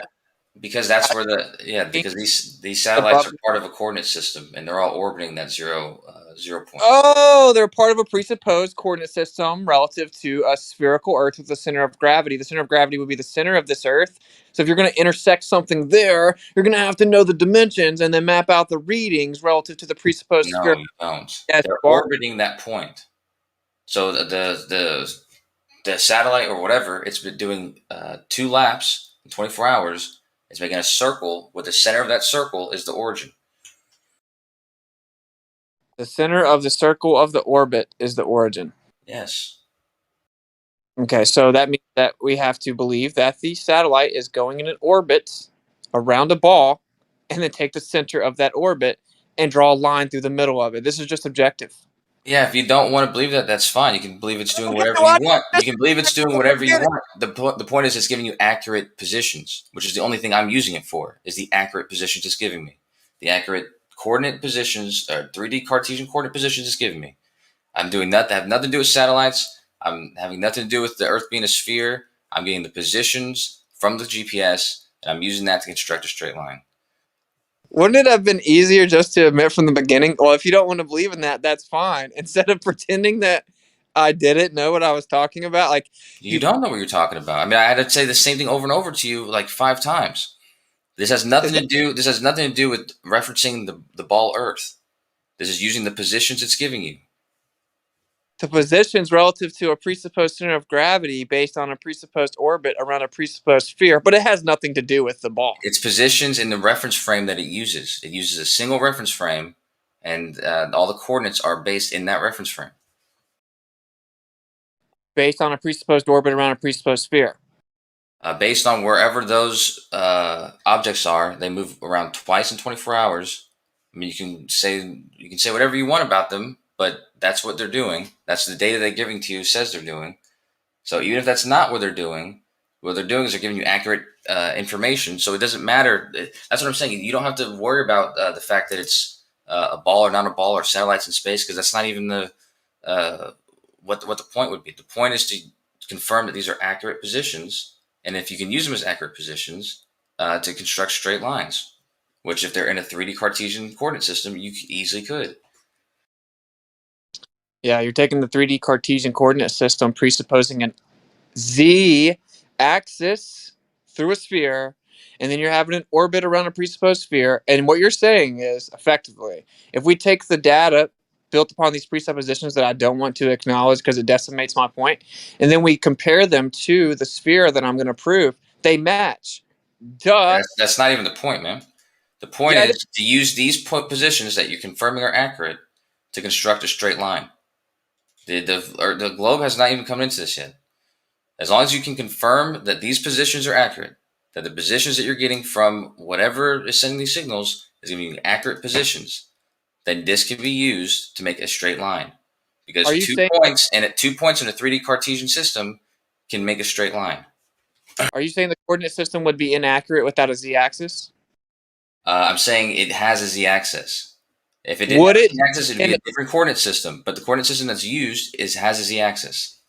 Would it be inaccurate without a z-axis? It would be a different coordinate system. It would be a different coordinate system. It may be accurate in the coordinate system it's using, but the one that's used for GPS has 3 coordinates. Because they say the Earth's a globe. Because it's giving you accurate. It doesn't matter what the reason is. It's giving you accurate positions using 3 coordinates. So I don't see what the issue with that is. Either you're claiming that the position is not accurate, or you're claiming it's not giving you 3 XYZ coordinates, but it's doing both those. It's giving you accurate positions using XYZ coordinates. No, actually, what I'm saying is that z-axis is unnecessary, other than your attempt to live in fairy tale world where the Earth's a ball. It seems like such a simple concept. The X and Y coordinates work perfectly fine. They're perfectly accurate. The military's used them for hundreds of years. They're still used to this day. They're the fundamental foundation of the Lorentz system, which is what GPS was built upon, actually just relabeled as. And the XY coordinate system works for all practical purposes. Okay. I'll tell you what, Now you are taking data I'll from challenge you something. $10,000 right now. $10,000. What? If you get three, I will give you three coordinates, three X, Y, Z coordinates. So 3 different points. Okay. I'm gonna use the X, Y, and Z, and I'm gonna translate them to spherical coordinates. And those coordinates are gonna match the longitude and latitude as they exist on Earth. And I challenge you to use only the X and Y coordinates and try to match that to any longitude and latitude. It's not going to work because it doesn't work like that. You have to use all 3 of those coordinates to translate it to longitude and latitude accurately. That's incorrect. Oh yeah, that's why I challenge you for $10,000. $10,000. You can show me that I'm incorrect, and you can go and confirm that. Okay, so if I can use coordinate systems using X and Y to show accurate longitude and latitude, just like the military uses, you'll give me $10,000. If you can find 3 positions on Earth, so like first is where you are right now, and you get the data from GPS, the X, Y, and Z data, and you use only the X and Y, and you can convert that X and Y to the longitude and latitude, then yes. No. But I'm going to tell you, you need all 3 of those X, Y, and Z to convert to longitude and latitude. That's so stupid, dude. You're like, if I use a GPS that uses X, Y, and Z, and I leave the Z out, it'll be inaccurate. Yeah, I'm talking about how you don't need Z, though. Kosho, what I'm saying is you actually don't need the Z. If you take the data and how they all correlate to one another, assuming a sphere, and you're like, look, take one of them out, it won't work. Oh, that's stupid, dude. I'm talking about how you don't need the Z-axis. Okay, that's what I'm talking about. Does the Lorentz system use a Z-axis? Yes or no? Lorentz system isn't a global system, so it doesn't need to use a Z-axis. Does it work? Yeah, of course it works. So it works. It's not a global system. It's not a global system. Okay, thanks for playing, man. I mean, are you going to go ahead and try to prove your claim that you don't need an X, Y, and Z to translate the longitude and latitude?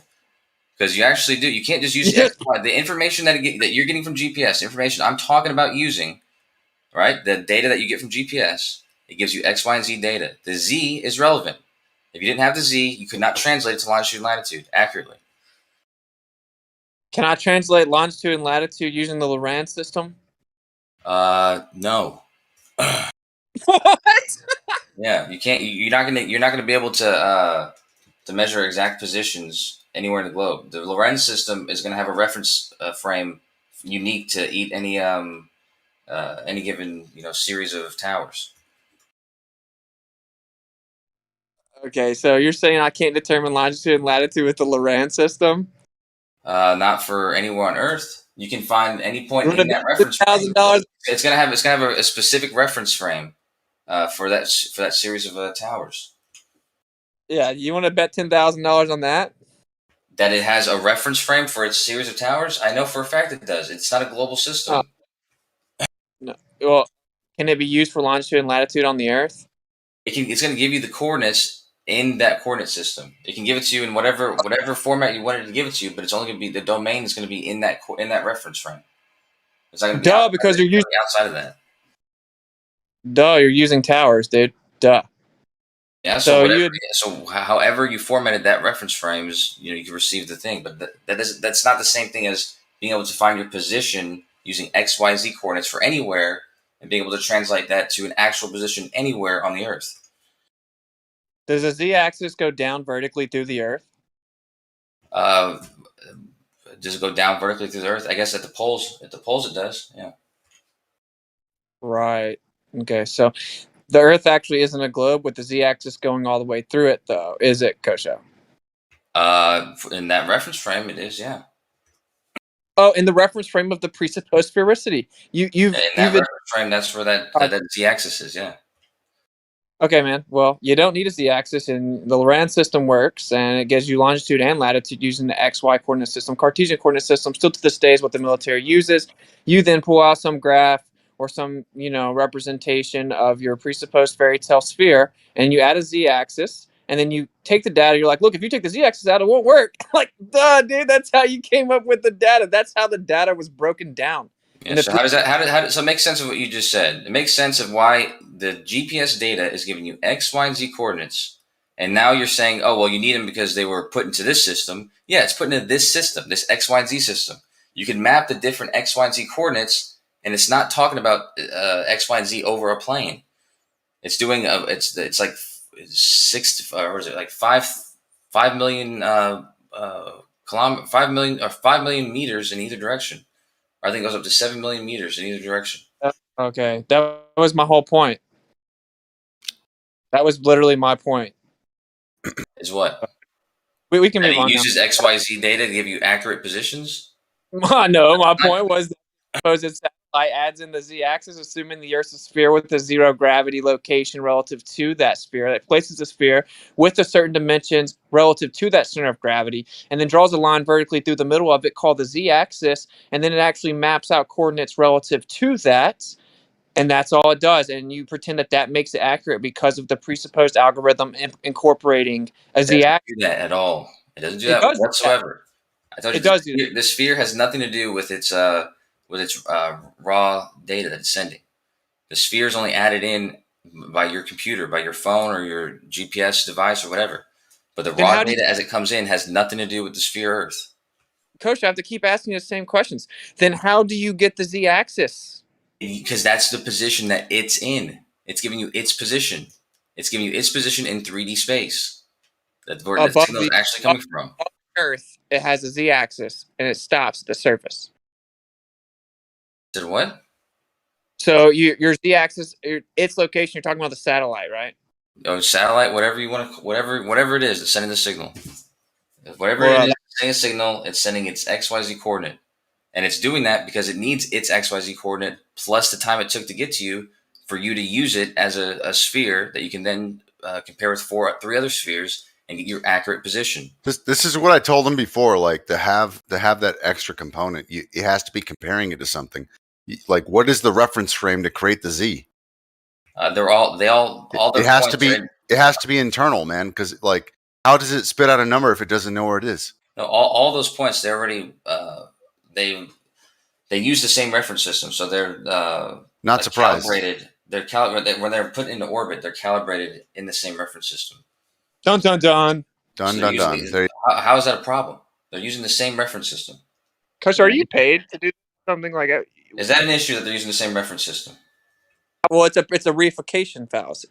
Right. How is that a reification fallacy? They're using a reference frame. They're using the same reference system so that they can find their positions in relationship to each other, and then relate that to you. So how does it apply a value if it doesn't know where to start? Is what we're saying. No, but I'm saying that's where they're calibrated. When they first go up there, they're calibrated into that. It calibrates to the center of the Earth. To the center of their orbit. Yeah. Which is the center of the Earth. There you go. Which is the center of gravity. Yeah. Which is the center of the Earth. It's not worried about the Earth though. It's worried about its actual orbit. Oh, done. It's not using the Earth to find that position. Like, it's using the center of its rotation. Look, I'm not trying to be Rukosho, but this is what I've been telling you. Now he's telling you the same thing. Like, do you understand what we're saying? How is that a problem? That it's referencing the center of its orbit.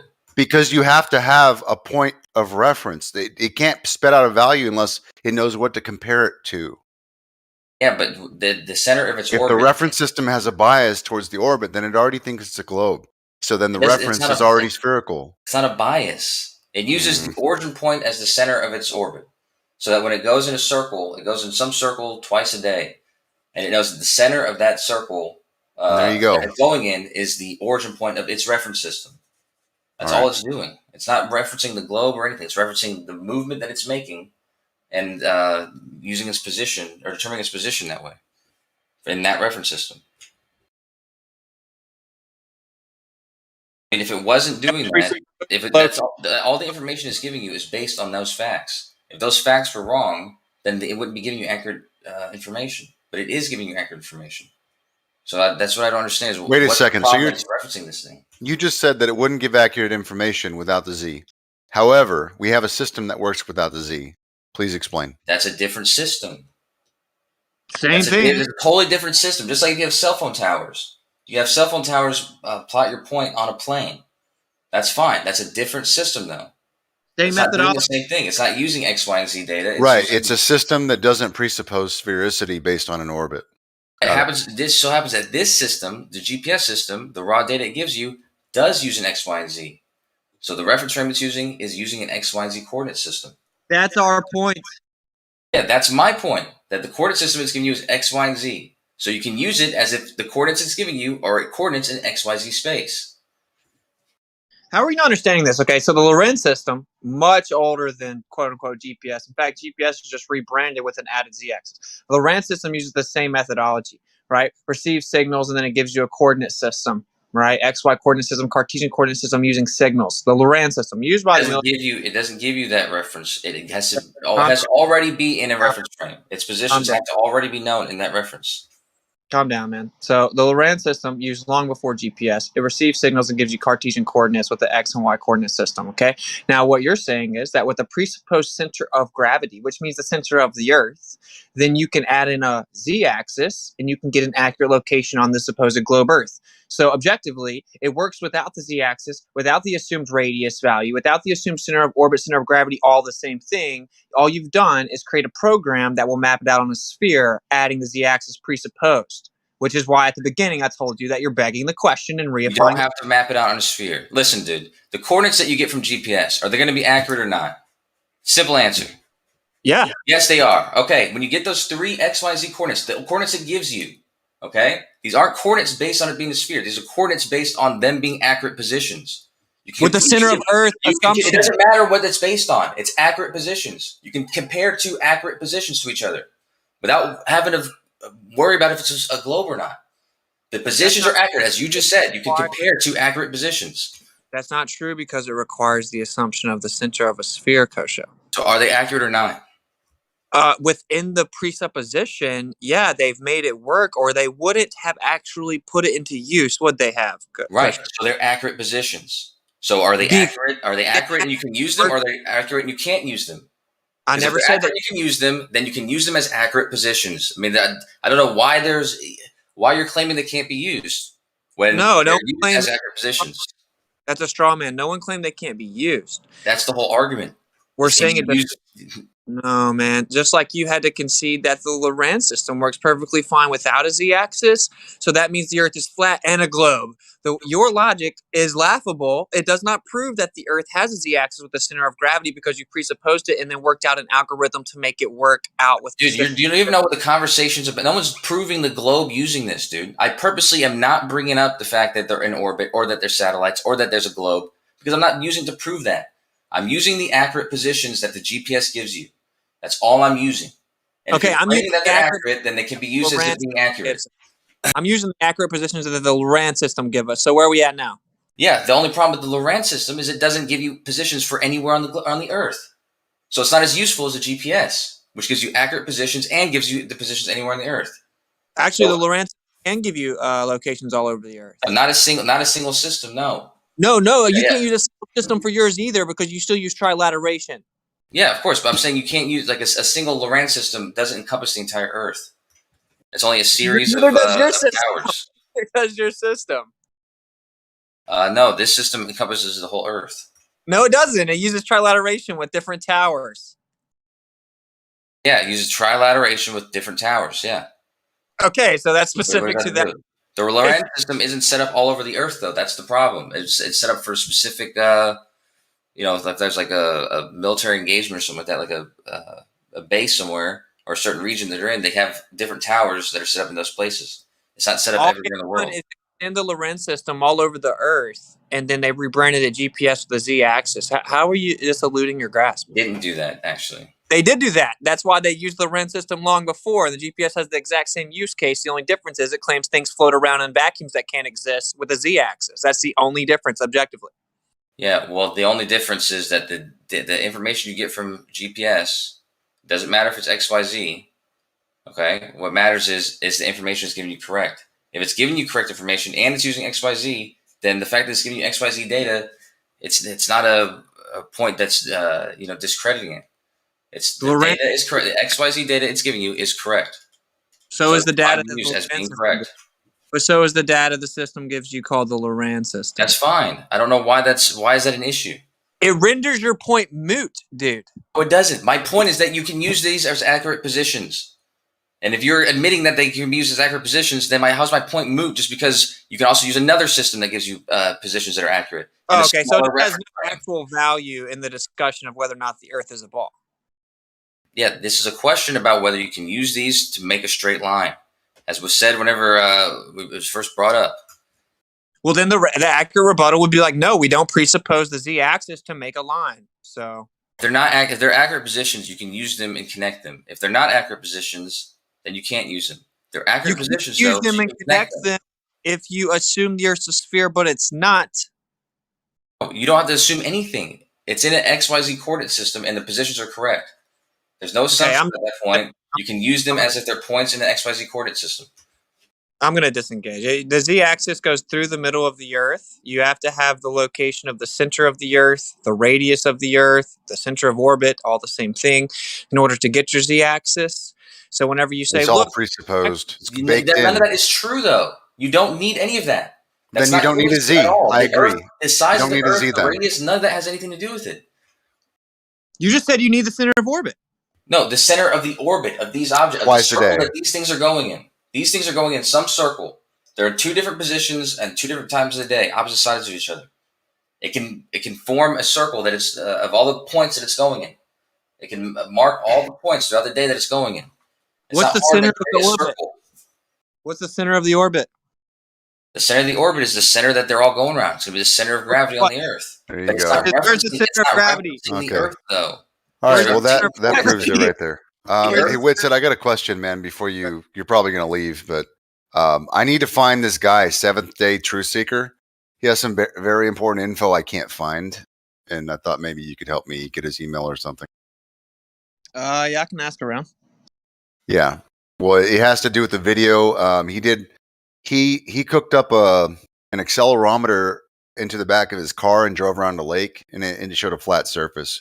So I just need to get some footage of that or that video if I could. Yeah, I think he may have actually emailed me, so I'll try and find him. That'd be great. Yeah, it's over 100 miles. He drove around the whole lake, and in 3D space, it maps out as a flat surface. Accelerometer doesn't map the space that you're in. If you had an accelerometer and you put it in orbit around the Earth, it would also be flat. I think you need a gyroscope for that, or you need 3 accelerometers in 3 different axes. What's with you and the 3 axes, man? Let it go, Kosho. That's how you define movement in 3D space. Let it go. The Earth is not a globe. You know what I'm saying, Kosho? By the time you guys get this, it'll be too late. But it's not my job to explain. Too late? Yeah, it'll be too late for you guys. Hey, Kosho, how does texting work? Is that a threat? No, it's not a threat. It's a sad realization that these are simple concepts, and you're trying your hardest not to understand them. There's no reference to the globe when it's giving you positions. What's our inevitable doom, Kosho?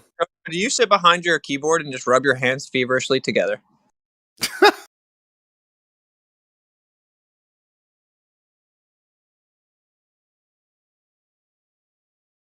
The global positioning system doesn't assume a globe. Hey, Kosho, how's a sextant work on a ball? Easily. Oh, shut it down. Flat Earth is done. Easily? Yeah. That's all you got? Yeah, it easily works on a globe. I don't know why there's a problem there. It measures angles. You measure angles, you reference the horizon. You don't need a catalog to know where the horizon is dipping from where you are. Once you do that, all you do is measure the angle of an object in the sky. It wouldn't matter what shape Earth you're on to measure the angle of something in comparison to the horizon and its angular altitude in the sky. It's not that difficult to understand. Yeah. Well, wouldn't where that line comes down be different on a flat or curved surface? Yeah, it would. Okay, don't you have to draw a horizontal line to connect the 2 points? You have to draw a line that goes with the line to reference the horizon, but this is done by using a catalog to note your altitude. And your altitude is going to change where you start that horizon line at. Okay, do you have to account for Earth dipping beneath you?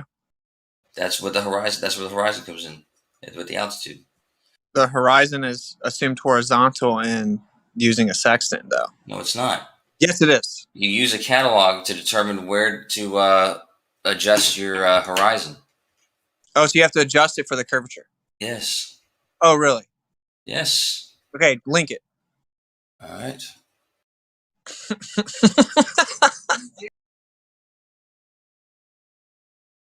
Hey, can you have straight lines on a ball surface?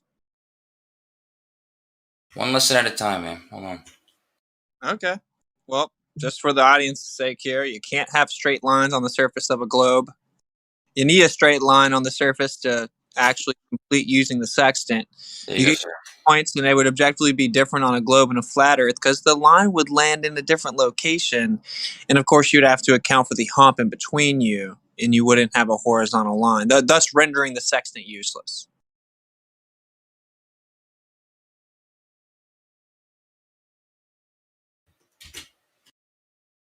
Second link will take you directly to where it's quoted. I'll do a third one. I'll even post the exact quote. Hold on.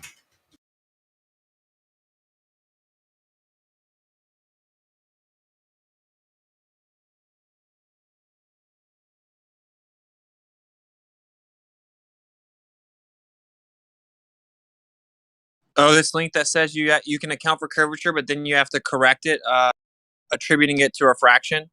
That's literally what your link says. You can assume that there's curvature, but you have to then correct it for refraction. No, it says it compensates the fact that observations made by a navigator through a section are performed on the level horizon. The difference between the visible horizon, the line where the sky meets the sea, and the geodal horizon, the plane perpendicular to the zenith location, is called the dip of the horizon. The dip of the horizon is not only caused by elevation of the observer's eye above the plane, but also atmospheric refraction. Above the what? Above the plane of the geodal horizon. Oh. Wow. Yeah, it's fascinating, right? Yeah. Do you have a geometric plane on a sphere?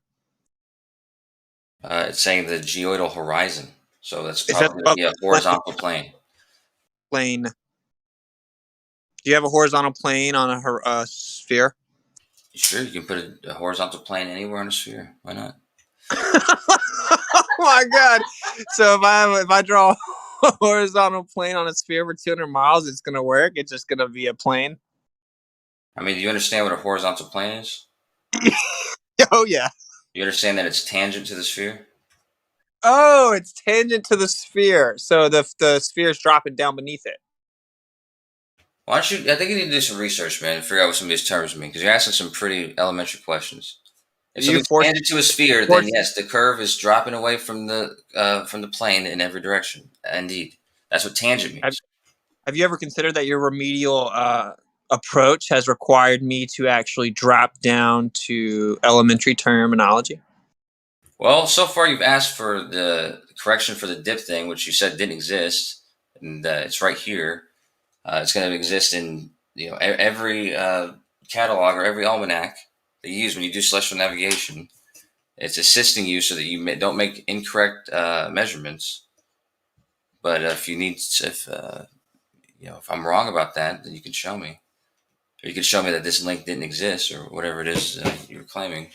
It literally says that you would basically level it back out, attributing it to refraction. That's what it says. No, it doesn't say that. It says it's not only caused by elevation, which is the main cause, but also atmospheric refraction. So don't forget the part where it says it's not only caused by the elevation of the observer's eye above the plane. Yeah, it says you have a perpendicular plane to the zenith. So if something's perpendicular to the 90 degrees, what is it? The plane of the geodal horizon. That's the horizontal plane. Hey, is the zenith 90? Zenith is going to be perpendicular to your horizontal.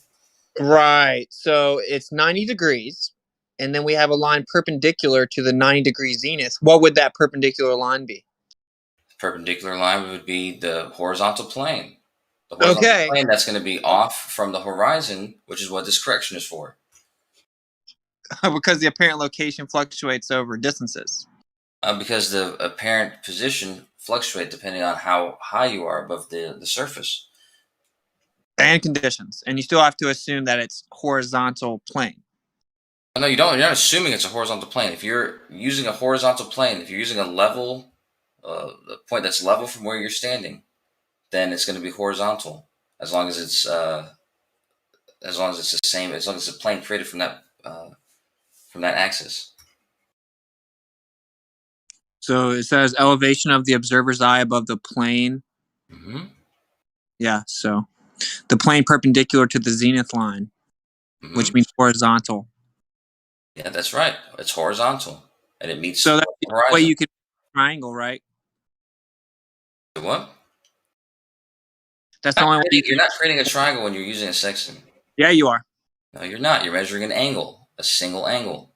So the person that mans a $1 billion Navy ship and does this for a living and explains that you get your position from the star in the sky with your angle, then you want to take a second position and you look at the almanac to get the actual relative positions, and you complete the triangle, assuming a horizontal plane to connect the three to give you your line of positioning. He doesn't know what he's talking about, and Yeah, the triangle you're talking about is when you're doing the trilateration. The angle that you're getting with the sextant is just the method to get the distance to that GP. Once you have the distance to that GP, you can use that distance to make circles along the surface that you can then have intersect and find where they intersect. But those circles on the surface, to actually get your position. That's right. yeah, but the distance. Okay, so the only way that works GP, is an the distance to assumed the GP doesn't have to be a triangle. There's no triangle involved.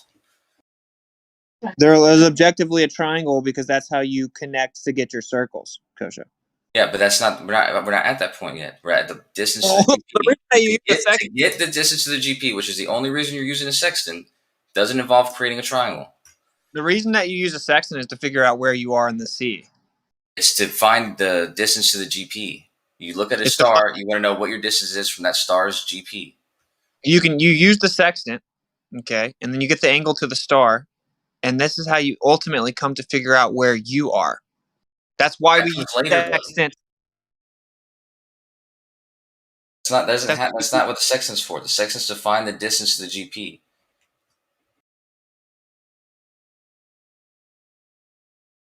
Okay, it appears that you don't know what you're talking about, but the reason that you use a sextant is if you're out in the sea, you have to find your location. You look at a star, you get an angle to that star, you look at the almanac, you know where it's 90 degrees above the geographic location. You then draw your third point, which is actually going to give you an actual location. Then you can draw circles, take another star, get another angle, use the almanac to find another geographic position. Then those circles will intersect to give you a more accurate, precise location of yourself. This is why we use sextants. This is why the Navy uses them when they're out to sea and then they have no electronics or connection. That's what they're used for. In order to use it for that, which is what they're used for, accurately for decades, and still work to this day every time, you have to have a horizontal plane to connect the points. This is impossible on a globe. It would be drastically different, of course. You don't have straight lines on the surface of a globe. There is no horizontal plane perpendicular to a zenith on a globe, and it would drastically change over 100 to 200 miles, and this can be used further than that. Every time this is accurately used to deduce your location on the Earth, it debunks the globe because it would not work if it was a globe. Well, you skipped a step and then you conflated two other steps. But yeah, what you do is you pull out your sextant, you locate, you identify 3 stars in the sky, the 3 stars you're going to use. You use your sextant, you pull it out, and you measure the angle to each of those stars. You jot that down. Once you've gotten the angle to those 3 of those stars, you can throw the sextant away. It's not needed anymore because you got the angle to those stars. Then you multiply those numbers out by 60 nautical miles, or you take the complement angle and then multiply that by 60 nautical miles, and that gives you the distance to that GP, which you can then jot down. This is before you've pulled out the almanac. Now all you've done is found the distance to the GP for those stars. You've put in the sextant away; it's not needed anymore. You haven't taken out the almanac yet. Now that you have those 3 distances, you can find where those GPs are meant to be at that time. And then you get your that position, and then you take the distance and you draw a circle around that position. You then draw 2 more circles, and then where they overlap is where you are. Okay? Yeah. Yeah, you can't you don't need there's no need to use a triangle before you take out the circles, and there's no need to you can't. I mean, and you can easily draw those circles on the surface of a sphere. You can draw those circles on any shape. Okay, so for the audience, let's both try to be concise here. So when you say you determine your location, your distance, you determine your distance from what exactly? from wherever that GP is. That's what the whole point of measuring the angle of the star is. You measure what the angle is, because measuring that angle is going to tell you how far away you are from wherever that GP is. You don't How do you know where the GP GP is? yet because it's in the almanac. You haven't Okay, pulled so it when out you yet. say that you don't need the almanac, that's objectively false. And so what I said was just objective, which is that you take the angle, then you look at the almanac to give the geographic location based on the 90-degree zenith angle from that star at a certain time, because the star is reset over top of us. So we draw a 9-degree zenith angle down from that star to the geographic location. You take your angle, and then that's how you're going to determine your distance. Your distance is, of course, going to be from point to point, right? Which means you will have a line drawn from that point to the other point that will have a certain distance, and that's how you determine your distance. You can't draw that line on a globe, though. It would be different distances. It would be much greater. That's not true. When I stated the steps, I stated them in order for the reason, and I isolated them so that you didn't get confused. You don't need the almanac when you're determining the distance. You just need the angle. Once you have the angle, you can do simple math and determine how far away you are from the GP. Then you can pull out the How almanac can you do and you simple can math? find where the GP is. Osho, no. How can you do simple math without knowing the location of the GP, though? Because the first step is to find the distance to the GP. And then you can locate the GP Wait, in the almanac. first step. And you can locate the GP in the almanac, and then you can put the point down, take a compass, and make a circle that's the same length as that distance was, and you make a circle. That's the circle of equal altitude that you're going to use to. So you do need the almanac. You do need the almanac to determine your GP, then. To determine where the GP is, yeah, but not to determine your distance to it. That's my point. Well, how can you determine your distance to it if you don't know where it is, Kosho? You're determining the distance. I'm trying to show you that the point of the sextant is to determine the distance. That's the first part of what you're doing. You're going to then use that distance to determine how far away you are from the actual position that the GP is existing at. That's what you use the almanac for. So you don't need the sextant. That's the distance you're finding to the GP. This is retarded. You don't need the sextant for the distance. I mean, you don't need the almanac for the distance. The almanac just tells you the position of the GP. Explain to me exactly how you get the distance to the GP without the almanac. You get You don't know where the GP is. That's what the almanac's for. But the distance to the GP, you get the sextant. You measure the angle.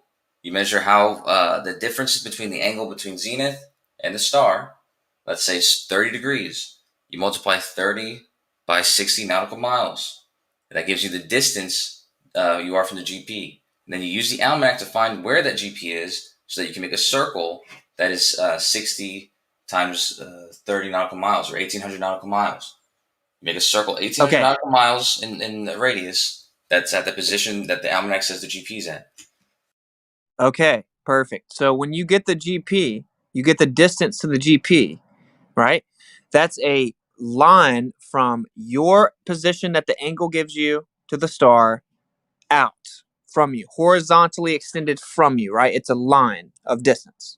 It's not a horizontal line. It's a line across the surface. Okay, so then you agree that it would be drastically different on a flat Earth and a globe Earth then? I would tell you that on a flat Earth, you couldn't do this calculation. The calculation I was describing doing is a calculation that involves the Earth being spherical. The 60 nautical miles times 30, or whatever the angle was, that's not something that you can derive from you imagine the Earth being flat. There would have to be some other reason to figure out that distance. You can't use this assuming the Earth is flat. You can't get that equation by assuming it's flat. Can you get an accurate distance using a sextant, assuming the Earth is flat? No. Okay. Thank you. Thank you for losing. You're objectively wrong. I lose. Okay. Show me the equation that you used to do that then. Okay, no problem. I will in a second. It's objective. It's been used forever. And the fact that you want to act like you don't know that is wild. So it's really simple. If you draw a line on a flat Earth, you got point A to point B. You draw that same line from point A to the same point B on a globe Earth, it's much greater distance. So objectively, it can't work on both of them. It can't work accurately on both of them. It can't work on both of them. It can only work. I put this picture out a couple of days ago because I said this challenge to people to see what they can come up with their flat Earth. For the globe Earth, that equation on the right side works, and that equation is based on the Earth being a sphere. And so, really? equation would you use to find the distance to the GP? So the people that first used the sextant had to account for the curvature of the Earth, as well as this Navy officer that just didn't know he had to do that. No, to find the distance that the sextant is meant to be, like if you're using it to measure the distance to some GP, or let's say the subsolar point or something like that, then yes, you have to use the Earth as spherical to come up with the equation that works for finding that distance. That's I not an asked a equation similar you would use question on a flat earlier, plane. and they said the ancient people just followed the coastline. Ancient people didn't do answer I this. got. Ancient people didn't do anything like this. So you're saying the 1700s people were using this globe Earth equation? Yes. Cite it. You just make. Why don't you just show me? Why don't you show me an equation that would work for a flat Earth? No. Cite it. Oh, yeah, just show me an equation that works for a flat Earth. I'm not going to cite somebody from the 1700s. I'm telling you, they would have to do. This is the only way it works. Admit that you made it up. Admit you made it up. I didn't make it up. This equation only works any other way. You can show me that that's wrong, but you're not going to be able to. It doesn't work any other way. Admit that you made. When I said so, you can show that in 1700 they used this globe Earth equation to use the sextant. You said yes. Cite it. You made it up. I can't show you because I don't have reference to people from the 1700s. Okay, thank you. I can tell you that there's no other way to do this, though. There's not a single other way to do this. So unless you can show me another way to do this with the flat plane, there's no need to argue who's used it otherwise. No one's ever used it in a different way. Okay, so when I show you someone from like the 1760s using a sextant, right, and they have a chart of their data, and they don't account for this magic equation, you'll admit you were wrong.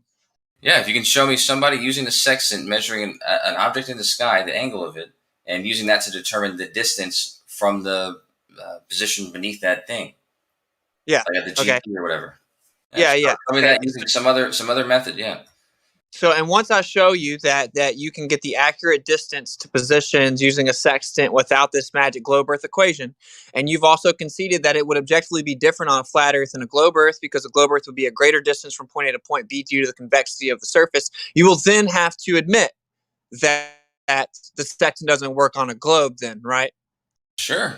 Assuming that this thing that exists, it doesn't work with any other method. There's no other way to do this. So you're going to admit you were wrong, just for the whole audience. You're going to admit you were wrong if I provide for you someone from the 1700s using a sextant without your magic globe equation. They're using a sextant, just to clarify, they're using a sextant to measure the elevation of an angle of something in the sky, and they're determining the distance from their point to the position right beneath that, where that object is at its zenith. Otherwise, the key or the that's right. Point, so yeah. So go ahead. That's how they. Okay. Just keep your word, Kosho. Sure. I mean, there's no other way to do it, but you claim you do.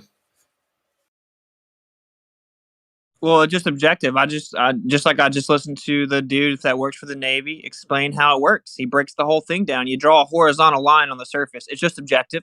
The people that do it for a living know that. People that man billion-dollar Navy ships, right? Whenever they're on a mission and they have to determine where they are without any electronics, this is still to this day what they do. And they draw a horizontal line on the surface to get an accurate distance and location, right? And you're trying to tell me that they don't do that. They have to draw a curved line on the surface to figure out an accurate location. I didn't say curved line or a horizontal line. I said they draw a line along the surface. Doesn't matter what shape the surface is. They just draw a line that's that distance across the surface, and they make a circle using that line radius. Great. Doesn't matter. It would work. That would work the same way. If you're making 3 circles on any shaped surface, the 3 circles would still behave the same way, and they would still pinpoint a location. As long as you're making that distance go across the surface. Hey, is the line curved or straight? On Earth, it's curved, but that doesn't matter. The line would work the same way no matter what the surface was, as long as it was the same distance and you make a circle. It wouldn't be the same distance because the curved surface would have a greater distance. No, it's the same 100 miles on a flat plane and 100 miles on the surface of the Earth may appear differently, but they're still 100 miles. No, 100 but if miles, I have 100 miles. if I have two locations, one on a flat Earth, one on a globe Earth, and you have to go from point A to point B, it'll be further on the globe Earth. No. Really? So you're saying that to get from the same point A to same point B, a straight line is the same distance as a curved line? Yeah, I'm saying if you have a straight line going 100 miles all across the Earth that was flat, and you have 100 miles that's curved going around the Earth that's a globe, I'm asking 100 you if the miles is 100 miles. You're going to have to travel the same distance. Stop saying the distance like you're answering. Like if both things are 100 miles, then they're the same. I'm saying that the distance is different. So what are you talking? I'm saying that you have two same locations, okay, and you go from point A to point B with a straight line, or point A to point B with a curved line. Which one is the shortest distance? Which one's the fastest? If they're not the same distance and they're just in the same positions, then yeah, of course the straight line is going to be the shortest one. But 100, that's not what we're talking about, is it? We're talking about making 100 miles across the surface. No, no one said we're talking about 100 miles. I said we're talking from point A to point B. It'd be different on a globe. That's why a sextant can't work the same on a globe and a flat Earth. It has to be one or the other, and we are going to objectively prove to you that it works perfectly on a flat Earth. I'm waiting for your this thing from the 700s where somebody had a different method using the same tools and the same method, but using some other equation to get the distance. Yeah. What if I just send you the dude that works for the Navy explaining? No, I want the thing that you claimed right now. The thing about the dude from the 1700s that somebody does something different, because I know for a fact there's no other way to do it. Okay, so you know for a fact there's nothing that you can show me that's going to be substantial and show me that it's different than that. So you know for a fact this naval officer is incorrect. I'm not talking about a naval officer. I'm talking the person from the 16 or 1700s, whenever you said it was, that they used this other method, using the same tools. You know, that's what we're talking about. It's the same method. It's the same method that the naval officer uses. What do you not understand? Okay, at this point, you're not going to show me something like from the 16 or 1700s, which is what you just said. You can show me for any time frame and any time at all, any other method that works using those the sextant and the to find the distance of the GP. Okay, that's what I'm saying. I know where the naval officer is super quickly. I obviously can find them. It was invented in 1759.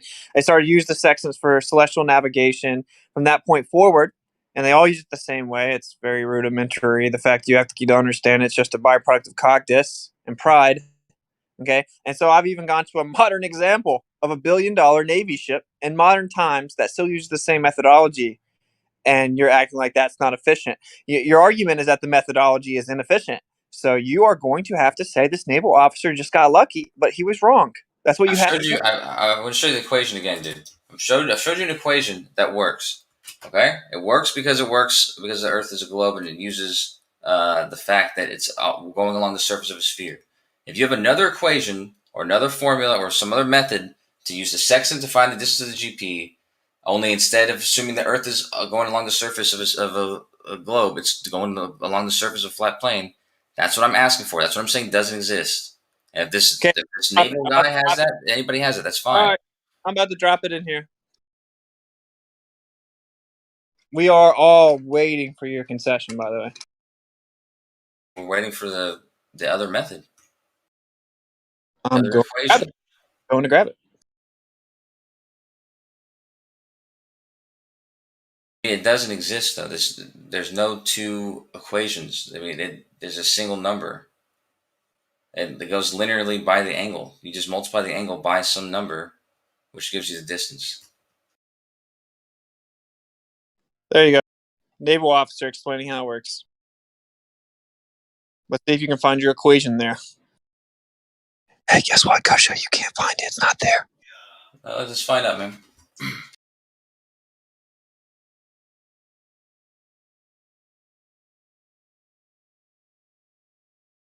Yeah, we live in a world where the world's governments are trying to take over and hitting us with hyperinflation and giving us experimental medicine by force and giving us curfews and lockdowns and 5-year-olds changing gender and everyone's obese. And we have people who can't even accept the fact the governments are lying to us. They lied to us and we should just accept it. Move on.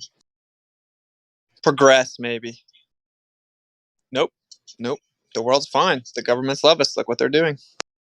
They would never lie. I'm going to do mental gymnastics and backflips and lie to defend a story crafted for me in order to hold me down. Seems legit. I'm not running away, my man. I'm staying here, Kosho.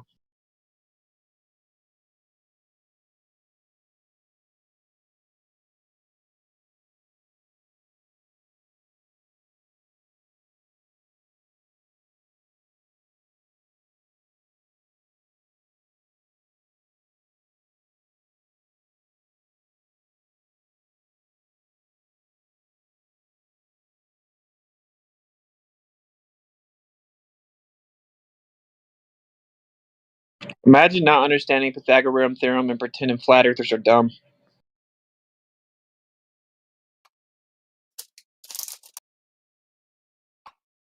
Imagine. Yeah, imagine, like the song by John Lennon.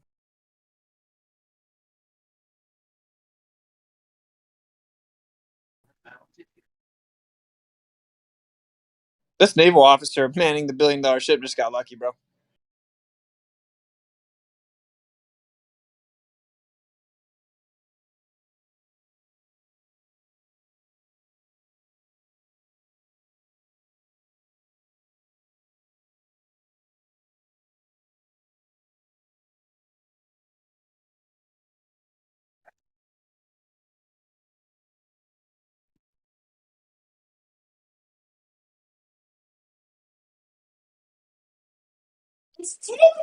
You out there kicking the truth to the youth with it, or what? I seen one of your streams. I think you were in Texas or something. Yeah, trying to. People in the real world are way cooler than people like on here, though. These people are just like, they have this illusory boundary that keeps them like untouchable and tough and big and bad, and they can lie and make stuff up or whatever, right? But like in the real world, it's totally different. You have to like look someone in the eyes, and you can't really lie and run away. And so yeah, in person's way better. Oh yeah, I bet. I can't even imagine.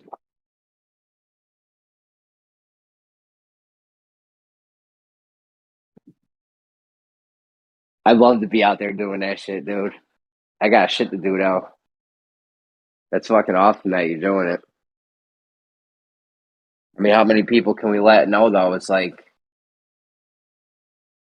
I feel like no, like where's all the people at? We've been letting heads know for years now, and like where they at though?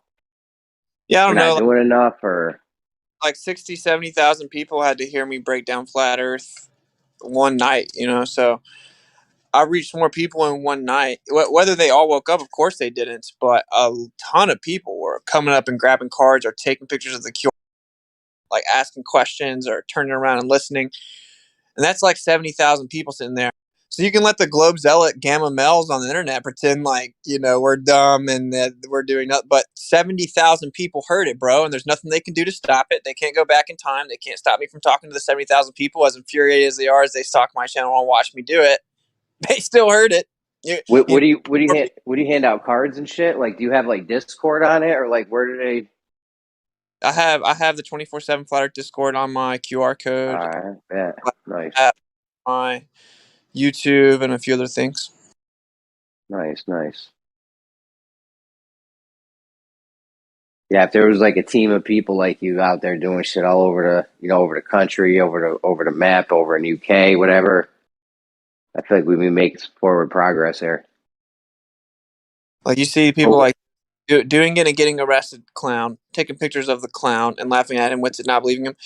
That he just makes my point. Think about how funny it is. Like, no matter how mad this gamma male with the gummy bear as his picture is, 70,000 people heard it, bro. 70,000 people heard it. It doesn't matter what he does. It doesn't matter what he does. Like, he can't stop it. They get so mad when they see flat earthers really going out there, and they have to watch because they're obsessed with flat earth. They have to watch open-minded people hear the real information for the first time, not interrupted, not lying, not with them there to immediately clamp on them and be like, well, no, this is what it really is. It just, they have to watch them really listen and hear the real info, and the truth just irks them, bro. Like watching that much truth be spread kills them. They'd much rather you be on here arguing in circles and circles and then getting it. They've come up with any grasp at straws argument for everything they can, right? So like the best thing to do is, dude, you just go talk to people, even if it's just one-on-one, bro. And it's actually super chill, like, because like I know this sounds crazy, but look, and there are things that even globe zealots on the internet have to admit are weird, right? They have to admit anomalies and coincidences, but the average person doesn't know those coincidences exist, right? So it's much better to go tell them so that they know they have the info, they can make their decision to be honest or not. These people on the internet, they have heard them and they acknowledge, oh, I didn't know this before flat earth, I didn't know this or this.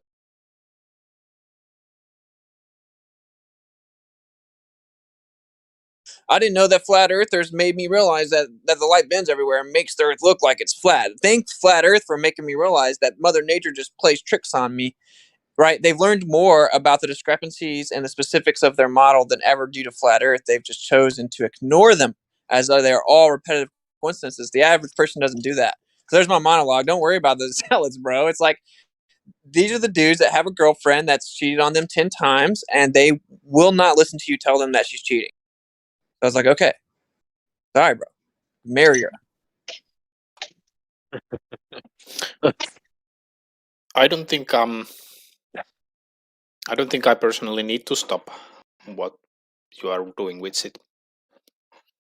It's not going anywhere, so I'm not scared of what you're doing. I don't need to try and stop it. Well, you can't stop it. It would be I can't, and I don't need to. Well, it's a good thing you don't need to, because you can't, and that's what irks you. Well, it doesn't irk me. If you want to read into my mind and insert your own opinion that it should irk me, maybe okay, go there. But it doesn't really irk me. Even if I had the chance to stop you, I wouldn't, because it's not going anywhere.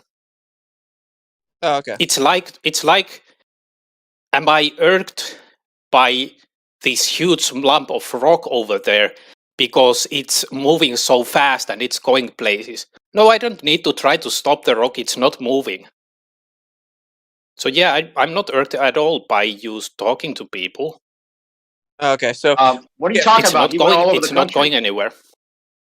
He went all over the country. How can you say he didn't go anywhere?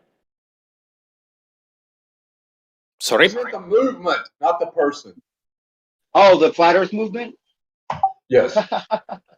Well, I mean, every day it's only getting bigger. I think it grows by like millions every year. It's only been like it does. We're getting hundreds and hundreds of thousands new downloads on the Flat Earth app. It's going nowhere. I mean, every day you guys are losing Globers. We might lose a flat earther once a year or something when some goofball decides to flip back over. But you guys are losing people every day. So, I mean, it is going somewhere. It might be slower than some people think, or faster than other people think, but it's going somewhere. I bet you wake up to nightmares seeing blue dots all over the map, don't you, bro? And what Witsit was doing was totally effective. I think very effective. And no one should underestimate at all what they did. I mean, what you were doing was unbelievable. So many awesome moments. Like, the best was when that guy came up with his mom in Houston. The dude, he's like had his mom with him. That was so weird. It was what was he trying to do? Out of the blue, he comes over. He's like, "Okay, this is the guy. Hi." And he'd only heard all the internet stuff. So he was totally like a baller trying to like argue for the ball face to face. And he just looked so stupid in front of his mom. And it was so hilarious. And then the cops there too were just like, oh my God, I couldn't believe you start flat smacking the cops. And they're all like, hey, I like this guy. So many epic moments, dude. Thank you, man. Thank you. Yeah, it was crazy, dude. But dude, it was such a realization for me. That's what a lot of these people on the internet are like. Like if they were to come out to you in real life, like really work their confidence up, chug a few beers, and go out, they would bring their mom. They'd bring their mom. He was a big fan. That's the weird part. He was like trying to debate you, but still like almost like he brought his mom to meet his idol that he doesn't want to admit is right. Crazy psychological situation, man. Mm-hmm. Oh, and that couple, the couple with the masks, I think it was in Austin. Oh my God, the guy that was trolling you with the mask. He's like, you're trying to like, make you feel bad about something that never happened between some black people, and wearing his mask and trying to make you feel like you're the one that's in the wrong, and following you and his girlfriend too. That was crazy. Yo, What was dude, that? I bet me telling this story will just trigger some gammas will spiral in here just from me telling the story. But the dude with the mask, he was like trying to virtue signal me, talking about you're a privileged white boy. I can't believe you're talking to them black guys like that. And then this black dude walks up and throws his arm around me like, this is a real nigga right here. Right? That's awesome. I didn't see that part, I think, but is that what happened on the end? Was that on camera? Yeah, it's on camera. That dude told the world like crumb. Yeah, I guess I didn't hear what he said. I remember the black guy coming up, I guess, but yeah, then he's like following you around, like totally pestering you, like he had found you, like almost like he had knew who you were, but he didn't. He didn't know anything about it, did he? He was just some guy that was with a mask that wanted to like, rag on you because you weren't wearing a mask and you were talking on a microphone like it didn't matter. Right. Like if we take it back to where this started, if literally it was having no impact whatsoever, why would Globe Zealots literally come out to the city I'm at to come talk to me? Like, why would they? That's insane. Right. Tim Osmond came, like it's like Tim Osmond. You didn't even know it was him, did you? No. You didn't even know who he was, really, right? Because he was kind I heard of M Stone. I heard M Stone came at you in Texas somewhere. M Stone, yeah, tried to fight him. Either. Yeah, what flat earthers are waiting at NASA rocket launches? Waiting Unless to they're trying argue to with show how COVID. stupid it is. Oh, I'm doing that this month, bro. I'm doing that this month. I'm going to launches this month, and I'm pulling the speaker out. Nice. So people are gonna. It's like their church service. Literally, if you've ever been to one, it's literally really creepy. It's like a church service. Literally, bro. People literally cry and like hold their hands up and hug each other and cheer as this little bitty, light barely moves. Literally.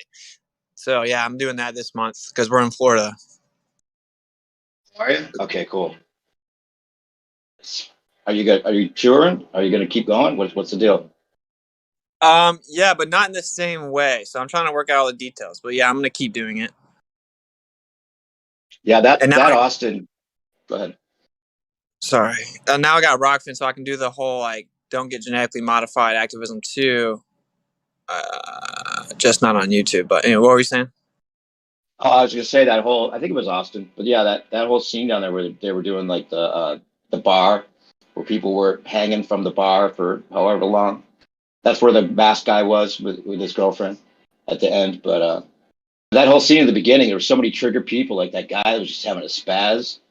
And he was like trying to yell at you from the side. He had some kind of mental problem. And then a couple other people came up another guy came up there that knew who you were. And he had all the arguments and was trying to like win the $100 from you, even though he knew who you were. So you gave him some harder questions. Yeah, well, he tried to lie and act like he didn't know who I was, and I said, "Okay, so if I gave you $20 to know my name right now, you wouldn't know it." And his eyes started darting around, real nervous. So I knew he was lying. So I was just like, "Okay, how fast does the galaxy move through space?" But there was also this little gamer that came up and was so obsessed with the fact that Kai was my girlfriend. Was like, I just don't get how she's with you. I don't have a girlfriend. It's so funny, bro. And then there that are like, you just took over this guy's spot with his bar. I'm like, really? Because I talked to the dude before the live and was like, hey, you might not want to set up here move because I'd be talking about a really polarizing thing. He's like, no, I love it, dude. You stay here. Right on. Bro, Bendy Spacetime played one of your tracks. Bendy Spacetime played one of your tracks. He does this like little thing every week here, and he played one of your songs. It was just one verse, but it had Kai doing the hook, and that shit was dope. Oh yeah, and Kai's 2 songs that she came out with, man, both of them are great. Oh man, the Lemonade. Oh Jesus, you're such a lucky dude. Thanks, guys. That's so awesome. Kai, dude, you fucking rock. Yeah, I wasn't Kai, but Jeremy, is Kosho on a Cogdis bender or what? He was here like all day yesterday. I don't know if he went to bed. When I got up at 3:30 this morning, he was here, and now he's still here. Like he just got through talking to Witsit. Dude's He on a loves bender. flat Earth, If bro. you're making $20 an hour, you know, why wouldn't you? He loves flat Earth more than some of the flat Earthers. I don't know what to tell you. Some of you guys must love me. But anyways, Kosho, Mr. before you Widget, get started. well, no, Kosho, I watched how the much do you video. get paid an hour? I watched the video with it, and the guy uses the same exact math that Kosho, can you hear me? I was talking about. Did you hear any word I said, Kosho? Yeah, I did. Yeah. Yeah, when you just came back in and just started rolling, I said, hold on. So, did you go to sleep last night? Yes, I did. Yeah. Oh, okay, cool. Did you? Yeah, I was just hoping you wasn't here all night, all day yesterday, all night last night, and all day today. Did you eat breakfast this morning? Yeah. I'm all good, man. Thanks. Cool. Anyways, yeah, I listen to this in my. I watched that video, dude. He describes the math as some math. He does the same exact method, and then looking through his videos, when he has a video about what's longitude and latitude, when he describes the latitude, he uses the same method. The same method to get the angle and the elevation angle and the distance to it. Yeah, so in that video, does he draw a straight line after he gets his angle to the star and uses the almanac to get his 90-degree zenith angle? What does he do after that? He makes a circle. No, that's wrong. Yeah, he does. He makes a circle. He shows you where the GP is. He says how far away. He's like, imagine you're 900 miles right now. So put it here and then make it go all the way around. He draws a circle that goes around that GP. That's after he does something else, though. You skipped something. So he takes his angle to the star. He gets his 90-degree zenith angle from the almanac, and then what does he do? The 90-degree zenith angle, that's already a given. He gets the position from the almanac. The almanac just gives you the position of the GP. That's right, the geographic location, which would be the 90-degree zenith angle down to a certain geographic location. And then when you have that and your angle, what does he do after that? He arbitrarily uses a number, which he doesn't calculate, but if he calculated it, it'd be the same thing. And then he makes a circle using that number. Well, he draws a line from point A to point B, and then that gives you a distance, and then he draws a circle. The line doesn't give you the distance. The line is the distance. The line he drew was to show you what the zenith angle, the 90 degrees was, and then he drew another line that shows the angle from your position to that star or whatever. But the distance, he says you do some math to get the distance. That's what he said. As I said, I looked through his videos. He has another video describing it where he actually explicitly says how to do it, specifically using the North Star. Yeah. Well, okay. So just for the audience, in the text, you have the 9-degree zenith angle from the star. You have he put 50 degrees here for intensive purposes, angle to the star, right? And then you have your point, you have that other point, and then you draw a line that connects those two, because that's the distance that you're figuring out. It's a line from point A to point B. You know, the shortest path between 2 points, you know? That's why you draw a line there. That angle. Yeah, it's horizontal. Well, the distance just comes from that angle. And like he says, he doesn't know where he is on that circle, so he just makes a circle that goes around the GP from the distance. Yeah. Then you take a second point. That's why it has the star B over here, because you're going to take a second point, and then it's going to give you another position. And those circles are going to intersect to give you a fixed location. And in order to draw both the circles, you must have that third connecting line, which is the whole point you keep trying to skate past. No, there's the connecting line that you're talking about is not that. So first of all, the line there with the angle, the 50-degree angle, that line that he's drawing there is just the angle to the star. And you use that angle to determine what that distance is. And that distance. Yeah, but I'm not talking about that line. You don't know where you are on that thing, though. You know where the GP is. And so that circle is referencing all your possible positions. Okay, so whenever you see the 50-degree line comes down to the stick figure, where does the line from the stick figure over go? Where the stick figure, it's not known where the stick figure is. That's the point of the circle. Hey, man. That's what I'm saying. That triangle that's right there is only there so he can explain to you how that angle was measured. But because you don't know where your position is, the circle just goes all the way around using the distance you obtained from the angle. Right, that's right. But does that distance change along the circle? No. No, so it's a set number, it's a set distance, and that is a line from the stick figure to that 90-degree zenith angle. Yeah, it's a radius. That's the radius A of the circle you're creating. Yeah. It's radius to the corner pocket of the zenith angle. Yeah, it's the radius from the GP, and then a circle made around it. Yeah. Yeah, the radius is the line from the person or the circle where the person's on the circle somewhere, right? It's a line drawn to the corner pocket of the zenith angle, which is horizontal. Well, that's what I'm saying. It's not drawn from that way. It's drawn from the GP, and a circle is just made everywhere from the GP. Okay, and so it's a horizontal line from the center to the edge of the angle that you saw the star at. Well, it's not a horizontal line. It's a line along the surface. Whatever the surface is doing is wherever the line's going to be doing. Well, so it doesn't have to be a horizontal line. Because the distance would be greater if it was curved, though. No, the distance along the surface would be the same regardless. You're comparing, when you say it's greater, you're talking about the distance, 2 points in 3D space that don't change, but we're not talking about that. We're talking about the distance along the surface. Yeah, along the surface of something, if it's flat or if it's curved, to go to the same point A to point B on the curved surface, you have to go further. So are you saying that this line is drawn through the curve of the Earth? Oh, what I'm saying to you is there isn't this. You're not using point A to point B, regardless of the surface. You're not talking about point A to point B. You're making point B. You're making the edge of the circle be whatever the radius of the thing is, so the distance along the surface. So it's always going to be the same distance. It'd be the same if it was flat or if it was curved. The distance is greater if it's curved. That's why the shortest distance from 2 points is a straight line. This dude mans $1 billion naval ship. Whenever it goes offline, it has to use a sextant to this day to determine its location. And the way that it does this is in this diagram. We've explained it. It's very simple. And you use the almanac to get your 9-degree zenith angle. Okay, you use your angle to the star to get your relative position along this circle that you see here, right? And then you're going to know the distance because you're going to take that position on the circle to the center or to the corner pocket of the 9-degree zenith angle. And then you're going to take another position to give you intersection on the circles so you know your exact position. And this requires a horizontal planar extension to the corner pocket of the zenith angle, as explained by the naval officer and just basic geometry. And this has been this way since it was invented in like 1759. He didn't explain that because you're not using your angle to find your position on the circle. You're using the angle to find the distance from that specific GP.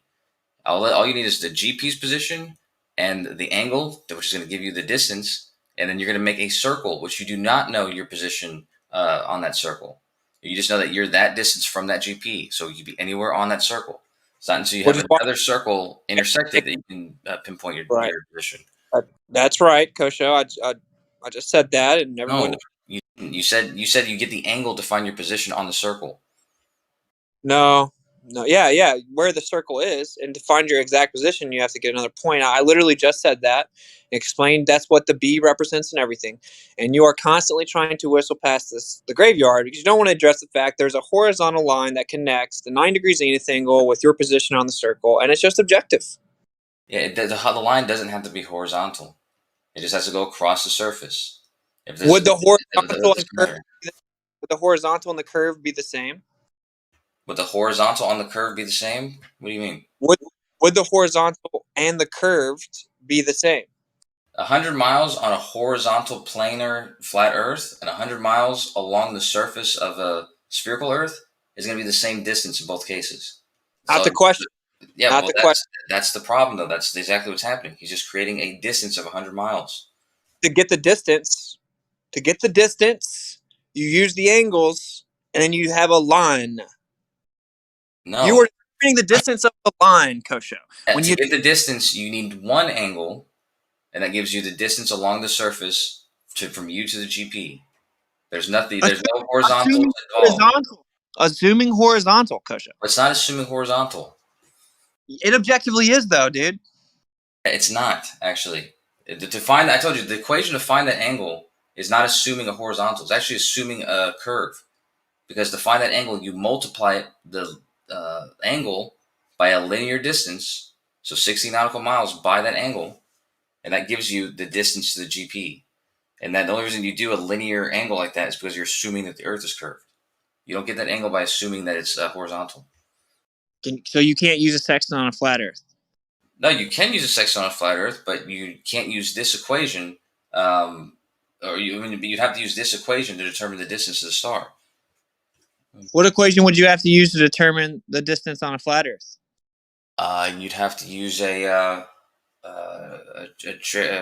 different trigonometric equation. Oh, so one that theorem, maybe.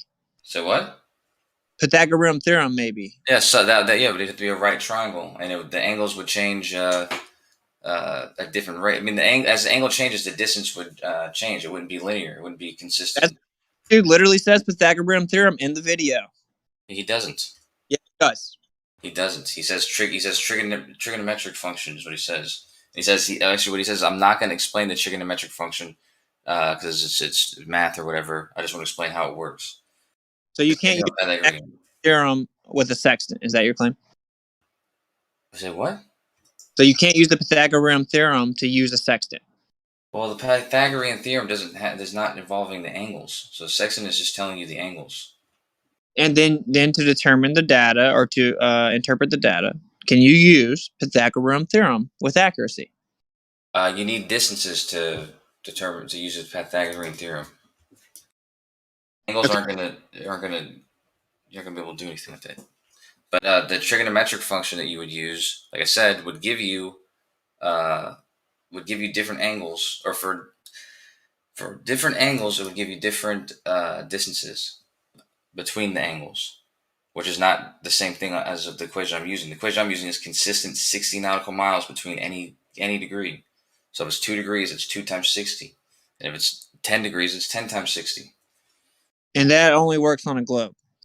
Well, that only makes sense because of a globe. It could be for some other reason, that I don't know if it doesn't make sense, but it makes sense on a globe. So the equation makes sense, and it's the equation that's used. It comes from of the stars, assuming like the synonymous altitude. What do you mean? It assumes a synonymous altitude of the stars. Oh yeah, sure. Well, it assumes that the stars are coming in parallel, so that you can use any position anywhere on Earth, and the lines are supposed to be parallel. It assumes a consistency of the altitude of the stars, and then you use Pythagorean theorem. So there's nowhere the Pythagorean theorem is used here. That's what I'm saying. Oh, you don't use the Pythagorean theorem to determine the distances of these different sides of the triangle. That's right. Okay. 100%. Yes, you do. You don't actually. I told you, all you do is whatever angle you use, the angle from zenith to whatever object in the sky, you multiply it by 60 nautical miles. Right. So you take angles from the stars in the sky, and you assume that they're all at the same altitude. You assume that the horizon is horizontal, and you draw a horizontal planar line, which your own citation literally says that. Literally, it literally says it. Well, the citation I showed you was how to correct for the dip angle.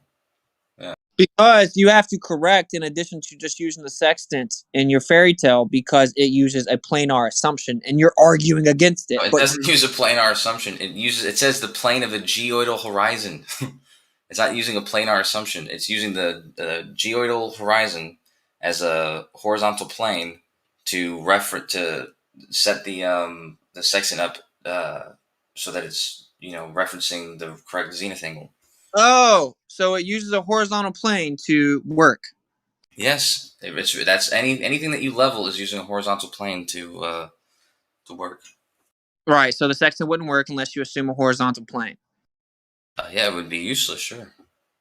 Oh, okay. And then you are applying an assumed equation of the Earth being a ball to that, and then you have to also account for refraction in your citation, because that actually isn't what we observe. So you have to say that refraction is actually causing it to move away from where it should be. That's what your citation says. You assume a horizontal plane, then you compare that to the assumption of what it should be, which is curving, and then you account for the difference with refraction. That's what your citation says.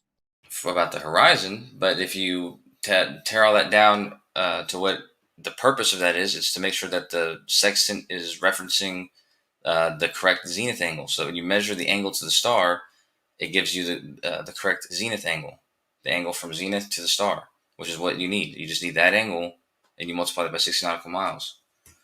Okay, cool. So we have to assume that we perceive all of the stars at the same perceived apparent altitude. And then we have to assume the horizon is horizontal and accurate. And then we have to assume a horizontal plane. Then we draw the line from our point to the corner pocket of the zenith angle. And that's how you use a sextant. So no, you don't draw it from your point to anywhere. You just measure the elevation of that star. Once you have that, you have the distance. Now that you have that distance, the sextant you don't need. You find the GP where it is on the map, and you use the almanac for that. And you can use the distance that you collected and the GP that you've pointed out, and you make the circle. You do that 3 times to get your position. no, yeah, we're going in circles now. I think the audience has heard pretty.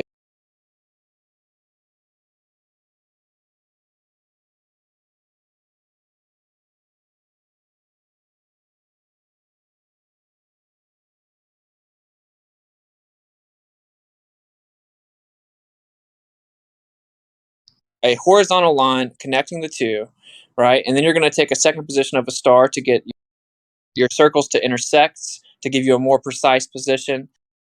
In order to do all of this, you have to assume a perceived apparent location of the stars being synonymous altitudes, and then you assume a horizontal plane. That's it. That's all there is to it. You assume a horizontal plane for it to work. You've had to admit it. Now you're trying to. It's whatever. I'm not going to. You don't have to assume a horizontal plane for it to work. The horizontal plane is established anytime you level something. So it's not like an assumption or anything like that. You're just leveling the sextant so that when you get the distance from the zenith angle, you're getting the correct angle.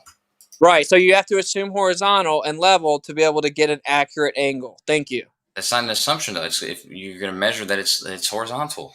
You're right. It's not an assumption. We measured the Earth, and the surface is horizontal. Thank you. I'm saying that the Earth is horizontal. The surface is horizontal. They're saying that the sextant, in order to make accurate measurements, you have to make sure that it's oriented so that it's horizontal. So it references the horizon and not the actual horizon, but the dip of the horizon, because it's not going to be horizontal. That's the whole point. The dip of the horizon's position and the actual horizontal aren't going to be in the same place. That's why that thing was there. Anyhow, I made this picture, or showed this picture because it's showing you the 30th parallel, 60th parallel, whatever. This is examples of circles.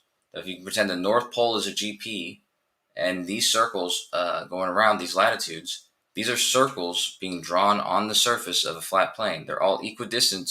All points are equidistant to the North Pole, and this is the kind of radius that you make. You just make a radius from the GP, whatever that distance is. You make some circle, and those circles can be on a flat plane or they can be on a sphere. That part doesn't make a difference. That's a cool story. I will say, of all the Globers, Kosto is one of the best at the wizardry, and I'm gonna go on a limb. Kosto, you really hate this one. Like the sextant is your least favorite one because you're forced into this position where you have to double speak so blatantly that you have to acknowledge it requires a horizontal assumption to work, a level horizontal assumption, but that's not what it actually is. And then you have to turn around and say it can only work if the Earth was a globe. So it's whatever. I thoroughly went circles with you. So it doesn't bother me. I don't know why you said I would hate it for that reason. I don't hate it because you have to establish a horizontal plane. Every time you use and level anything, you're establishing a horizontal plane. It's not like I hate that or something. It's just the only way the sextant works is to assume a horizontal plane. It's the only way that it works. That's the whole point. So it's all good. That doesn't make a difference though. It's not assuming a horizontal plane. You're establishing a horizontal plane. Yeah. That works better for me because you can only establish something objectively if it is in fact reality. Sure, but as I told you 30 minutes ago, you can have a horizontal plane on the surface of a sphere. It's just tangent to that sphere. Yeah, and so then you have to assume the discrepancy is due to some type of refraction or something. Well, no, due to the elevation and refraction, as it said. Due to elevation, dip, and then refraction, all factored in together to try to explain away the discrepancy that fluctuates of the apparent location assumed horizontal to work.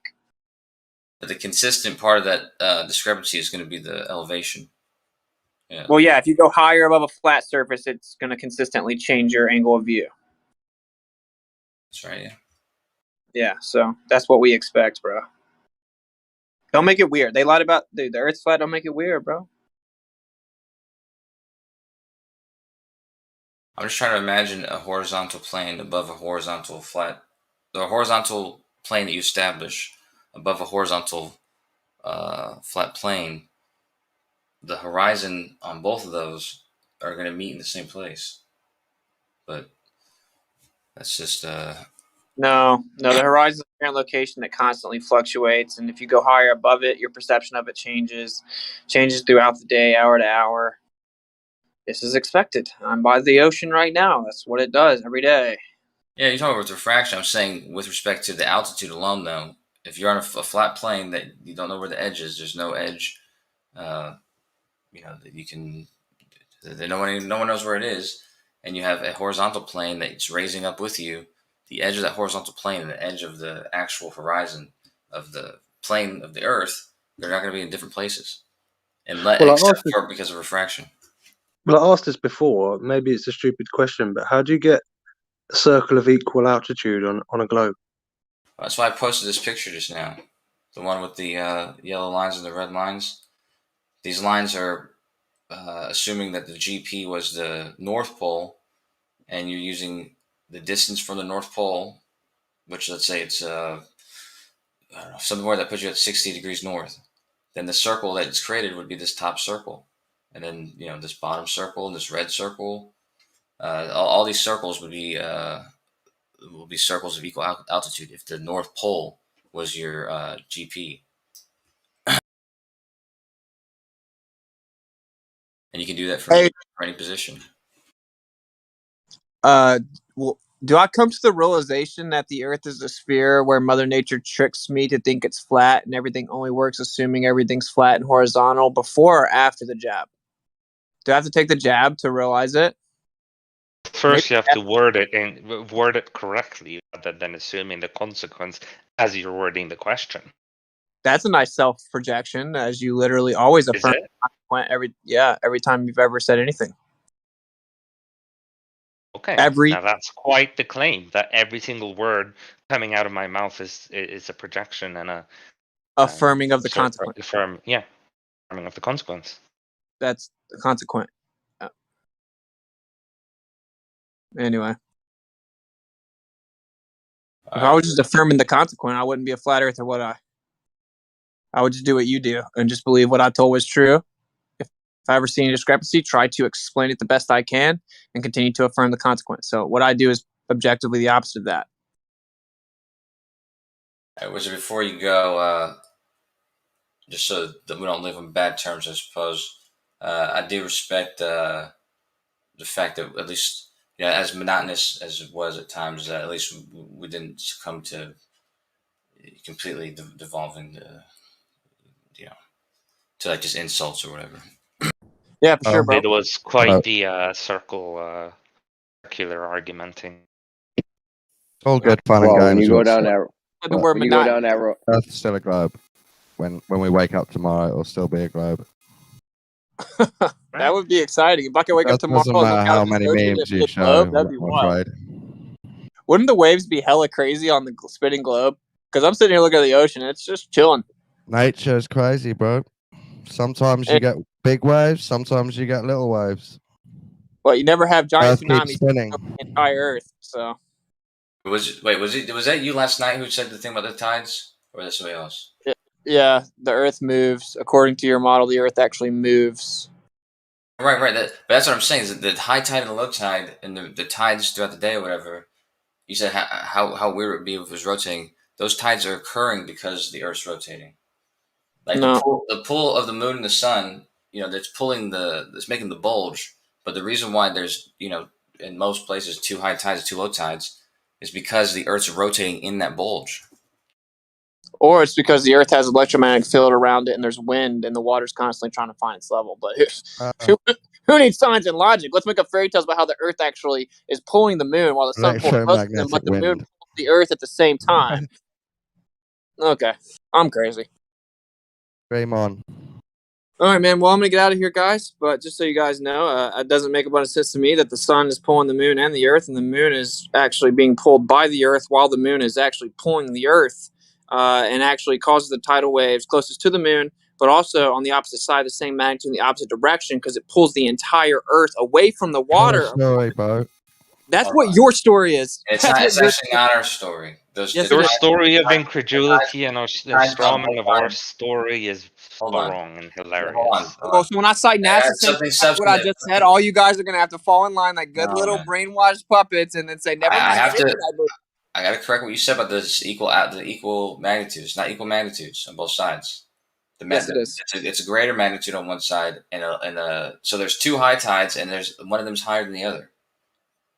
So yeah. So is the one further away from the moon higher or lower? The one closest to the moon, the one on the same side. Let's say the sun and the moon are on the same side, just for simplicity. The tide that's on that side is going to be bigger than the one that's in the back, but they're both going to be high tides. Okay, so whenever I cite Harvard saying that you're wrong, you'll admit you were wrong? I mean, I was just looking at this after we were talking about last night. It said that there's even the places where there's two tides, it's rare for them to be the same magnitude. Usually there's one that's bigger than the other, a higher tide. Well, it's not about the rarity. I'm asking if it ever happens, and it does objectively. Sure. I will literally cite Harvard, Yale, and Stanford. I will cite Harvard, Yale, and Stanford because I looked into this in depth a couple weeks ago.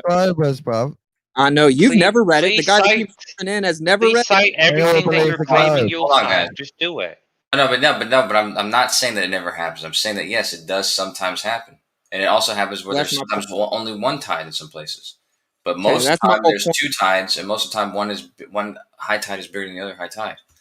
Coach, I just want to. I actually in this weird way don't mind you too much, Coach. Like this other guy jumping in, he's a douchebag. But my point is, dude, like when you really look into it, okay, you'll find out that Harvard admits that there are anomalies that are not fully accounted for in the current theory, and it actually gives you a list of running theories, explaining the discrepancies in detail, and even addresses. You typically won't be taught this in textbooks. This is from Harvard.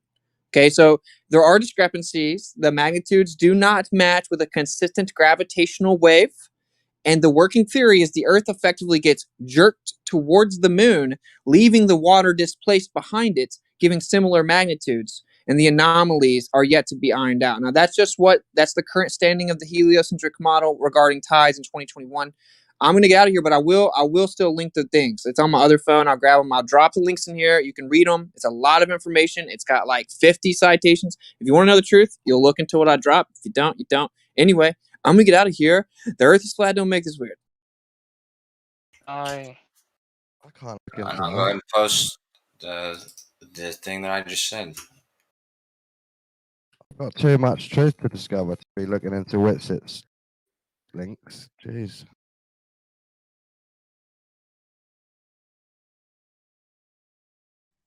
Coach, did I hear you say that the Earth rotates into the tides? That the tides are always there? Did I hear you say that? The bulges are always there. The tides are an effect of the Earth rotating through those bulges. Yeah. What? So I thought I heard that. Wait. Bulge. There's Wait. one Say that again. on the same side. There's one. Hold on. I didn't catch that. Good. Say it again. Oh, I caught it, Jeremy. Say it again, Coach, for the audience. That is the globe model. There's one bulge on the same side as the sun. Let's say the sun and the moon. It's a new moon. Okay, just for simplicity. There's one bulge on that side, the side where the sun and the moon's on. There's another bulge on the opposite side of the Earth. Bulge of water. Because the water is being attracted to the moon, the Earth is being attracted to the moon, and the water on the other side is being attracted to the moon at 3 different magnitudes. So there's a hump of water. Now you have this bulge that's established. Hold on. This bulge that's there, the Earth rotates in that bulge. And it's the rotating of the Earth in that bulge that gives you the effect. Hold on, Kosho. Hold on. You're spiraling. Listen. So you're saying this bulge of water. Hold on, Don. So you're saying this bulge of water is always there and the Earth rotates into it? The bulge is always there, and the Earth is rotating, and regardless of is the Earth is rotating. So the Earth's rotating, and this bulge is staying consistently where the sun and the moon are, influencing it to No, be. that doesn't. Yeah, You but know that where he doesn't got happen that though. from? You know who else said that? I've been keeping this in my back pocket for a while now. I was waiting for to say it. You know who says that? Who? Degrassi. Neil deGrasse Tyson. And doesn't everybody explain it this way? I've No, never heard that no, you're explained the like first that. one No. I heard. I was waiting for this, and It is sorry it had explained to be that you, way, bro. yeah. I like to find somebody explain it a different way and then be that's correct. great. So you guys heard it, right? So when you Just say the the globe atmosphere, explanation, I yes, still you don't were understand correct. what he's as well saying, but towards the sun. Can I get that straight? Say that one more time. The atmosphere bulging towards the sun as well as the water. I mean, I could assume as much, but Yeah, I would assume. I'm not gonna assume that though. But I mean, I guess I'm not gonna claim that. I mean, but I'm saying I could assume that, but I have no idea. So would that be common line tide? I have no idea. That's what I'm thinking. But it is true that the atmosphere does get higher and lower, that the top of the atmosphere and stuff. But that's another story. But yeah, for the tides though, yeah, it's always explained like that. That the moon and the sun, they pull the Earth, they pull the water in front and behind the Earth at different magnitudes. This causes, like I said, that bulge. So now that bulge is there, that's going to move with the sun and move with the moon. Do you know where the bulge is said to be the greatest? The Earth Kojo? rotates once a day, and so if the Earth's rotating once a day and that bulge is staying there, then you're going to get the tides in the way in which we get them, and we do get them twice a day. Do you realize the implications of what you just said? That we get 2 tides a day in most coasts. No, not that we get 2 tides. You said that the tides, the bulge is always there, and the Earth rotates into them. Do you understand? No, it's not rotating into them. It's rotating It's rotating. It's rotating inside of it, inside of that bulge, basically. Exactly. So, do you realize the implications of what you just said, sir? That you're gonna have 2 tides a day. That's one implication. What's another one? No, you're talking about a tsunami going around. No. You're talking about the Earth circling in water. Yeah, that's what you're saying. That's the funny thing. It's not a tsunami. It's obviously tides, which is a lot smaller than a tsunami. That's the magnitude at which it's doing it. It's not doing it in the magnitude in which a tsunami is occurring. It's doing it in which the magnitude that the tides are occurring. Yeah. The tsunami is a strong word, but think about what you're saying. You're saying a bulge of water, right? And the Earth is rotating inside that water. That means, think about what that means. I'm going to let you think about it for yourself. I think it means exactly what the tides appear to be doing. So I don't know what implication you're trying to infer from this, but the tides, the high and low tides, they happen in most places twice a day, both the high and both the low, which is exactly what you would expect if it were doing this. Wow, bro, I seriously can't believe that you don't understand what you just said, bro. You know what? I reckon there's 2 tide humps: a sun tide hump and a moon tide hump. You're exactly right. Sometimes they're in the same place. Sometimes they move around separately. You're exactly right. That relationship actually determines the magnitude of the weakest tides, like around the year, and the strongest tides, and it has everything to do about the position of the sun and the moon, whether they're perpendicular or whether they're on the same side. You just said, and everybody heard you, that there's constant tides on one side and on the other, and the Earth turns into them. There's a constant bulge, and the rotating Earth, rotating through the bulge, where it's a bulge of water. Thicker, that's what creates the tides. Yeah, a bulge of water, rotating, isn't it? A bit, Kosho, right? Yeah, exactly. Yeah, it moves. Under the water. Yeah, it's influenced by the moon and the sun. So wherever it is that the sun and the moon are, because obviously the moon goes around in 28 days, so that bulge is going to, be moving with the moon. I can't believe, man. You've said some things, bro, but this this takes the cake, man. Do you know how high the bulge is said to be at the equator? It's not that bulge, man. We're not talking about that bulge. The bulge we're talking about is created by the tidal force of the moon. Bulges, you say. What bulge are you? Are you certain? Do you know how big the bulge is? You're talking about the bulge created by the rotation of the Earth. That's one of. Yeah, that's one of them. Yeah, but the bulge you're talking about is from when the Earth was actually liquid and fluid, right? So it's not. It's not the same. We're not talking about the same thing anymore, dude. The bulge created by the gravity of the moon and the sun. That's something different. We need to So that bulge is different. So how high is the tidal bulge? Well, whatever the range of high and low tide is, it's going to be the range. Depends on if it's a neap tide or spring tide, as explained by that GIF. Do you know that some of the tides here in the Bay of Fundy are like very, very high? Sure. So how is if the bulge is constant in this fantasy sphere of yours? Constant, not constant as in all year the bulge is the exact same size. He just said it was. I said it's always existent. It's always going to be following where the moon is. But the moon and the sun are going to be perpendicular sometimes. They're going to be same side sometimes. Yeah. That's the difference between neap tide and spring tide. Spring tide is when they line up so that their gravitational forces both do the same directional tide. And neap tide is when they're perpendicular, and then you'll have a different orientation. Wow. Incredible. Very good. The GIF has been posted in chat. Just have a look at it if you're really unaware still. So do we get asteroid tides? No, because they're too small to influence at that level. It's funny you said that because there was a kid who used to always come to Jim's server and he would fucking predict earthquakes. And he would do them by observing meteor showers and asteroids.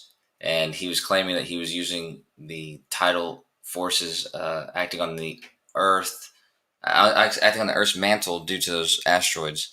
He says he was using that to determine the earthquakes, even though he never predicted them correctly.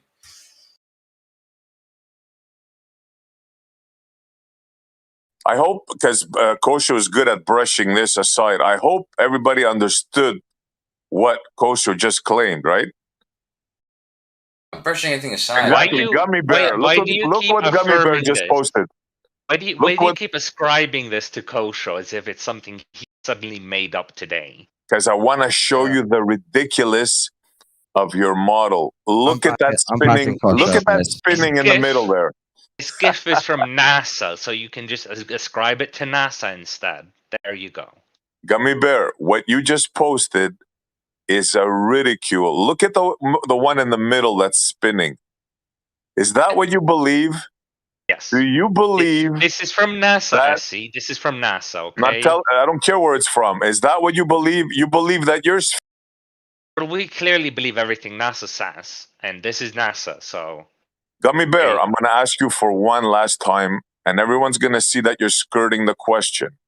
What you just posted, the one that's spinning, are you saying that the Earth is spinning in a bubble of water? Yes or no, sir? Yes, I agree with this GIF. Wow. That's all I have to say. He just said that the Earth is spinning in a bubble of water. Ladies and gentlemen, this is what we have come to. Thank you. It's a good argument, man. You'll sleep well tonight, won't you? Multiple bulges going round in your head. It's amazing. What explanation do you have for tides? Magical ether? What you just posted, sir, is a fantasy. You just posted your sphere spinning in a bubble of water. And magical ether is not a fantasy? You hear yourself? Who's talking about ether? Why are you skirting the questions, sir? What explanation do you have then? It's the whales having a marathon. I never mentioned about an ether. It's like me asking you about kangaroo migration now. We're talking about specifically, your fantasy. What explanation do you have? Gummy Bear, I don't know I'm who you asking you think that you are specifically. Stop speaking with. skirting the question. We are not talking about ether now, sir. That You is why have I'm been asking you pinned to the wall. You came in to rescue somebody, and now you're talking about something totally different, sir. I'm asking you specifically. Stop skirting the question. I didn't Specifically, what say do you anything believe? about it. Do you see what he's doing, everybody? You're skirting the question. What do you believe causes tides then? It is a very specific question. Stop I avoiding don't it. have a belief. You talking about ether You has know nothing nothing. to do with what I said. You were humiliated. You're still by the avoiding post. the question, Nessie. Now you want me to answer about tides. I don't claim to know how tides work. Exactly. So you know nothing about tides. That I is am way better, poking. I promise you. No, sir. I am showing your model the ridiculousness of what you just said and what Kosho just said. And what you're going to do, what you're trying to do here is not going to work for the audience. No matter what you say, your ridiculous model was exposed by me today, sir. Did you know women's periods sink to the moon as well as the water on Earth? That's a... Let me blow your mind with that. It's a myth, but okay then. So basically, what you're saying is, Gummy, if you don't know about tides, just trust in this GIF. What I'm saying is, you're claiming to know a shit ton, but when I ask you what you think about it, you'll say, I don't know. Did That is what I'm not pointing just out. say that he didn't claim that he knows anything about tides? So what are But you he talking knows that this is wrong. He knows nothing, but he still knows that this is wrong. So saying I don't Do you not know see the is better than just oxymoron? showing some ridiculous pile of shit. So the beauty about this is that let's say that our explanation is wrong, okay? But that doesn't matter because our explanation, it has the consequence of what we observe in reality, and our explanation fits with every other. It's what would fit into everything else that exists in our model. So if our model was the way we expected it to be, this is exactly what would occur with the water bulging like this. And if the water was bulging like this, the tides that we observe is exactly what we would observe. So us believing this, using it as a valid description of how tides work, is not I don't know, something to scoff at or something. Even if it's wrong, it's the best explanation that actually works, and it'd be silly not to to have confidence that this is how it works, especially when What there's did you just no other say now, explanation. Kosho? What did you just say now? This is obviously the best explanation, and it obviously works. You don't So have because an alternative explanation, so there's no You're reason saying to it laugh relates at to us what we believing see that in this is how it reality. works. Does apogee and perigee have an effect on this? Like the distance. I mean, yeah, the distance. Yeah, as the distances change, it's gonna affect it. Yeah, probably slightly.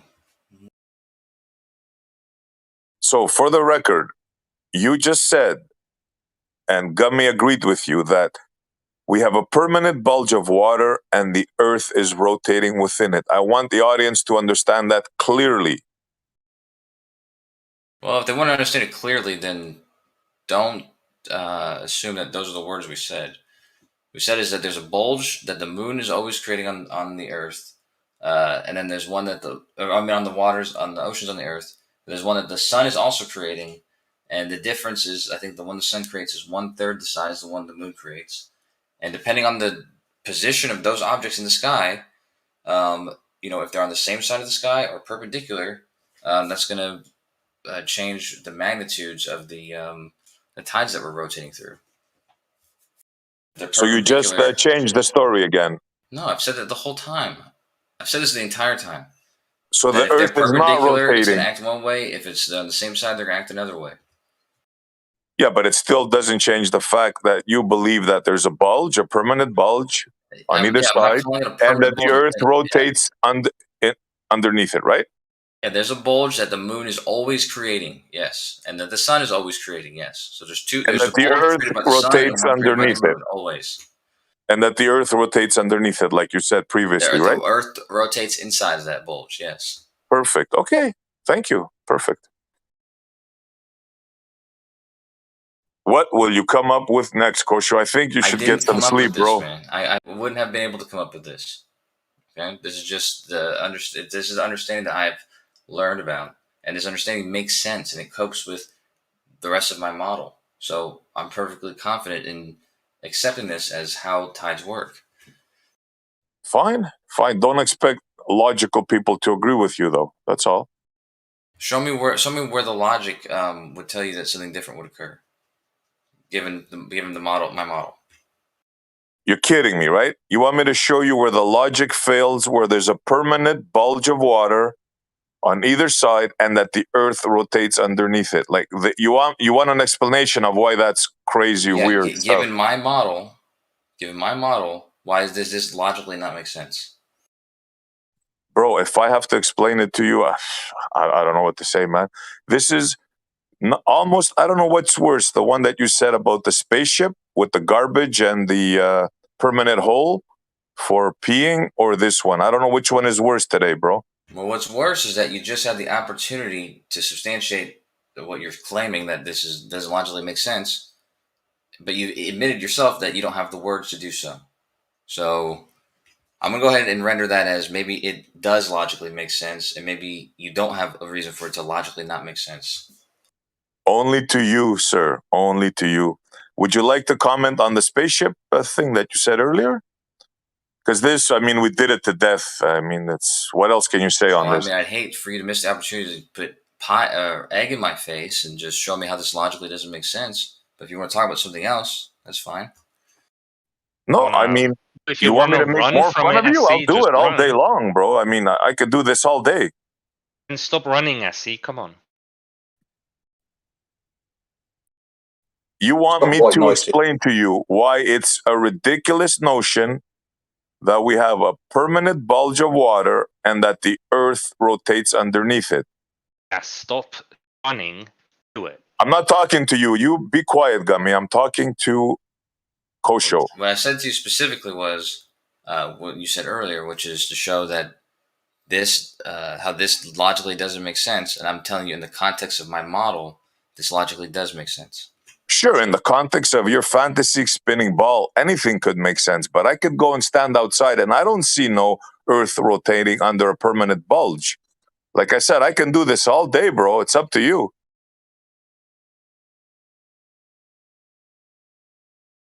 I don't mind if you do it a bit longer. So would you like to comment on the spaceship thing now? Would you like to take the opportunity to comment on that? Or what spaceship thing are you talking about, man? Well, before you were talking about like what was it? The Gemini mission when they were in supposed space, and you said that they threw garbage out the door, and that they also had a. Yeah, I was joking around what I was saying, but go ahead and.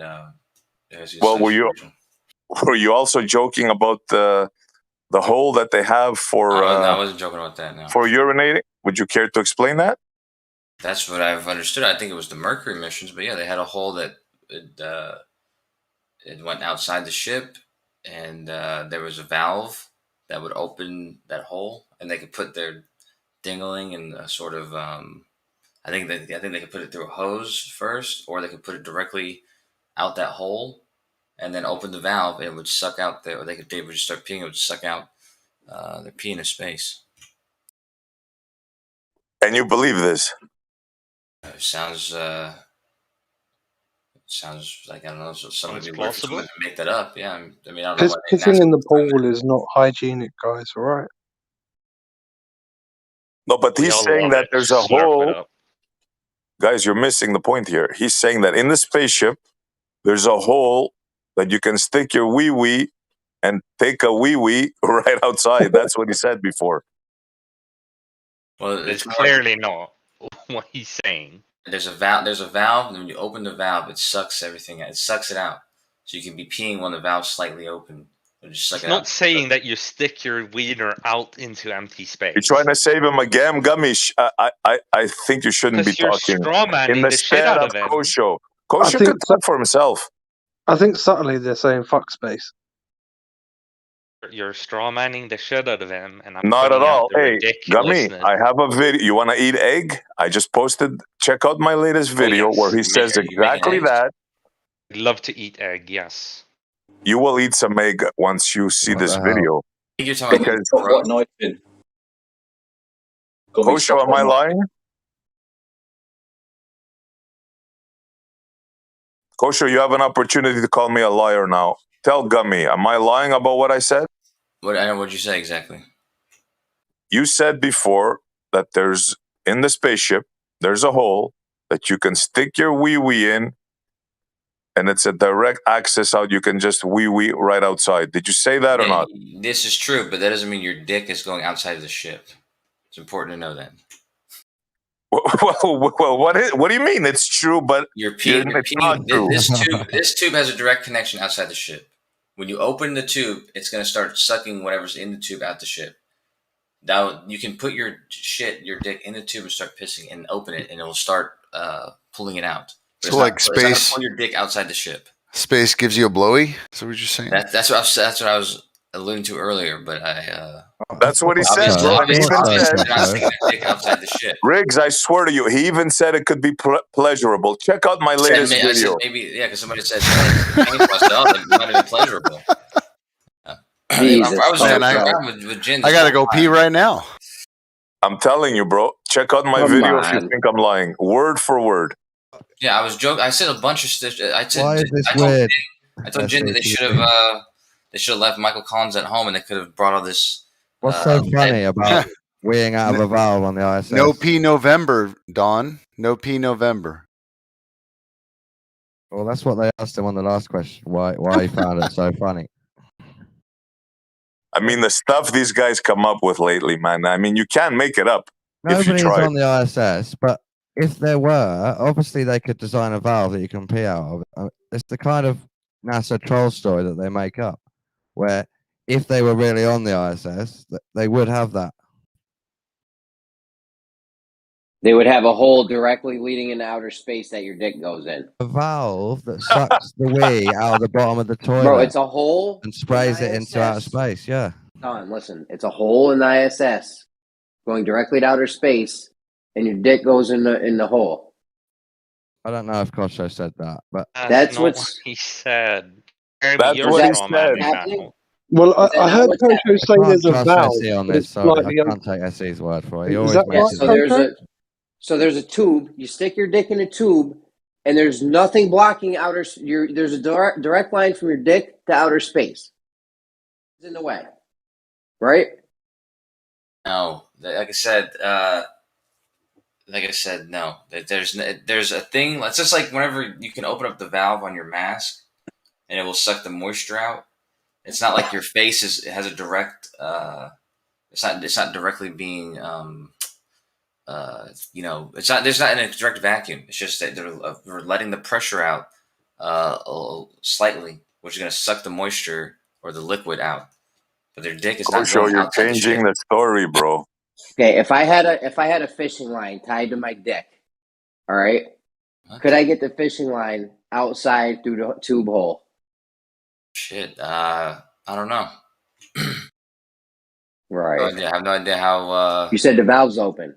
Yeah, the valve opens slightly, but I mean, like when they do it on the mask, for instance, the valve. I don't know if they have a direct, like they could put a string through it or something like that. I just know that it lets some of the air out.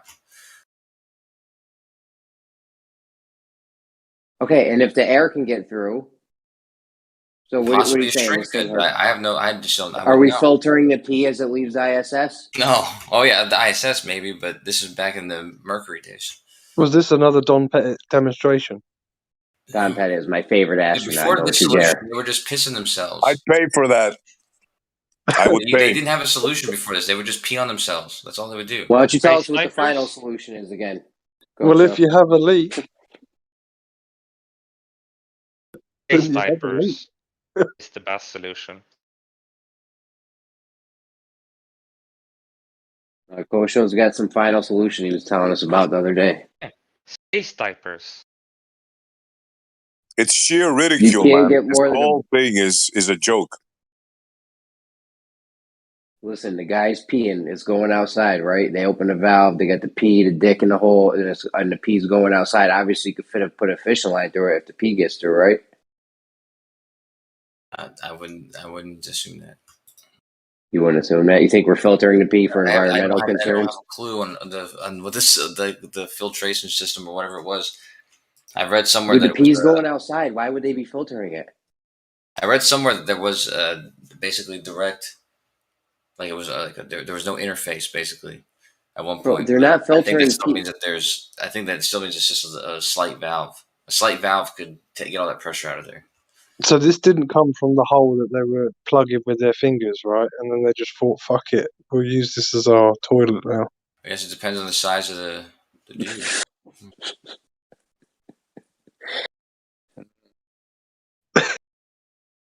Yo, let's get back to this thing. You said there's a bulge. The sun's making a bulge, and now the Earth is rotating independently or with the bulge. It says right here. It says here's a quote. It says in addition, by the end,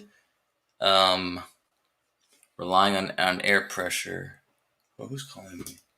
But you got me befuddled with this tide thing. Oh, it says so it says liquid waste is sucked into a plastic funnel on the end of the trunk-like tube and deposited into the base's urine container, which vents into space when filled.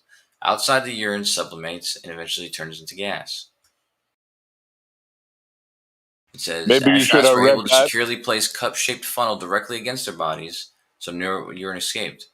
Male astronauts were not so lucky and must carefully remain close to the suction tube without getting vacuumed in. As one NASA trainer said, "We do not want men docking." Maybe you should have read that before you made that silly statement before, Kosho. I was saying silly statements because I was saying silly statements. The point was it was silly, dude. I don't know if you heard everything else I was saying to Jin. Everything I was saying to him was silly. I don't believe that the NASA, the Apollo astronauts, could have left Michael Collins and just brought fucking lead shielding, or that they needed the lead shielding. I was messing around with them.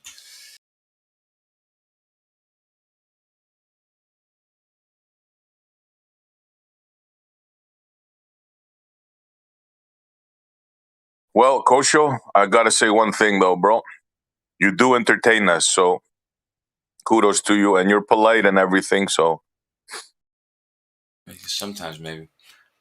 Oh, what is this? Yeah, he's polite, but every time you engage him, it's like a merry-go-round of nonsense. Well, it's struggling. Yeah, you gotta. It's like pulling teeth, but eventually he will say it. Imagine if you understood these concepts for the first time, dude. Like watch with Gummy Bear. I can tell it's the Gummy Bear one time. I'll say, Gummy Bear, if GPS gives me accurate positions, consistently the same accurate position, I can use them as accurate positions. He'll probably say yes. He's there, and then I'll ask him if it's giving me XYZ positions, and I take the coordinates of a building, like the top, the bottom, all 8 corners of the rectangle, and I plot them in a 3D coordinate system, and I get a rectangular prism just like a building. I've just also confirmed that the positions, the relationship between the positions, are correct. And he'd probably say yes. There's not something that we'd have to go around in circles about, because those two things, doing those two things, would confirm both those two things. We would also be able to agree that things like, oh, usually you don't get XYZ, rather what you get is longitude, latitude, and height, but that is equivalent because one can be converted into the other as long as you have the correct reference. Which confirms either one. If you can use either one, you can convert them. Whether it's XYZ or longitude, latitude, you can convert them to the other, and you're unique each time. Like there's a specific relationship between them each time, and they match up to the information you're getting from the GPS. Then yeah, you're using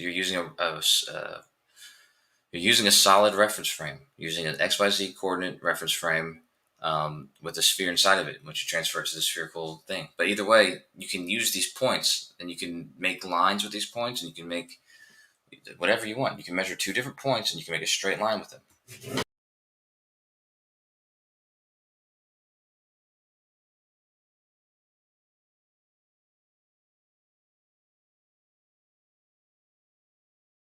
If you do 3 points, you have no way to tell if it's a straight line after that.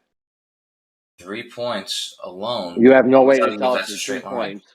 You have no way to tell if the line in between your 2 points is horizontal or not, or curved. Yes, we do.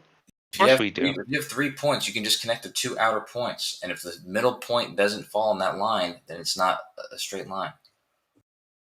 According to them, you have no way to verify it though. It's verified by basic geometry. That's what I'm saying, dude. This is why I was going in circles, dude. Is because this is all that needs to be said, but you're still disagreeing with it. If you've confirmed that the positions are accurate, that's one thing. If you're confirming that it's definitely using a reference frame, the XYZ reference frame, when it gives you XYZ coordinates, then that's confirmed.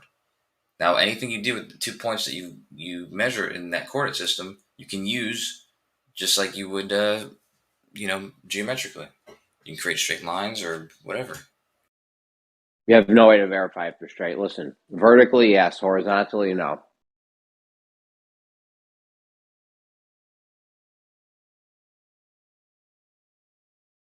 You go check your points against a plumb line all day and be like, oh, look, yeah, they're in a straight line. But now when we start doing it horizontally, you would have no way to know if you were on a flat or spherical Earth. So, says you, but you've also had to ignore the 2 things that were verified.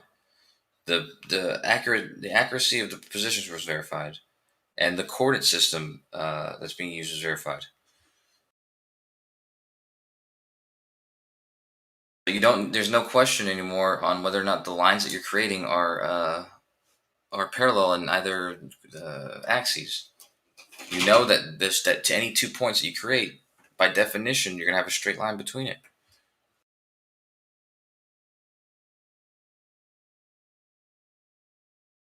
yes, you make 2 points, you have a straight line. Now, you don't know if that line's horizontal or slanted or sloped or what. Sure, but that's why, for one test, I would do 2 edges of the water. Like I'd just get the 10-mile lake and do the surface of the water on one side of the lake and the surface of the water on the other side of the lake. Because I would know that that there was a horizontal. I was creating some sort of horizontal line that was referencing both ends of the lake. So now I could just measure any other point on the lake and see if it's along that same plane or if it's above or below it.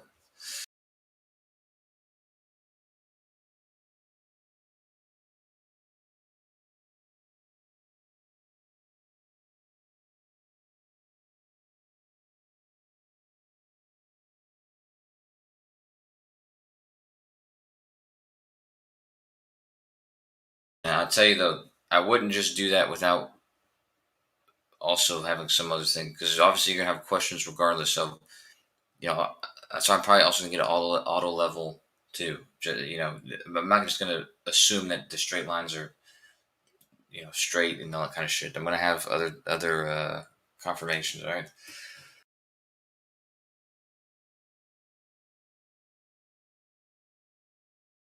So what lake are you going to do this on then? I mean, there's plenty of lakes where I live, but there's also plenty of places in the world. And so, it doesn't really matter. Okay, so have you used an auto level before? I've looked at an auto level before, yeah. So you haven't actually used one before? I mean, I've never measured, I've never used one to make measurements now. So you don't know the limitations of it then? Well, can they go to 100 feet? Do you know the limitations? You said you was going to do this at a lake, so therefore you was going to use an auto level, so you should know what limitations are on an auto level. Well, assume that I do, and maybe assume that I'm going to assume by not answering that, yeah, it's well within 100 feet. So if I use it on auto level for the distance of 100 feet, I'm perfectly within the limits of the auto level. So you're going to go around the whole of the lake with your auto level. Is that what you're going to do? No, I'm not. If I'm using an auto level and making measurements, I would use an auto level, and I would measure 100 feet. I'd create the horizontal plane or horizontal line doing this on some pole or whatever. I would then use the main tool that I'm using, the GPS, get the accurate position of both those points where the auto level is and the point that it intersected with, and I would create an infinitely long. I would create an infinitely long straight line. Why do you need GPS for that? Because you've already established a horizontal. Yeah, the With the GPS. auto level. The GPS is to give me the actual straight line. The auto level is just so people like Jeremy and other people can feel like comfortable that it's actually creating a straight line. So I'm confirming the straight line for the 100 feet, and I'm extending it out infinitely. What do you mean you're establishing the auto level establishes the with GPS? No, hold on. What do you mean you're establishing a straight line with GPS? You've already established that with an auto level. Yeah, exactly. So that confirms the straight line in that 100 feet. Yeah. The position of both those 2 points are going to be confirmed, and the position of those 2 points with the GPS is going to allow me to make a straight line where I know all the coordinates for that straight line and infinitely in both directions. Ground positioning system, yeah. Okay. Yep, so you've established a horizontal plane with your auto level. You've done the 2-peg test on it to make sure it's accurate.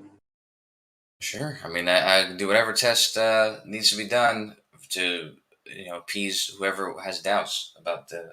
I mean, ultimately, I would be focusing on the GPS, but if right, you've got an auto level, so therefore you've already established a horizontal plane with your 100 feet. So why can't you keep on doing that then? Why do you need GPS? Because that's not accurate, and the GPS will give me infinitely long line, where the auto level is going to give me a line only as long as I as I continue to make measurements. So I got to keep making measurements for each 100 foot. Okay, so over 100 foot, how inaccurate is the auto level then? Well, I mean, from ones that I've seen, it could be, I think like a millimeter. It was, or maybe it's I think they did it in angles, but I know a millimeter was. I've seen one that was a millimeter within 100 feet.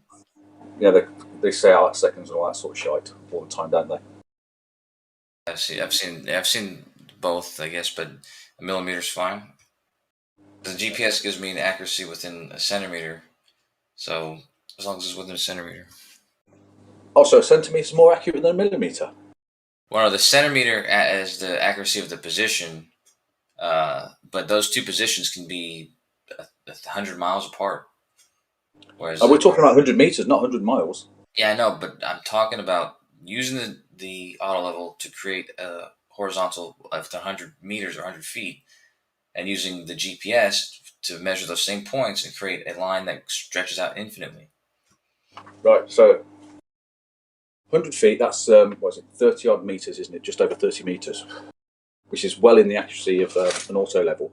So therefore, you establish your horizontal plane, and then you go to the so the first point is 100 feet away, which is 30 odd meters, and then you go and do another level. Is that going to be accurate for you, or are you going to say that when you go to the second point, that is not going to be parallel?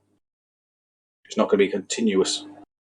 No, I mean there's going to be the same amount of error for that next one, so it'll be another centimeter. But I'm not. Like I said, you're on about a centimeter for. I meant millimeter, yeah. But so it should be another millimeter. But I'm not adding. As I said, I'm not adding them together. I'm not doing the auto level all the way through. I'm using the auto level to establish one single confirmed horizontal line, and I'm using the GPS to measure that same horizontal line and extend it out infinitely. So using an auto level, you can't have a shared straight line then over 30 odd meters. Yeah, you could. Yeah. So the accuracy of an auto level is over 30 meters. It's not 1 mil. It's not going to be? No. Okay, what's it going to be?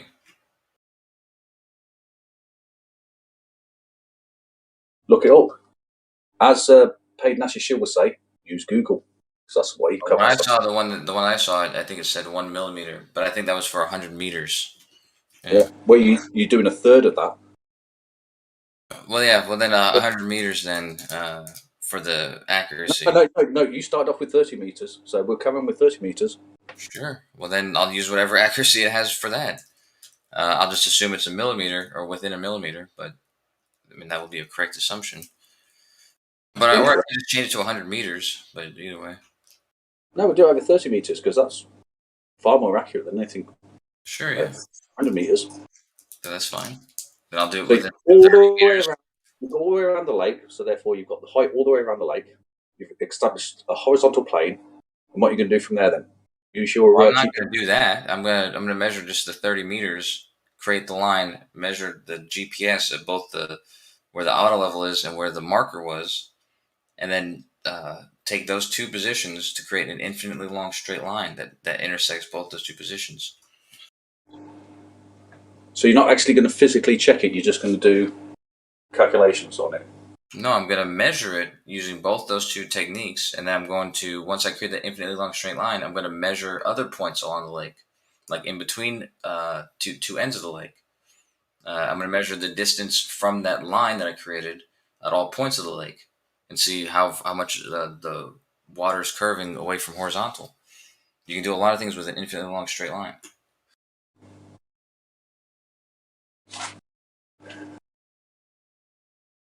Okay.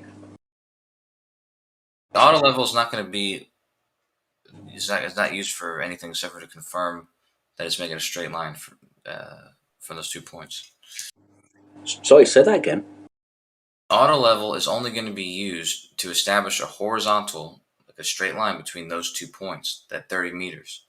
But after that, I'm not planning to use it. It's not going to have a huge role in taking these measurements. The measurements are going to be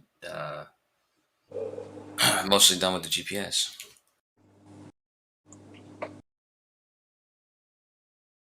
That's the whole purpose of what I'm doing is getting accurate positions to make definite straight lines, not making close to straight lines. An auto level doesn't make close to straight lines; it makes straight lines. Yeah, it makes straight lines over 10 miles. Does the manufacturer recommend that you do over 10 miles? Well, that's my point. Is that you can't use them to get accurate straight lines over the ranges and the lengths that we're trying to do them, because we want to actually see the curvature of the Earth, and the curvature of the Earth. It's much easier to see the Earth's curving when you do it over a bigger distance than over the mile or two. Does an auto level actually measure the curvature of the Earth? No. There you go. It measures changes in elevation, doesn't it? Yeah, well, it measures. It's just going to measure. It's going to be used to establish a horizontal plane, which you can then use to check changes in elevation.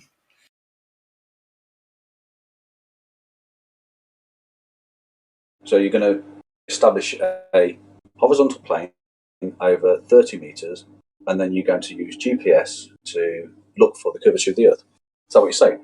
I'm going to use GPS to make the straight line.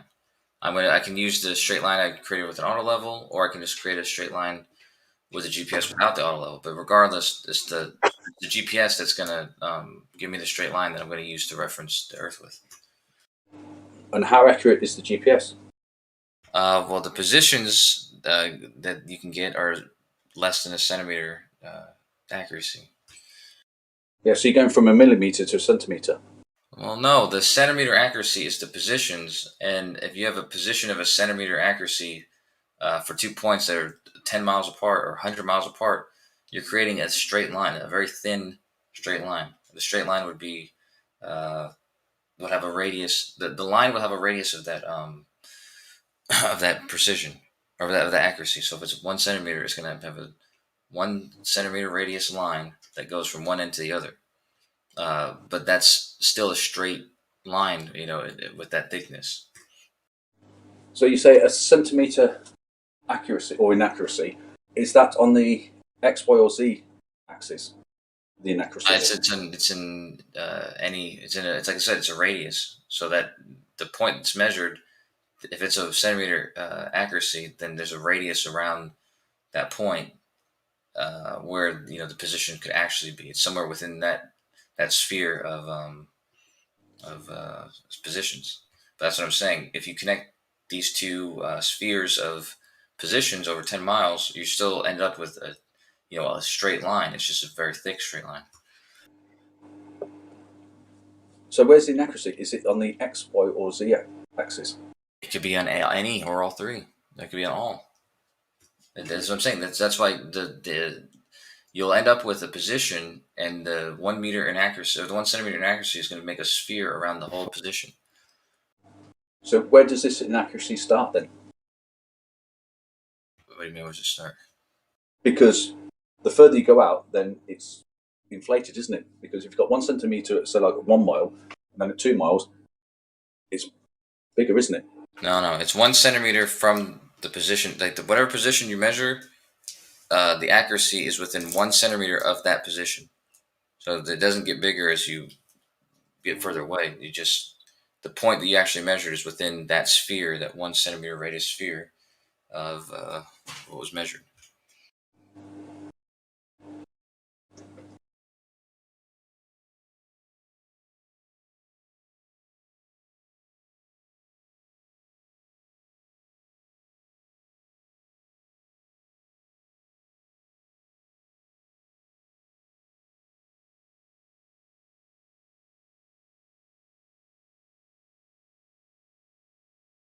Try to find somebody who's can be able to explain this better than me. That way they can explain it from now on. You think anyone is going to be able to explain it to the necessary degree to change anyone's mind in here?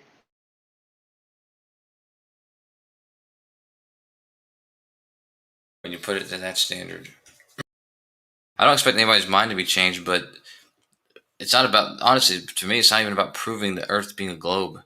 It's about proving that this is that this tool can be used by you guys or me or anybody to create a straight line that you can probably feel more confident about than any other one. I mean, it's the one that. What the fuck are we gonna do with a straight line, Kosho? That's up to the. The thing is, if this was something anyone in here was willing to go do, and they were intellectually honest, and they'd find out the Earth is round, and the debate would be over. Please, that's shifting the burden of proof. I agree with you, though. If, like, the more obvious option wasn't available, that more obvious option, in terms of intellectual honesty, is that the Globers substantiate their claim and do it. They should have done it. Globers have done it. You guys just don't accept it. Globers have done it. You just keep just not agreeing with it. Yeah, they just hide it under lock and key. No, I wrote an 11-page paper that I've posted to. The main contractor has a whole YouTube channel dedicated to showing it. To be honest, I just got here, so I don't know what straight line you guys are talking about exactly. You missed a lot. Level and surveying, all of these things. No, not specifically about LIGO or anything like that. Just surveying in general, establishing a horizontal. Yeah, that's bullshit. That's all optical. We need a tangible one, man. LIGO was used this way, and so was SLAC. And so was CERN, and so was almost every tunnel. What? LIGO and SLAC were made all by... long buildings, large buildings that we needed high accuracy precision to, we used GPS for. Wait, you guys just said two different things. Well, I'm saying something different than that. I'm talking about tunnels and underground buildings, especially these ones that were made to be straight, like LIGO and SLAC and LHC. These certainly used GPS differential positions, the method I'm talking about. And he's probably how did they actualize those GPS positions? How can you get GPS to work underground? Work underground? Yeah. For tunnels, LIGO they got to work. I mean, they I don't think they built it underground. I think they built it. They leveled it first on the outside. What about tunnels? Tunnels, yeah, I don't. Yeah, I'm not sure what they do for tunnels. I know that they account for the curvature of the Earth, but I'm not sure that they use GPS in the same way. I don't know what technology exactly they use for tunnels, but that might be interesting to look into. Specific tunnels I was talking about. Lines and auto levels. It's so fucking simple, guys. We see a mountain, we know there's topography. We see it, we believe it. It's staring you dead in the face. It's direct empirical observation. why the fuck can't they move, like zoom out and have the full globe? It's not hard. And then they have, man. Why do we fucking have to like reason it and have all these inferences and you know Don't. take Percent, this your for granted trolling and is too presuppose obvious this? right now. It's so Roll it fucking back. ridiculous. Percent, your trolling is too obvious. Let's reel it back a little. I'm not bit. trolling, man. Honestly, it should be It's too simple. obvious. It should be dead simple. If we could go to space, have a fucking camera, show this big ass mountain, you know, the mountain that's curving all around.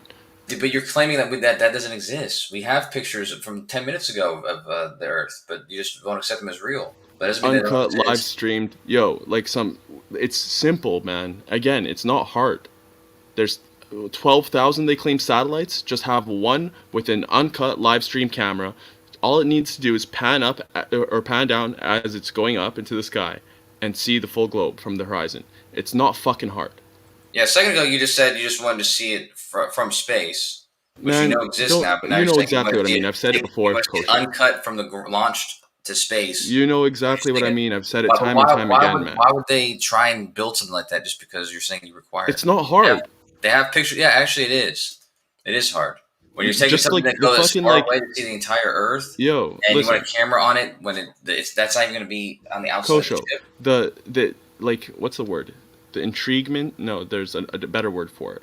But like the interest value of that alone, having this uncut shot from horizon to space, you could fucking like market that and advertise it or something. You could make money off of it somehow. And how are you going to People have will be. a camera? How are you going to have a camera on the outside of the ship that's going to be discarded from the rest of the ship before it even gets that high?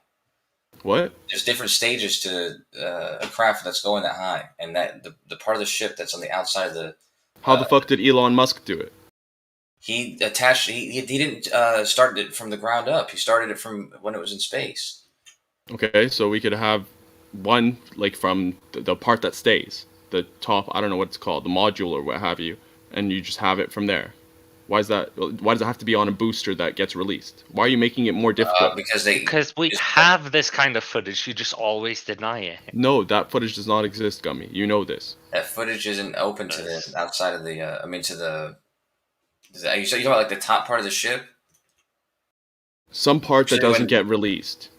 Yeah, usually Or when it doesn't that get high, it's inside. Or of it shouldn't even matter if it gets released. If it's, you know, if we have the technology like Elon Musk had or whatever to transmit the video almost instantly, you know, high quality, then fucking put it on one of the boosters that gets released when you get to like straight to the top or something like that. As long as it's transmitting until then. And there's rockets that do that. So let me see. I've never seen one. I'll post one right now. Hold on. I mean, the video for it. Yeah, I'm posting the video. Hold on. Gotta find. There it is. Maybe they've videoed other things, which is even more reason, and like to show that it's possible and almost easy. You know, it'd be simple for them, since the technology already exists and they haven't destroyed this one yet. to just do it. Show the fucking horizon turning into a globe. Simple as that. 1 second. I don't know why it's not coming up. Hold on. I gotta go. I just have to get that out, man. It's annoying. Peace, guys. Hope everyone's good. When you get back, I guess. Good luck. Yeah, I'll take a look at it. Just tag me, man. Alright, peace.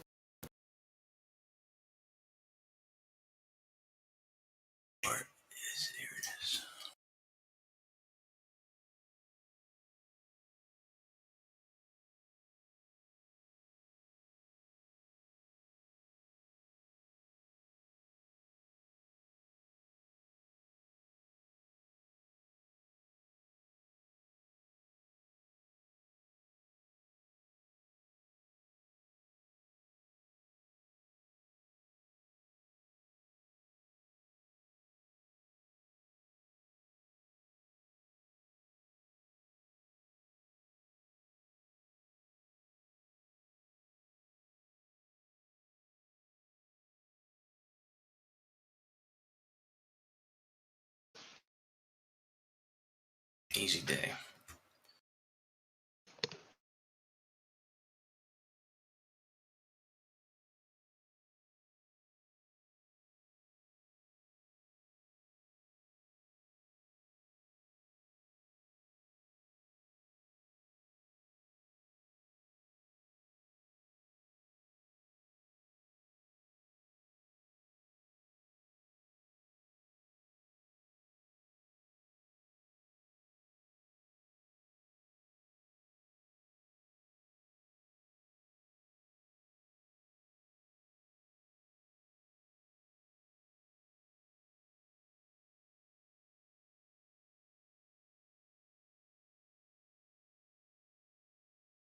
Wish he stayed enough to explain away this one. See what kind of bullshit reason he would have for this one.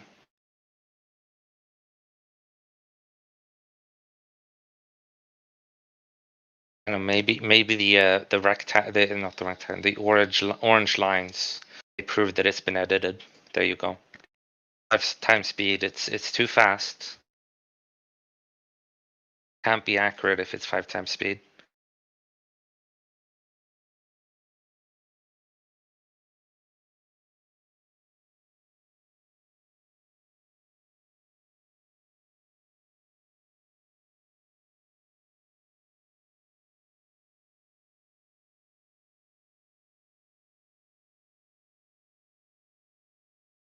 That's right. It's not high enough. That's its problem.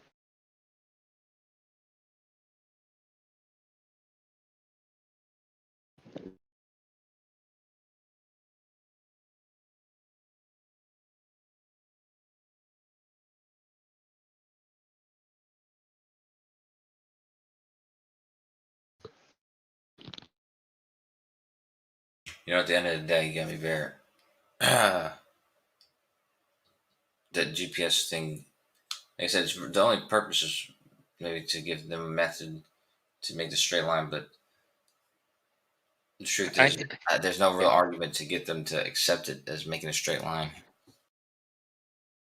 Thing is, no argument, no method that you present is ever going to be enough. Well, Kosho, man, you're really smart, dude. All you have to do is just realize that we don't trust the Z coordinate. We don't trust the satellite system. You don't trust So, your like, eyes. if we can, well, no, definitely trust our eyes. Yeah, man, like there's got to be another way that we can do this, you know, that we're not using the GPS system. I get what you're saying, Riggs, and I get it when Witsit was saying it too. I wish there was a way to express to you, because I know that, I mean, we both know that GPS coordinates are accurate, but I wish that I could express to you that in order to get that accurate position, it's using the XYZ coordinate. So the Z coordinate, it's a part of the position, but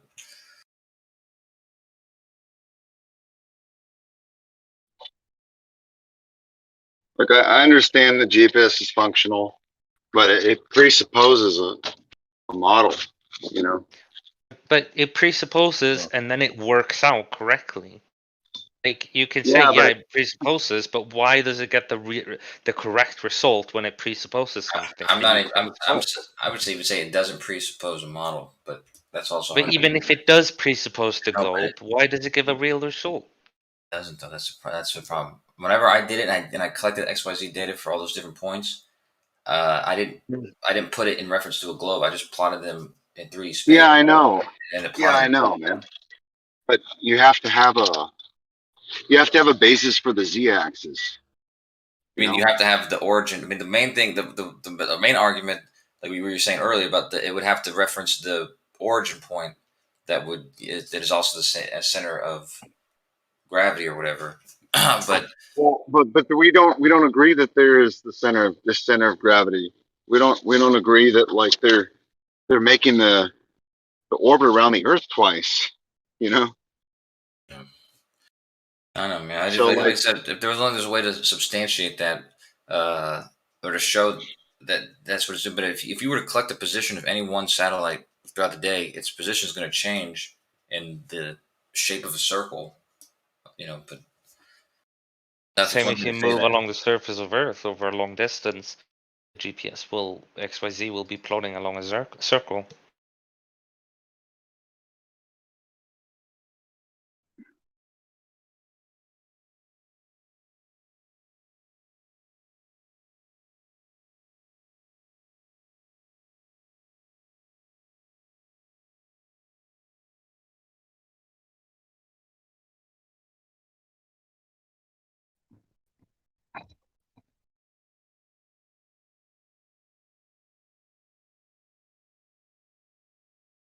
I'm looking at some raw data right now.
Yeah, I think the safest bet here is that if it can be done in 2 dimensions, we should stick with that.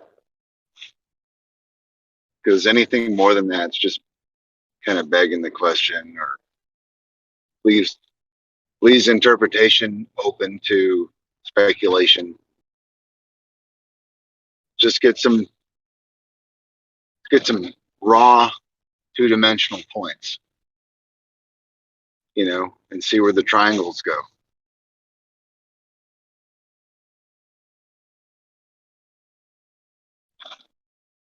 Know what I'm saying?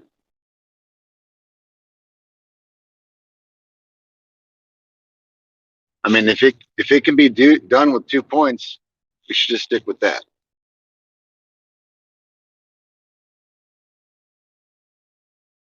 Which is curious because if the Loran system can do it with 2 points, then it makes you wonder if they've baked in the triangles, which wouldn't exactly work on a globe. It's kind of strange.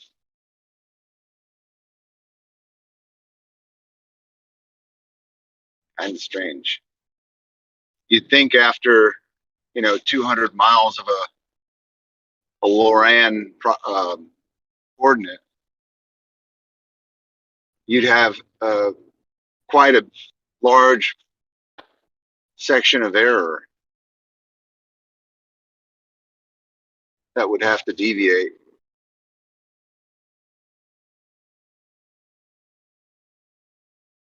And I think those systems go up to 300 miles or so.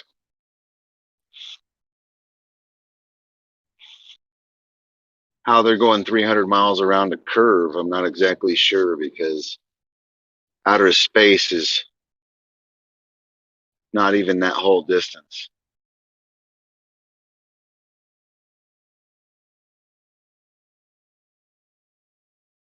Kind of strange.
Man, I didn't know it was that quiet.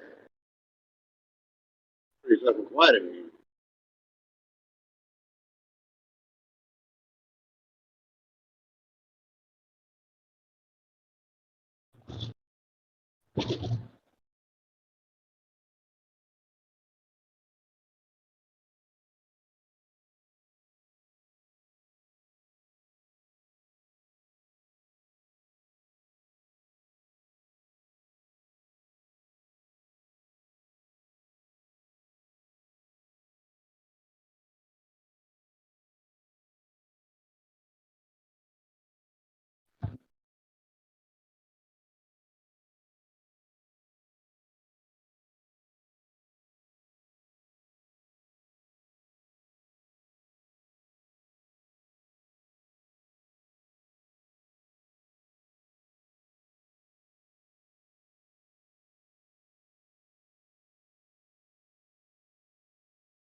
Hello?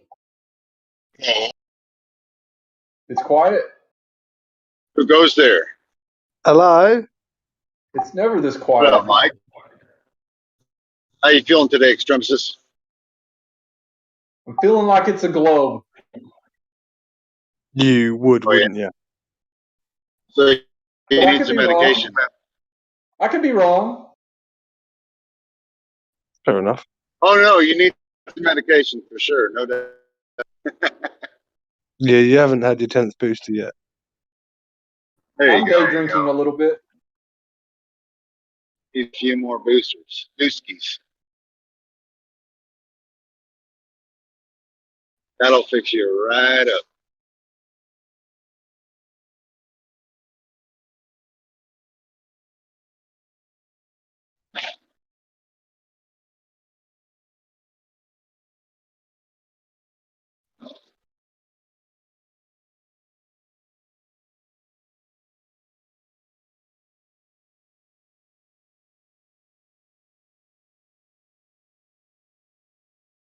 Sorry, I just killed any convo that was just about to start. My apologies, guys. Oh, what'd you do? I don't know. What did I do? I spoke about the Jack scheme. Oh, well, he came in here and left real quick. I think that's on him.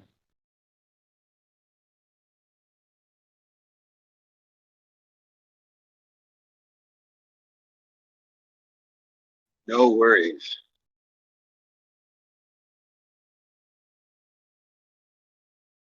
Baby, don't worry about a thing. Cause every little thing is gonna be alright. It's gonna be alright. Do do do do do do do do. I think Yeah, I don't. everything's gonna be alright. Do do do do do. Sorry to leave you hanging there. Oh no, I'm jamming.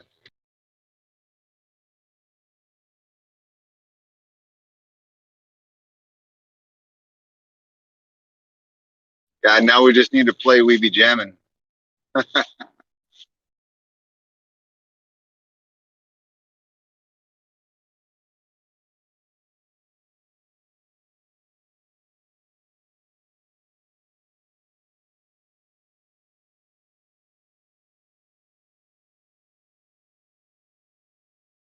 So what y'all doing around the world? I'm about to go get some lunch right now. So your job is to entertain me. Uh oh. Yeah, I got Yep. some music I can put in the chat. Not me personally, entertain you, but yeah.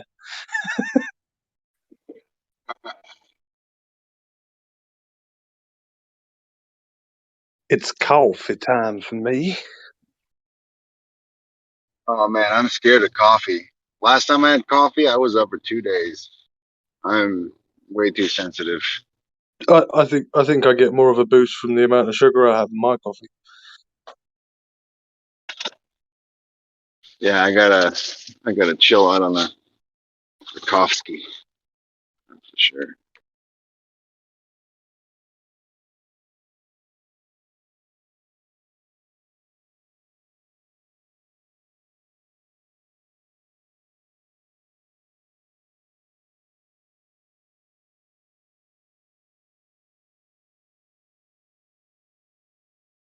Maybe I should bring my friend back in here, who knows nothing really about this argument. I mean, is she gonna actually ask questions this time? I don't know, man. She's just, I think she's not normally that shy. You can't fucking shut her up normally. Yeah. No, she seemed pretty socially adjusted. Yeah, But she does normally talk a lot. I just think she just had so many questions she didn't know what to say first, and then a bit overwhelmed by you guys like yeah. going deep Oh yeah. into I understand other. that. Like I remember not knowing what questions to ask. I remember that. Right.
Look for the bare necessity.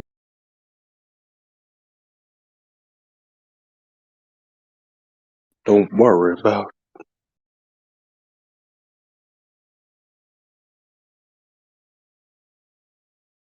I mean,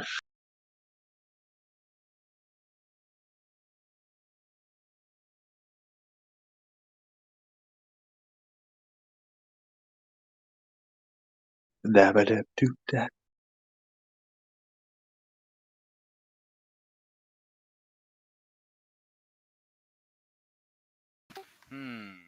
Suspiciously quiet in here. Waiting for you, Sin, What are you to guys hiding? Are you guys to hiding or liven the something? mood.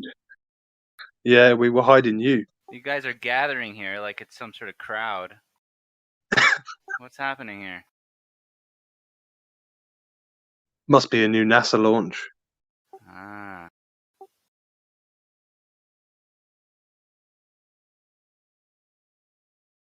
Well, I think it's only a matter of time before the truth comes out.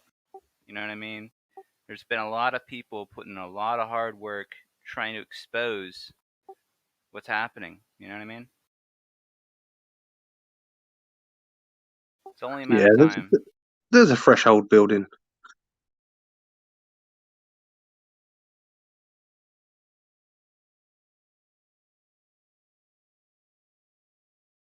Uh-oh. Shine, shine, shine. What is this propaganda you're posting? It was just for you, Sin. You What is made this this propaganda in you're Microsoft posting? Paint within like 20 seconds. I actually took it off a friend's page, but they probably did. It's a rip off of the "It's okay to be white. It's not okay to be a communist." Well, one criticism I have of this meme is that it's black and white. And, you know, things aren't black and white. They're Oh my god, I love complicated. you. They're gray, you know what I mean? Nuance, bro. Totally. I love it. And as for this, I've been talking about this in the comment section, this whole foot thing. Number one, we all agree we have to see the original footage, which I have not been able to find. Number two, it could be compression of the video if we were able to see the full video. And number three, if it was in case that they're using a green screen for the audience, I wouldn't put it past them that they actually had them in a different place. You know what I mean? Because of the chaos that was ensuing, that they would put them in a different place and green screens would be added or whatever to keep people safe, if that makes sense. I think it's incredible that, I mean, even the flat earth movement, there are people in this movement right now that will watch that Rittenhouse trial and completely just believe every word of it. They are completely What do you think is fake? entertained by the whole show as if it isn't some sort of state propaganda. So why do you think that the entire thing was completely faked, that it's a completely 100% false flag? Absolutely, 100%. Why? No What is your doubt in evidence my for that? mind. Okay, I want to hear it. What is your evidence for that? Well, it's one of those right-wing government psyops where they try to do this, you know, let's stand our ground, let's be for the Constitution, let's be patriots again. This is timed perfectly with, you know, the lack of faith in Biden, the lack of faith Wait, in the hold on. government. They want a win for... That's funny because this wouldn't have been a story if Biden did not tweet out that basically all that happened is this happened in Kenosha. People commented on it at a press conference with Trump. Trump said, you know, we're just gathering the evidence. We've all seen the same video, whatever. And then Biden tweeted out that Kyle Rittenhouse was a white supremacist and that Trump did not denounce him for his murders, like all this stuff. And Biden was the one who pushed this. So to say that it was a right-wing thing that actually pushed this, it's the complete opposite. It was completely the left-wing media who basically took this story. It should have been self-defense since day one, but they took this, they prosecuted him. I mean, it's crazy. So you can do that. You can say that it was both of them playing together to create this divide between the people, but I would not say that it was a right-wing thing to have been done. I personally think that, yes, this, because of the drone footage that the FBI had and that one drone footage that they, you know, said they didn't know who it was, whatever, where it literally lifts off at the exact moment that the chase begins and, you know, that hocus pocus out of focus thing, that video, the timing of it is impeccable. So I would say that Kyle was set up. If this was indeed a psyop, Kyle was set up in this, and he was a political prisoner, and they used him, and he could even now become an actor for them based off of how he behaved during this entire thing. And people wanting to now give him an internship and like all these things that are occurring The for kid him. he'll go down as an American icon. The kid is purposely put in this iconic position But to you also represent constitutional rights and all this Yes, other and so propaganda. you have to understand what is great about this is that it goes against everything that our government is trying to do to us right now by trying to have us not be able to protect ourselves, trying to take away our guns. This was something that is a landmark case where it's like you can defend yourself, Shines, right? this is a squeeze. Listen, Why? think about it. In a time where people have about as little faith as you could possibly have in the government in terms of trusting Biden, in terms of the whole pandemic, I guess you could say, the decline in government approval is dwindling. So they pushed out this patriotic, Tea Party constitutionalist type of hero to keep people hooked and engaged into the system. And I think it's a complete psyop propaganda, CIA operation, completely. And I think that's why it's getting so much coverage. They See, need I people think you're to giving the trust the CIA too much system. credit. I think you're giving the CIA too much credit. I do think that there are things in place where he was set up. And the only reason I think that is because of that drone footage. That drone footage, and everyone said it. Even the defense, like everyone was like, this is too suspect. This is highly suspect. How did this drone take off at that exact moment and literally have this footage? That was absolutely, and we're not talking about the plane that the FBI had while watching all of this. There was somebody on the ground who literally took off and got it right as Kyle was coming in, right as Rosenbaum started chasing him and all that stuff. That is what makes it look like he was set up. That Shines, said, do you think this is you don't think that it's a coincidence that this is being pushed as much as it is? no, I don't. No, I do not think it's a coincidence. I think that the left wants to take away our guns. And they were trying, and they also want this whole race baiting thing. They love the whole divide and conquer between black and white, right? White is horrible. They love the whole victimhood thing. There's so many aspects to this.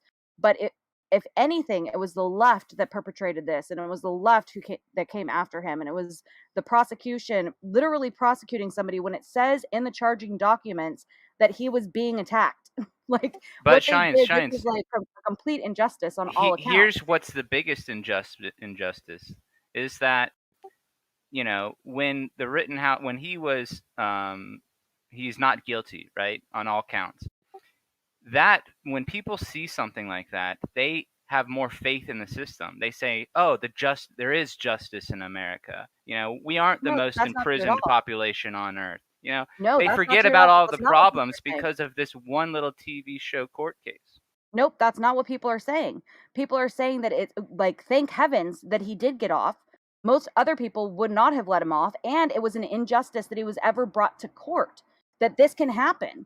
That, I mean, the fact that people can be prosecuted in this sense is absolutely ridiculous. Like, this is prosecutorial it's horrible. It's harassment. It is an injustice of the system, and it shed a light on that. So if anything, it's showing how unjust our court system actually is for somebody to even be in a place where they were charged with this. So it isn't giving faith to the system. It's exposing how broken the system actually is.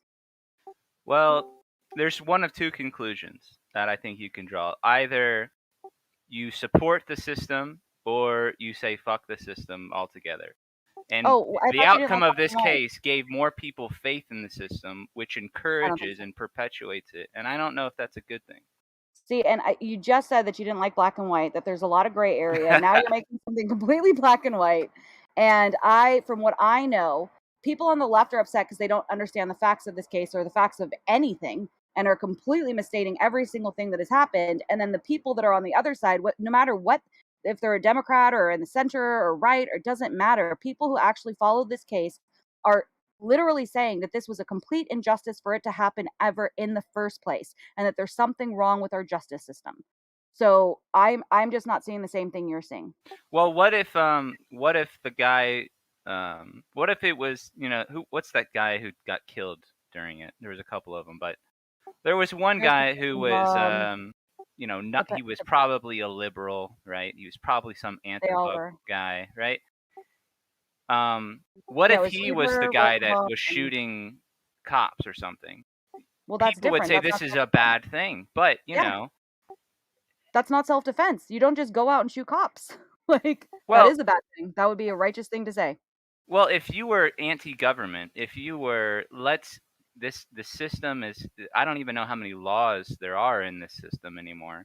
But if you wanted to take the system down completely, you would have to go out and protest and riot and do all these things.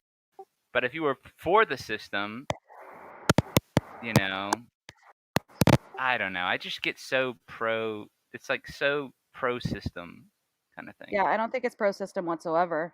I think he was just. I think that people read into it a lot. It was just a young kid cleaning up graffiti, went out there to protect this place, and shit hit the fan. And then it literally turned into all of this. And I do think that there was some kind of a psyop going on, and that he was the victim of this. I think he was unsuspecting of it. I don't think he was in on the game, but I do think that something had to have happened, because whether it was the Zeminskis or something occurred. And they always have these antagonizers at these events, right? Where they will whisper in people's ears and get them to do things that people normally wouldn't do. You know what I mean? Like, they have people like this to fuel the fire.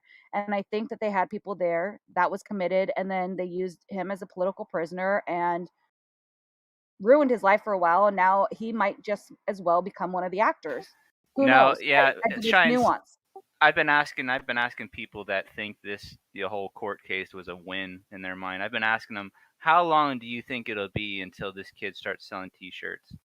How Well, long of until course you he's think going this to. kid's gonna milk his Why thing for wouldn't all it's you? worth? Wouldn't you? I know, of course. I mean, I hope he sues Biden. I hope he sues all of the legacy media. I hope he sues the Young Turks. I hope he sues every single political lawyers, all these people who smeared his name, especially when he was a minor. Nick Sandman got $250 million. I hope he far surpasses that. And I hope he goes on to do well. And I hope he doesn't become an actor. I hope he does actually expose, like, justice and how fucked the system is in so many multiple ways, because there's been little clips, like he's going to be on Tucker Carlson tonight, and that was one of the things he said. He was like, I support Black Lives Matter and them being able to go out and protest and do these things. And he was like, in this case just goes to show that they're right. Like, that there is so much injustice. This should have never been brought to the court of law. And there is so much injustice for everyone in this country, and it needs to be fixed. That was just one little clip. The full thing's going to be on Tucker Carlson tonight. I'm sure it's going to have massive ratings. But that one little clip, it's like, that's true. And of course, people on the right were pissed off because he said, he agrees that Black Lives Matter has the right to go out and protest and the this and that, whatever. But what he's saying is 100% correct. I mean, you have to take your biases out of it. You have to take all this mind warfare games that they're putting on us with this divide and conquer. He's 100% correct. We have the right to protest. We don't have the right to go out and, burn things down and, riot and do those kinds of things to innocent people that have nothing to do with it. That isn't just. And the justice system is completely fucked, and we need to fix it. I So still I think think anybody who's I honest still sees think that. it's right and left talk though, and it does seem like they've done their job by dividing us, because people still seem to either drift one side or the other. They don't see it for what it is, which is just They can entertain both sides, can't they? They do it really well. They entertain both sides, giving each side just a little bit enough to make them Well, who happy. says there's both sides? Who gave you these sides? Exactly. Well, that's the narrative, and they always frame it in a Antifa versus, Yeah, but the narrative is Constitution loving. crumbling. But it's so obvious. It's the obvious liberal dyed hair Antifa versus the constitutional patriot. It's such an obvious so much bigger than dichotomy that. between them. Don't you It's think there's a black more versus basic white, problem it's silver though? versus dark, it's all these different things.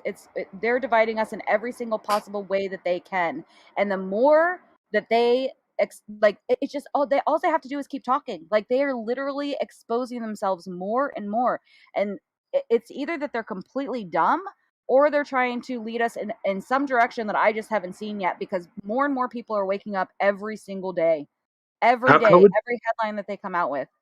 How would you sum up the English version of this foolish? Well, I don't. I mean, having lived in both countries, I don't think there is. I think, there has always been a kind of like a, if you want a thug culture in the UK. But I mean, like Labour, Conservative. It's never been that simple here, though, has it? Labour, Conservative, Liberal Democrat, Green, SDP, Yeah, but LDP. We've got a much broader representation in our parliament than they do in America. Right, but they're the two that always seem to have the most votes. And yeah, if you were to ask through your friends, they're either Labour or they're either Conservative. Normally, the thing is you can have a group of people from, who are Labour supporters and Conservative supporters, and generally there might be a bit of banter, but it won't, end up with people pulling out fucking clubs, knives, and guns. We stab each other for different reasons here, don't we? Yeah. I think this case just showed that people don't understand what self-defense is and what the difference is. And they call him a vigilante when it was the other people that were vigilantes. Like, it is literally a litmus test for people, whether, do you do your own research? Do you know the facts of the case? Do you understand the laws? Do you understand logic and reason? Are you perpetrated by all these there's a stories? deeper problem, Shine. Because I'm kind of torn on this, because the way I see it, right? Like, was he the only one with the gun? Why were all these people? No, the second guy that got shot had a gun. He fired a shot into the air because he thought there was something really bad going down. This is the narrative from the court case. And Carl Ritter shot him. That's fair enough. But he's a 17-year-old kid with a semi-automatic rifle on his fucking own. I mean, where the hell was his parents? He was a minor. And especially in America, where really being a minor means you're less than 21. That to me is the first issue. Great. He wants to stand up. He wants to be part of, the social contract to protect society. Laudable. Was the way that he did it the right way? I'm sorry. What does that's his the age have to problem. do with it? Because he was a child. Yeah, it was legal. Everything that he did was completely legal. So No. I don't care whether it's legal or not. He was a child. I have a 17-year-old. Okay. I wouldn't let him go out with a semi-automatic rifle. I've taught him to shoot. The mom didn't. He went out on his own. He was with his friends. He went out. This whole story about the mom driving him there, that's not true. He was. I'm not saying. That's exactly what I'm saying, Shines. That's nothing to do with what I said. I said he was a child out on a street with a semi-automatic weapon. And that to me, I find really strange that is okay, or in any way could be viewed okay under any circumstances. But there's also this point to bring up. We've all been 17 and we've all managed to hide things from our parents. I think that's very. And not to mention that, wars fought back in the day. There were many people that were 17 years old. We used to send 5, 6, and 7-year-olds into cotton mills to clean out dust from between the looms, and if they weren't quick enough, they got cut. We don't do it anymore because we've learned to be better. Yeah, I think that is very nuanced and very arguable, and I think that was a really hyperbolic. Yeah, I think that was a hyperbolic way of talking about child labor when kids work all the frickin' time. They do a lot of grown-up things. A 17-year-old, he was about to turn 18 in a couple months, so that couple months difference. If he was 18, then it wouldn't have mattered. So he was a child. No, I still think it would have mattered. As a child, you shouldn't be running around with a semi-automatic weapon. I'm sorry, I don't give a damn. It is something that this isn't. Whilst I have less of a problem with the fact that I do believe that he was trying to defend himself. And he was scared shitless. When you're 17, you think, I don't know how old you are, Shines, but if you think back to when you were that age, or if you've not yet reached that age, you have very limited life experience. I think of the crap that I used to get up to when I was 17, and the amount of fights I got into when I was 17. Well, I think it's also different. You know, I'm a girl, so I can't. I do see a difference between guys and girls, and I respect those differences and appreciate them. But when I was 17, I was already going to the range on, you know, multiple times a week with my father. Knew very well how to handle a firearm, and if I was put into a situation, I would have known how to do that. And he did it very well. Like he did it very, very to the T. Yeah, he Precision, shot two trigger The people. shot discipline, he like took he was did like it great. legendary. Yeah, Yeah, he 'cause shot gun two safety is people. not good. And Yeah, Yeah, rightfully and if he so. didn't have the gun, and if he No, didn't have rightfully the so. gun, he would have been killed. He would have been how do killed you by know he would have been Rosenbaum. killed? He might have been Because beaten up, oh my Shines. goodness, seriously. Zemeckis had a Seriously. Well, gun. first off, yeah, Rosenbaum had already the said one dude who went multiple after him. times he was going to kill him. He's a One freaking guy was crazy pedophile unarmed. who had a suicide, And just got out of how, suicide. okay, as a guy, I think I can comment on this more. The number of times, I'm going to fucking kill you, you cunt, is said in this country when it doesn't actually happen is probably 1% of the people that say, you know, probably less than that, actually kill somebody. There is the difference between hyperbole in the moment and Well, the the guy ability to was do a it. convicted. The But guy was a do you convicted think that would change a lot? guy If a anyway. lot of English people held weapons. They'd have to back up what they say, no? Well, the Oh, one well, guy and he the shot was a difference. pedo, right? Well, that's what we're talking about. So Rosenbaum, not only was he a convicted pedophile for raping, anally raping children between the ages of He 9 was and a horrible 11, human being high and of probably that, deserved to he die. I don't have a problem with that. was off of his meds. He just got out of the hospital a few hours prior because he And tried did to he commit know? Did Carl know that? it doesn't matter.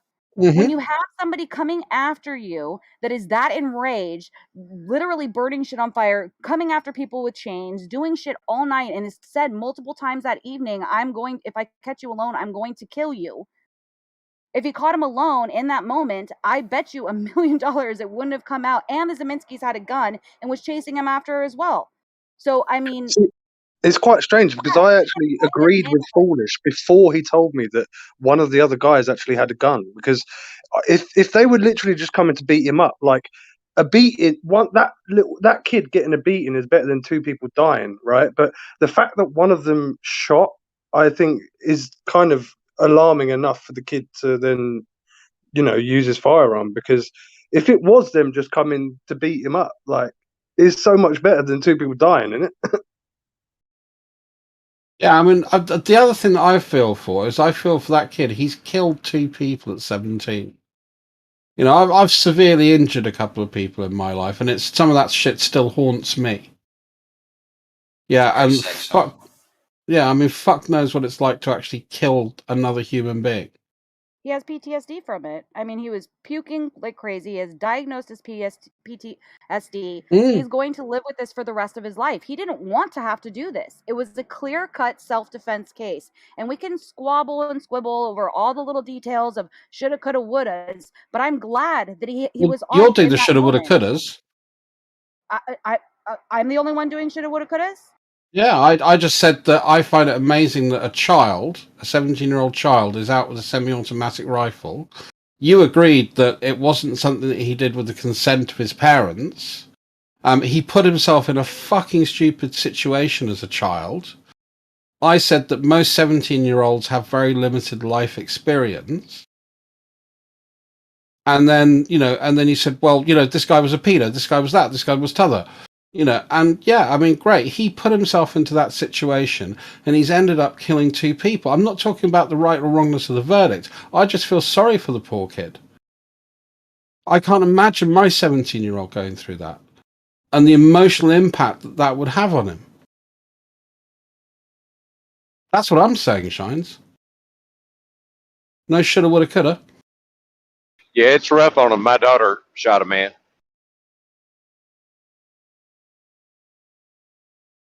It's rough on her.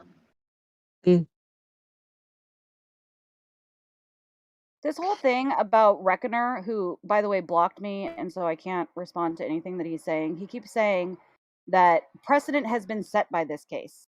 And he said, how thick are you guys? The Rittenhouse case just gave a green light for the government and system supporters to bring automatic, by the way, rifles to protest and start shooting.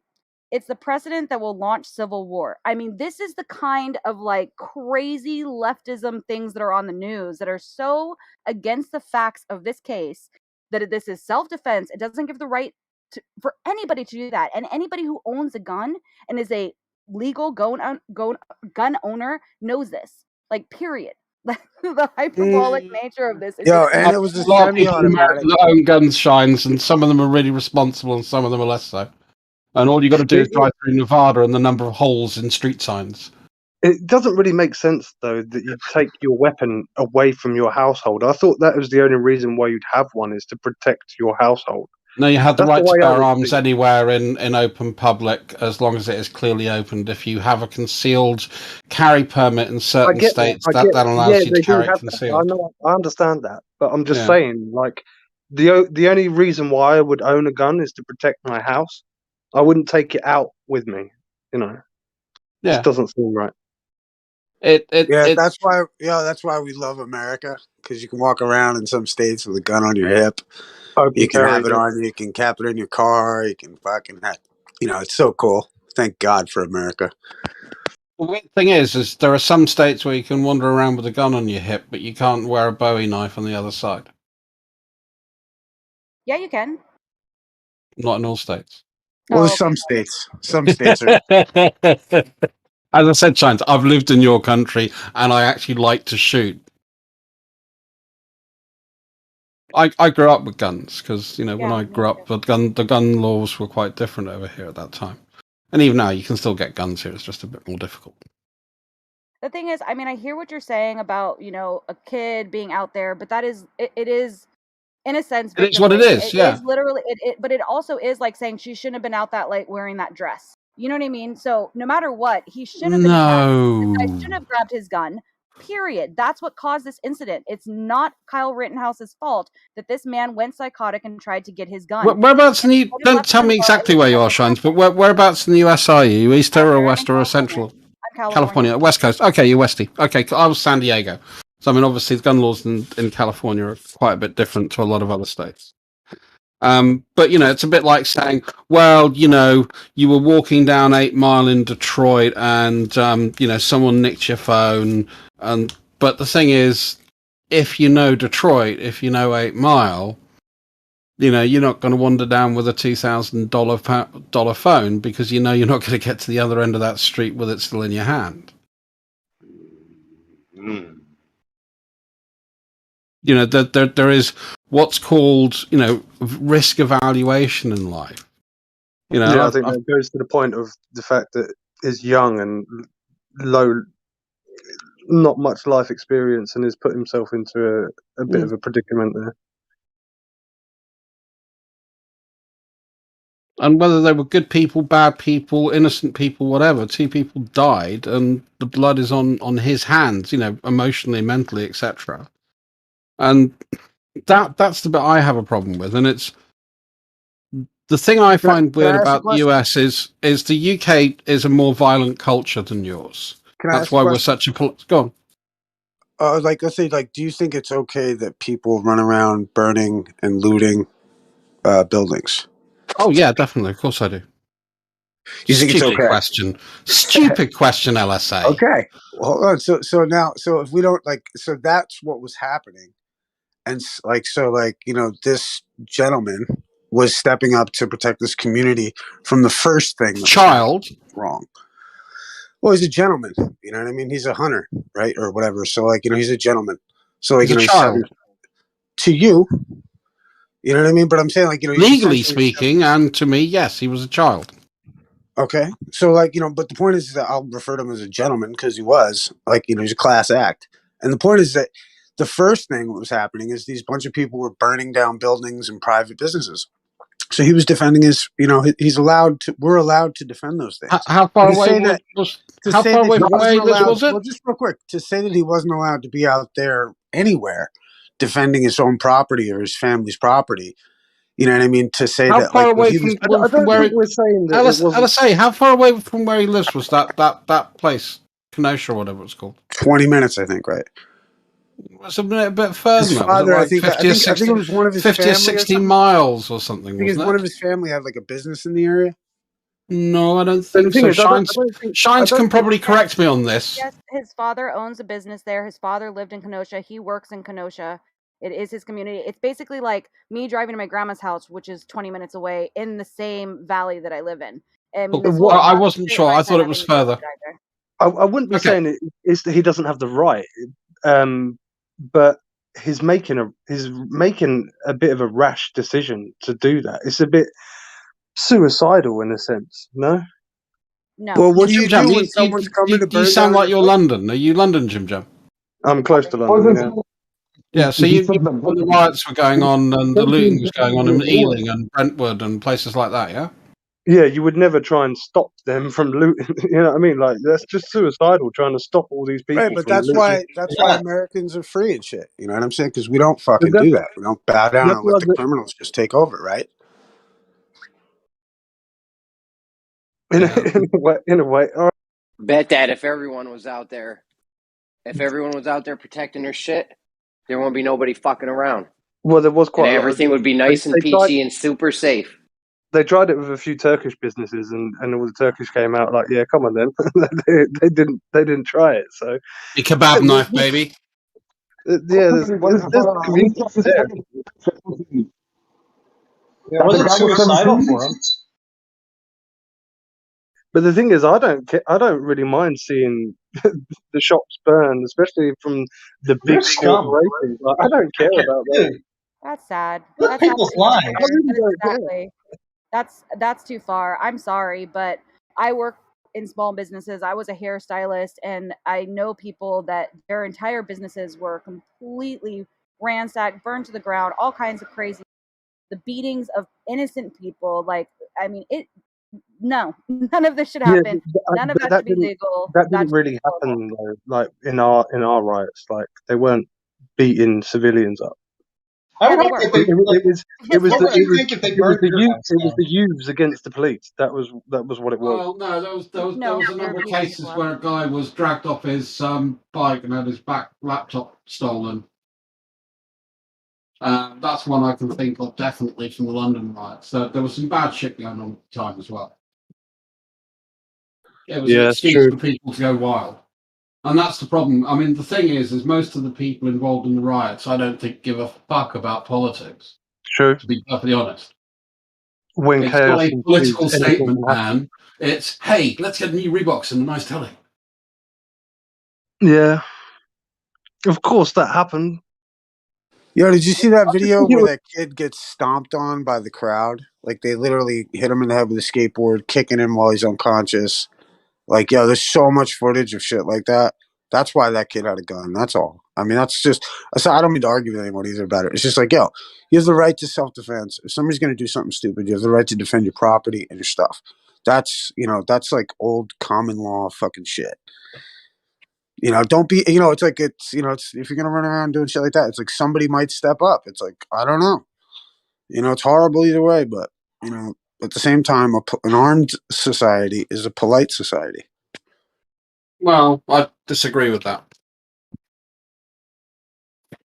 I actually it ends up right. Vermont. Mike Bates right. Sorry, go ahead. I live in New. Oh, my bad, Dress. Go ahead. No. You go, mate. I was giving you the mic. I mean, I'm living proof of that. I'm from New York. I live in New York. But when I was younger, not a kid, but when I was younger, I moved to Vermont for a few years. Right? No gun laws in Vermont. Everybody's super fucking polite, super nice, super polite. Do you think it's like that in New York? No, they have very strict gun laws in New York, especially for pistols and being armed out in public.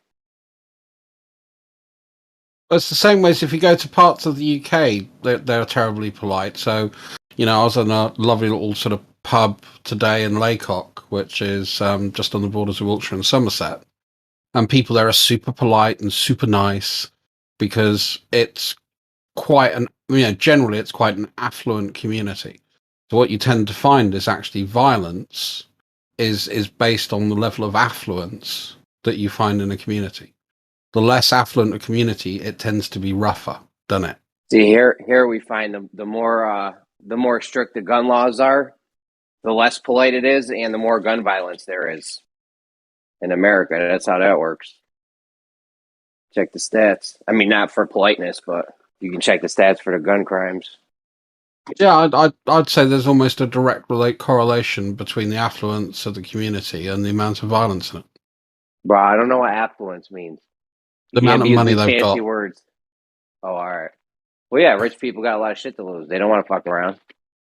No. You just tend to find that people who aren't desperate tend to be a little bit nicer to each other. Oh, of course. Yeah, it's a socio-economic thing. Definitely, yeah. That's all I'm saying, bro. Yeah. And as I say, I mean, the thing I find is this weirdness of, all these lefty rioters. No. I reckon, you go and poll 90% of the people in that riot,